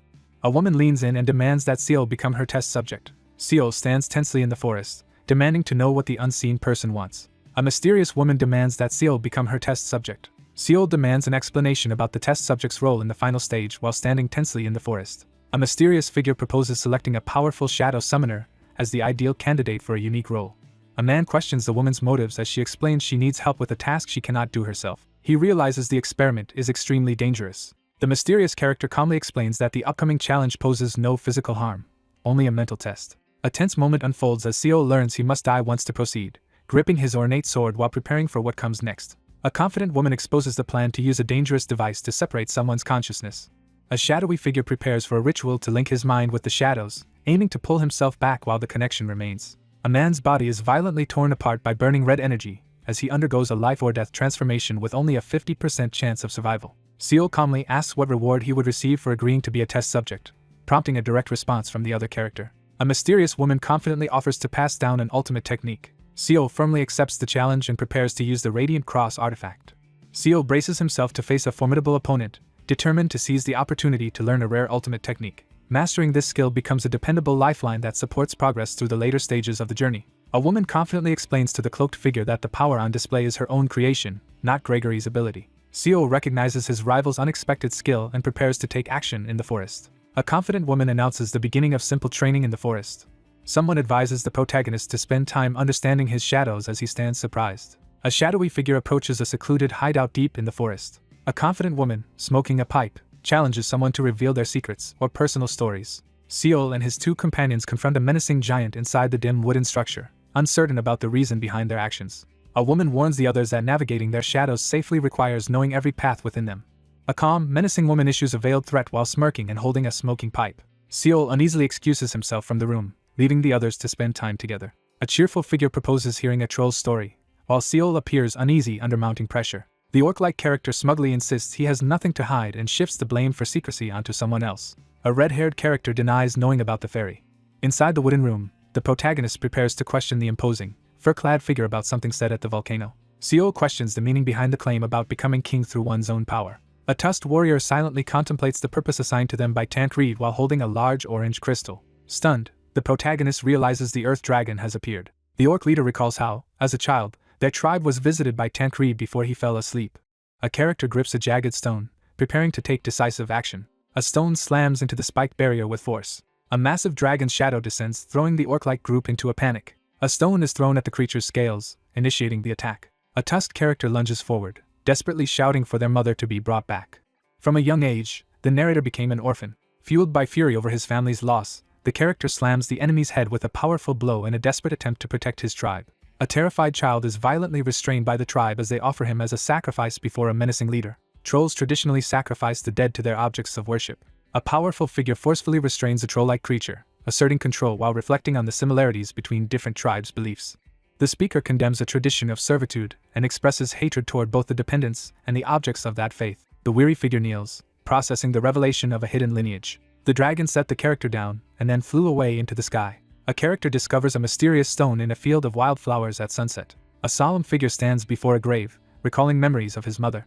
Seo struggles to process the news that the tribe sacrificed her and Tancred buried her, overwhelmed by misery and confusion. An orc-like figure confesses that overwhelming feelings of inferiority have dominated his life. Kneeling in defeat, Seo confesses his guilt and sinks into despair beside the fallen dragon. Overwhelmed by guilt, the Orcish character breaks down in tears and begs Lord Tancred for forgiveness. A massive dragon offers encouragement, its gaze fixed intently forward. A towering dragon delivers a prophecy to a small figure, urging them to strive toward understanding their destiny. The orc-like figure explains how Jamad was created and how he accepted the curses of his brethren, though the results were unfavorable. The storyteller finishes recounting their experience, leaving the listeners deep in thought. Someone calls on Snowman to speak as a tense hand grips the table, signaling nervous anticipation. A woman rushes in and urgently warns that they must leave immediately because they are being pursued. Seol challenges the risky suggestion to run instead of fight during a heated confrontation inside the wooden building. Seol learns that their pursuers are the Shadow Falconers and reacts with shock. Pursuers surge through the forest, urgently searching for the witch who has just escaped. Seol urgently orders his companion to escape west as they run through the darkness. A magical parchment announces that the storyline has shifted from delay to those who chase shadows. He sprints away at full speed, the glowing emblem at his waist shining as his cape streams behind him. A large wolf lunges aggressively out of the forest, ready to attack. He realizes the hunting dogs are still on their trail and sprints forward in alarm. Determined to escape, he prepares a spell to outmaneuver his magical pursuers. A system alert reveals that shadow powers are disabled within the shadowless zone. Dark energy suddenly materializes on his hand, leaving him stunned. Seol freezes in fear as a menacing figure taunts him to keep running. A cloaked figure menacingly confronts Seol in the forest, threatening to hunt him later after being impressed by his speed. A relentless hunter, accompanied by a spectral wolf, prepares to track down his next target in the dark forest. The world of Pandia offers a wide variety of classes for people to choose from. At a crossroads, the protagonist evaluates the visible and hidden differences between various job classes before making a crucial choice. The dynamics between different classes are explained, highlighting alliances and rivalries such as the tension between mages and engineers. A sudden blast erupts behind Seol, forcing him to dodge as debris scatters through the air. Seol's ring activates and reflects the curse back as he clutches his chest in alarm. A hidden mechanical weapon is revealed, escalating the tension.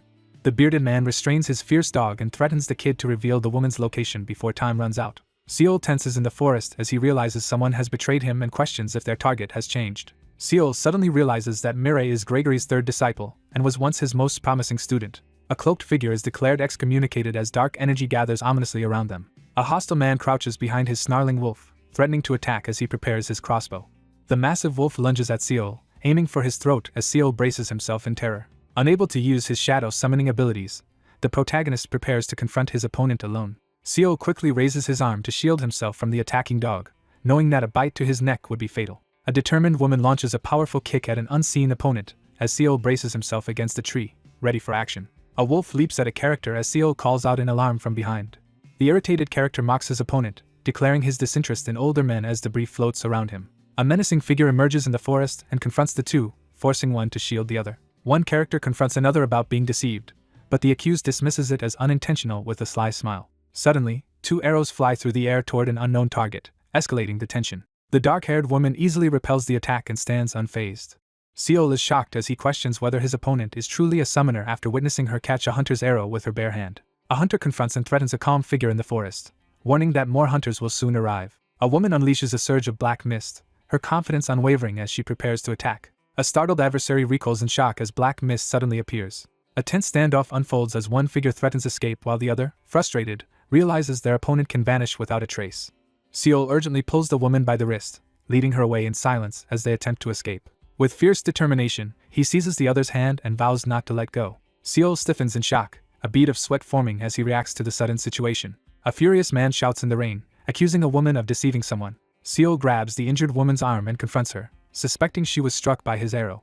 Someone groans in pain beneath the bright full moon. Seol checks on his exhausted companion, who insists she just needs to rest. In the forest, he questions her plans as she suggests heading to her nearby hideout once she recovers. Someone anxiously questions whether the hideout will be discovered.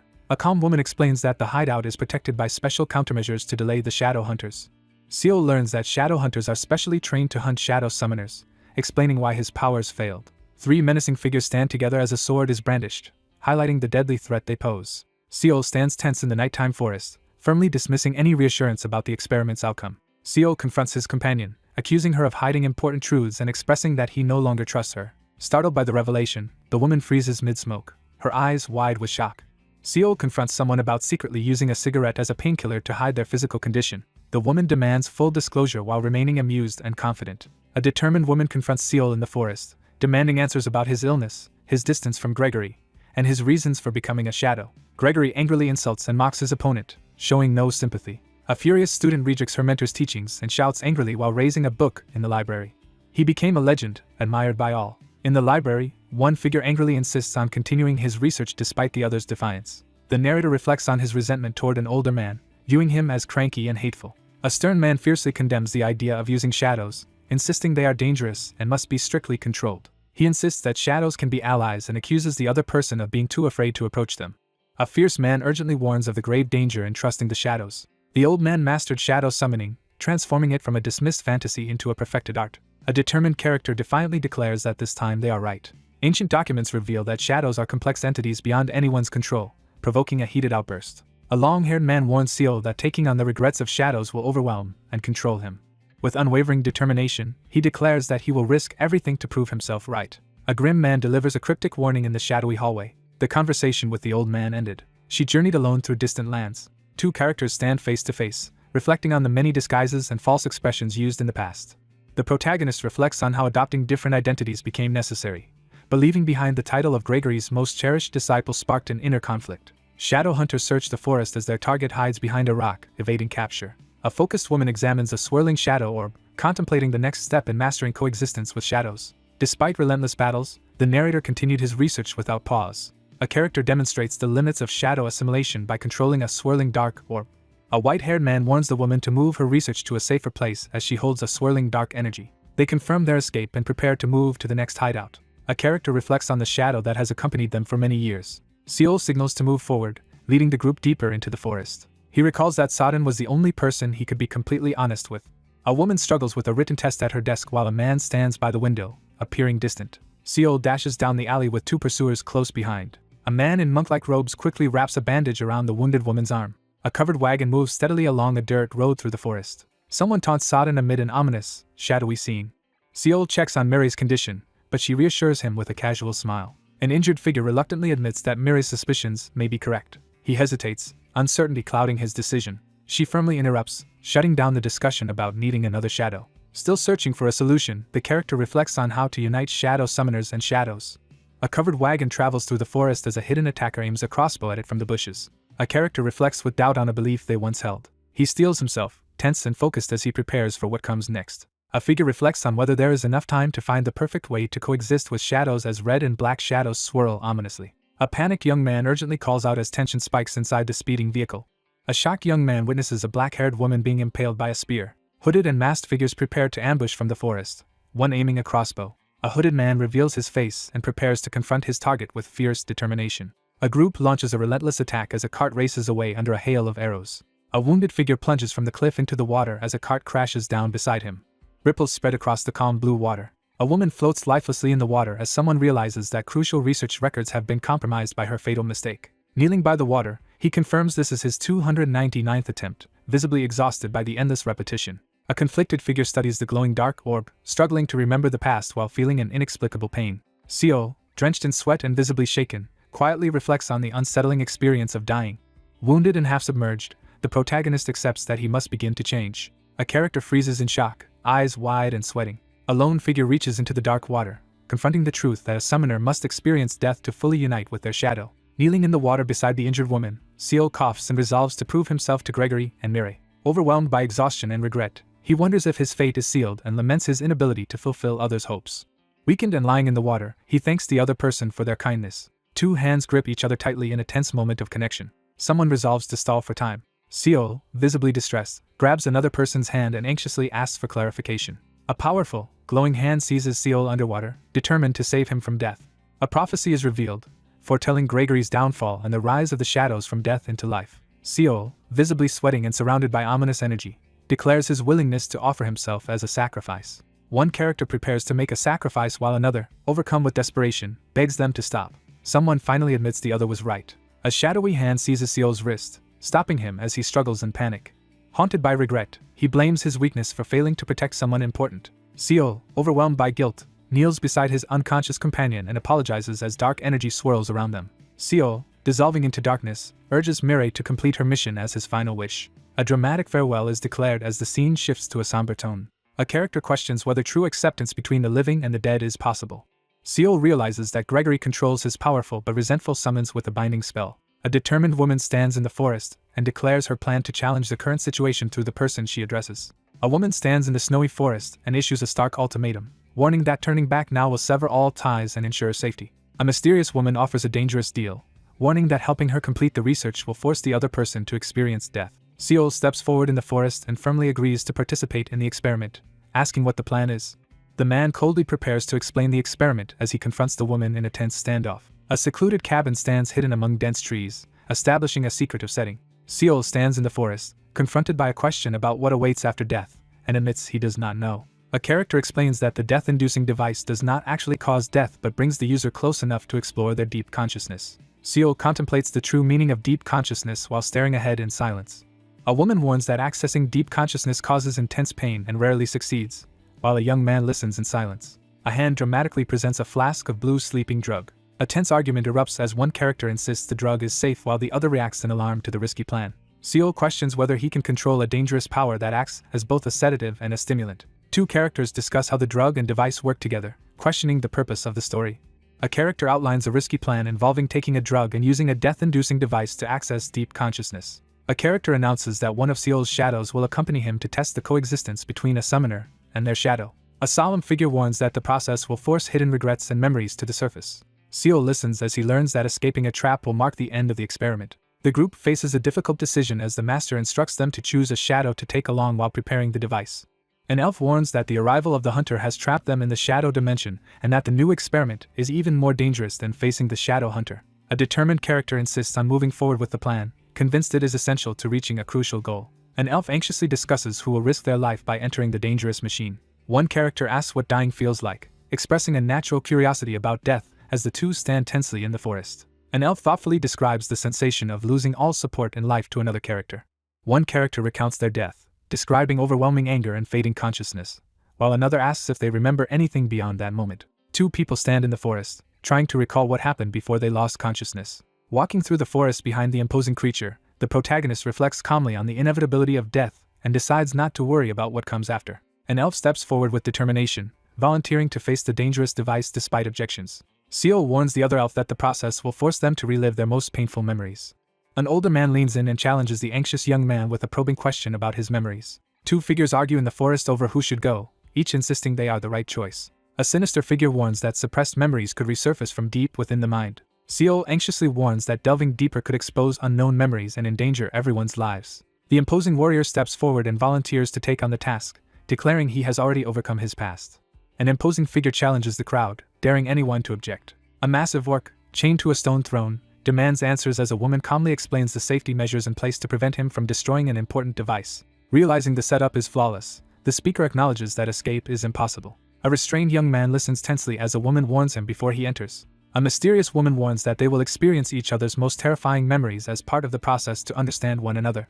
A stern warning is given about the dangers of interfering with someone else's memories, and the protagonist listens and agrees to proceed with caution. A confident woman advises prioritizing self-preservation over worrying about others. A parchment message confirms the player has gained a heroic ranked aide who may assist in future adventures depending on favorability. A character is banished into a void, surrounded by swirling darkness. Someone grows frustrated about being excluded and decides to go to sleep. A glowing die falls through the darkness and lands in front of the masked figure. Three masked figures discover a table covered in mysterious glowing rocks and react with astonishment. A powerful monster demands a response as the group prepares for a decisive confrontation. Seol firmly selects option number 2, signaling his resolve to move forward. The masked group decides to carry out judgment as they gather around the glowing table. The snowman is urged to roll the dice as the tense moment unfolds. A lone figure stands in silence, questioning his own identity. The tusked character silently ponders the nature of their own existence. An orc freezes in fear as massive, blood-stained claws lunge toward it. Two monstrous creatures tear into a bloody carcass, feasting savagely. He watches the monsters devour the corpse and wonders if he is no different from them. A monstrous creature with glowing red eyes is revealed to feed on corpses to satisfy its hunger. The orc-like character clutches a severed, bloody arm and admits he feels the same hunger as the others. A monstrous figure hesitates before eating, aware that doing so will erase its hunger and trigger its transformation. A monstrous mouth gapes open, revealing sharp fangs as an uncontrollable wild instinct is unleashed.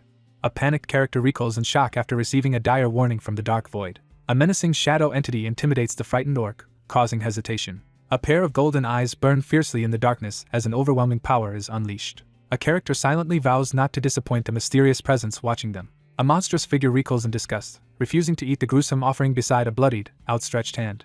A defiant figure resists primal urges while facing a group of menacing, red-eyed orcs in the rocky terrain. A menacing troll is confronted about its true identity in a distorted, glitched environment. The orc chief declares that someone will now become their brother. A tribal member pledges eternal brotherhood and unity to the red-haired figure, affirming they will rule the rock canine tribe together. The green-skinned character rejects the claim that strangers he has never met are his brothers.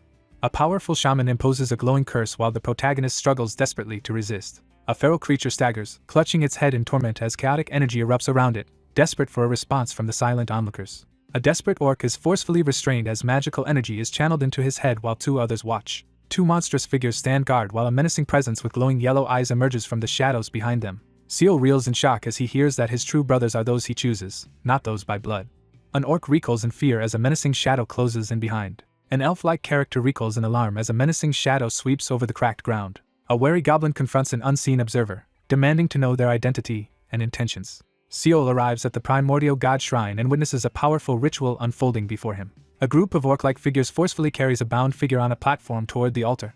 The character recoils in terror, overwhelmed by sudden shock. An injured character lies on the ground and desperately calls out for his mother. An enraged orc bursts through the fray, interrupting an attack. An enraged figure rallies others to resist serving outsiders, condemning their disdain. A commanding presence issues a dire ultimatum as darkness engulfs the scene. A massive fiery entity pins Seal to the ground, forcing him to struggle under its crushing power. A monstrous figure unleashes an unstoppable surge of power. A powerful figure stomps the ground, sending rocks and debris flying in all directions. Unable to withstand the pressure, the character's knees give out. A monstrous figure sweats nervously, gripped by fear. Paralyzed by helplessness, the inability to speak or act takes over. The monster stares ahead, sweating anxiously as doubt fills its mind. Someone senses a familiar presence in the strange, swirling darkness. An orc-like enemy recoils as dark energy surges behind him in the flower field. Seal stands in a field of flowers, suddenly recognizing his mother's grave ahead. A shadowy, clawed hand reaches toward the bouquet of white flowers. A stunned figure stands silently before a grave adorned with white roses. A hostile figure aggressively confronts an unseen intruder in the field. A shadowy figure with a glowing eye stands silently before a grave adorned with white roses. A massive shadowy claw bursts out from the tall grass, signaling a new threat.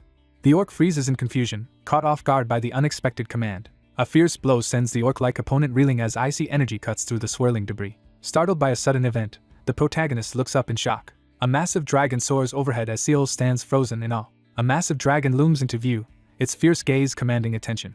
The character reflects in awe on the overwhelming power and unattainable status of Tancred. A furious figure slams a gloved fist into the ground, sending dirt flying. A character admits he is nothing more than a savage troll. A despairing figure collapses on the ground, overwhelmed by the realization that they cannot fly. Struggling with envy and doubt, the character questions whether he is doomed to remain powerless while others soar above him.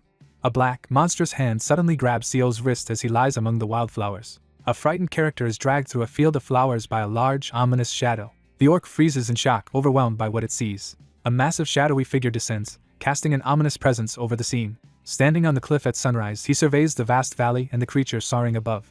A character reflects on Tancred's legacy, noting that despite her power, she never truly possessed the world. A lone figure stands in a windswept field and makes an ominous proclamation. Seal stands in silence, his expression tense as he surveys the scene. The tusked figure smirks confidently, confirming the statement. A shadowy, monstrous figure emerges behind the tense protagonist, signaling imminent danger. A towering monster boldly proclaims its ambition as pieces of its body break away. The darkly cloaked young man rejects help and rises on his own, exuding confidence. He finally comes to terms with his true identity. A fierce figure steps forward through the flames and declares his intention to become king. A hidden observer predicts that Seal's streak of victories is about to end.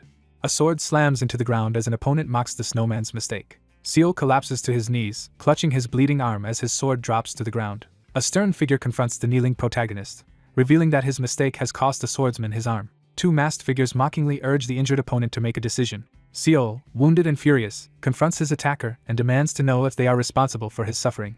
Anxious and apologizing in the rain, the character is abruptly shouted down by an unseen person. Seal confronts someone, furious and hurt by their choices. The magician collapses to his knees as his emotions fade and a powerful crisis engulfs him. Under intense pressure, the masked protagonist urgently selects number 2, aware this decision will determine her fate. A magician vanishes after losing an eye, leaving Seal shocked and unable to intervene. Someone desperately denies responsibility as tension rises. A masked figure challenges another's authority, questioning their decisions and threatening to test their control over a subordinate. Engulfed in flames and bleeding, the character collapses to their knees and blames someone else for the situation. Bloodied and furious, the protagonist screams defiantly, demanding answers from his unseen oppressor. Overcome with shock and anxiety, he grapples with an unprecedented and alarming situation. A child stands apart in the shadows, recalling a time when nothing else seemed necessary. Seal sits devastated at the table, realizing that losing the game and his friends has taken away everything that mattered to him. A masked figure taunts the protagonist, warning that another piece is being threatened. Under a harsh spotlight, the protagonist stands alone, forced to make a critical decision as the crisis intensifies. A menacing voice mocks Seal, reminding him that someone's life depends on his success. Masked figures urgently pressure someone off-panel to make a decision, Under intense pressure and pain, he is forced to make a critical decision. A terrified figure is forcefully pinned down and silenced by a gloved attacker as loud thudding echoes nearby. The masked man recoils in shock as he denies making any strange sounds, unsettled by the mysterious claim. Seol abruptly turns and braces himself as debris floats through the tense scene, sensing sudden danger. Seol kneels by the cracked ground, examining a mysterious glowing object with a tense expression. The ground erupts as a massive crater forms, sending deep cracks radiating across the shattered surface. He steadies himself, eyes narrowed and mask in place, ready for the challenge ahead. A mysterious presence emerges from the darkness, revealing glowing red eyes. A masked figure bursts through the wall, announcing their presence as dark energy fills the room.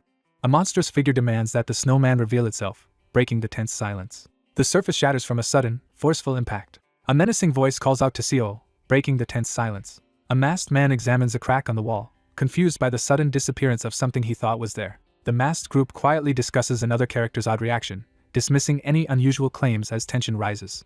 Under the constellation-lit sky, he listens anxiously to the question about continuing the game with his friends. A masked figure confesses a deep desire to play with friends forever while standing before a glowing holographic town. With resolve, he decides to take control and change the course of the game. Wounded and exhausted, Seol struggles to stay conscious after a desperate effort, while someone watches nearby. A furious character screams upward, demanding answers and challenging the unseen presence's control.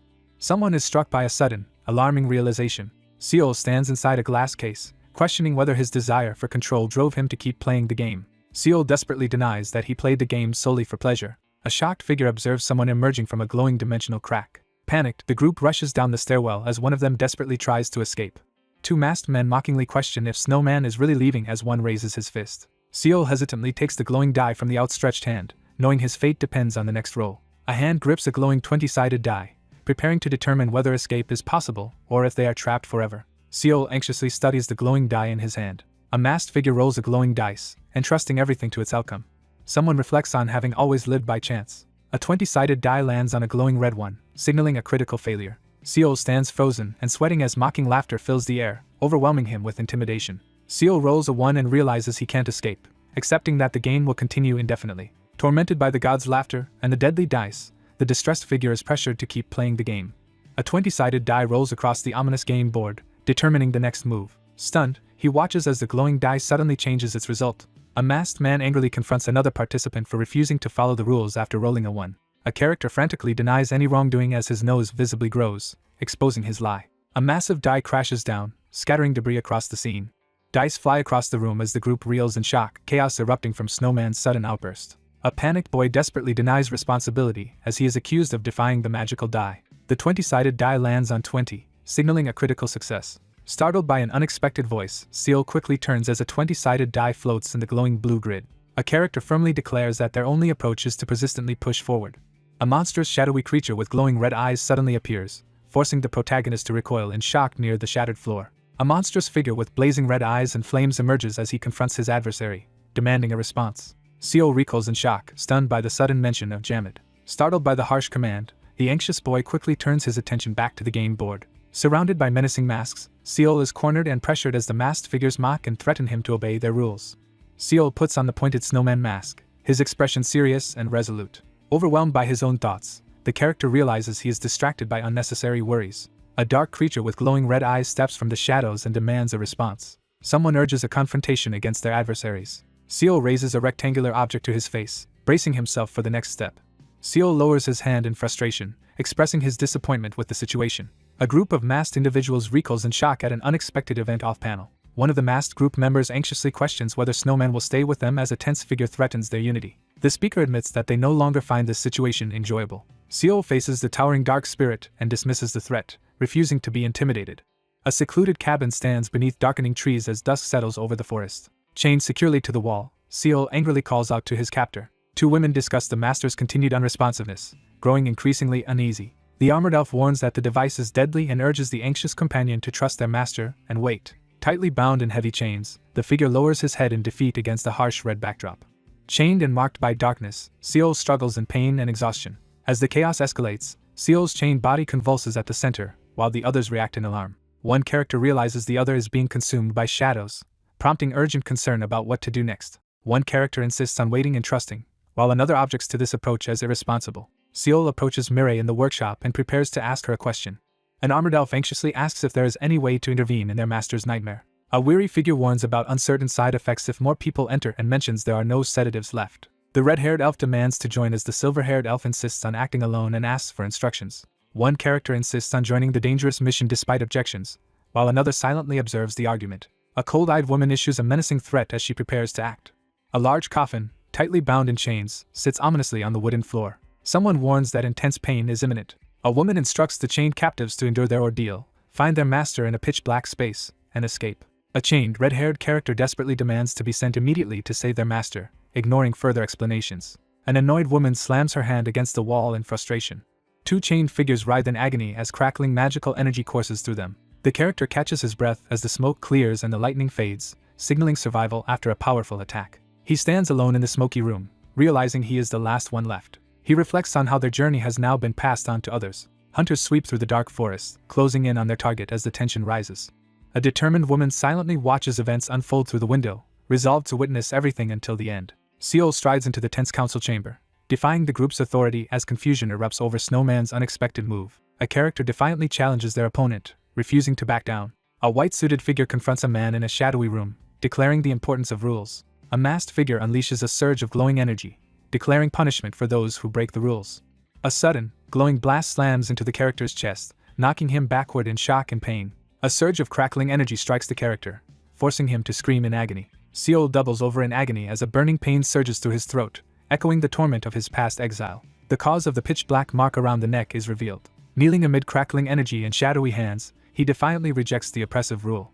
A glowing shackle is forcefully broken off the character's neck as the escape begins. A chaotic struggle erupts as one character forcefully tries to seize control of another's hand. Seol dodges a devastating strike as debris and energy explode around him. A masked man unleashes crackling energy from his hand as the surrounding masked figures brace themselves. Someone questions whether Snowman is the name used here.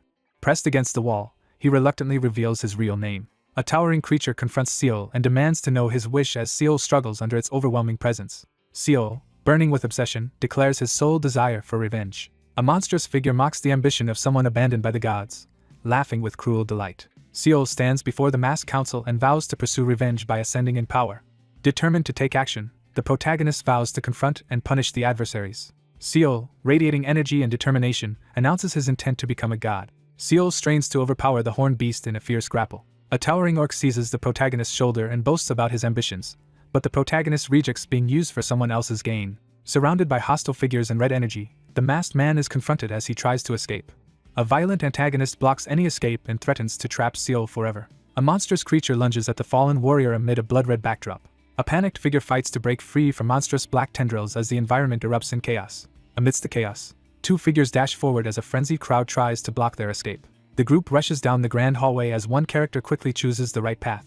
Monstrous enemies surge into a hallway as the protagonist braces for an overwhelming battle. A masked figure condemns the monstrous creature's attempt to escape, threatening severe punishment. Realizing the pursuers are closing in, the protagonist glances back in fear while running. Panicked, Seol sprints away from a monstrous figure, desperate to find an escape. A monstrous creature with glowing red eyes and massive jaws lunges aggressively as someone challenges its very existence.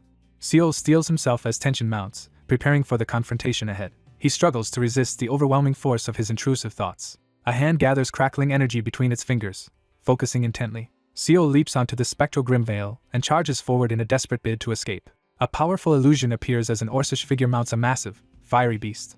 Two massive energy blasts crash into each other in the hallway, sending shockwaves through the area. A surge of blue energy erupts from his hand as he tries to stop the escaping group. A radiant rainbow path emerges from the castle, signaling the start of the ascent. A determined fugitive flees the building on a glowing spectral horse as pursuers give chase, shouting that the rules have been broken. Masked figures unleash a surge of energy as they threaten punishment for defying the rules. A colossal energy sphere crashes down as a determined figure charges forward on a glowing beast, signaling the battle's end. Seol desperately braces himself as the monstrous enemy unleashes a powerful attack. A character realizes that their imagination can bring the rainbow path into existence within this world. Seol gazes at his frost-covered hand as he contemplates using a power he never imagined possible. A clenched fist erupts with energy as power is unleashed. The wounded orc-like creature struggles to stay on its feet, refusing to give in. A powerful illusion technique freezes the entire shattered, magic-filled space. A surge of mysterious energy bursts forth as a character unleashes an unknown power at the center of the chaos. A young man channels supernatural power through his staff as light and snow swirl around him. A wounded orc staggers and struggles to catch his breath after a brutal fight. A powerful freezing spell activates, locking everything in place as magical energy surges through the area. Seol stands before the glowing magical circle, radiating an overwhelming and mysterious power. A robed figure brandishes a glowing staff and asserts control over the unleashed magical power. A temporary glowing bridge appears, urging everyone to escape quickly. A determined figure stomps the ground, forcefully halting the confrontation. A surge of blue energy bursts forth as a determined figure unleashes their power. Seol, furious and sweating, confronts his opponent as blue energy swirls behind him. A tattooed figure recites legendary names with an ominous intensity. A masked figure strides confidently into the dark realm, invoking the power of the Grand Duke of Frost. He confirms that his memories are real, not imagined, standing resolute beneath the starry sky. A towering creature and a stern man confront Seol, challenging the validity of his achievements as Seol stands shaken and silent. A masked figure confronts someone, accusing them of only making safe choices and decisions for others. A wounded man slumps against the wall, reflecting on the burden of those who accepted responsibility. A bloodied man stands tall, enduring his injuries in silence. A cloaked figure kneels defiantly before a towering, menacing bird creature, challenging the fairness of their situation. Someone clenches their fist in frustration as a masked man stands in the distance. Seol glares forward and demands to know why someone is interfering with him. One figure remembers how only one among the gods chose to support him. Seol is hurled through the portal and into the world of eternity. A masked figure smirks beneath the stars, revealing their disappointment. Seol stands silently as he receives harsh criticism under the cloudy night sky. A masked man raises his fingers and threatens to prolong his opponent's suffering. Masked figures suddenly descend from above, launching a surprise ambush. Spectral figures ignite with colored flames as Seol confronts a massive, scarred ogre and an overwhelming surge of power. A masked figure reveals 10 failed pieces, blaming their downfall on someone's greed. He silently reflects on everything left unsaid. Amid a smoky, glowing tension, two figures prepare for a crucial confrontation. He clenches his jaw, bracing himself for what comes next. Seol stands frozen in the fog as a condemning voice demands that he atone for manipulating their fate. Surrounded by ominous shadows, the protagonist stands alone in the mist, enduring relentless accusations. A masked antagonist mocks the protagonist, relishing their distress. Seol admits he is sad despite being reunited with his pieces. A masked character whirls around in shock. Someone prepares to finally express feelings they've kept inside. Seol stands beneath the starry sky, filled with regret as he apologizes for not giving them better lives. The masked figure is confronted and accused of manipulating the others, who now stand dazed behind them. Someone calmly assures the other that everything is alright. A robed figure holding a glowing staff reassures the startled character. He stands beneath the starry sky, contentedly reflecting on a life well lived. He considers that, even with another chance, his life could never surpass the one he has lived. The masked character confronts the enemy with a furious outburst. Seol furiously lashes out at the shadowy figure, denouncing their lack of pride and backbone. A masked character steels themselves to confront the monster as debris swirls and Seol watches anxiously. A furious combatant unleashes a crackling energy attack toward his opponent. A massive orc-like creature brings its weapon down towards Seol, who yells in alarm. The masked antagonist taunts the protagonist about being alone after abandoning their friends. Seol, surrounded by crackling energy, confronts his opponent with a desperate ultimatum. Seol stares in shock as two glowing energy blades, one orange and one blue, suddenly materialize before him. Seol recoils as mysterious flames and electric energy suddenly swirl near his chest. Seol and a red-haired companion surge forward, engulfed in fiery energy as they launch their attack. A red-haired figure confronts the illusion with fiery defiance, vowing not to let it deceive the king. The protagonist is hurled through the air by a devastating attack, his clothes burning as he struggles to recover. Seol's face begins to break apart as he struggles with the revelation of his identity as king. A mask shatters as someone warns that he is just being used. A red-haired figure scornfully challenges the authority of the kneeling armored character, pointing to his helplessness as proof of his unworthiness to be king. A red-haired elf confidently declares loyalty as a knight and predicts their companion will become king. A masked figure with a red eye issues a direct challenge. A large orc acknowledges the armored newcomer's efforts before turning to confront them with suspicion. Seol moves quickly toward the exit, guided through the shadows as the situation grows more dangerous. A haunting question echoes as a broken mask lies ominously on the dark surface. He declares that they are now enemies, ending their alliance. Someone hesitates, struggling to understand the unsettling truth as ominous masks loom in the darkness. Seol firmly announces his adulthood as masks swirl ominously behind him. Shattered masks fall apart in the dark void as the debris swirls. The protagonist turns away, leaving for good with unwavering resolve. He pushes forward through the relentless snowstorm, undeterred by the harsh conditions. Seol stands motionless as cracks form on his head and wind and light swirl violently around him. A chained figure struggles violently as dark energy erupts around them. Chains crash down as the struggling figure is slammed and pinned to the ground, unable to break free. He steels himself, ready to face the challenge ahead. Seol unleashes his hidden power, his eyes glowing gold as dark energy swirls around him. Moonlight filters through the dense trees as the dark forest is surveyed in silence. Wounded and exhausted, he collapses to the ground amidst burning wreckage, struggling to breathe after the battle. A menacing man taunts his weakened enemy while aiming a loaded crossbow in the burning forest. A severely wounded woman forces herself upright amid the smoky battlefield, defiantly mocking her opponent despite the pain. A menacing man interrogates someone, demanding to know the whereabouts of a missing child while threatening them. Under intense pressure, he defiantly refuses to reveal any information. A devastating explosion erupts, forcing the wounded woman to stagger back as the burly man shields her. A wounded character jolts alert, reacting to a suspicious noise as blood drips down their face and an arrow lies in the foreground. A menacing figure smirks as flames and smoke engulf the shadowy forest behind him. A massive blue energy beam crashes down from the sky, shattering the wooden rooftop and sending debris flying. Someone realizes the target's location and prepares to act. A character silently observes floating notifications promoting the novel. A sudden barrage of arrows crashes down, startling the injured woman as a large man stands before her. An injured character snaps to attention, alarmed by a suspicious noise nearby. A menacing man emerges from the smoky, burning forest, taunting his unseen opponent with a sinister laugh. A surge of blue energy bursts from the rooftop, sending debris flying into the night. Someone locates their target in the distance. A man angrily orders his wolf to attack as he wields a weapon with explosive force. An injured warrior deflects incoming arrows in the forest while vowing to defeat the witch and pursue the boy. A large wolf strikes, leaving him wounded and reeling. Seol collapses to the ground, bloodied and defenseless, as a savage beast savagely attacks him.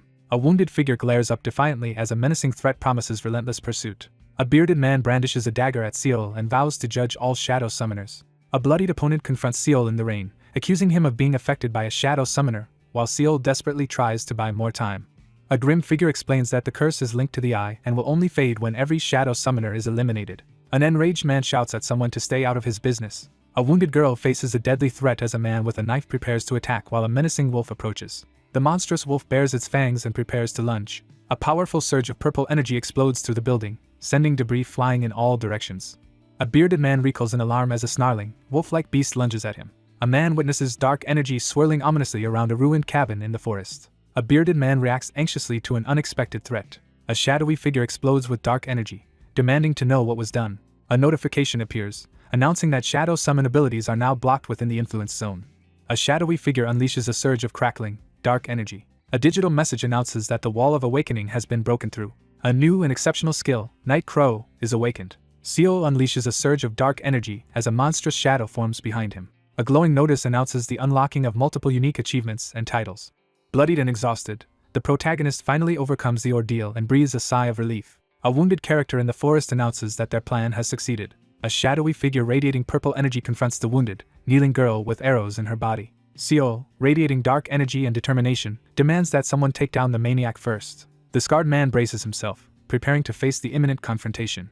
A surge of shadow energy engulfs the figure as they are confronted about being corrupted. A gloved hand shatters the sealed container, releasing a terrible force. A shadowy figure threatens to kill someone with a glowing crossbow, claiming it will free them from a terrible fate. Dark energy swirls around him as he questions whether his transformation is truly terrible. A bearded man charges his glowing weapon and confronts the dark energy ahead. Seol swiftly evades an attack in the forest while clutching his crossbow. A bearded man gripping a rifle jerks in alarm as debris suddenly whirls around him. Realizing the overwhelming power before him, the man recoils in alarm, suspecting it matches that of the witch. A lone figure unleashes a surge of unnatural purple energy in the forest, confirming suspicions about his abnormal abilities. Seol senses danger approaching from the right and readies himself for action.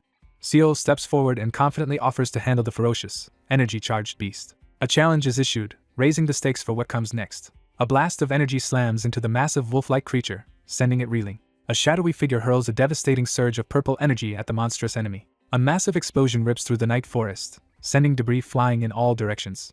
A masked figure unleashes a surge of dark energy, attacking with overwhelming force. Two flaming weapons hurtle downward through the air at high speed. A shadowy, clawed hand bursts forth as a powerful attack is unleashed. A powerful shadow hand bursts forth as the protagonist decides to rely on this ability more often. An ominous force is sensed within the dark, dense forest. A bearded man glares through the bushes and demands to know who or what is there. The protagonist undergoes a fusion with the shaman, gaining new abilities and a class change to fighter. Seol, seething with power and rage, vows to annihilate every shadow summoner. A resolute man announces his plan to free the shadows before the menacing wolf-like creature in the dark forest. Power surges around him as he accepts the other's resolve and unleashes his strength. Seol threatens retaliation, driven by fury over what happened to Mireille. A menacing adversary atop a snarling wolf threatens the shadow summoner, warning of the fate that befell others before. Seol unleashes a surge of dark energy and defiantly refuses to be hunted. A fierce man slams a red button, vowing revenge. A shadowy figure watches as their opponent suddenly vanishes into a cloud of mist.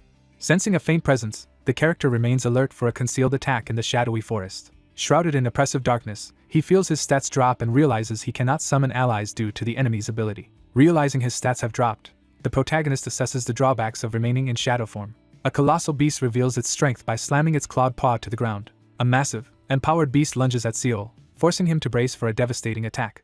A monstrous figure erupts with a surge of dark energy, flooding the scene with ominous power. Seol charges through swirling debris as he collides with the monstrous beast in a violent clash. Unfazed by the penalty, the character confidently concludes that their strength remains overwhelming. Several bear traps snap shut in the forest, signaling a sudden danger. A powerful explosion erupts in the forest, scattering debris everywhere.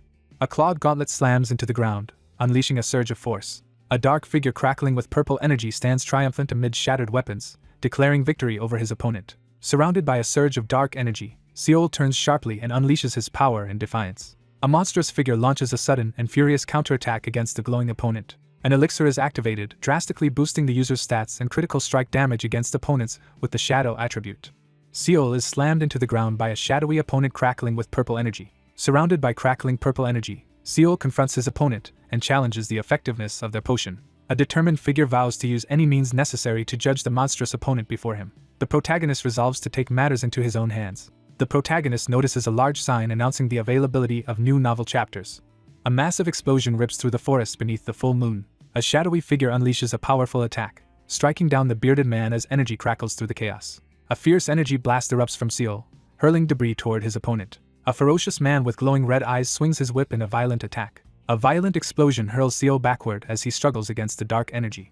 Dark energy engulfs Seol as he transforms into a menacing, monstrous form. Seol unleashes a powerful, glowing blow against the monstrous wolf. A magical parchment reveals the effects of the hunting dog's struggle for survival skill. Seol drives a glowing blow into the charging monster, halting its attack. Seol braces himself as a sudden surge of blinding energy erupts before him. Seol is slammed by a giant, glowing clawed fist, crashing through debris as energy erupts around him. A glowing projectile hurtles toward him, far more dangerous than the arrows from before. A furious, dark-bearded man brandishes a large weapon and threatens to kill his opponent if they don't act quickly. A powerful figure confronts his opponent, exuding fiery energy and unwavering defiance. The figure activates Volcano Stance, surrounding himself with flames and dramatically boosting his firepower. A massive wolf-like monster charges forward, clashing violently with a figure surrounded by fiery energy and red lightning. Engulfed in red energy, a determined fighter charges at the massive beast as it snarls in response. A massive black beast is knocked to the ground by a devastating fiery energy blast from above. A catastrophic explosion rips through the forest, scattering debris in all directions. A masked figure, blazing with fury, hurtles downward in a fiery assault. A massive explosion rips through the night, scattering fire and debris in all directions. A bearded figure urgently shouts and points toward the blazing light. A monstrous figure surges forward, engulfed in flames and radiating furious power. The wounded beast endures the attack and remains defiantly upright amid the devastation. A monstrous dog stands beside a towering orc-like figure as someone recognizes the dog's extraordinary power. A monstrous wolf bursts from the shadows, snarling fiercely. A monstrous figure with glowing red eyes confronts the hunter in a tense standoff. Someone explodes in anger and yells loudly, breaking the tense atmosphere. Seol, consumed by rage, unleashes a devastating surge of dark and fiery energy against his enemies. One character confronts another about reviving a dead hunting dog for selfish reasons, sparking a furious retaliation. An enraged, scarred man charges forward and attacks with his weapon, blaming the other for his family's death and his lost eye. Seol stands defiantly against a massive shadow beast as darkness and sparks swirl around them. The monster unleashes a furious threat, its glowing eye locked on its target. A shadowy figure is struck in midair by a sword-wielding attacker while a monstrous beast lunges from the side. Seol endures a critical moment, sitting quietly as swirling energy surrounds him in the darkness. Seol recoils in horror, overcome by a surge of unbearable anguish. Dark energy erupts around Seol as he struggles to control the violent force overtaking him. Seol confronts his opponent, demanding to know if they truly believed shadow summoning was a mistake. The monstrous figure recoils in shock. Seol strikes the monstrous opponent with a devastating burst of fiery energy. A monstrous, flaming figure savagely slams another character into the ground. A massive explosion engulfs the scene, scattering flames and debris in all directions. The gigantic stone beast is engulfed in flames as it collapses. A dark shadow beast emerges as sorcery used to enslave shadows is condemned. A shadowy wolf towers over a vulnerable figure crouched on the ground. Someone forcefully rejects what has just been proposed. A monstrous figure emerges from the flames as someone admits their true reason for resurrection was simply to see him again. A haunted man reveals that longing is the origin of shadow summoning. The protagonist firmly admits that he has long understood this sorcery is not a form of cursed magic. A menacing figure confronts someone, demanding to know why they continued hunting summoners despite understanding the consequences. Someone confirms that the person they were talking about is no longer present. Seol checks on Miri, who tries to reassure him despite her obvious injuries. A gravely wounded woman slumps against a rock, admitting she feels close to death. He mourns in the quiet forest, wishing he could have seen the departed for just a moment longer. With a defiant smirk, the scarred character declares their actions justified and victory proven. Seol closes his eyes, struggling to regain his composure after a difficult ordeal. Broken shackles rest on cracked ground as a character considers two possible paths and the power each offers. A wounded figure kneels in the forest, contemplating the uncertain path toward coexistence with shadows. Seol stands alone in the forest, hesitating as he faces a crucial decision. He stands frozen, processing the tense situation in uneasy silence. Despite her injuries, the woman smiles faintly, enduring the pain with quiet resolve. After overcoming a difficult challenge, one character expresses gratitude to their companion for enduring to the end. Standing alone in the bleak forest, she declares her final achievement and the end of her quest. An injured character urges another to go forward and show the world their legacy. A weapon is set down in the grass as a sign of peaceful intent.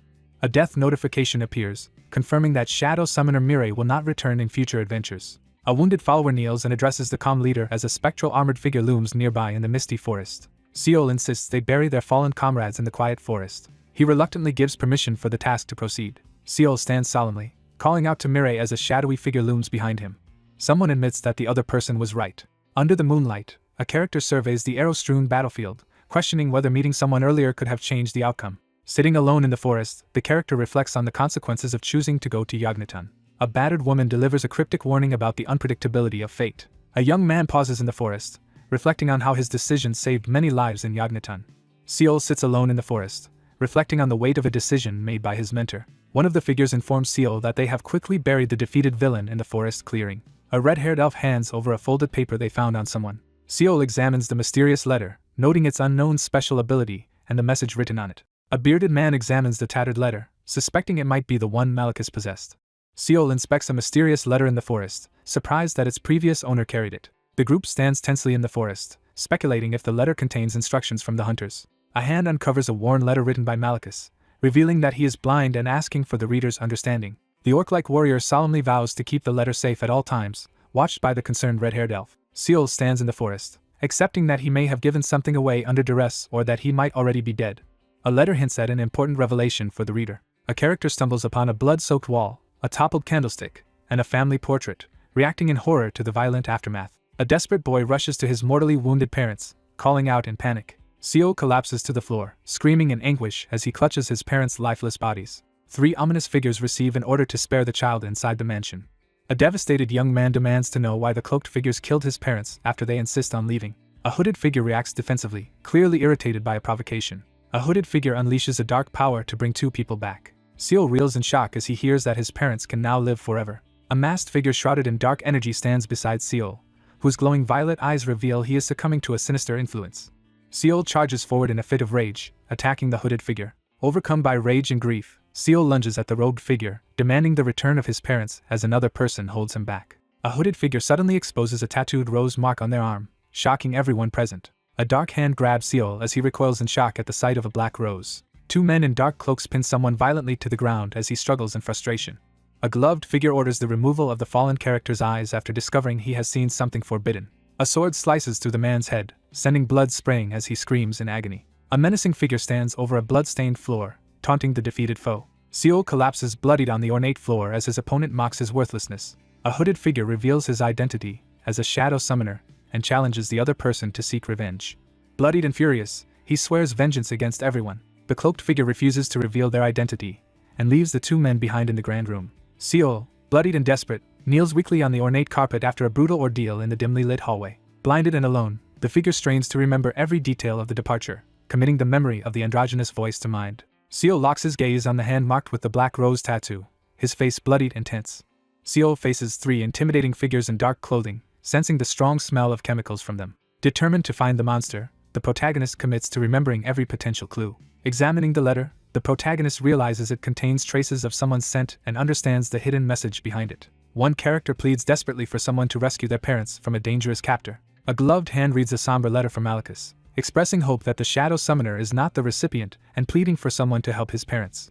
A hidden adventure quest notification appears, revealing new objectives if certain conditions are met. Kneeling in the forest with a letter, Seal solemnly explains that revenge ultimately led to the man's downfall. A red-haired elf in the forest demands to know what action will be taken next. Seal reels from the shocking revelation that Malachus killed Mirali as he struggles with what to do next. He wonders what she would have done with the letter. A character reacts with amusement to the mention of a wish, clearly mocking the idea. A woman dismisses a request as unimportant, showing little concern. Seal states that he might interact with someone if he meets them along the way. 3 characters face off outdoors as one kneels, ready to act without hesitation. A treasure chest bursts open, granting new items, coins, and skill points as the victor claims the villain's rewards.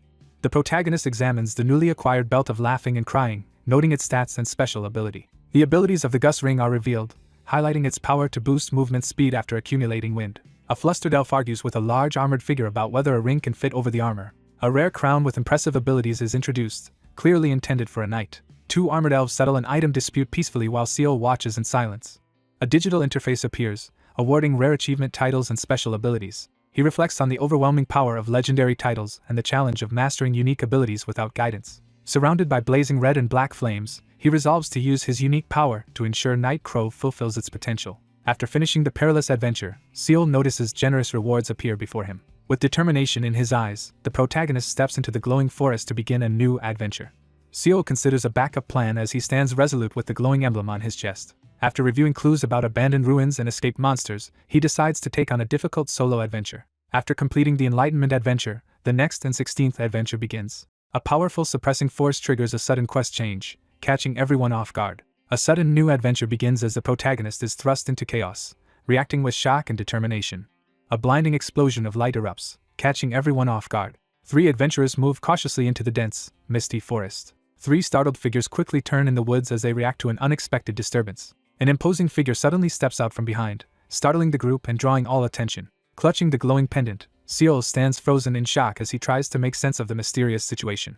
Someone realizes they've been pulled into yet another unexpected adventure. Surveying the dense forest, the character carefully assesses the terrain, recognizing its similarity to the site of the Enlightenment adventure. He pauses in the forest, hesitating as he weighs his next move. Seal nervously introduces himself with a spear in hand, unsure if the group he meets is friendly. A heated argument breaks out in the forest as one character angrily confronts another over reckless words, while a third silently observes. A nervous middle-aged man tries to calm the tense young man, urging him to speak quietly. 3 uneasy figures stand together in the forest, assessing the odd combination of their group. Multiple fallen party members are revealed impaled on giant spikes, confirming the massacre. Seal stands alert in the forest, gripping an ornate cross and questioning if others were present. The group stands in tense silence, each visibly unsettled by the situation. Seal realizes that the adventurers before him are the spirits of those who died in the party. Under the night sky, the protagonist requests a detailed explanation of the adventure. Someone suggests introducing themselves as the group remains hidden near the riverbank. Standing among the trees, the protagonist hesitantly suggests using nicknames for introductions. 2 young adults sit together in the quiet forest and reveal their real names to each other. Seal introduces himself to the group while sitting in the forest. A weary older man hesitantly introduces himself to the younger man in the forest. One character encourages the other to speak more casually, prompting a hesitant question about what happened. One character hesitantly deflects the explanation to another as they stand tensely in the forest clearing. 5 adventurers assembled in Novira to begin the Great Forest reconnaissance after the city was attacked. A map illustrates that only weaker monsters occupy the outskirts of the Great Forest, while stronger threats are concentrated near its center. 5 combatants faced a situation they thought would be resolved without difficulty, but things did not go as expected. 3 adventurers discovered the brutally crushed bodies of their missing companions in the forest. Shaken by the gruesome sight, he anxiously buries the bodies in the forest. Seal stands in the forest, frustrated as he speculates that monsters from the center may be to blame for their misfortune. A character speculates that only a monster could instantly defeat adventurers with such overwhelming power, doubting that any transferee has reached that level yet. The 2 men pause their report and decide they must urgently warn Novira about the situation. The group agrees to unite their efforts and seek out Gang Seal to strengthen their plan. A sudden mission begins. Escort stranded adventurers through the dangerous Great Forest to Novira within 7 days. Overwhelmed by a series of unexpected events, the protagonist quickly resolves to escort the group safely through the unfamiliar territory. Seal stands in the forest and asks how they should proceed. The group discusses their classes as one member reveals they are a summoner. 3 characters sit in tense silence in a forest clearing, each carefully watching the others. The group sits in defeat while one member remains composed, having just proven the true strength of summoners. A worried member explains that losing their vanguards and tank has put the group in a difficult situation. A weary woman recalls how the group could only flee from enemies and briefly hope for rescue, but doubts linger about finding an easy solution. After being eliminated and mocked, the protagonist reflects on the common prejudice against summoners. A nervous man pleads for understanding as he explains their desperate need for a frontline specialist after losing their vanguards. The two sit in the forest clearing and agree to concentrate on their objective without distractions. Seol, looking exhausted, questions the other person's current objective. A worried woman urgently informs her companion that they are in the middle of the great forest. After their guide died, the group became lost and unknowingly wandered deep into the center of the area. Sitting exhausted in the dense forest, the group realizes they've ended up in deeper trouble than anyone expected. A woman angrily kicks a startled young man in the chest, warning him not to interrupt her. Seol, frustrated and exasperated, argues with his companion about the minor age difference as they discuss being close to the center. The two characters quickly discuss their plan to reach Novira within a few days, prioritizing their escape from potential danger in the forest. He evaluates the situation, concluding that Novira can manage the threat since it is only a single monster. Seol gathers his companions in the forest and instructs them to plan their route back. Footsteps approach through the quiet night as stars glimmer above. The group pushes onward through the thick forest, growing more exhausted with each step. Two exhausted travelers push themselves through the dense forest, struggling to keep moving. Seol leads the way as he and another man struggle up the steep, forested path, both pushing through exhaustion. The group moves slowly and carefully through the dense forest, prioritizing safety over speed as they make their way out. Unable to identify what monster was responsible, the group is left with no choice but to accept their losses as Seol moves cautiously through the dense foliage. He wonders aloud about the dangerous secret hidden at the center. Three tense figures discuss the alarming escape of a monster from an area always teeming with threats. At the forest's edge, they discuss the uncertain dangers that might be waiting deeper inside. A horned character with red hair slyly asks if it is stronger than Adirak. Seol stops in the forest, tense as he spots something unexpected ahead. Seol pauses in the forest as someone calls out to him from nearby. The weary travelers pause on the rocky forest path, deciding to rest before continuing their long journey to Novira. As they resume their trek through the dense forest, one traveler voices hope for their good fortune while the other quickly warns against tempting fate. A sudden surge of red energy strikes, forcing Seol and three others to their knees in pain. A figure shouts a warning and quickly drops to the ground, urging everyone to take cover from sudden danger. Seol surveys the fallen foes in the tense forest clearing. Seol reacts with quiet irritation, struggling to contain his frustration. A monstrous force erupts from the ground, shaking the forest with a massive explosion. Startled by a sudden, nearby noise, the two characters scramble to escape.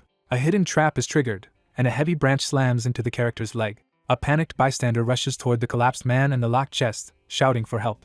A young man forces himself to stand despite the pain in his injured foot as urgency mounts. One character urgently reaches out to help another get up in the forest clearing. A female character suddenly turns in shock, startled by an unexpected event. A massive monster appears in the forest, startling a young woman. A monstrous face stirs awake, radiating menace.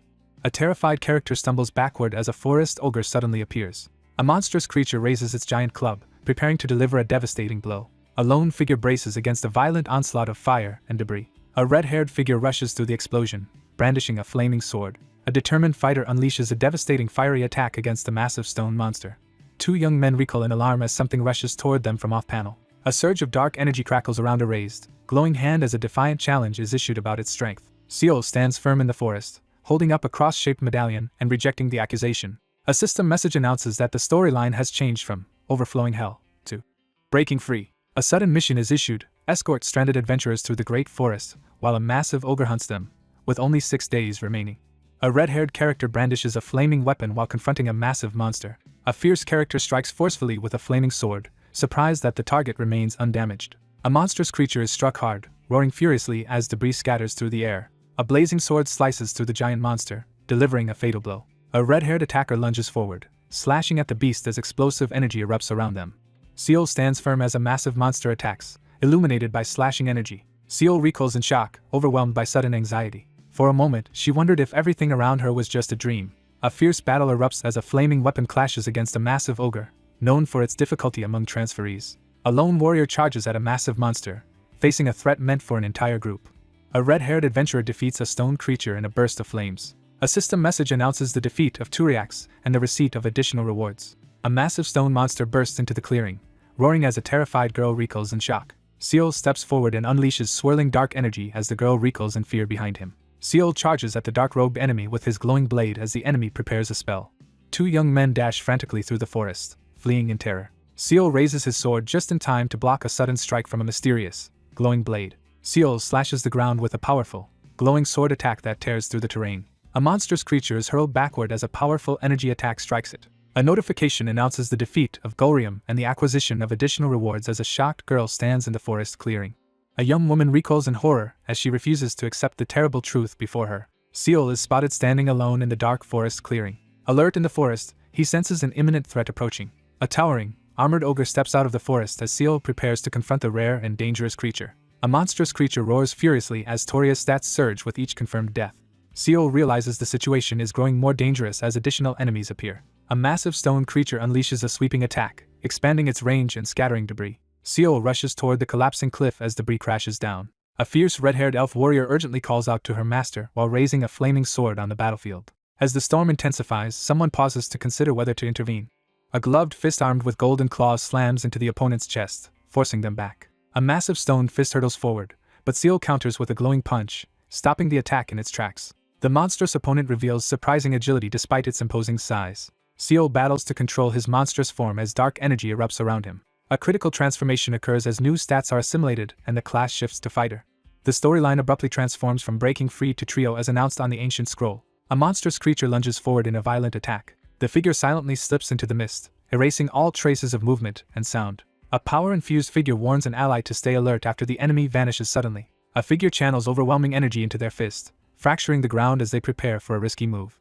Toria activates Wind Hole, unleashing a powerful attack but becomes exhausted, temporarily reducing her damage. A character narrowly dodges a lethal attack while leaping through the forest, reminding himself to be cautious without the ability to fly. A giant stone hand slams into Seal, sending a surge of red energy crackling through the air. Seal quickly dodges as the massive golem swings its arm at him. A sinister presence reminds Seal of the time his body was possessed, leaving him visibly shocked.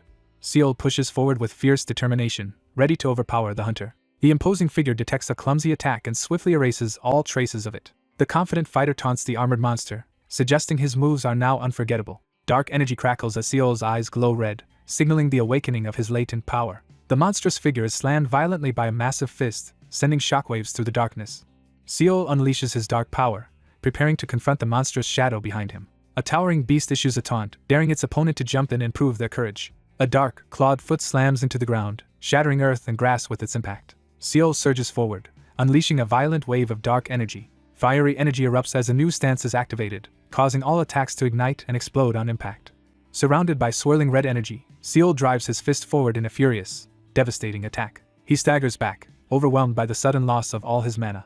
A monstrous creature erupts in rage, blaming someone for the chaos. A masked figure is struck by a powerful, fiery attack and reels from the impact. A devastating energy beam tears through the forest, signaling the release of overwhelming power. Seal delivers a devastating fiery punch, triggering a massive explosion of energy and debris. A surge of fiery energy erupts as a powerful attack is unleashed. A monstrous mouth assures its listener with unsettling confidence. The protagonist stands over the defeated monster as system notifications announce new rewards and the completion of the sudden adventure. A surge of energy erupts as a powerful new skill, Night Crow, Iron Fist Dominion, is unlocked. Someone flees desperately through the dense forest, gasping for breath. Weakened by severe mana deficiency, the protagonist staggers through the forest, struggling to recover. A gloved hand tightens as its owner prepares to unleash a powerful, high-risk skill capable of defeating a large monster in one blow. Seal stands in the forest, determined to master his new Iron Fist Dominion ability. Seal is startled when someone suddenly calls out to him in the forest clearing. Seal warns the group that it's easy to get lost in the great forest if they lose sight of each other. Two frustrated companions argue as they struggle to find their way through the forest. Reunited in the forest, Seal confirms that everyone is safe after the ordeal. A woman stands in the forest and anxiously starts a conversation, eager to ask a question. He reacts nervously, his face flushing as he hears someone call out to him. A foreboding voice challenges someone with a cryptic question in the mist. Seal braces himself as he prepares to make a crucial choice. Seal freezes in shock, sweat forming as he senses sudden danger. Seal faces a stunned group as his incredible accomplishments are exposed. Seal realizes with shock that the news has already spread to everyone in the region. Seal reassures the anxious group that he has no intention of harming them, while internally questioning his own reputation. A notice appears, announcing that adventure rewards are being settled. He approaches a group of glowing treasure chests, pausing in front of one that is chained and bound. One of the young men suggests they check the glowing loot between them as tension lingers in the forest. The group exchanges lighthearted banter in the forest clearing as one urges another to stop joking and check the loot. Someone internally recoils in embarrassment, while struggling to understand another person's difficult behavior. A treasure chest bursts open, showering the protagonist with new skill points, rare items, and coins. Seal examines the 3 materials he received, realizing none are valuable to him, and notes he even got a duplicate ogre's fawn. The protagonist examines the quest rewards and focuses on a pair of magical gloves, analyzing their attributes and potential uses. The protagonist examines and puts on a pair of rare, wisdom-imbued gloves in the forest. Someone off-panel urges the protagonist to perform an anticipated task as he stands in the forest, momentarily surprised. A cheerful girl proposes a trade while Seal looks on, confused by her unusual phrasing. Valuable items are revealed as the group discusses what they obtained and considers trading. Rare materials and loot appear before Seal as he stands overwhelmed by the group's excited reactions. Another request for a personalized autograph leaves him feeling completely drained.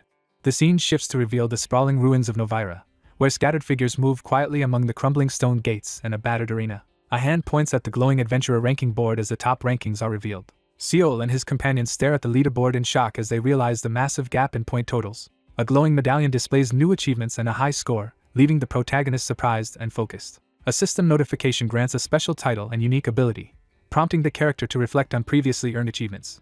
A rare piece of gear is discovered to grant a powerful ability that boosts all allies' stats within a wide radius. Standing within the glowing magic circle, the protagonist prepares to test the mysterious power. A powerful ability activates as a system notice appears on the mystical parchment. A sudden system notification applies a mysterious passive ability to several users, leaving the characters confused. As glowing blue energy swirls around them, the group realizes the skill's immense potential, especially if it can control summons.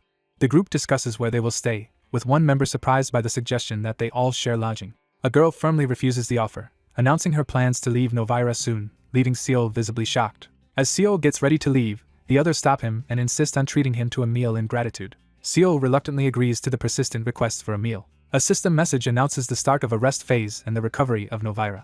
Adventurers must rest and recover in the ruined city of Novira to regain strength for their next mission. The tavern fills with people as the lively crowd continues to grow. Seal sits at a crowded inn, troubled by how much the place has changed since he left. Seal informs the group that he plans to travel south, possibly to Audenin. Two characters discuss the identity and possible fame of someone named Park Changshik. Seal calmly explains that all of his contacts have mentioned the person in question, highlighting the extent of his network. Two characters discuss how difficult it is to get news from other bases through the association's community. A girl enthusiastically explains that the app allows users to send direct messages to friends within the same country, making it easy to share news. The group debates the value of networking while sharing a meal. One person clears their throat and tries to move the conversation forward while the group sits in awkward silence. A nervous girl gathers her courage and asks if they can become friends. The argument intensifies as one character angrily rebukes the other after a violent confrontation. Seal firmly agrees to the proposal, signaling his determination to move forward. Virtual friend notifications appear as the protagonist realizes he benefits from these new alliances. Seal considers how he might benefit by staying in contact to gather useful information. Across the table, the two negotiate an agreement to keep one person's identity hidden to avoid complications. One character walks hesitantly across the wooden floor as another confronts him with pointed words. Seal listens cautiously as he confronts the group across the table. Seal spots his target and fixes him with a piercing stare. A black-haired person with an eye patch steps forward and calls out Yumiare, startling the onlookers.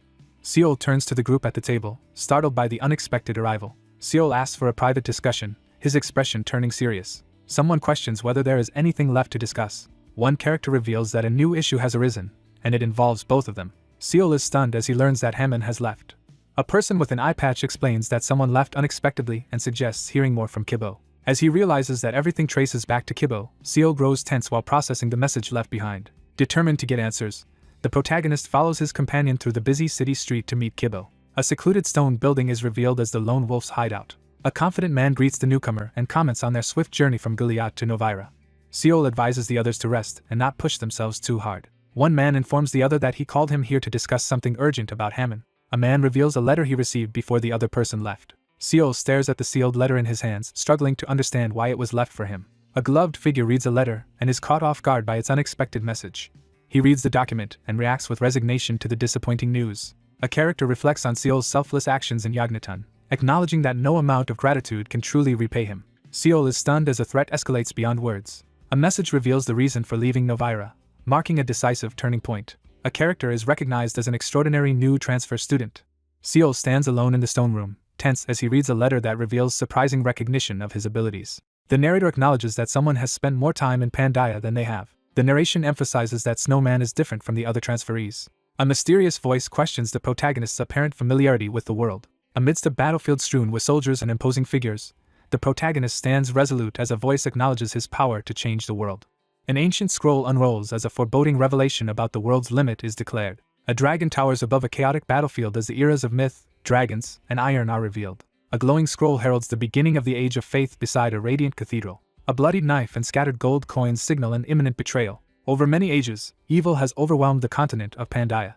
Seol, burdened by loss, leaves everything behind and walks away under the night sky with only Ergo's sword. Seol steps into the alley, drawing the attention of the figure who turns away. A man melts down the sword left by Ergo, taking a risky chance with his actions. Seol firmly decides to use the mystical object, risking everything to glimpse his own future. The narration reveals that the origin was neither driven by noble conviction nor a higher purpose.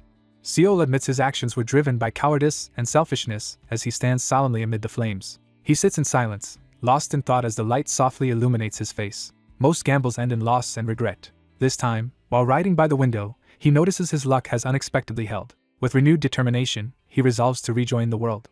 Sitting in silence, he contemplates the final obstacle shaped by years of hardship. Seol reads a farewell letter and realizes the reason for the departure. A young man reveals that the letter announces someone's departure. A man comments on Hammond's sudden departure and suggests there's still time to catch up with him. A parchment notification signals that the adventure's requirements have been successfully met, unlocking further progression.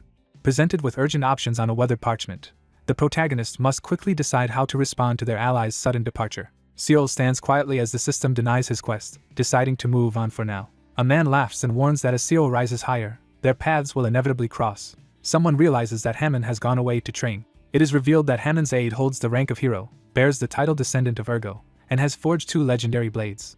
Seol confidently compares his rapid progress to that of typical adventurers, highlighting his exceptional growth. A surge of power erupts as the character clenches his fist, preparing to face the challenge alone. While standing at sunset, the protagonist reflects on how others have grown through their journeys and anticipates a similar path for Hammond. The protagonist stands calmly, expresses hope for the outcome, and prepares to leave. Seol firmly announces that he is leaving Novira immediately, surprising the other figure in the room. 2 cloaked figures exchange mocking words at the entrance as one steps outside. One figure stops the other in the alleyway, asking for a moment before they part ways. Someone unexpectedly suggests becoming friends, leaving Seol visibly surprised. Seol reluctantly agrees to add the other person as a friend while trying to hide his discomfort. A new alliance is formed as one character adds the other as a friend, prompting a determined promise to repay a debt. One character firmly refuses the other's request in the corridor. Surrounded by a crowd, the protagonist silently recalls the sacrifices of innocent allies and acknowledges the debt owed to them. The protagonist steps forward and firmly announces his decision to take charge. Seol announces he will stay in Novira and asks about plans to keep in touch. A determined figure with an eye patch declares their plan to conquer the Great Forest with a new hunting party.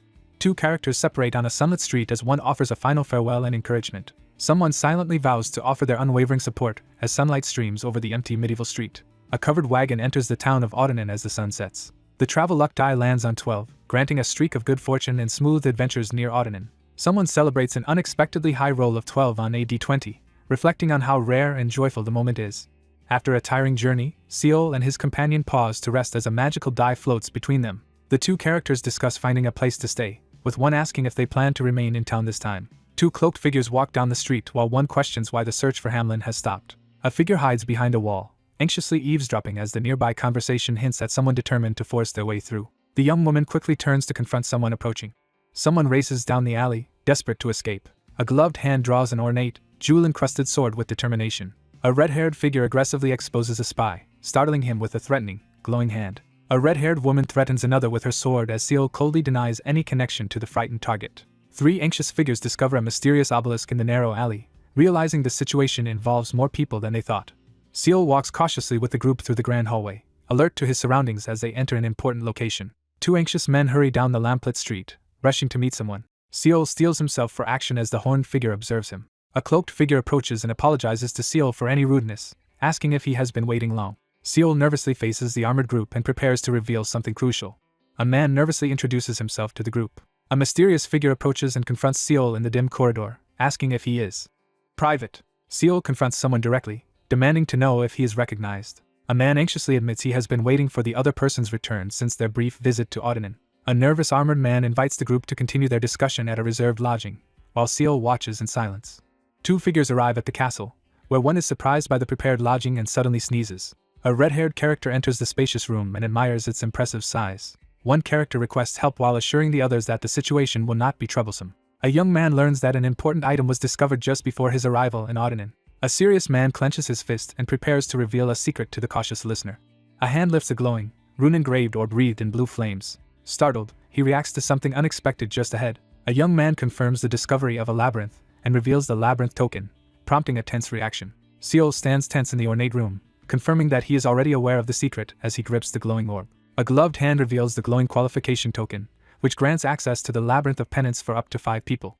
Seol steels himself as he prepares to face the Labyrinth of Penance. Someone reveals that they have previously entered the labyrinth. A stone labyrinth emerges from the mist, revealing its entrance. Labyrinths across Pandia are far deadlier than ordinary ruins, trapping intruders with their perilous, murderous intent. The labyrinth is revealed to possess its own will, hinting at an unpredictable danger ahead. The ominous Labyrinth of Penance is introduced as a dangerous place that has already been entered twice. The true nature of the labyrinth is revealed as the Labyrinth of Penance. One man realizes the other has prior experience with the secret location and reacts with wary respect. He counts the remaining tokens, realizing only one is left after using 2 to enter. He describes entering the labyrinth himself, and notes that it is unlike any he has seen before. A map shows that exactly 5 people must enter together to gain access. The group learns that the labyrinth is so dark inside that they can barely see ahead. After passing through the dark corridor, 5 plain doors appear, but one stands out as unusual. A lone figure steps through the labyrinth door and is immediately swallowed by complete darkness. He realizes the real significance lies with the strange door that remained locked until the very end. After 4 entered separate doors, the last door opened and the 5th member went through. The party escapes the corridor, but the member who entered the final door does not survive. He explains that he only witnessed the labyrinth during his first visit and questions whether someone else accompanied the second time. He hesitates over a difficult challenge, but the guild disagrees with his cautious decision. 5 powerful guilds judge the protagonist's initial failure as a personal shortcoming rather than a collective one. They discuss how, after re-entering the labyrinth, they uncovered a new discovery. A challenger struggles to resist the labyrinth's rising mental corruption, now visibly tracked as a numerical value.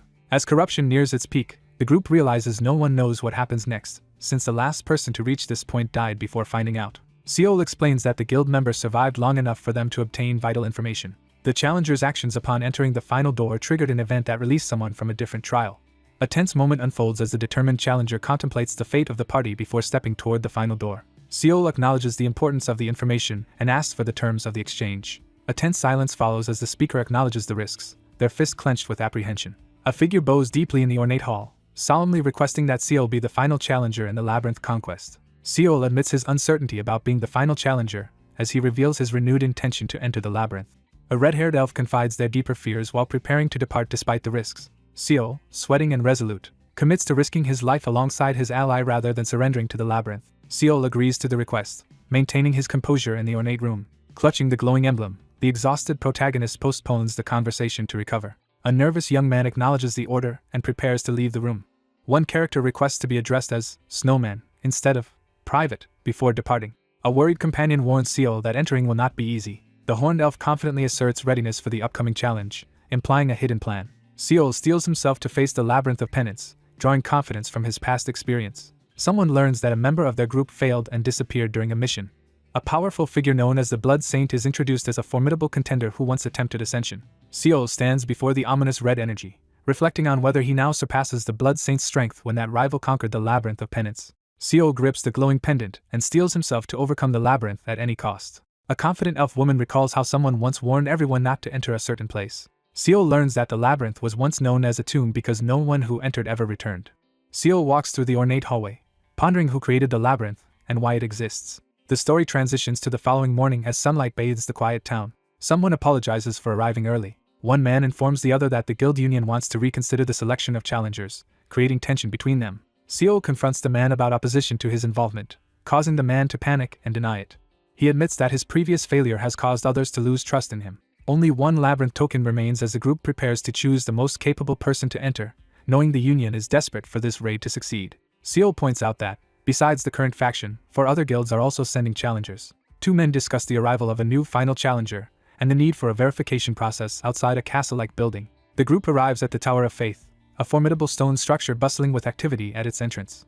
Seol enters the room with a cloaked woman following closely behind. Someone urgently questions if another person's true identity has just been revealed. 3 figures stride down the hallway as onlookers whisper doubts about the newcomer's reputation. A group enters the Grand Hall and receives a formal welcome from the armored figure representing the Audinan Guild Union. A knight in ornate armor introduces themselves during a tense meeting with 2 others. A stern-looking man explains that the gathering is to ensure fairness in selecting who may enter the labyrinth. The group questions the newcomer's identity and demands a nickname, leading to a tense argument. An armored warrior angrily demands to know why Seol doesn't even know the name of the person their lives depend on, escalating the confrontation. Seol stands anxiously before the group as everyone waits for the verification. He declares his intent to enter the labyrinth, revealing his determination as he holds the ornate pendant. One armored character confronts another in the crowded room, calling out to Boziak as tensions rise. A hooded figure challenges Seal and his ally to intervene before a watching audience in the Grand Hall. A hooded man wearing a star-shaped pin steps forward, revealing himself as the mysterious transferee. Two armored figures stand tensely as one reminds the other about their secret deal. Intensely focused, he analyzes the enemy's black combat uniform and tear-shaped tattoo. A hooded figure questions the unexpected arrival of the Black Pilgrim and doubts the necessity of the situation. The Black Pilgrims, known for their black combat uniforms and formidable strength, are introduced as envoys of the holy nation of Barinoa. A figure stands over bloodied bodies, revealing that the so-called pilgrims are actually ruthless enforcers known as the maggots.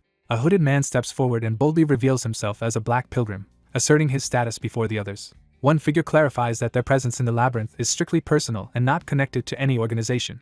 Seal studies the people behind him, questioning their motives and the need for their actions. The hooded man demands control over the labyrinth, insisting it would be better if authority is surrendered willingly. Seal challenges his red-haired opponent to settle their conflict with a duel. A cloaked woman enters confidently to take Seal's place, while a hooded figure reacts with disbelief. Three cloaked figures argue in the grand hall as one calmly responds to accusations about having more points. He steels himself, determination burning in his eyes as tension fills the air. Two armored figures prepare to duel in the guild hall, despite concerns about causing serious damage to the building. Seal calmly prepares to face the approaching enemies, assuring his ally that he will handle the situation without damaging the building. Channeling newfound strength, the hooded man prepares to defy orders and destroy his target. A magical parchment reveals that two powerful abilities are being activated in preparation for the upcoming battle. A cloaked figure swings a massive hammer in a fierce attack at the white-robed opponent. The cloaked figure unleashes a devastating blow, forcing the armored opponent onto the defensive. The ground splits open beneath the group, sending debris flying as they scramble to avoid the danger. He urgently warns everyone to stay back and braces himself as debris hurtles through the air. A powerful female warrior demolishes a barricade, leaving the onlookers astonished. Seal reacts anxiously to an unexpected incident, trying to understand what just happened. A red-haired fighter launches a powerful punch, taking control of the battle. A white-cloaked attacker lands a brutal kick, overwhelming Seal despite his attempt to defend with his weapon. A battered man aggressively challenges the hooded figure to draw their sword, surprised by their resilience. The furious man threatens his opponent, gripping his sword and warning of violence.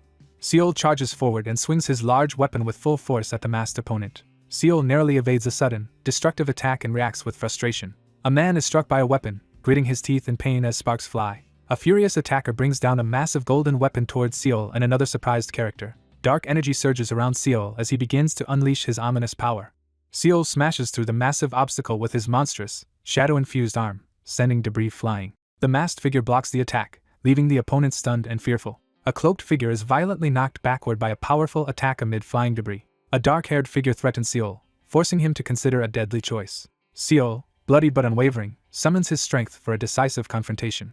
A man lies on the ground, frozen in fear as a blade is pressed to his chest. The group admits defeat and decides to abandon the labyrinth. A confident armored man proposes the nervous, blushing character as a better candidate for the task. An armored figure acknowledges the situation and demands to know who the final challenger will be, laughing at the suggestion that it might be the woman present. A red-haired, horned character mocks someone's statement with a playful smirk. A red-haired woman unleashes her dark power and reveals her true identity, leaving Seal stunned. Seal reveals his shadow summoned to the stunned group and declares he will enter the final door. Seal freezes in shock, sweat beading on his anxious face. The armored young man accepts the instructions to engrave his name on the token with the other challengers. Uncertainty hangs over the group as they question whether the plan has truly succeeded. A determined young man expresses his trust in his subordinate and prepares to move forward under their guidance. A glowing token is engraved with a name, signifying its acceptance as the qualification token, penance. He faces the glowing emblem on his chest, ready to confront the decisive moment ahead. A perilous chain adventure called the Labyrinth of Penance is scheduled, leaving no option to choose the next quest. The group realizes that clearing the labyrinth will take longer than expected. Seal prepares to confront the giant serpent, aware that survival could take up to 3 months unless he is killed immediately. An armored figure climbs the labyrinth stone stairs beneath a looming red clock, enduring an expedition far longer than typical adventures. Confronted by the ominous image of a hooded, barbed wire-bound statue, the protagonist admits his fear of entering the Labyrinth of Penance. Seal strides toward the dark, vine-guarded entrance, refusing to let fear stop him. He grips the glowing pendant, refusing to abandon his allies despite the risks. The armored leader rallies the group to make another attempt at claiming the valuable reward. A determined girl warns the armored man that they cannot afford to fail this mission as tension rises between them. The red-haired woman reminds her companion of the alliance's terms and urges him to ensure their mission succeeds. Gripping his sword, he listens anxiously to the warning that everyone must return alive, realizing the depth of concern for their safety. Seal signals that it is time to begin, prompting mixed reactions from the group. The group gathers by the ancient ruins as one member urges everyone to endure, making it clear that their return depends on Seol. A glowing portal opens at the end of a grand staircase as the group prepares to embark on a dangerous mission. A new quest called the Labyrinth of Penance is announced, marking the start of the 17th adventure. The deadly Labyrinth of Penance selects its final challenger, demanding proof of worth as the ominous trial begins. The group advances cautiously through the dark corridor, ready for whatever danger lies ahead. The two men pause in the stone corridor, carefully surveying the unchanged surroundings. The group gathers in front of the large red double door, preparing to enter. One man grimly introduces himself as Pain, while the two stand tensely in the dim corridor. The two characters discuss which paths they will take as they prepare to move forward. A gloved hand pushes open the heavy door as darkness and mist pour out. As the massive gate opens, the two figures prepare to part ways. A resolute man entrusts a heavy responsibility to someone else as he opens the imposing doors. A scroll declares that 4 doors now have challengers. Seol surveys the towering stone pillars with determined focus. The final door of penance opens, signaling a pivotal moment in the story. Seol steps toward the massive, menacing doorway as red eyes from the statue above watch him. The door of penance opens as a new challenger enters, signaling the start of a daunting trial. Seol steps through the massive doors and enters the debris-strewn stone corridor. Seol stands firm, clutching the glowing cross medallion as he considers where to begin. Confronted by the ominous door of ignorance, the protagonist faces several mysterious options to escape the void.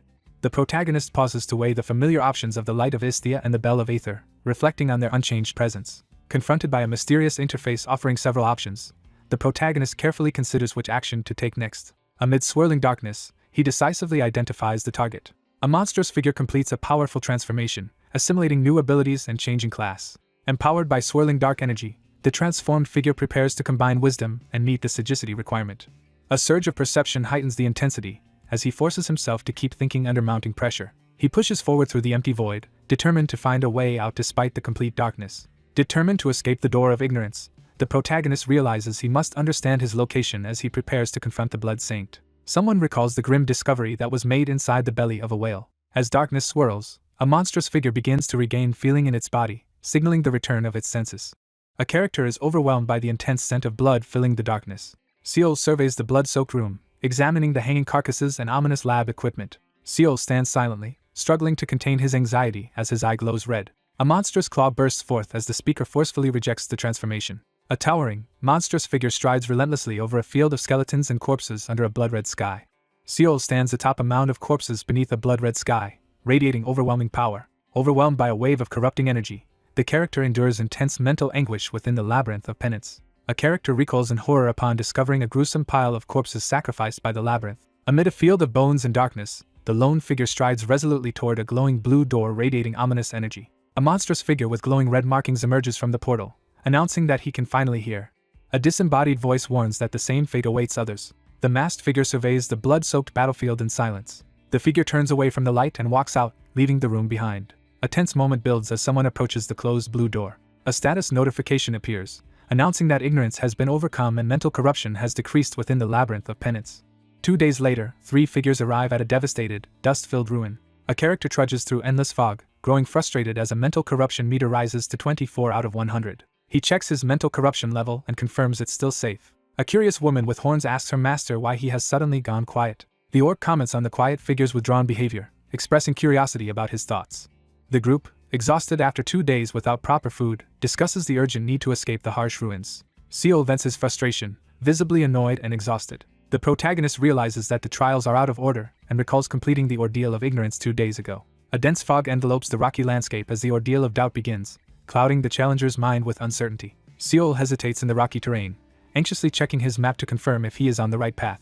Kneeling on the cracked ground, the protagonist clutches his head in despair and questions why he has returned. Collapsing to his knees, he clutches his chest in hopeless despair over being abandoned. Clutching his sword tightly, he looks upward and questions his own identity. The ordeal of doubt forces the challenger to question everything. He steels himself and pushes forward, refusing to be paralyzed by doubt.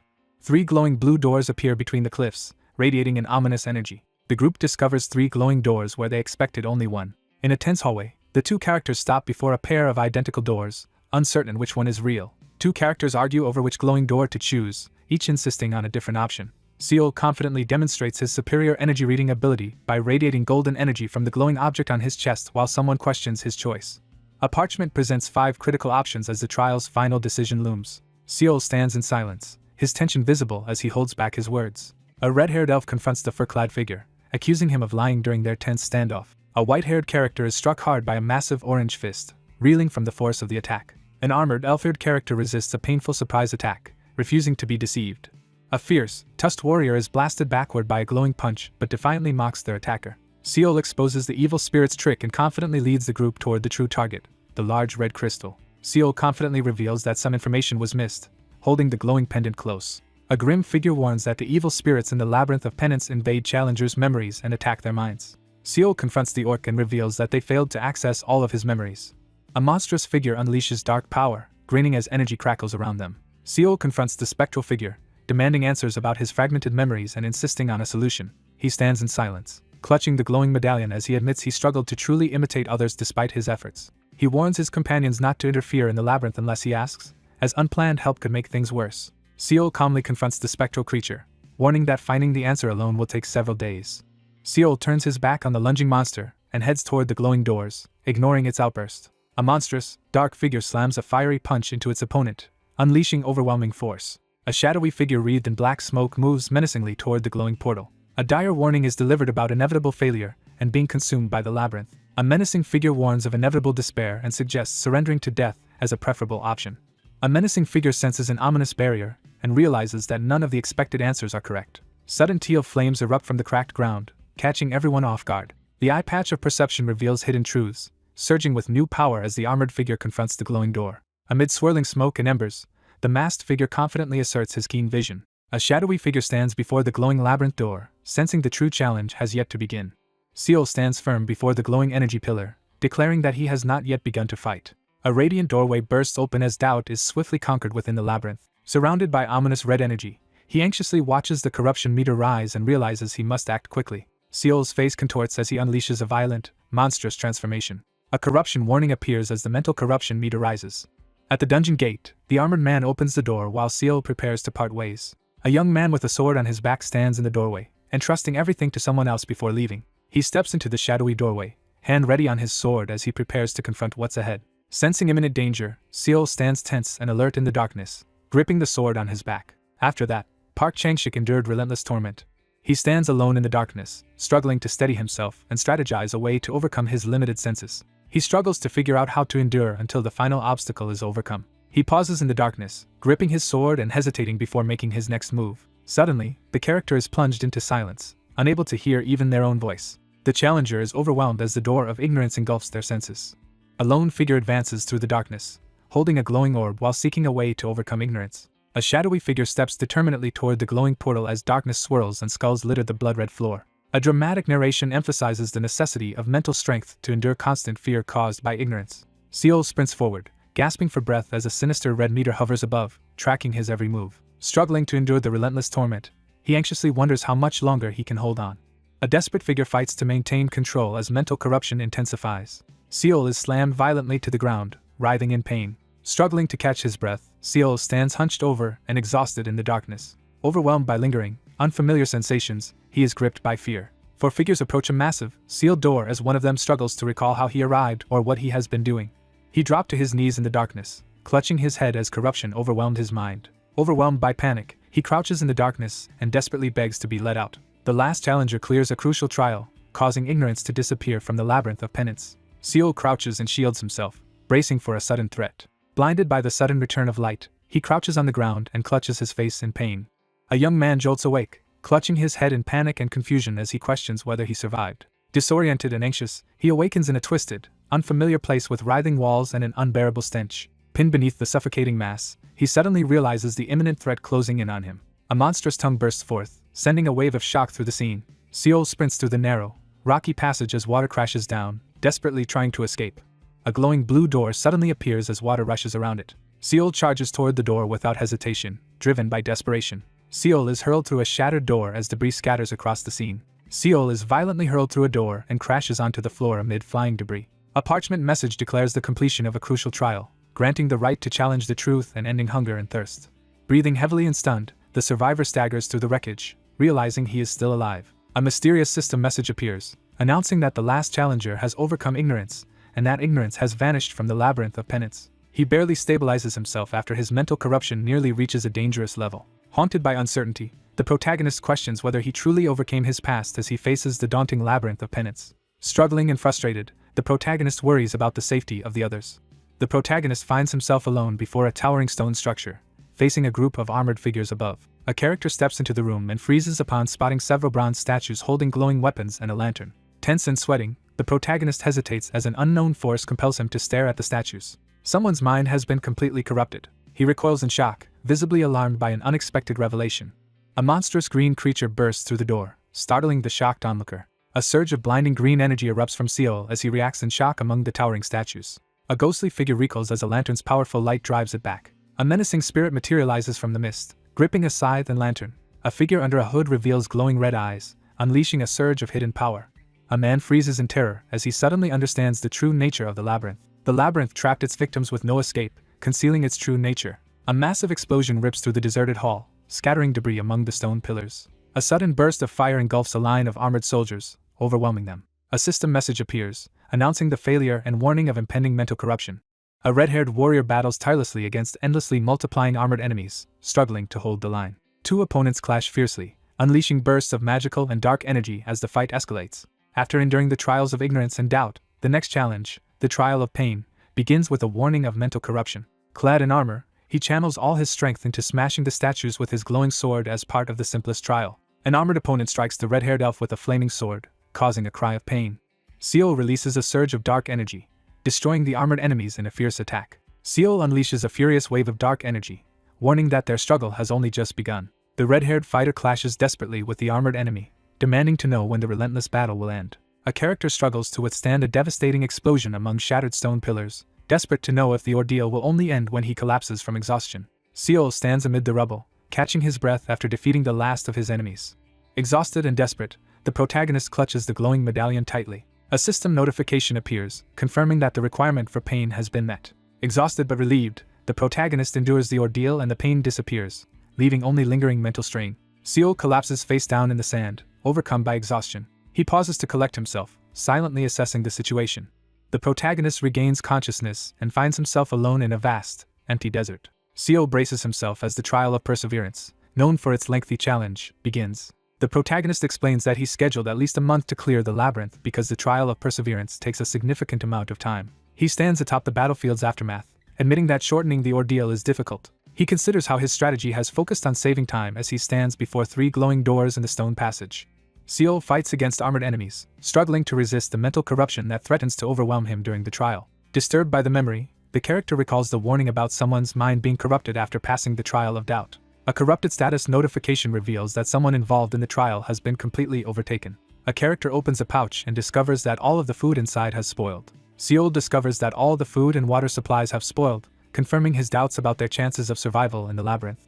Drawing confidence from a previous challenge, the protagonist steels himself to face what lies ahead. The protagonist recalls surviving a similar ordeal before. 3 days pass, and the scene shifts to a barren desert under a somber sky. He stands alone in the empty desert, exhausted and frustrated after failing to find anything. Desperate and exhausted, the protagonist reflects on how he used to find water or food every other day, but now has nothing at all. The protagonist stands in the harsh desert, frustrated as he tries to make sense of the ever-changing environment. An uneasy figure questions whether the mysterious voice is real or coming from the shadow dimension. He realizes the voice he hears is completely unfamiliar to him. A gruff man confronts the lost boy, demanding to know how he arrived. Seol cautiously offers a dragon fruit to the figure he discovers, hoping to help if they're starving. Startled and fearful, the character demands to know the identity of the unseen presence. A rugged man pauses with a colorful fruit in hand after being asked for his name. He stands battered and contemplative, struggling to remember and declare his own name. A crucial name is introduced, signaling a pivotal moment in the story. Shocked and anxious, Seol realizes the name mentioned is the one he used in the outside world. Startled, the protagonist freezes upon unexpectedly recognizing someone. 2 pivotal figures are revealed as participants in the Labyrinth of Penance: the Blood Saint and a ragged ascetic chosen from the back streets. An imposing, elderly man steps into the glowing arena as the first respected challenger of the labyrinth. Fragments of the lost piece drift through darkness as the memory resurfaces. A burly man offers food and checks if the other person is alright. A shocking realization dawns as it becomes clear that something presumed lost has actually survived.